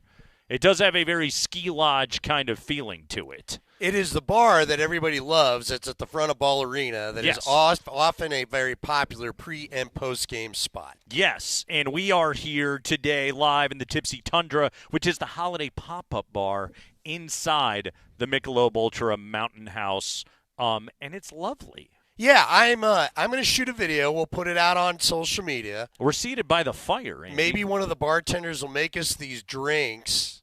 At least smaller versions of them. We are told. And we'll show them to you in live form. We got a Blizzard Buzz. Yeah, we're told. The warm-up. The beverages are supposed to be good. Pumpkin Frost Margarita. Yeah. Snowdrift Sip. I didn't even know you could put all those words together in a single beverage, and yet it's happening right here at the Tipsy Tundra. And there's a little picture of it right there if you'd like to see, but we got it. I don't know the pictures do it justice. They really don't. Now, that doesn't mean we're going to drink them. It doesn't? Well, it doesn't mean we aren't. Okay. It doesn't mean we are? It doesn't mean we are. We'll just see where it goes. It doesn't mean we are not. Yeah, very cool little bar. Get in here tonight. And again, like you said earlier, you don't need a ticket to the game if you want to just feel the vibe. Hang out in Tipsy Tundra, and you'll feel the vibe just fine. Floor's not too far away. Stop by and feel the K&L vibe. Because sure. I feel as though the vibe we are putting off right now is strong. It is strong. Strong, and it's got a quality musk to it. I hope. Yes. I smell like a tree right now. Were you wandering through a forest? No, before my daughter brought me home. My daughter just brings me stuff home from Bath and Body Works for the men. Ah, okay. And she's like, "This smells like a Christmas tree. Wear it." And I was like, "Well, it's December. Why not?" You gonna tell your daughter no? So come see this. So I'm walking around acting like I actually went through those pines right there and got a little on me. Come see the spruce goose himself. A lot of sap. Andy Lindahl today. Hey, we got a milestone watch here tonight. You ready for this one, Andy? For who? For one, Nikola Steven Jokic this evening. Your new bit is to just make up a middle name, right? It's just to give it to people. I yes. kind of wondered because you are thorough enough with research. These could be real, but if I think Nikola Jokic has a Steven as a nick, I'm not going there. I don't think he's a Steven unless it's somehow spelled with like extra consonants that we wouldn't use in the English language. Now I do. Now you really want to know? Now I have to go to Wikipedia and I have to find out if they have his middle name. Nikola Boris Jokic? In the very least, Wikipedia does not know what it is. They just have him as Nikola Jokic in the Serbian Cyrillic, if you will. But yeah, Joker's got a milestone tonight. He needs 6 assists tonight to tie, 7 assists tonight to pass the great Kareem Abdul-Jabbar for the most assists by a center in NBA history. Wow. Yes. How about that name? Kareem, 5,660. Joker, 5,654. Wilt Chamberlain, by the way, is third on that list, but well below both Kareem and Joker. But here's really the number that should kind of stand out to you about Joker's brilliance here. Kareem needed 1,560 career games, over 1,500 career games to get his 5,600-plus assists. Joker plays his 771st NBA game tonight. So basically half the time. Jokic is about to break this. By the way, Joker right now, he's averaging career high in scoring in terms of points per game despite playing about, almost 2 minutes fewer this year than he did a season ago. Career high in scoring, career high in assists at the moment, averaging 10.8 per 12.4 rebounds. That I believe that ties his second highest total of his career. But he's scoring more and assisting more right now than he ever has. And what's wild about that is he's doing all of that, Andy, in a year in which Jamal Murray is also hitting career highs in basically everything. Yeah, well, I think they play – you know what? We've talked a couple times this week about how free Bo Nix played on Sunday and how much I love that, especially in such a high-pressure situation. Don't you feel like – I feel like Joker and Jamal, there's trust in the bench again. Like, I don't think they're trying to have the perfect possessions out there anymore because they're worried if they don't score a ton and give themselves a cushion. I mean, Andy, again, it's the most they've ever had. Oh, no, I'm with you. Maybe it's the first time they've ever had it. I did feel like championship year they trusted the bench, but they ran away with the conference that year, right? Yeah. So it was helpful. I wonder if there's a little bit of a weight lifted off those two shoulders to where the game is fun and the scoring is flowing rather than having to force possession. You know what I'm saying? Like last year, they just knew we can't afford to not come out of this thing. If we're both coming out of the game, we got to have at least a 15-point lead because we're going to give 10 of it back. And it meant that fourth quarters were always so high stress. Yeah, for all of us. And look, they're not winning every game by 35. Like they still, and especially they've played a lot of road games. You got to come back into the game in the fourth quarter. But like you're not coming back like down 6 with 9 minutes to go, and then you have to somehow battle your way back into the game. Like you're returning to the floor with a lead, and you don't have to play such high-level, high-stress basketball in the closing minutes of a game when you're already fatigued. I think that part of it is massive. I don't know if there's such a thing. Well, there probably is in the NBA, but I don't know if the Nuggets have them anymore. Is there any possibility tonight's a trap game with Houston returning on Saturday? And I think it's one to watch out for. You know they're going to be basically playing a mosh pit basketball Saturday with a team that I feel like the two teams are sick of each other. You know, they're already going to be competitive because of seeding in the West, but then they have these extra NBA Cup games. Like Tuesday night was technically a leftover NBA Cup game, and so that's why these teams all of a sudden get a real full taste of each other right before the holiday, a little extra eggnog, if you will, at the party. It's also a good Orlando team. That's what I'm saying. Yeah. That's why you don't want to look past your business tonight. Right, exactly. Like don't just look past these guys. And even without Jalen Suggs and Franz Wagner, this is a pretty good team. Like you got to deal with Paolo Banchero, who's always going to give you problems. And by the way, their bench featuring our old buddy Tristan Da Silva out of the University of Colorado, although he's questionable tonight with a shoulder. But yeah, this is a Magic team that's not necessarily playing to their ceiling because of their injuries, but they're still a good team. One more note, by the way, on Jamal and Joker. Dan Hyatt had this one today. The other night against Houston, between scoring and assists, Jokic and Murray combined for 113 points, either scored or assisted. Out of the team's 128 points, that's 88% of the team's scoring output in that game came either from buckets or assists from Jokic and Jamal Murray. Like the good old days, Nate. Whew. By the way, I'm impressed that I did not realize a composer and a pass rusher played for Orlando. Oh, Jalen Suggs sounds Wagner. like a pass rusher to me, and Franz Wagner sounds like he's hanging out with Beethoven or something. So Terrell Suggs Wagner was a famous composer. Suggs and Wagner, that's what I'm thinking of. Yeah, Wagner was he was the I believe the composer. He was the third more underrated brother of Franz. So he was like the three Moritz. tenors, but we only knew the other two composers. Right, Beethoven, Amadeus. I don't know me enough Wagner. I got to be honest with you. Top of my head, I'm like, I don't even remember what Wagner's first name was. He was Richard. Good old Dick Wagner? Yeah, German composer, conductor, and theatrical producer, Dick Wagner, best known for his operas. Born in 1813, passed away 1883. So really he was Richard Wagner, but because he wanted the Germans to like him, he changed it to Wagner. Wagner. Do you know a lot of German Richards? I mean, never mind. Never mind. You know, Andy, it's one of those things that you ask, and then as soon as it came out of my mouth, I was like, well, that didn't really hit the way I meant it to. You know, a lot of my heritage comes from Germany, so I suppose you could call me a German Richard. You get a bunch of Kreckmans together, and they've had a few. You get them in the tipsy tundra having a couple of the Blizzard Buzz, and the next thing you know, you got a bunch of German Richards. Bunch of real German Richards out there. Uh-huh. Nah, seriously, how many German guys you know named Richard? Let's see. Top of my head, only Wagner. But I'll do further. Yet the guy that plays basketball's name is Franz. See, I would have bought I would have believed that Richard Wagner would have played the basketball. and Franz would have been composing symphonies. By the way, Richard, Andy, is a classic German name meaning powerful ruler or brave leader. Well, you got to be careful when you put a ruler on your Richard. It's the Kreckman and Lindahl Show on Altitude Sports Radio 92.5.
Live at the Tipsy Tundra in the Michelob Ultra Mountain House, Kreckman and Lindahl, Altitude Sports Radio 92.5. We're at Ball Arena today. We got you the Nuggets and the Orlando Magic tonight at 7 o'clock. Our pal Mark Bertinoli will bring you the pregame show tonight at 6:30. Tonight at 6:30. In the meantime, Andy, I have a Bronco injury report staring right down my soul right now. Here we go. Here's the breakdown.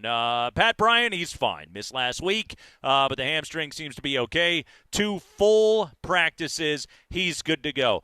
R.J. Harvey suffered a rib injury last week against Green Bay. Ribs. I had ribs for lunch. Full participant both days this week, so he's good to go. Mike McGlinchey, the neck thing that popped up late last week that had some concern whether or not he'd be able to go against the Packers. 2 days of full participation. He's all right. Marvin Mims, they call it a biceps injury apparently for Mimsy. But again, full participant both days, including today. So he is perfectly fine.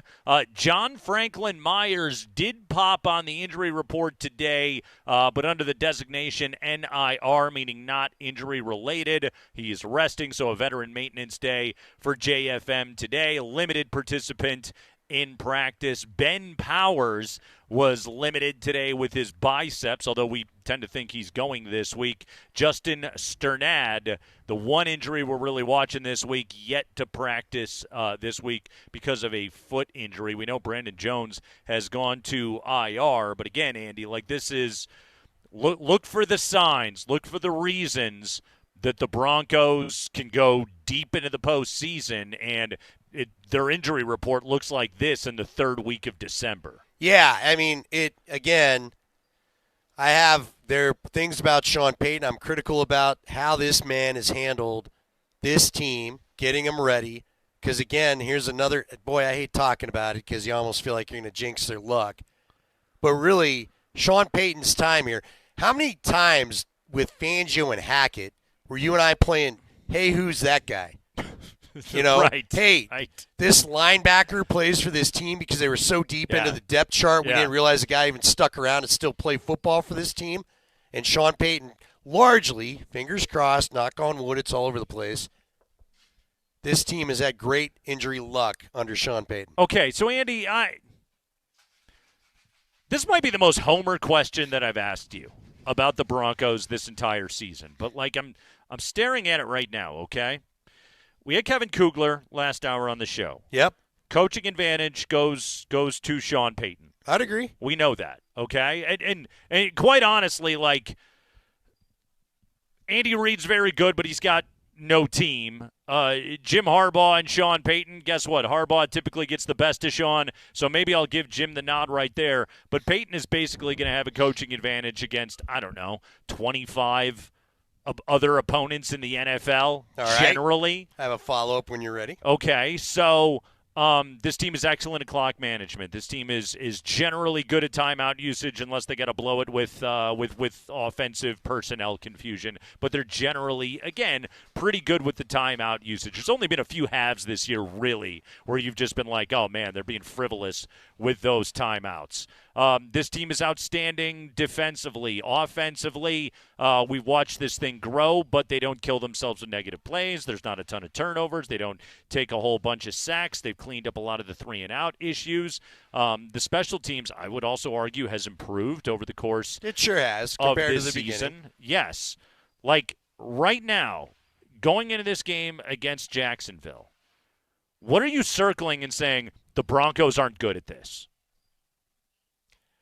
I still would like to see a little more tight end production, but you know. Okay. But look, I don't know that they're not good at it. Bo's just maybe making different choices. Well, he you know spreads what I mean? the ball around a ton. He does. Yeah, he does. And Evan Engram has had his moments. Like he had a huge. Again, like. Did he have massive production last week? No, but his one catch, I think it came on a 2nd and 13, and he got 12 yards, and he set up a 3rd down and 1, and they were able to convert on a Bo Nix sneak. Like, your tight end play gave you exactly what you needed right there, and on top of that, you've mostly gone to a lot of these jumbo formations, so you've been using more Troutman and Atkins now that he's healthy and Mercedes Lewis necessarily than opening things up and using Engram as a slot receiver.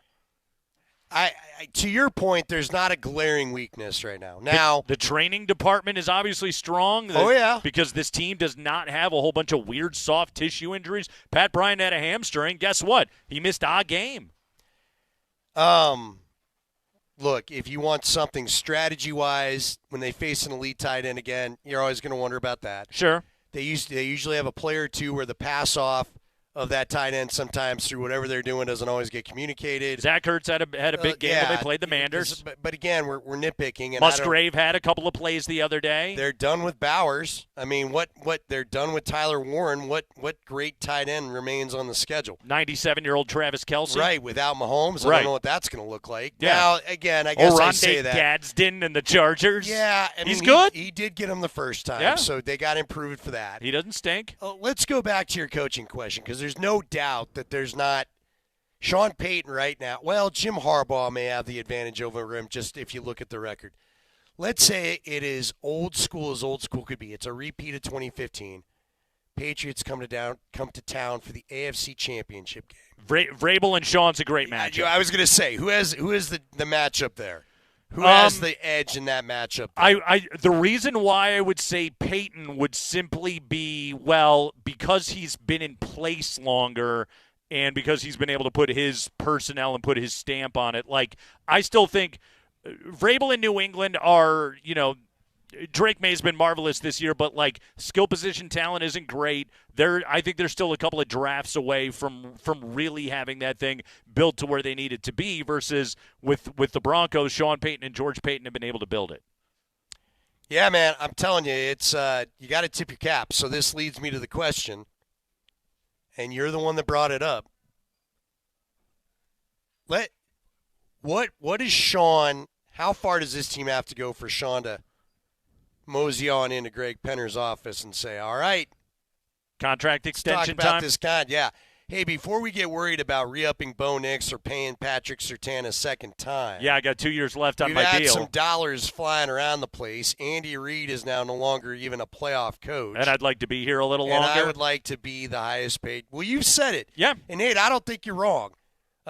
Look, it's sometimes his ego and the way I know he tends to talk to people from time to time that kind of rub me the wrong way. And I'm not talking about media people. All coaches talk to us that way at one point or another. I'm talking about sometimes the people in the building. But there's no doubt this place, this whole structure from the Penners to George Payton to Sean Payton, it is incredible the turnaround. They're so far ahead of schedule whether they make the Super Bowl this year or not. Yeah. They're making the playoffs. They're going to be one of the top seeds in the AFC. They're finally going to have a home playoff game. This thing is so far ahead of where I thought it would be 2 years ago. Agreed. When they got rid of Russell Wilson, that I really can't say that Sean Payton and George Payton don't have the right to go in and say, you guys are awful generous with the money, and I would not mind if you were a little more generous with me. Yeah, right now, at least according the reporting on this is always a little fuzzy, but of what we know, Andy Reid is the highest paid coach in the NFL, Sure. and Sean Payton is at number 2. Sean Payton will say, hey, I have now passed Andy Reid. I have won the AFC West. His team's not even going into the postseason. And, oh, by the way, last time I checked, your net worth dwarfs that of the Hunt family. So let's pony up here, folks. Now, let me give you I would give you the retort if I was Greg Penner. Okay. This is what I would say to him. All right, well, Vance Joseph sure looks like he is a hot head coaching candidate and could potentially be exiting this offseason. There's the possibility he could take Davis Webb with him to be his offensive coordinator and his play caller. You still have 2 years left on your contract. Do it again, big guy. Yeah. Prove it to me. Exactly. Have a prove it year, and I won't let you dangle in the last year like Jerry Jones did with what's his name? Yeah, we won't McCarthy. Coach. Yeah, we will not lame duck you. We will give you you will be handsomely rewarded, but also and here's the other thing you got to say if you're Greg Penner, like, hey Sean, you're getting up there, man. Yeah. How much longer do you want to do this? Are you sure you want to make a huge commitment now? Sean can blow all of those questions up simply by going and winning the Super Bowl this year. You got no choice. And then it's just like, no, I want a 2-year extension. And if you're Greg Penner, you sign that thing. Okay, interesting question, though. because I've had some people quietly say, I do wonder if Sean wins the Super Bowl, and he is the first coach to do it with 2 teams. Yeah. That is lead pipe lock Hall of Fame territory. Oh, without a doubt. So then, does he need to keep doing it? Because he is getting up there. Well, let me give you a number as to why he would continue. Yeah, $25 million. It's actually, I believe, according to of what I know of Sean's salary, $37 million. 37 million reasons to go for another couple of years. That if he doesn't re-up the deal? Exactly. What do you think the new number would be, though? I don't see a world where, given what Sean Payton is earning, that he's walking away early from anything. No, I'm with you there. That's a good point. Although, it's a big point. It's the point. It is a massive.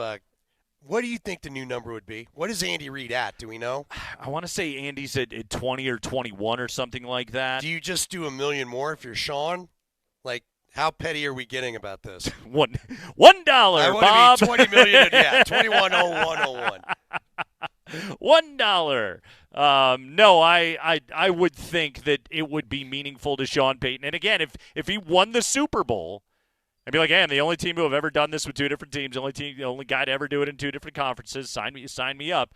He would have a pretty strong argument. He would simply look at it and go, hey, Andy Reid's time is gone. I drafted QB6 and I turned him into a Super Bowl winner, and it's just like, I'm going to name my price and you got to pay it. All right, one more point on this because we got to get you another keyword. Would you be a little worried about this staff coming apart with what we've seen in Detroit this year? Of course. Yeah. There's a loss of Vance Joseph. You said Vance Joseph and Davis Webb. Vance isn't like young, but he's young on that staff. And Davis Webb is actually young.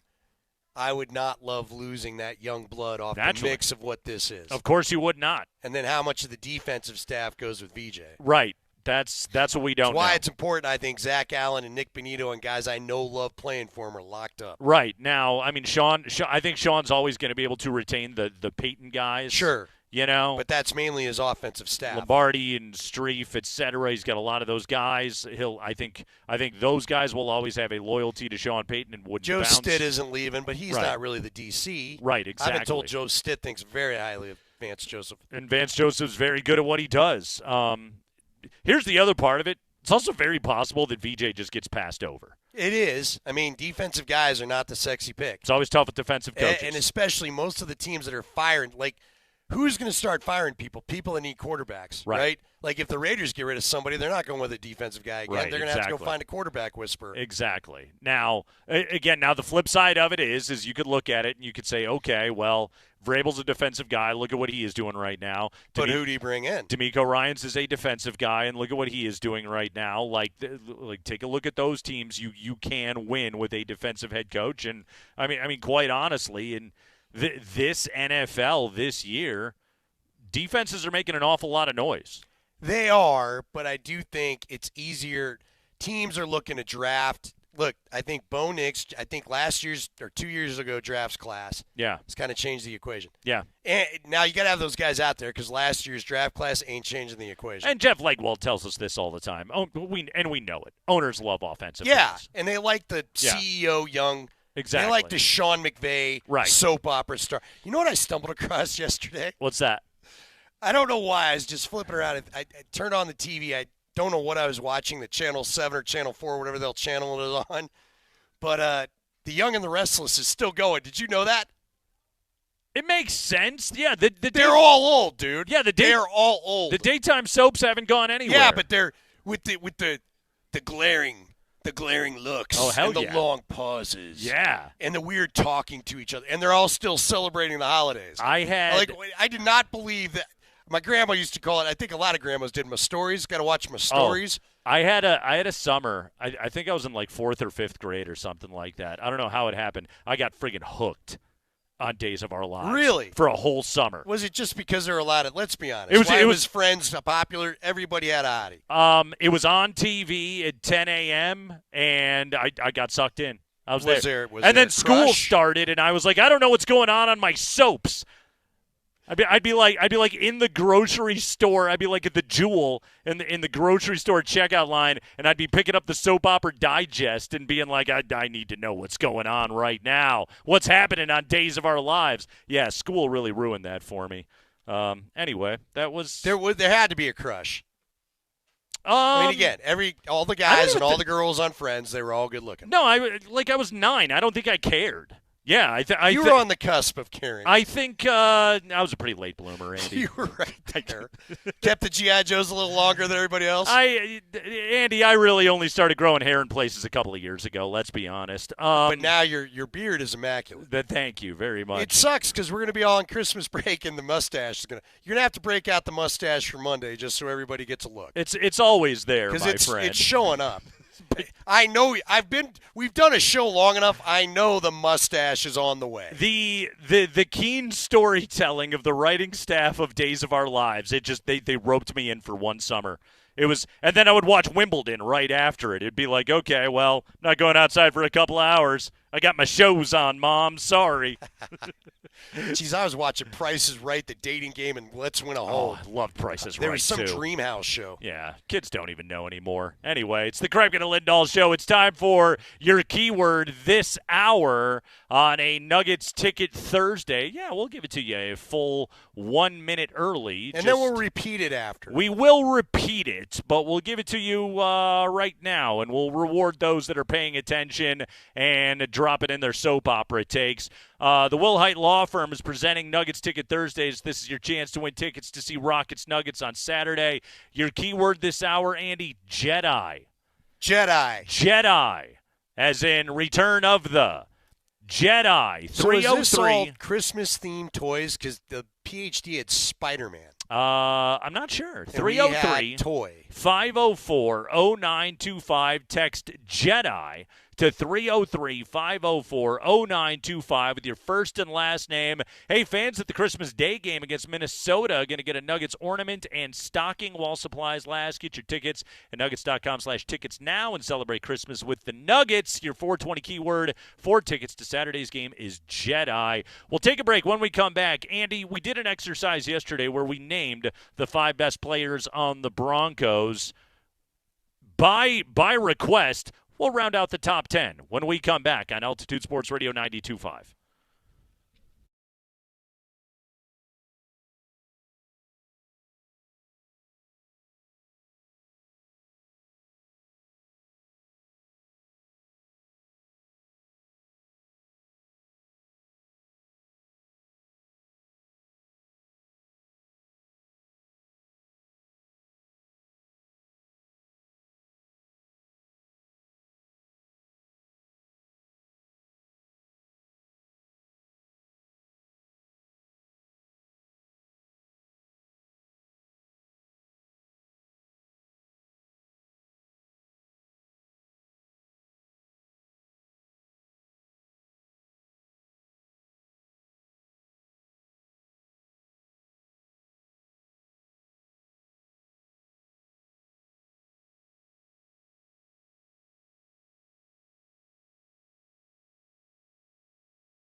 Your keyword right now for Nuggets and Houston on Saturday night. You want to win a pair of tickets, you text in the keyword Jedi, J-E-D-I, Jedi, to 303-504-0925 with your first and last name. Yeah, that's right. You can win tickets for Saturday night, Denver and Houston. You just have to text the keyword Jedi. We're live at the Tipsy Tundra here today at Ball Arena, holiday pop-up bar inside the Michelob Ultra Mountain House. We're rolling with you until 6 o'clock. Nuggets and the Magic tonight. Berto's got pregame at 6:30. Kaz will be on the call tonight at 7 o'clock. You'll get a half hour of Blitz with Mark Springer and Mark Bertinoli tonight here on Altitude Sports Radio 92.5. Plus, I'm assuming spring, Thursday Night Football, Rams Seattle over on 950, correct? Correct. Yes, I am correct on that one. Much more thoughts on that game coming up in the High Five today. Game of the year in the NFC, certainly what it looks like, the way it's shaping up to be tonight up in Seattle, a battle for the NFC West. All right, so Andy, yesterday we did a little exercise. And we traded back and forth, and we rounded out top 5 Broncos right now. Surtain, Benito, Zach Allen. We went defense on the first 3. Garrett Bowles 4. And perhaps with recency bias, we went Bo Nix 5. Yeah, I'd like to. Yeah. And I boy. like Hufanga in there, but yeah, Bo. Someone did point out at the end, if you're the quarterback of the 12-2 team, it's important. You got to have him in the top 5 because, listen, he's been a part. I thought the Packer game was the first time that he really was the reason that I would say that they won because the defense took a half to get going, right? Yeah. He had to bring him down against his the toughest competition so far. But that doesn't mean he didn't have a heavy hand, obviously, in the comeback against the Giants, obviously in the comeback against the Eagles. So he does need to be in the top 5. And quite honestly, there's also just games, because the position he plays, he probably needs to be top 3. There's also games that they have won despite Bo Nix. No, this you're year. right. You're right. That's what makes this so tough. Which I cannot say about Surtain or Benito or Zach Allen. So 4, should we plan him at 4? But see, Garrett Bowles, I don't know, man. See, the reason why over the moon, Garrett, the way Garrett has played, I can't put Bo Nix above any of those dudes because those first 4 are going to be all pros. They're going to be all pros. Yeah, it's fair. Which means they're the very best at their position, or one of the 3 best at their position in the entire NFL. Like, yeah, Bo Nix played really well against Green Bay. He's put together good games this year. Is there a planet where anybody is making an argument right now that Bo Nix is a top 3 quarterback in the NFL, or that he's even a top 3 quarterback in the NFL this season? You shouldn't, because you're wrong.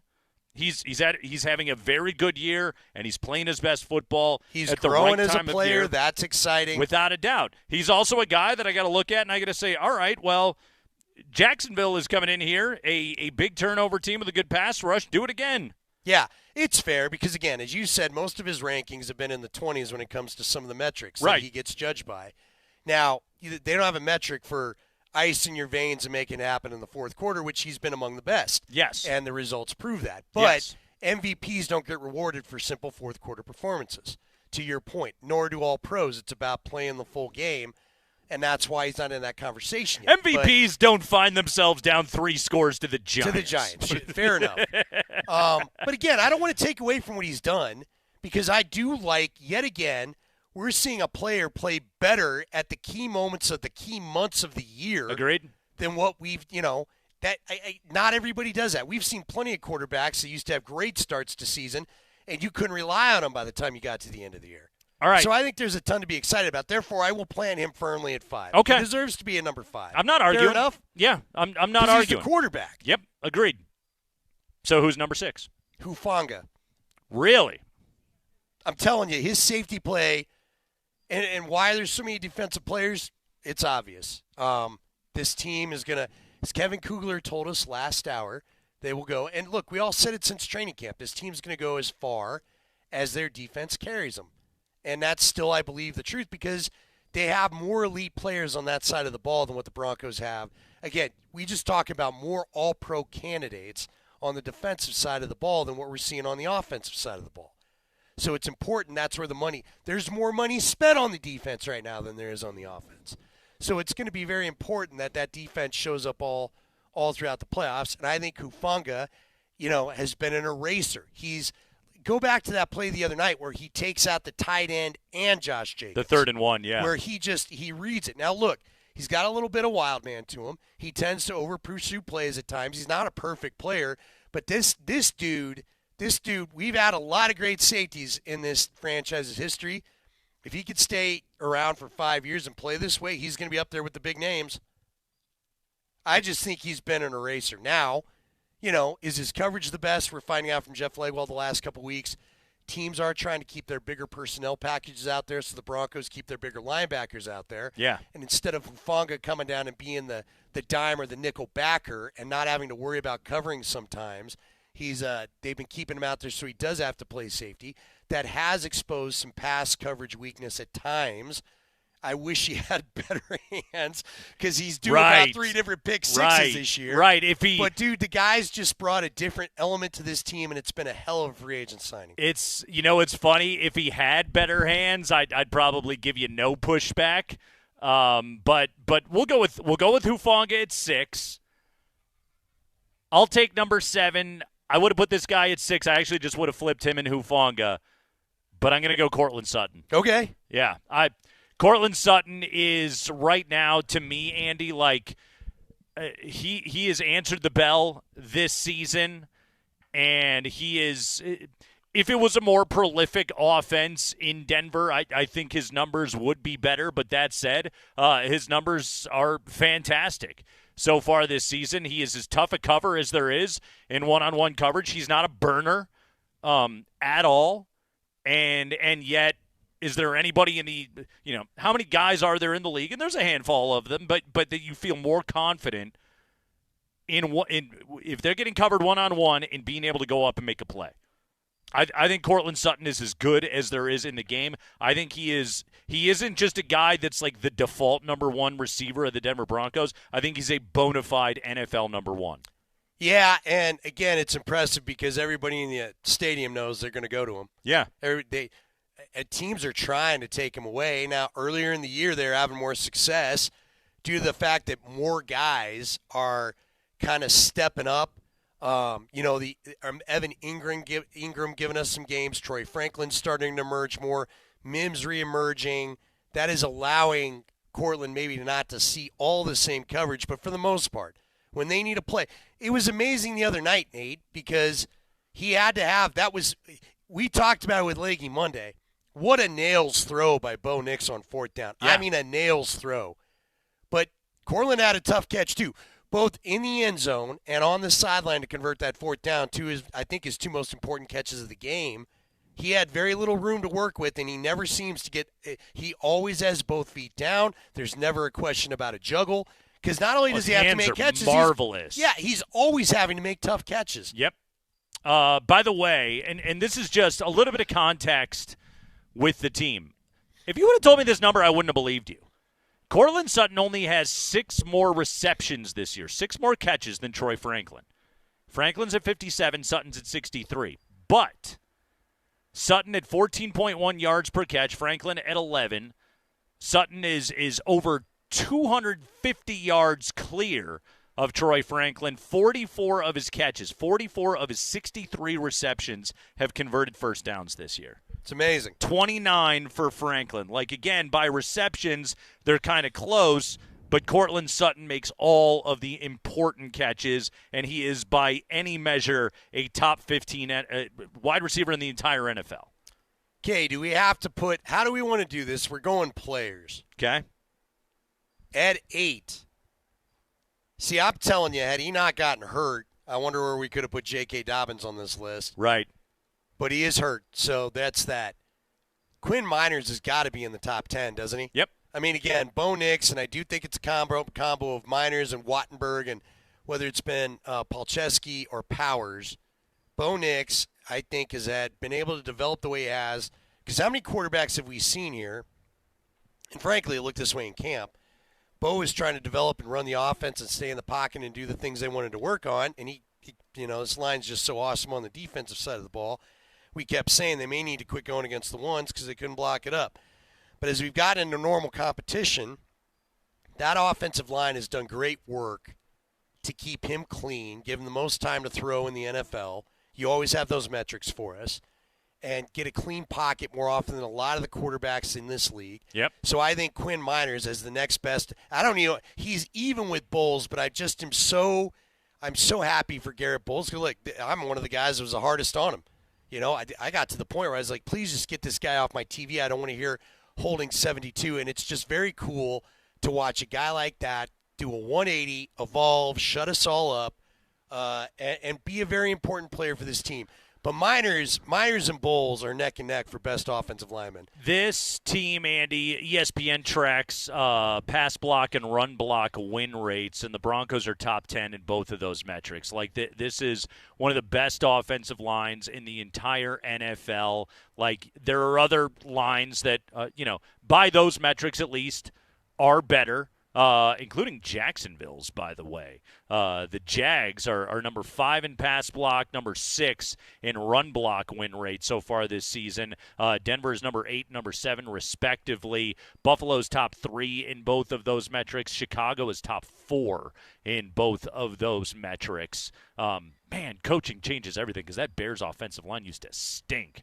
So nice job by Ben Johnson. Well, he knows how to get a football out quick and told Caleb quit holding it. Yeah, he certainly does, and that absolutely helps. But actually, these rankings they're immaterial of that.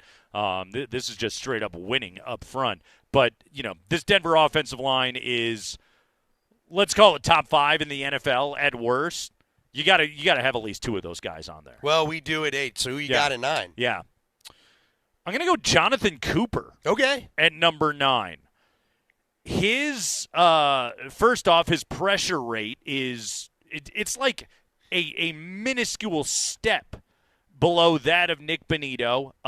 His get-off time is also right up there with Bonito's, amongst the very best in the NFL. And yet another player, and we talk about this all the time, Andy, of this team, their ability to be able to sack as a group, as a pass rush group, whether it's the edge guys forcing dudes up, whether it is the interior guys forcing a quarterback back in the pocket, whatever it may be, they just work together so well. And Jonathan Cooper, to me, he's a splash player. He's constantly making plays out there. I mean, the interior guys, like, how are we going to leave, like, DJ Jones and John Franklin Myers just thinking off Malcolm of a Roach. list like this? But, like, on what planet is Jonathan Cooper not a top 10 Bronco? Yeah, because, again, it's tough. He is, we saw this with Vaughn and DeMarcus. You got to have the guy that comes from the other side that, crashes. Like, again, we've seen it when it was just Elvis Dumerville by himself. When there was no other pass rusher on the other side, quarterbacks just ran away from the guy. Right. Can't run away really from anybody on this defense. No, they win too consistently. All right. What do we do at 10? Because I'll tell you what, why don't we take a break? Okay. Because I want to have a discussion about 10. I got a few candidates, and we got some interesting audio from a former Carolina receiver about one of the candidates. The Wilhite Law Firm presenting Nuggets Ticket Thursdays, and your keyword right now is Jedi. Jedi. Jedi. Text Jedi to 303-504-0925 with your first and last name. Text in right now, and you can win Nuggets Rockets tickets on Saturday night. Real quick, Andy, who's your number 1 Jedi? Well, it's got to be Luke. Oh, you're going Luke, huh? Dude, I hate the first 3. Qui-Gon was pretty cool. Mace Windu was pretty cool. Liam Neeson. Yeah, all those guys are pretty cool. Not Ewan bad. McGregor kind of knew his deal. Yeah, he was good. He was a strong Obi-Wan. But I'm more of an Alec Guinness guy myself, but I thought he was okay. Can't do the movies. Because I got all these toys as a kid for Christmas. Yeah. You ever get you the Ewok Village? No, I didn't have the Ewok Village. I had that. Oh, that's Yeah. solid, man. Wow. I got to go Luke. Okay. I'll take Yoda. He is the Jedi. Is it Yoda? Yeah, I'm a Yoda guy all day long. Mm-hmm. Yeah. See, again, you're a Yoda guy because you like the first 3 movies where they digitized him and he could move. Geriatric Walker Yoda was not that cool. Empire Strikes Puppy Back. Yoda ain't doing it for you. The Empire Strikes, the middle 45 minutes of Empire where Yoda is just smacking Luke around. This is why you fail. Wiping his nose on the back of his stealing his granola bars, dragging an X-Wing out of the swamp. Drawing pictures in the mud. That's peak cinema, Andy. Yoda. All day long. It's because you're cerebral. It's because you're the smart guy. You love the wizard. The guy that can't speak in proper sentences. He can. He just chose not to. Yoda is my number one Jedi. It's the Kreckman and Lindahl Show on Altitude Sports Radio 92.5.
Live at the Tipsy Tundra, Kreckman and Lindahl, the Tipsy Tundra inside the Michelob Ultra Mountain House at Ball Arena. Open to the public starting at 5 o'clock. They open 2 hours before tip-off. Nuggets and the Magic tip it off tonight at 7 o'clock.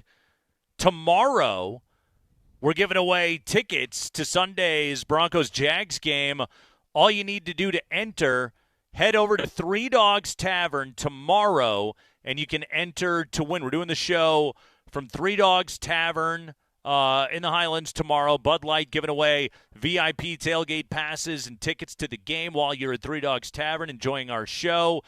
Great specials on Bud Light. We'll see you at Three Dogs Tavern tomorrow at 3 o'clock in North Denver. And also, based upon a very timely in-commercial break production meeting here on the Kreckman and Lindahl show, we determined that tomorrow, Andy, a Friday afternoon, we're doing Drop of the Year tomorrow here on the Kreckman and Lindahl show. Yeah, we got to do it because everybody's going to be here. Obviously, we're about to hit the holiday weeks, and I'm going to be out a little bit. You're going to be out a little bit. I'll be here the day after Christmas to make sure we talk up that Chiefs game that I think is not going to mean too much all of a sudden, which is great. But we'll send everybody into the weekend. We got to all be here together to make sure we get the true Drop of the Year vote. On Drop of the Year, the prior winners of Drop of the Year. This, by the way, the 4th annual Drop of the Year here on the Kreckman and Lindahl show,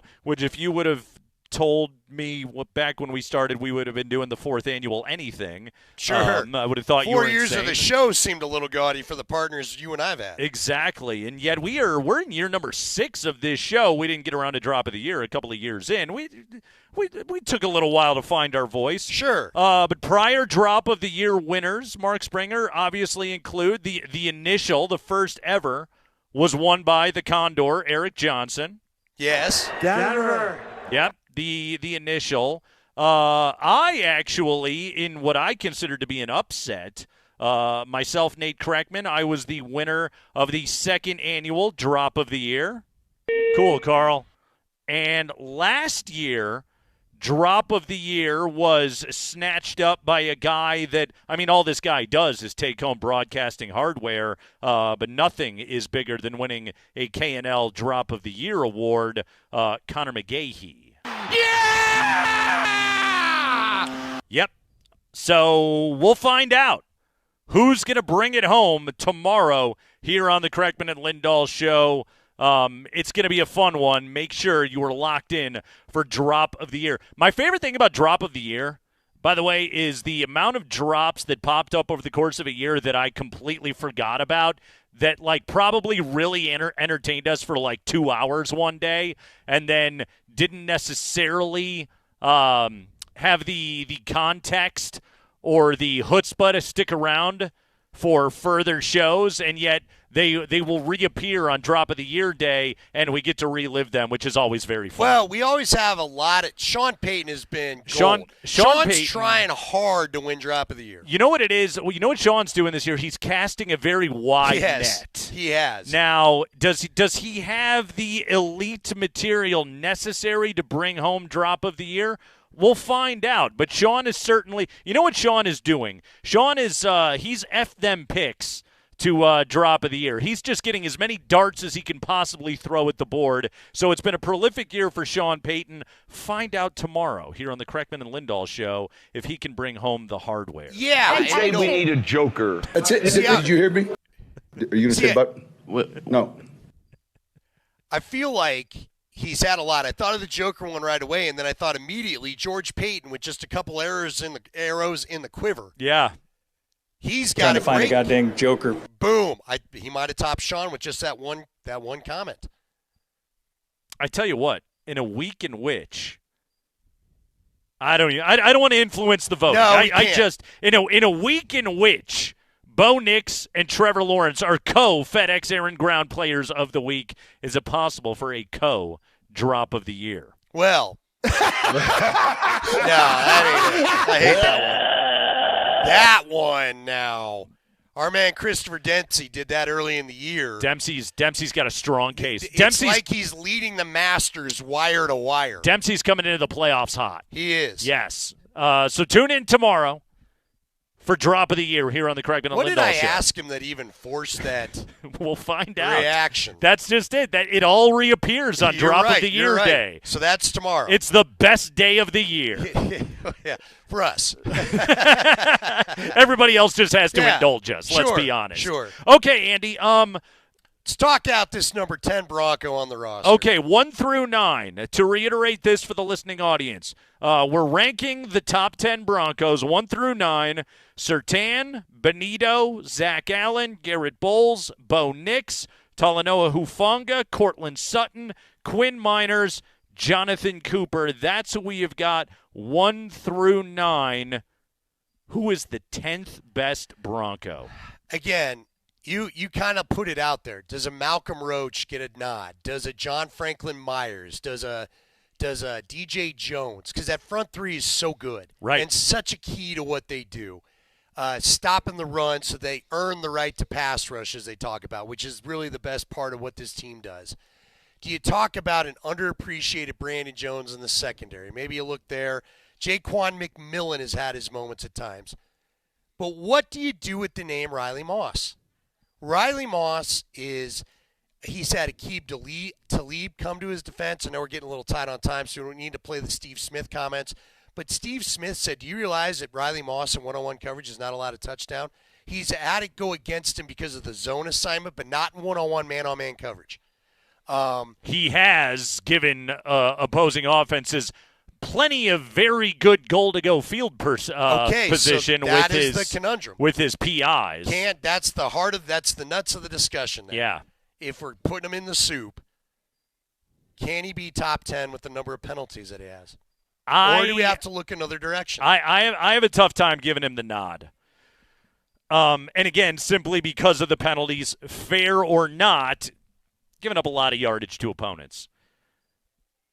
Honestly, Andy, you know me, I've been banging the table for it all year long. This is why I told you this team would win the AFC West this year, is because of what they are in the front seven.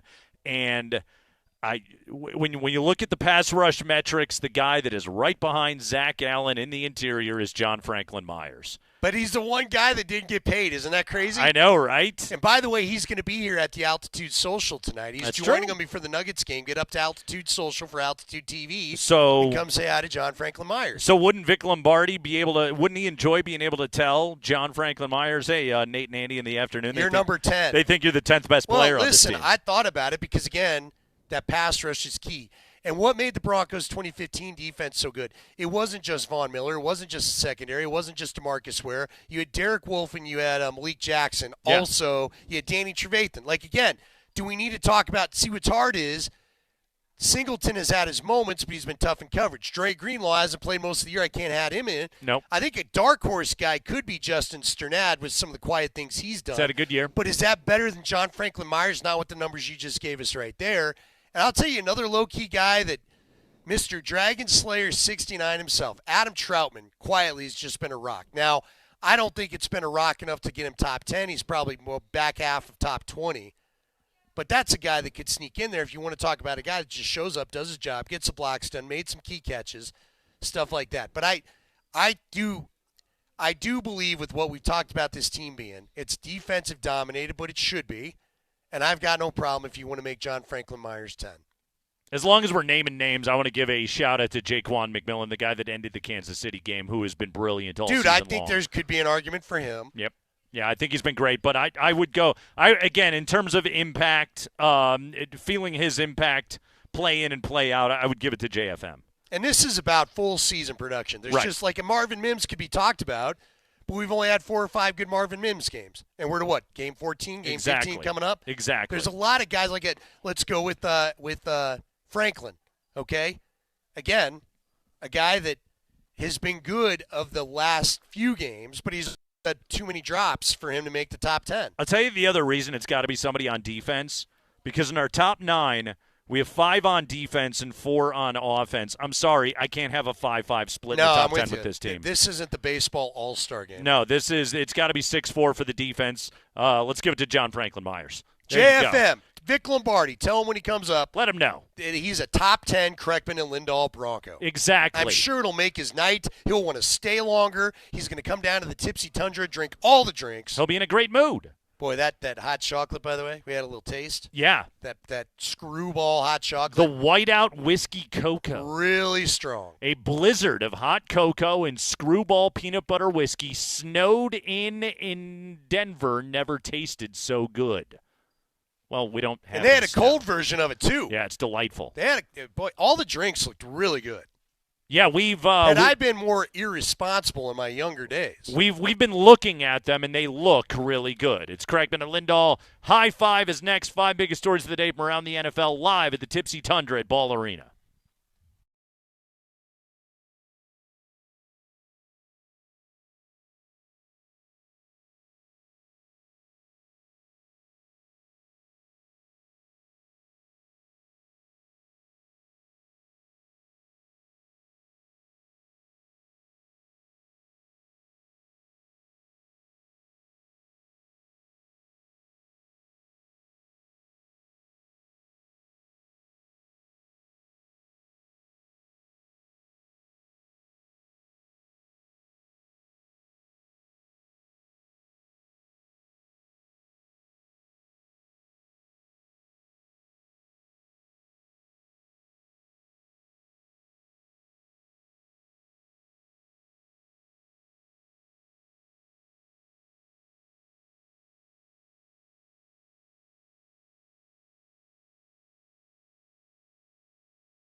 Going to hit the 5 biggest stories of the day from around the NFL coming up in just a moment, live at the Tipsy Tundra. It is the pop-up bar inside the Michelob Ultra Mountain House here at Ball Arena.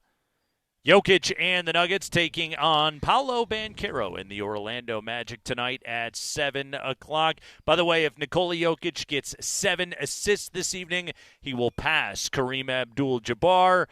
Is that good? Is that a good player? That guy seems not bad, like I know right? him, heard of him. Yeah, not bad. That's. By the way, I will always argue. I think Kareem gets, and it's probably by it's. I'm sure it's a generational thing, but I think Kareem gets overlooked at times on the all-time great list. Andy, 6 rings and 6 MVP awards. Yeah. 6 rings and 6 MVP awards, including his first MVP in 71, his last in 1980, his first title in 71 in Milwaukee, his last in 88 with the Showtime Lakers. Why, and is it just my generational ignorance because I get to watch those teams play too much, you know? Were Magic and Worthy just sexier than he was at that point? Why not the love for a guy that had an outstanding – because you're right. Like, again, you always get Kareem's name in there. Right. But he's never near the top of the guys. I don't know. I mean, he was third that you mentioned isn't bad. The Finals MVP in 85, you know? Like, but don't – when you go Showtime Lakers, you go Magic and Worthy. Isn't Worthy always the second name you say? Maybe it shouldn't be, though. That's what I'm asking. It is I'm Kareem. looking to be educated here. Right. It is Kareem, man. And again, he was Finals MVP in 85 when they won it all. That was the team that beat the Nuggets, by the way, in the Western Conference Finals. So, and for the longest time, he was the all-time leading scorer in NBA history until he was finally surpassed. So, Kareem Abdul-Jabbar, pretty good. Jokic going to have more career assists than him by the end of the night. But will Jokic ever act in an airplane movie? I don't know how much more he's going to do after the Hotels.com commercial and the Minions ad. I'm not sure how much more of that stuff he's going to do. Also, it was, I believe, if I'm not mistaken, I think Kareem also really needed the dough. Oh, that's too bad. I did not know that part. Really? I believe that was I know the checks weren't the same back then. Yeah, I believe that was also kind of a part of the lore of Kareem Abdul-Jabbar. Right now, let's hit the 5 biggest stories of the day from around the NFL. Let's go, Spring. All right, hey, let's take a look at the Broncos injury report. It is powered by Ramos Law, the official injury law firm partner of the Denver Broncos. For Denver, Justin Sternad did not practice for a second straight day with a foot injury. Ben Powers limited in his open practice window off IR for the second straight day with the biceps injury. John Franklin Myers was limited. It was a rest day for John Franklin Myers. For the Jaguars, edge rusher Josh Hines-Allen. Upgraded to limited with an illness/shoulder injury. Okay, so an upgrade there for Josh Hines-Allen. Look, it's this time of year they're all going. Yeah. All right. You don't shoulder an illness your way out of a December game when you're fighting for seeding and you're trying to win the AFC South the way the Jacksonville Jaguars are. So he's going to play in this game.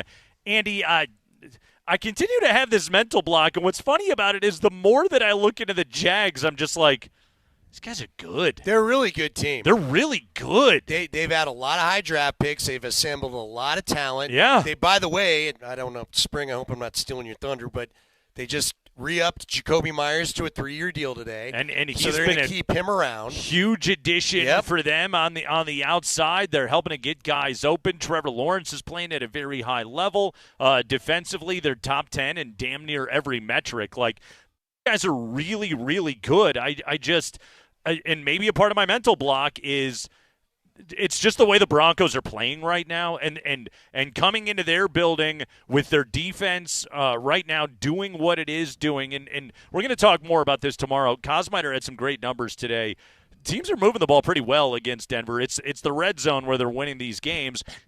And again, strength on strength. Jacksonville's been offensively been very good in the red zone. Yeah, but wasn't that the story of the Green Bay last week? It has best been. third down offense, best red zone offense. Exactly, all that. and the Broncos went out and won. Exactly. Yeah. What, they get 1 touchdown last week? This is where I just I keep coming to, because Jacob said the 40-yard run too. Right. But also I just keep coming back to it of they're really good, but the Broncos at home just feel inevitable. Let's just cut to the chase. This is why I think the number 1 seed's so important. Denver, here in Denver, I don't fear anything for them right now. Right. And I'm not trying to get too bold or ahead of my skis. I don't say things like that because I'm the ultimate nervous Bronco fan. But if you've got to come try to function offensively in this crowd noise, good luck. Right. Against this pass rush, I think it's going to be really tough. Leggy and I were talking the other day about what I consider to be the worst matchups for Denver. But if you're playing any of those teams at Mile High, I think I'm going to pick the Broncos to win. I agree. Because they're too good on their own floor. Go ahead, Spring. High five. All right, big Thursday night football game tonight. Is this the biggest Thursday night football game in the history of Thursday night football? It's pretty massive, man. Yeah. For this late of a season. And I was looking at earlier today some of the breakdown on the swing of what this game means. For the Rams, Andy, if they win tonight and beat Seattle, they have a 94% chance of winning their division, winning the NFC West. If they lose, it drops to 24%, a 70% swing. Meanwhile, for Seattle, if you win, you have a 55% chance of winning the division. If you lose, you have a 2% chance of winning the division, which is a 53% shift. It's going to affect play. Basically, it's a game for the number 1 seed and the NFC West in that conference. So, Spring, you might be right. This might be the biggest Thursday night football, or at least most important Thursday night football game ever. And Devontae Adams is out with a hamstring injury. Yep. Yeah, not surprised. I didn't think there was a planet on which he would be able to go. But by the way, Puka Nacua. Rough 24 hours, to say the least. The Nacua family isn't doing too well, period. I tell you what, folks. His brothers had a rough go, too. Hey, agents. If you can, your players, they're going to be into some stuff, some streamers, some things that you may not know about, but advise your clients before they go on these things. Just a cursory Google search and maybe tell your guy, I don't think this one's a real good idea. Yeah. Uh-huh. I know you want to get popular, and let's be honest, we're all trying to hit the kids on social media and the streams and all that. Yeah. But maybe Hitler Youth isn't necessarily the demo you're going for. That's not what you're looking for, and maybe don't steal Lakers players' cars. Yeah. So, rough one there for Puka Nacua. I want to talk. Puka didn't do that, but his brother did. You see that? Well, the Nacua family. The Nacua family needs to maybe call a timeout and go talk to dad or something. Been a tough week for those guys, but Puka put out the apology, and I'd like to believe that isn't actually in his heart, that he got duped into doing something awful. In the meantime, let's get back to the football game here for just a moment, Andy. Something I saw on the Rams today, and I didn't realize this until it was literally put into the context of the numbers here. But Andy, Sean McVay has been living in 3 tight end personnel so far this year. 13 personnel, 1 back, 3 tight ends. He has run it at nearly 5 times the league average.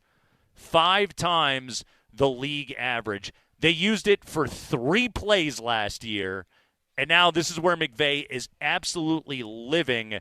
The usage is at an average of 26 plays per game since their bye back in Week 8. The next closest team runs it 9 times per game. Who is the next closest team? Great question. I don't even know because I'm just referencing this breakdown in The Athletic. Dude, I wonder where the Broncos would be if they weren't with the extra lineman. Right. Because that's basically their extra tight end. Exactly, right? And they'll use that with Troutman and run jumbo personnel kind of in that way. But, yeah, in the very least, in terms of either 12 or 22 personnel, I got to think Denver's pretty high on Well, and didn't we see a lot against Green Bay where you had Crum in there with both Mercedes Lewis and Troutman last week? Yeah, so they're not afraid to go out there and do that. Boy, how would a Bronco-Rams Super Bowl look? That'd be strength on strength, man. The in Walmart meantime, Bowl. Who stops 13 personnel better than anyone? The Seattle Seahawks. Mike McDonald, since being hired, the Seahawks are limiting opponents in 13 personnel to less than 3 yards per play. That is the lowest rate in the entire NFL. So just strength on strength all over the place tonight between this game, between the Rams and the Seahawks. This one is going to be really, really good. So a lot to watch for in this game. Of course, listen to it on Altitude Sports Radio AM 950. Go ahead, Spring. High five. All right, some updates on the Chargers-Cowboys game Sunday morning as the Chargers are trying to catch the Broncos with an outside shot of winning the AFC West. If the Eagles beat the Commanders on Saturday, then the Cowboys will be eliminated and have nothing to play for. Injury news for Dallas. CeeDee Lamb did not practice for a second straight day with an illness, and cornerback Deron Bland with a foot injury. Left tackle Tyler Guyton with an ankle injury also missed practice for the second straight day. By the way, I took in my first full episode of Hard Knocks in season with the NFC East last night, speaking of the Cowboys. What'd you think of it? Because I took in the very first one. Yeah, I was entertained. And I didn't mind it. And it ended up being the one where they led up to Denver and Washington playing. Yeah. I didn't mind it. I just have forgotten that it's on. The funny part about it is, like, the Eagles are, they were on that losing streak before they played the Raiders, and everybody else in the division kind of stinks. Dallas has fallen on hard times, so like that's what's kind of funny about it is there's no like elite team that's in there in the NFC East. Like maybe ultimately the Eagles are going to be one, and it's just really interesting with. But the Eagles are in a weird spot. Man. Watching Saquon and Sirianni just like talk about his usage and how much they're struggling offensively and everything else. I thought a lot of that stuff was pretty good. And hey, you know what? You know what'll fix all your problems? Play the Raiders. Yeah, get on a win streak. Yeah. And it all goes away. That'll get you going. Go ahead, Spring. High five. Hey, Monday Night Football. It's Phillip Rivers' home re-debut with the Colts. He's playing in Indy for the first time in 5 years, hosting the San Francisco 49ers. Injuries for the Colts. Sauce Gardner, who the Colts did not put on IR, has missed the last 2 games with calf injury. He did not practice today. Anthony Richardson was limited in his first practice since being designated to return from IR from his eye injury. Yeah, I would just go with Rivers the rest of the way, as long as he's upright. I think the plan is, I don't think, who is it, Riley? Who's their backup? Riley Leonard. I don't think they want him as the back. Well, and look, they got to try to rehab Anthony Richardson somehow, don't they? They don't have a good enough record to draft another dude. I get a sense that Carly Gordon-Ursay is, first off, she's heavily involved. Secondly, I think that she probably got a look at this team, and after the Daniel Jones injury was just like, okay, we're not quite there. I mean, one of the benefits of bringing in 44-year-old Phillip Rivers is he does know Steichen's system, which, like, you're trying to gather as much intel as you can on who fits on your football team. In the very least, you're running, like, the closest version of the offense, even as old as Rivers is. Well, and you went all in. I mean, I say they aren't going to have a good enough draft pick. They don't even need to care because you traded 2 first-round picks for Gardner. Right. Yeah. So you got no choice but try to Band-Aid this sucker together. Yeah, and know who works and know what works. Which means it probably buys Anthony Richardson another year when I thought he was probably done. Yeah. Do you think they still offer Daniel Jones a contract? What do they do there? Well, it won't be as meaty as it was, exactly. Right? That's more like a $25 million now, isn't it? Exactly. Yeah. I mean, he'll still make good money, but he's a quarterback. It's not like what it would have been. Yeah. Oh, he was on his way to $40 or $50 million with those guys. That sucks for that guy. Go ahead, Spring. High five. All right, and finally, Dolphins-Bengals on Sunday. Quinn Ewers getting the start. Tua's the third-string emergency quarterback. Zach Wilson backing up Quinn, and Zach Wilson talking to Barry Jackson of the Miami Herald. He is, quote, frustrated and confused. Here's the quote. Of course, I would love to play. I can't control that. My job is to go out and do the best I can, keep preparing, getting better, supporting Quinn. Excited for him to get his first start, end quote. He was asked if he got an explanation from Mike McDaniel. He said, quote, a little bit of an explanation. There's still confusion there, but you know what? That's how it goes sometimes. Is it confusion because how Mike McDaniel just generally talks? Or he's like, bro, I don't follow that line of thinking, but I got enough out of it to just be like, cool. Well, after several 8-second pauses in his answer, I got annoyed and I left the room. I dozed off, and even though I was here, I wasn't here. It is weird, man. It is. Like, if you really are trying to win, I think you'd go with a guy that's at least seen it before. Is Quinn – first off, is Tua done, and is Quinn the future? But also, like, if you're the Dolphins, if you like Zach Wilson, you would play him because, again, you're trying to gather intel on should we bring him back next year? Or what is their record at now? Didn't they win 6 now? Aren't they at least 6 wins? 6-8, I believe. Well, if you go to we got 3 games, you go to 6-11. Yeah. You're probably in you're in top 10 pick territory. Well, here's the good news. You can do that with either Quinn Ewers or Zach Wilson. You know, Berto brought up a good point to me last night. Didn't Stephen Ross tell Brian Flores to tank? He did. That was alleged in the lawsuit anyway. Yeah, it was. So, yeah, Steve. You never get past that necessarily with Stephen Ross. That's very true. Also, you guys think Zach Wilson is good. The subtext of this conversation is you guys think Zach Wilson is good, and I think he's bust. I don't know if he's good, but I do want to see. I told you, I do want to see if he's got a little Darnold level reemergence because you're not a Jet anymore. Not being a Jet has Always done a helps. lot of people a lot of good. Not being in the company of Brick Johnson helps a lot of people. Not having to deal with Madden ratings guy.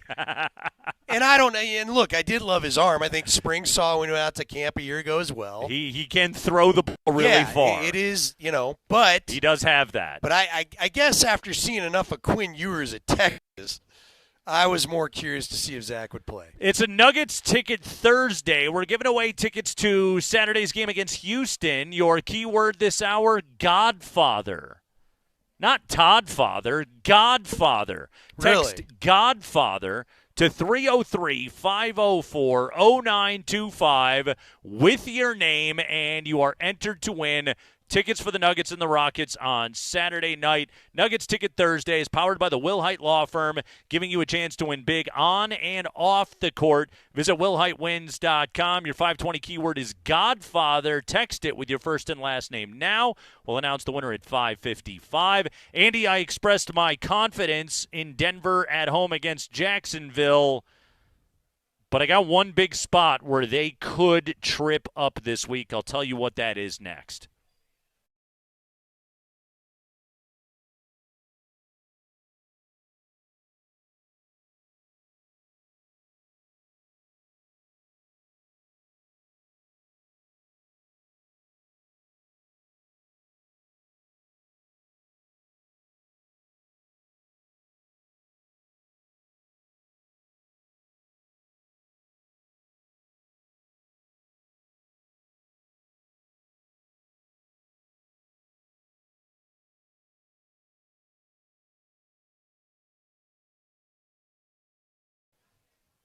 Hey guys, Nate Kreckman here for my friends at Roller Auction. You need to get yourself signed up to bid, and we've got a great promotion to get you out and checking out Roller Auction's website, which is roller.bid. That is that if you sign up to bid at roller.bid/altitude, well, one lucky listener that signs up to bid right there will win Avalanche tickets. That's right, that's our giveaway this month, New Year's Eve, Avs and St. Louis catered suite tickets at Ball Arena on New Year's Eve. That's right, December 31st, Avalanche and St. Louis. Go yell at Bennington. You can be there, but you got to go to roller.bid/altitude to get signed up to be able to win those tickets. And, Roller Auction, they slow down a little bit here at the holidays, but they'll be picking right back up in the new year, and they have got several great auctions coming up, some closed restaurants, a model home furniture auction. They always have great deals available to you there. There is a brewery that is shutting down if you want to get some of that equipment as well. If you work in food service or at a restaurant, at a bar, at a brewery, whatever it may be, great opportunity to save some money and get some great deals on some used equipment. So go to roller.bid right now. Check out these auctions and make sure you sign up to bid at roller.bid/altitude.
Live at the Tipsy Tundra, getting you ready for the Nuggets and the Orlando Magic tonight. Kreckman and Lindahl, Altitude Sports Radio 92.5.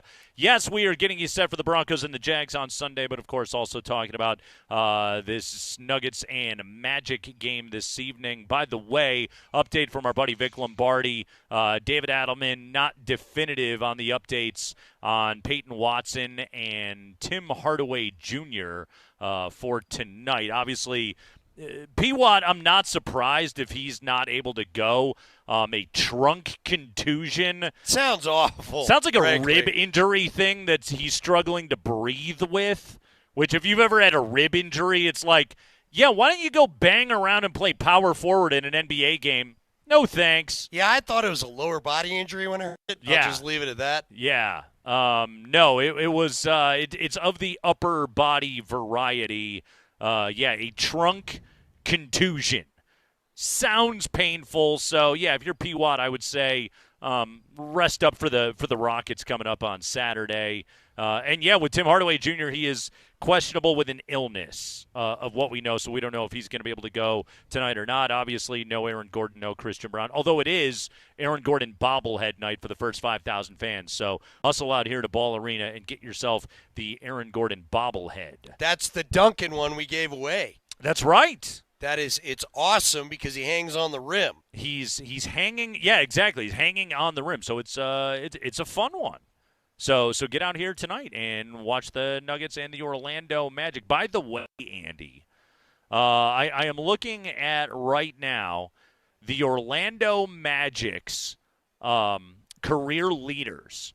According to basketballreference.com, they have got a catch-all metric called win shares. It's like WAR, basically, for basketball. Do you know who the Orlando Magic's all-time leader is in win shares? No, Nick Anderson. Nick Anderson, number 2 on the list. Really? I got closer than I thought. Just being a wise guy got me somewhere. Which I would not have guessed. But Nick Anderson actually number 2 because he just played here forever. I was going to say, he played there a long time, right? Yeah, but no, number 1, it's not Shaq, it's not Penny. Dwight Howard. Really? And number 1 by a lot. Really? Yeah. Like number 1 by a massive margin. His entire prime was spent here. Like, by the time he got to the Lakers, he wasn't nearly the same player anymore. Yeah, his prime was spent with the Orlando Magic. Like, Dwight Howard's one of those guys, because he played for 20 years and the last 10 years were awful.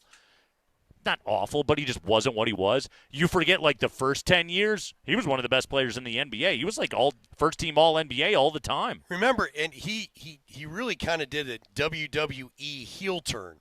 He was like one of the cleanest, right? And then we did all the things right. Yeah, we kind of found out the Dwight Howard story a little bit. Yeah. Yes, and yes. It's don't dig too deep. Just enjoy the early part of the career. But Andy, 3-time Defensive Player of the Year. I mean, he was top 5 of the MVP 4 times in his career. I mean, a really, really good player. He was on the 2009 team that went to the finals. That was the Jameer Nelson, Dwight Howard team that went to the finals. The Nuggets would have played. If Anthony Carter could inbound the ball and the Nuggets could have gotten to the NBA Finals, they would have played Orlando and they would have won a championship in 2009. But alas, it was not to be. You digress. They lost by 1,000 digress. In Game 6 at the then Pepsi Center, now Ball Arena, to Kobe and the Lakers. But we were all there, kind of watching at least. That was one of those games that was like, I can't believe I'm watching. That game was like, oh, this thing's going back to L.A. for 7, like that for sure. Looking at what that series had been, and my God, the Lakers destroyed them that night. That was one of the ugliest sporting events I've ever been to in my life.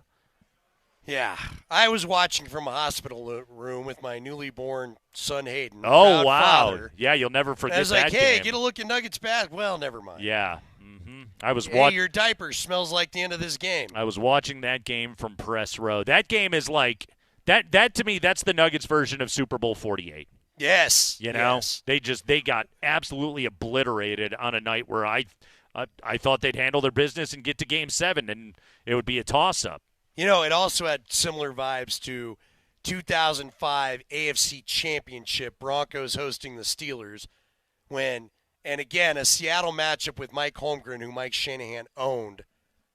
If like guys told me when Indy got knocked out, they didn't fear anybody else and they didn't take the game seriously enough. It's too bad. Yeah. It's too bad. Hey, real quick, because I know you want to tell me why you've got one concern about the Jaguars. Why you got to watch out for the teal. But I got to shout out Johnny Jazz Cabbage. He's a regular texter and a tweeter, and he tweeted at us, and I think it's a fair question.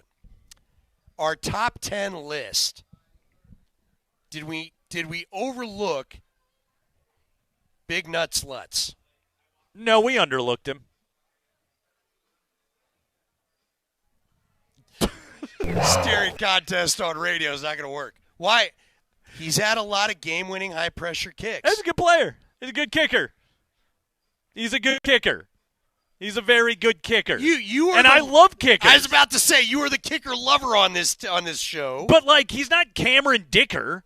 You know, he's not Brandon Aubrey. He's a good NFL kicker. Is Aubrey the Dallas kicker? Yes, he's made high pressure kicks. Like Cameron Dicker is percentage-wise the greatest kicker in the history of the NFL. If we were having this debate in Los Angeles right now on Chargers Talk Radio, I'd make an argument for Cameron Dicker. I'm not going to make an argument for Will Lutz. How far? Also, by the way, Sean Payton doesn't even send Will Lutz on the field anymore. Well, I was going to say Lutz. What was he passed up 2 chances at a 60? The 62 is ridiculous. What was the second one? He's just a PAT guy now. Well, he had a 58 and a 62, and he didn't try either of them. 58.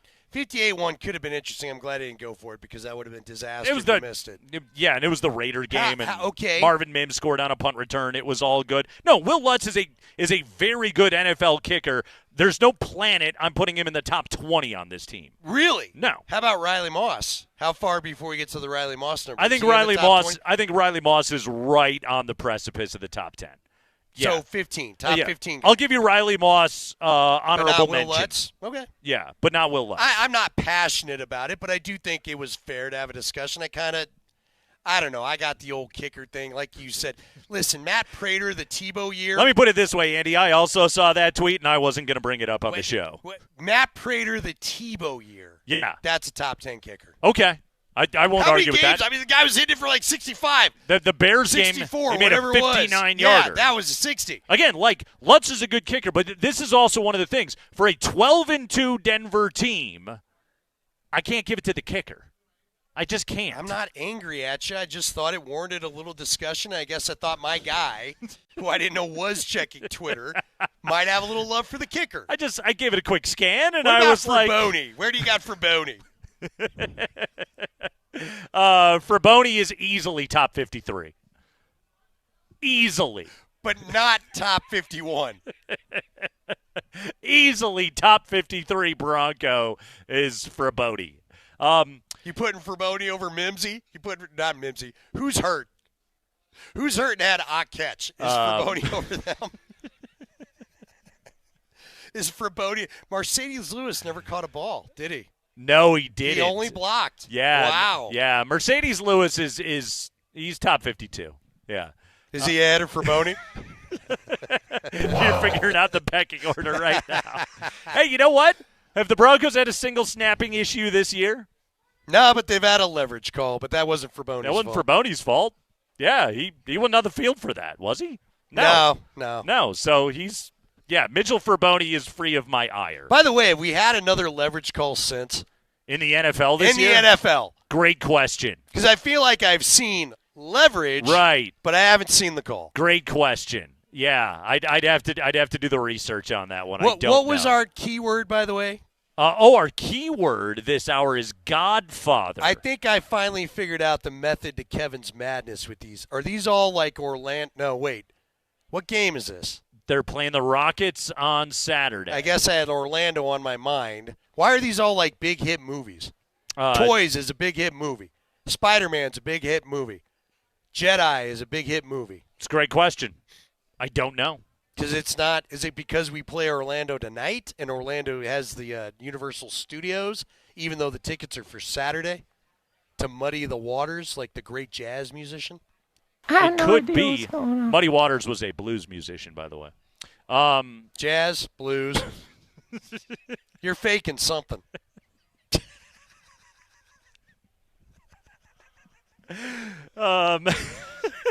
When I think of two music genres that sound nothing alike. One's happier than the other. One would not include Kenny G. I'll give you that. The other one. All right.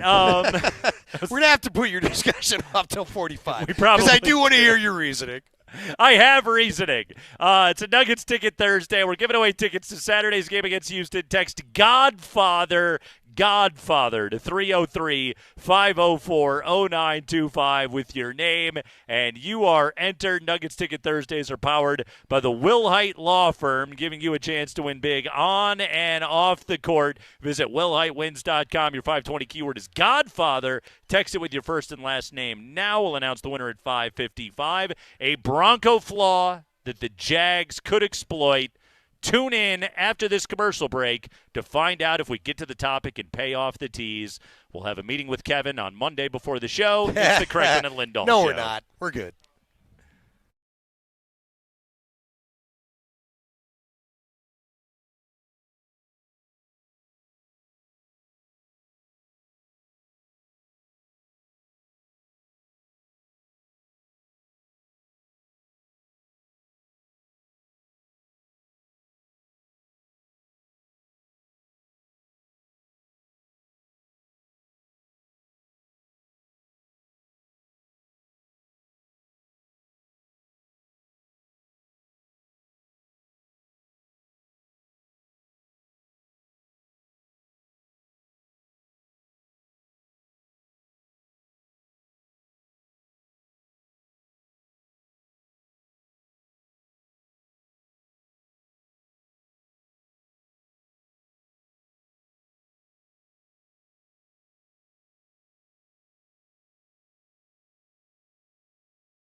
Number 38 in Rhino, the spot to watch Thursday night football tonight. Head on over there at 6 o'clock. Hang out with the Moser and grab a dew and a brew. That's a Tullamore Dew and a cold beer. It's our favorite combo. LA Seattle will be on the TVs along with, of course, that Nuggets Magic game. You can enter to win an autographed Steve Atwater helmet. We'll see you tonight. Yes. Now, to be clear, I think that's our monthly giveaway, though. Just be aware. Okay. Number 38 is the place now, to come win here it with us tonight. You know, come out to the Tipsy Tundra. Yeah, the Tipsy Tundra is killing it. This Let's really go. is the place to be. They've tonight. got some sweet drinks. The bar's open. Come say hi to us before we leave. That's right. Get your Nuggets Magic. Get the Snowdrift sip. Yes, come on out here tonight. Get a good look at Wendell Carter Jr. and Goga Batadze and all of your favorite Orlando Magic tonight. Do I have any? I like Paolo Banchero. I think he's fun. I think Desmond Bain is a real solid NBA player. Jokic always kills Wendell Carter tonight. Good. Yeah. We need it again because also Joker pretty much kills everybody. Let's be honest. Well, that's true. That guy's pretty good. So come on out tonight and watch the Nuggets take on the pinstriped Orlando Magic. Andy, good Nick Anderson reference before. By the way, who's your favorite rando Orlando Magic guy? Oh, Rando? Yeah, you got any Dennis Scott thoughts for me today here no, on the show? Just pure funny because I hated his haircut. Scott Skiles. Oh, Scott Skiles. Huh? Scott you knew where Skiles. I was going as soon as I said haircut, didn't you? Skiles set the NBA record with 30 assists in a single game as a member of the Orlando Magic. The original NBA Jam Magic duo, I believe, was Scott Skiles and Nick Anderson. Now, I loved me some Anthony Hardaway with Penny. Shaq. Yeah, prime Penny before the knee injury. Shaq, Penny, and remember, your guy, Horace Grant, left the Bulls, go be with the Magic. Yeah, Ho got paid big time to go play for them. Also, remember the Magic, they won that offseason sweepstakes, and they were able to sign both Grant Hill and Tracy McGrady, and then neither of them were, ever healthy when they were on the Magic. Dude, Tracy McGrady, did he get his best years are with the Rockets, right? Well, and Toronto early on. Is that where he started? Yeah, okay. Yeah. Tracy was a lot of fun, too. DMac was a great player. Mm-hmm. I know the athleticism and the shooting in the game is so incredible now, but my God, there were some fun 90s and early 2000s basketball players. Remember some Bo Outlaw today. I don't remember him as much.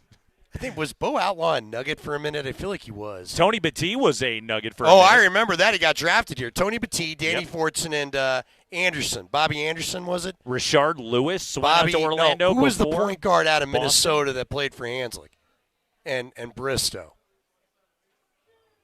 I mean, the Hanslick team is an 11-win team. Yeah, because they had to play three rookies, the guys I'm talking about here. Yeah. You're going into the Wayback Machine on that Well, one. I've lived here a long time, Nate. I need you to remember things. All right. One matchup issue. Okay. Jacksonville's passing game is cranking. The run game is actually kind of taking a step back. Jacoby Myers got paid today by Jacksonville. The Broncos' defense since Week 11 is 26th in the NFL in passing defense. They're allowing 240 per game. Jordan Love, first two drives on Sunday, 8 of 9 for 100 yards. The only incompletion being the pass breakup by Riley Moss. The Broncos, according to Nick Kosmider, 28th the last 4 games in EPA per opponent drop back on non-red zone plays. Now, again, why are they dominating? Because teams kick field goals and don't score touchdowns against them. The Broncos are living on the best red zone defense in the entire NFL, but, Andy, it can be a slightly dangerous game the way that opponents have been able to move the ball inside the 20s against Denver. Basically, everyone outside of the Raiders has started to be able to solve a couple of things. We saw it with Washington, and certainly we saw it with Green Bay last weekend. The Christian Watson injury, the Zach Tom injury kind of changed those games a little bit. But something to watch out for is that the Broncos' pass defense, while they make the big plays, hasn't necessarily been as stingy of late. No, you're absolutely right.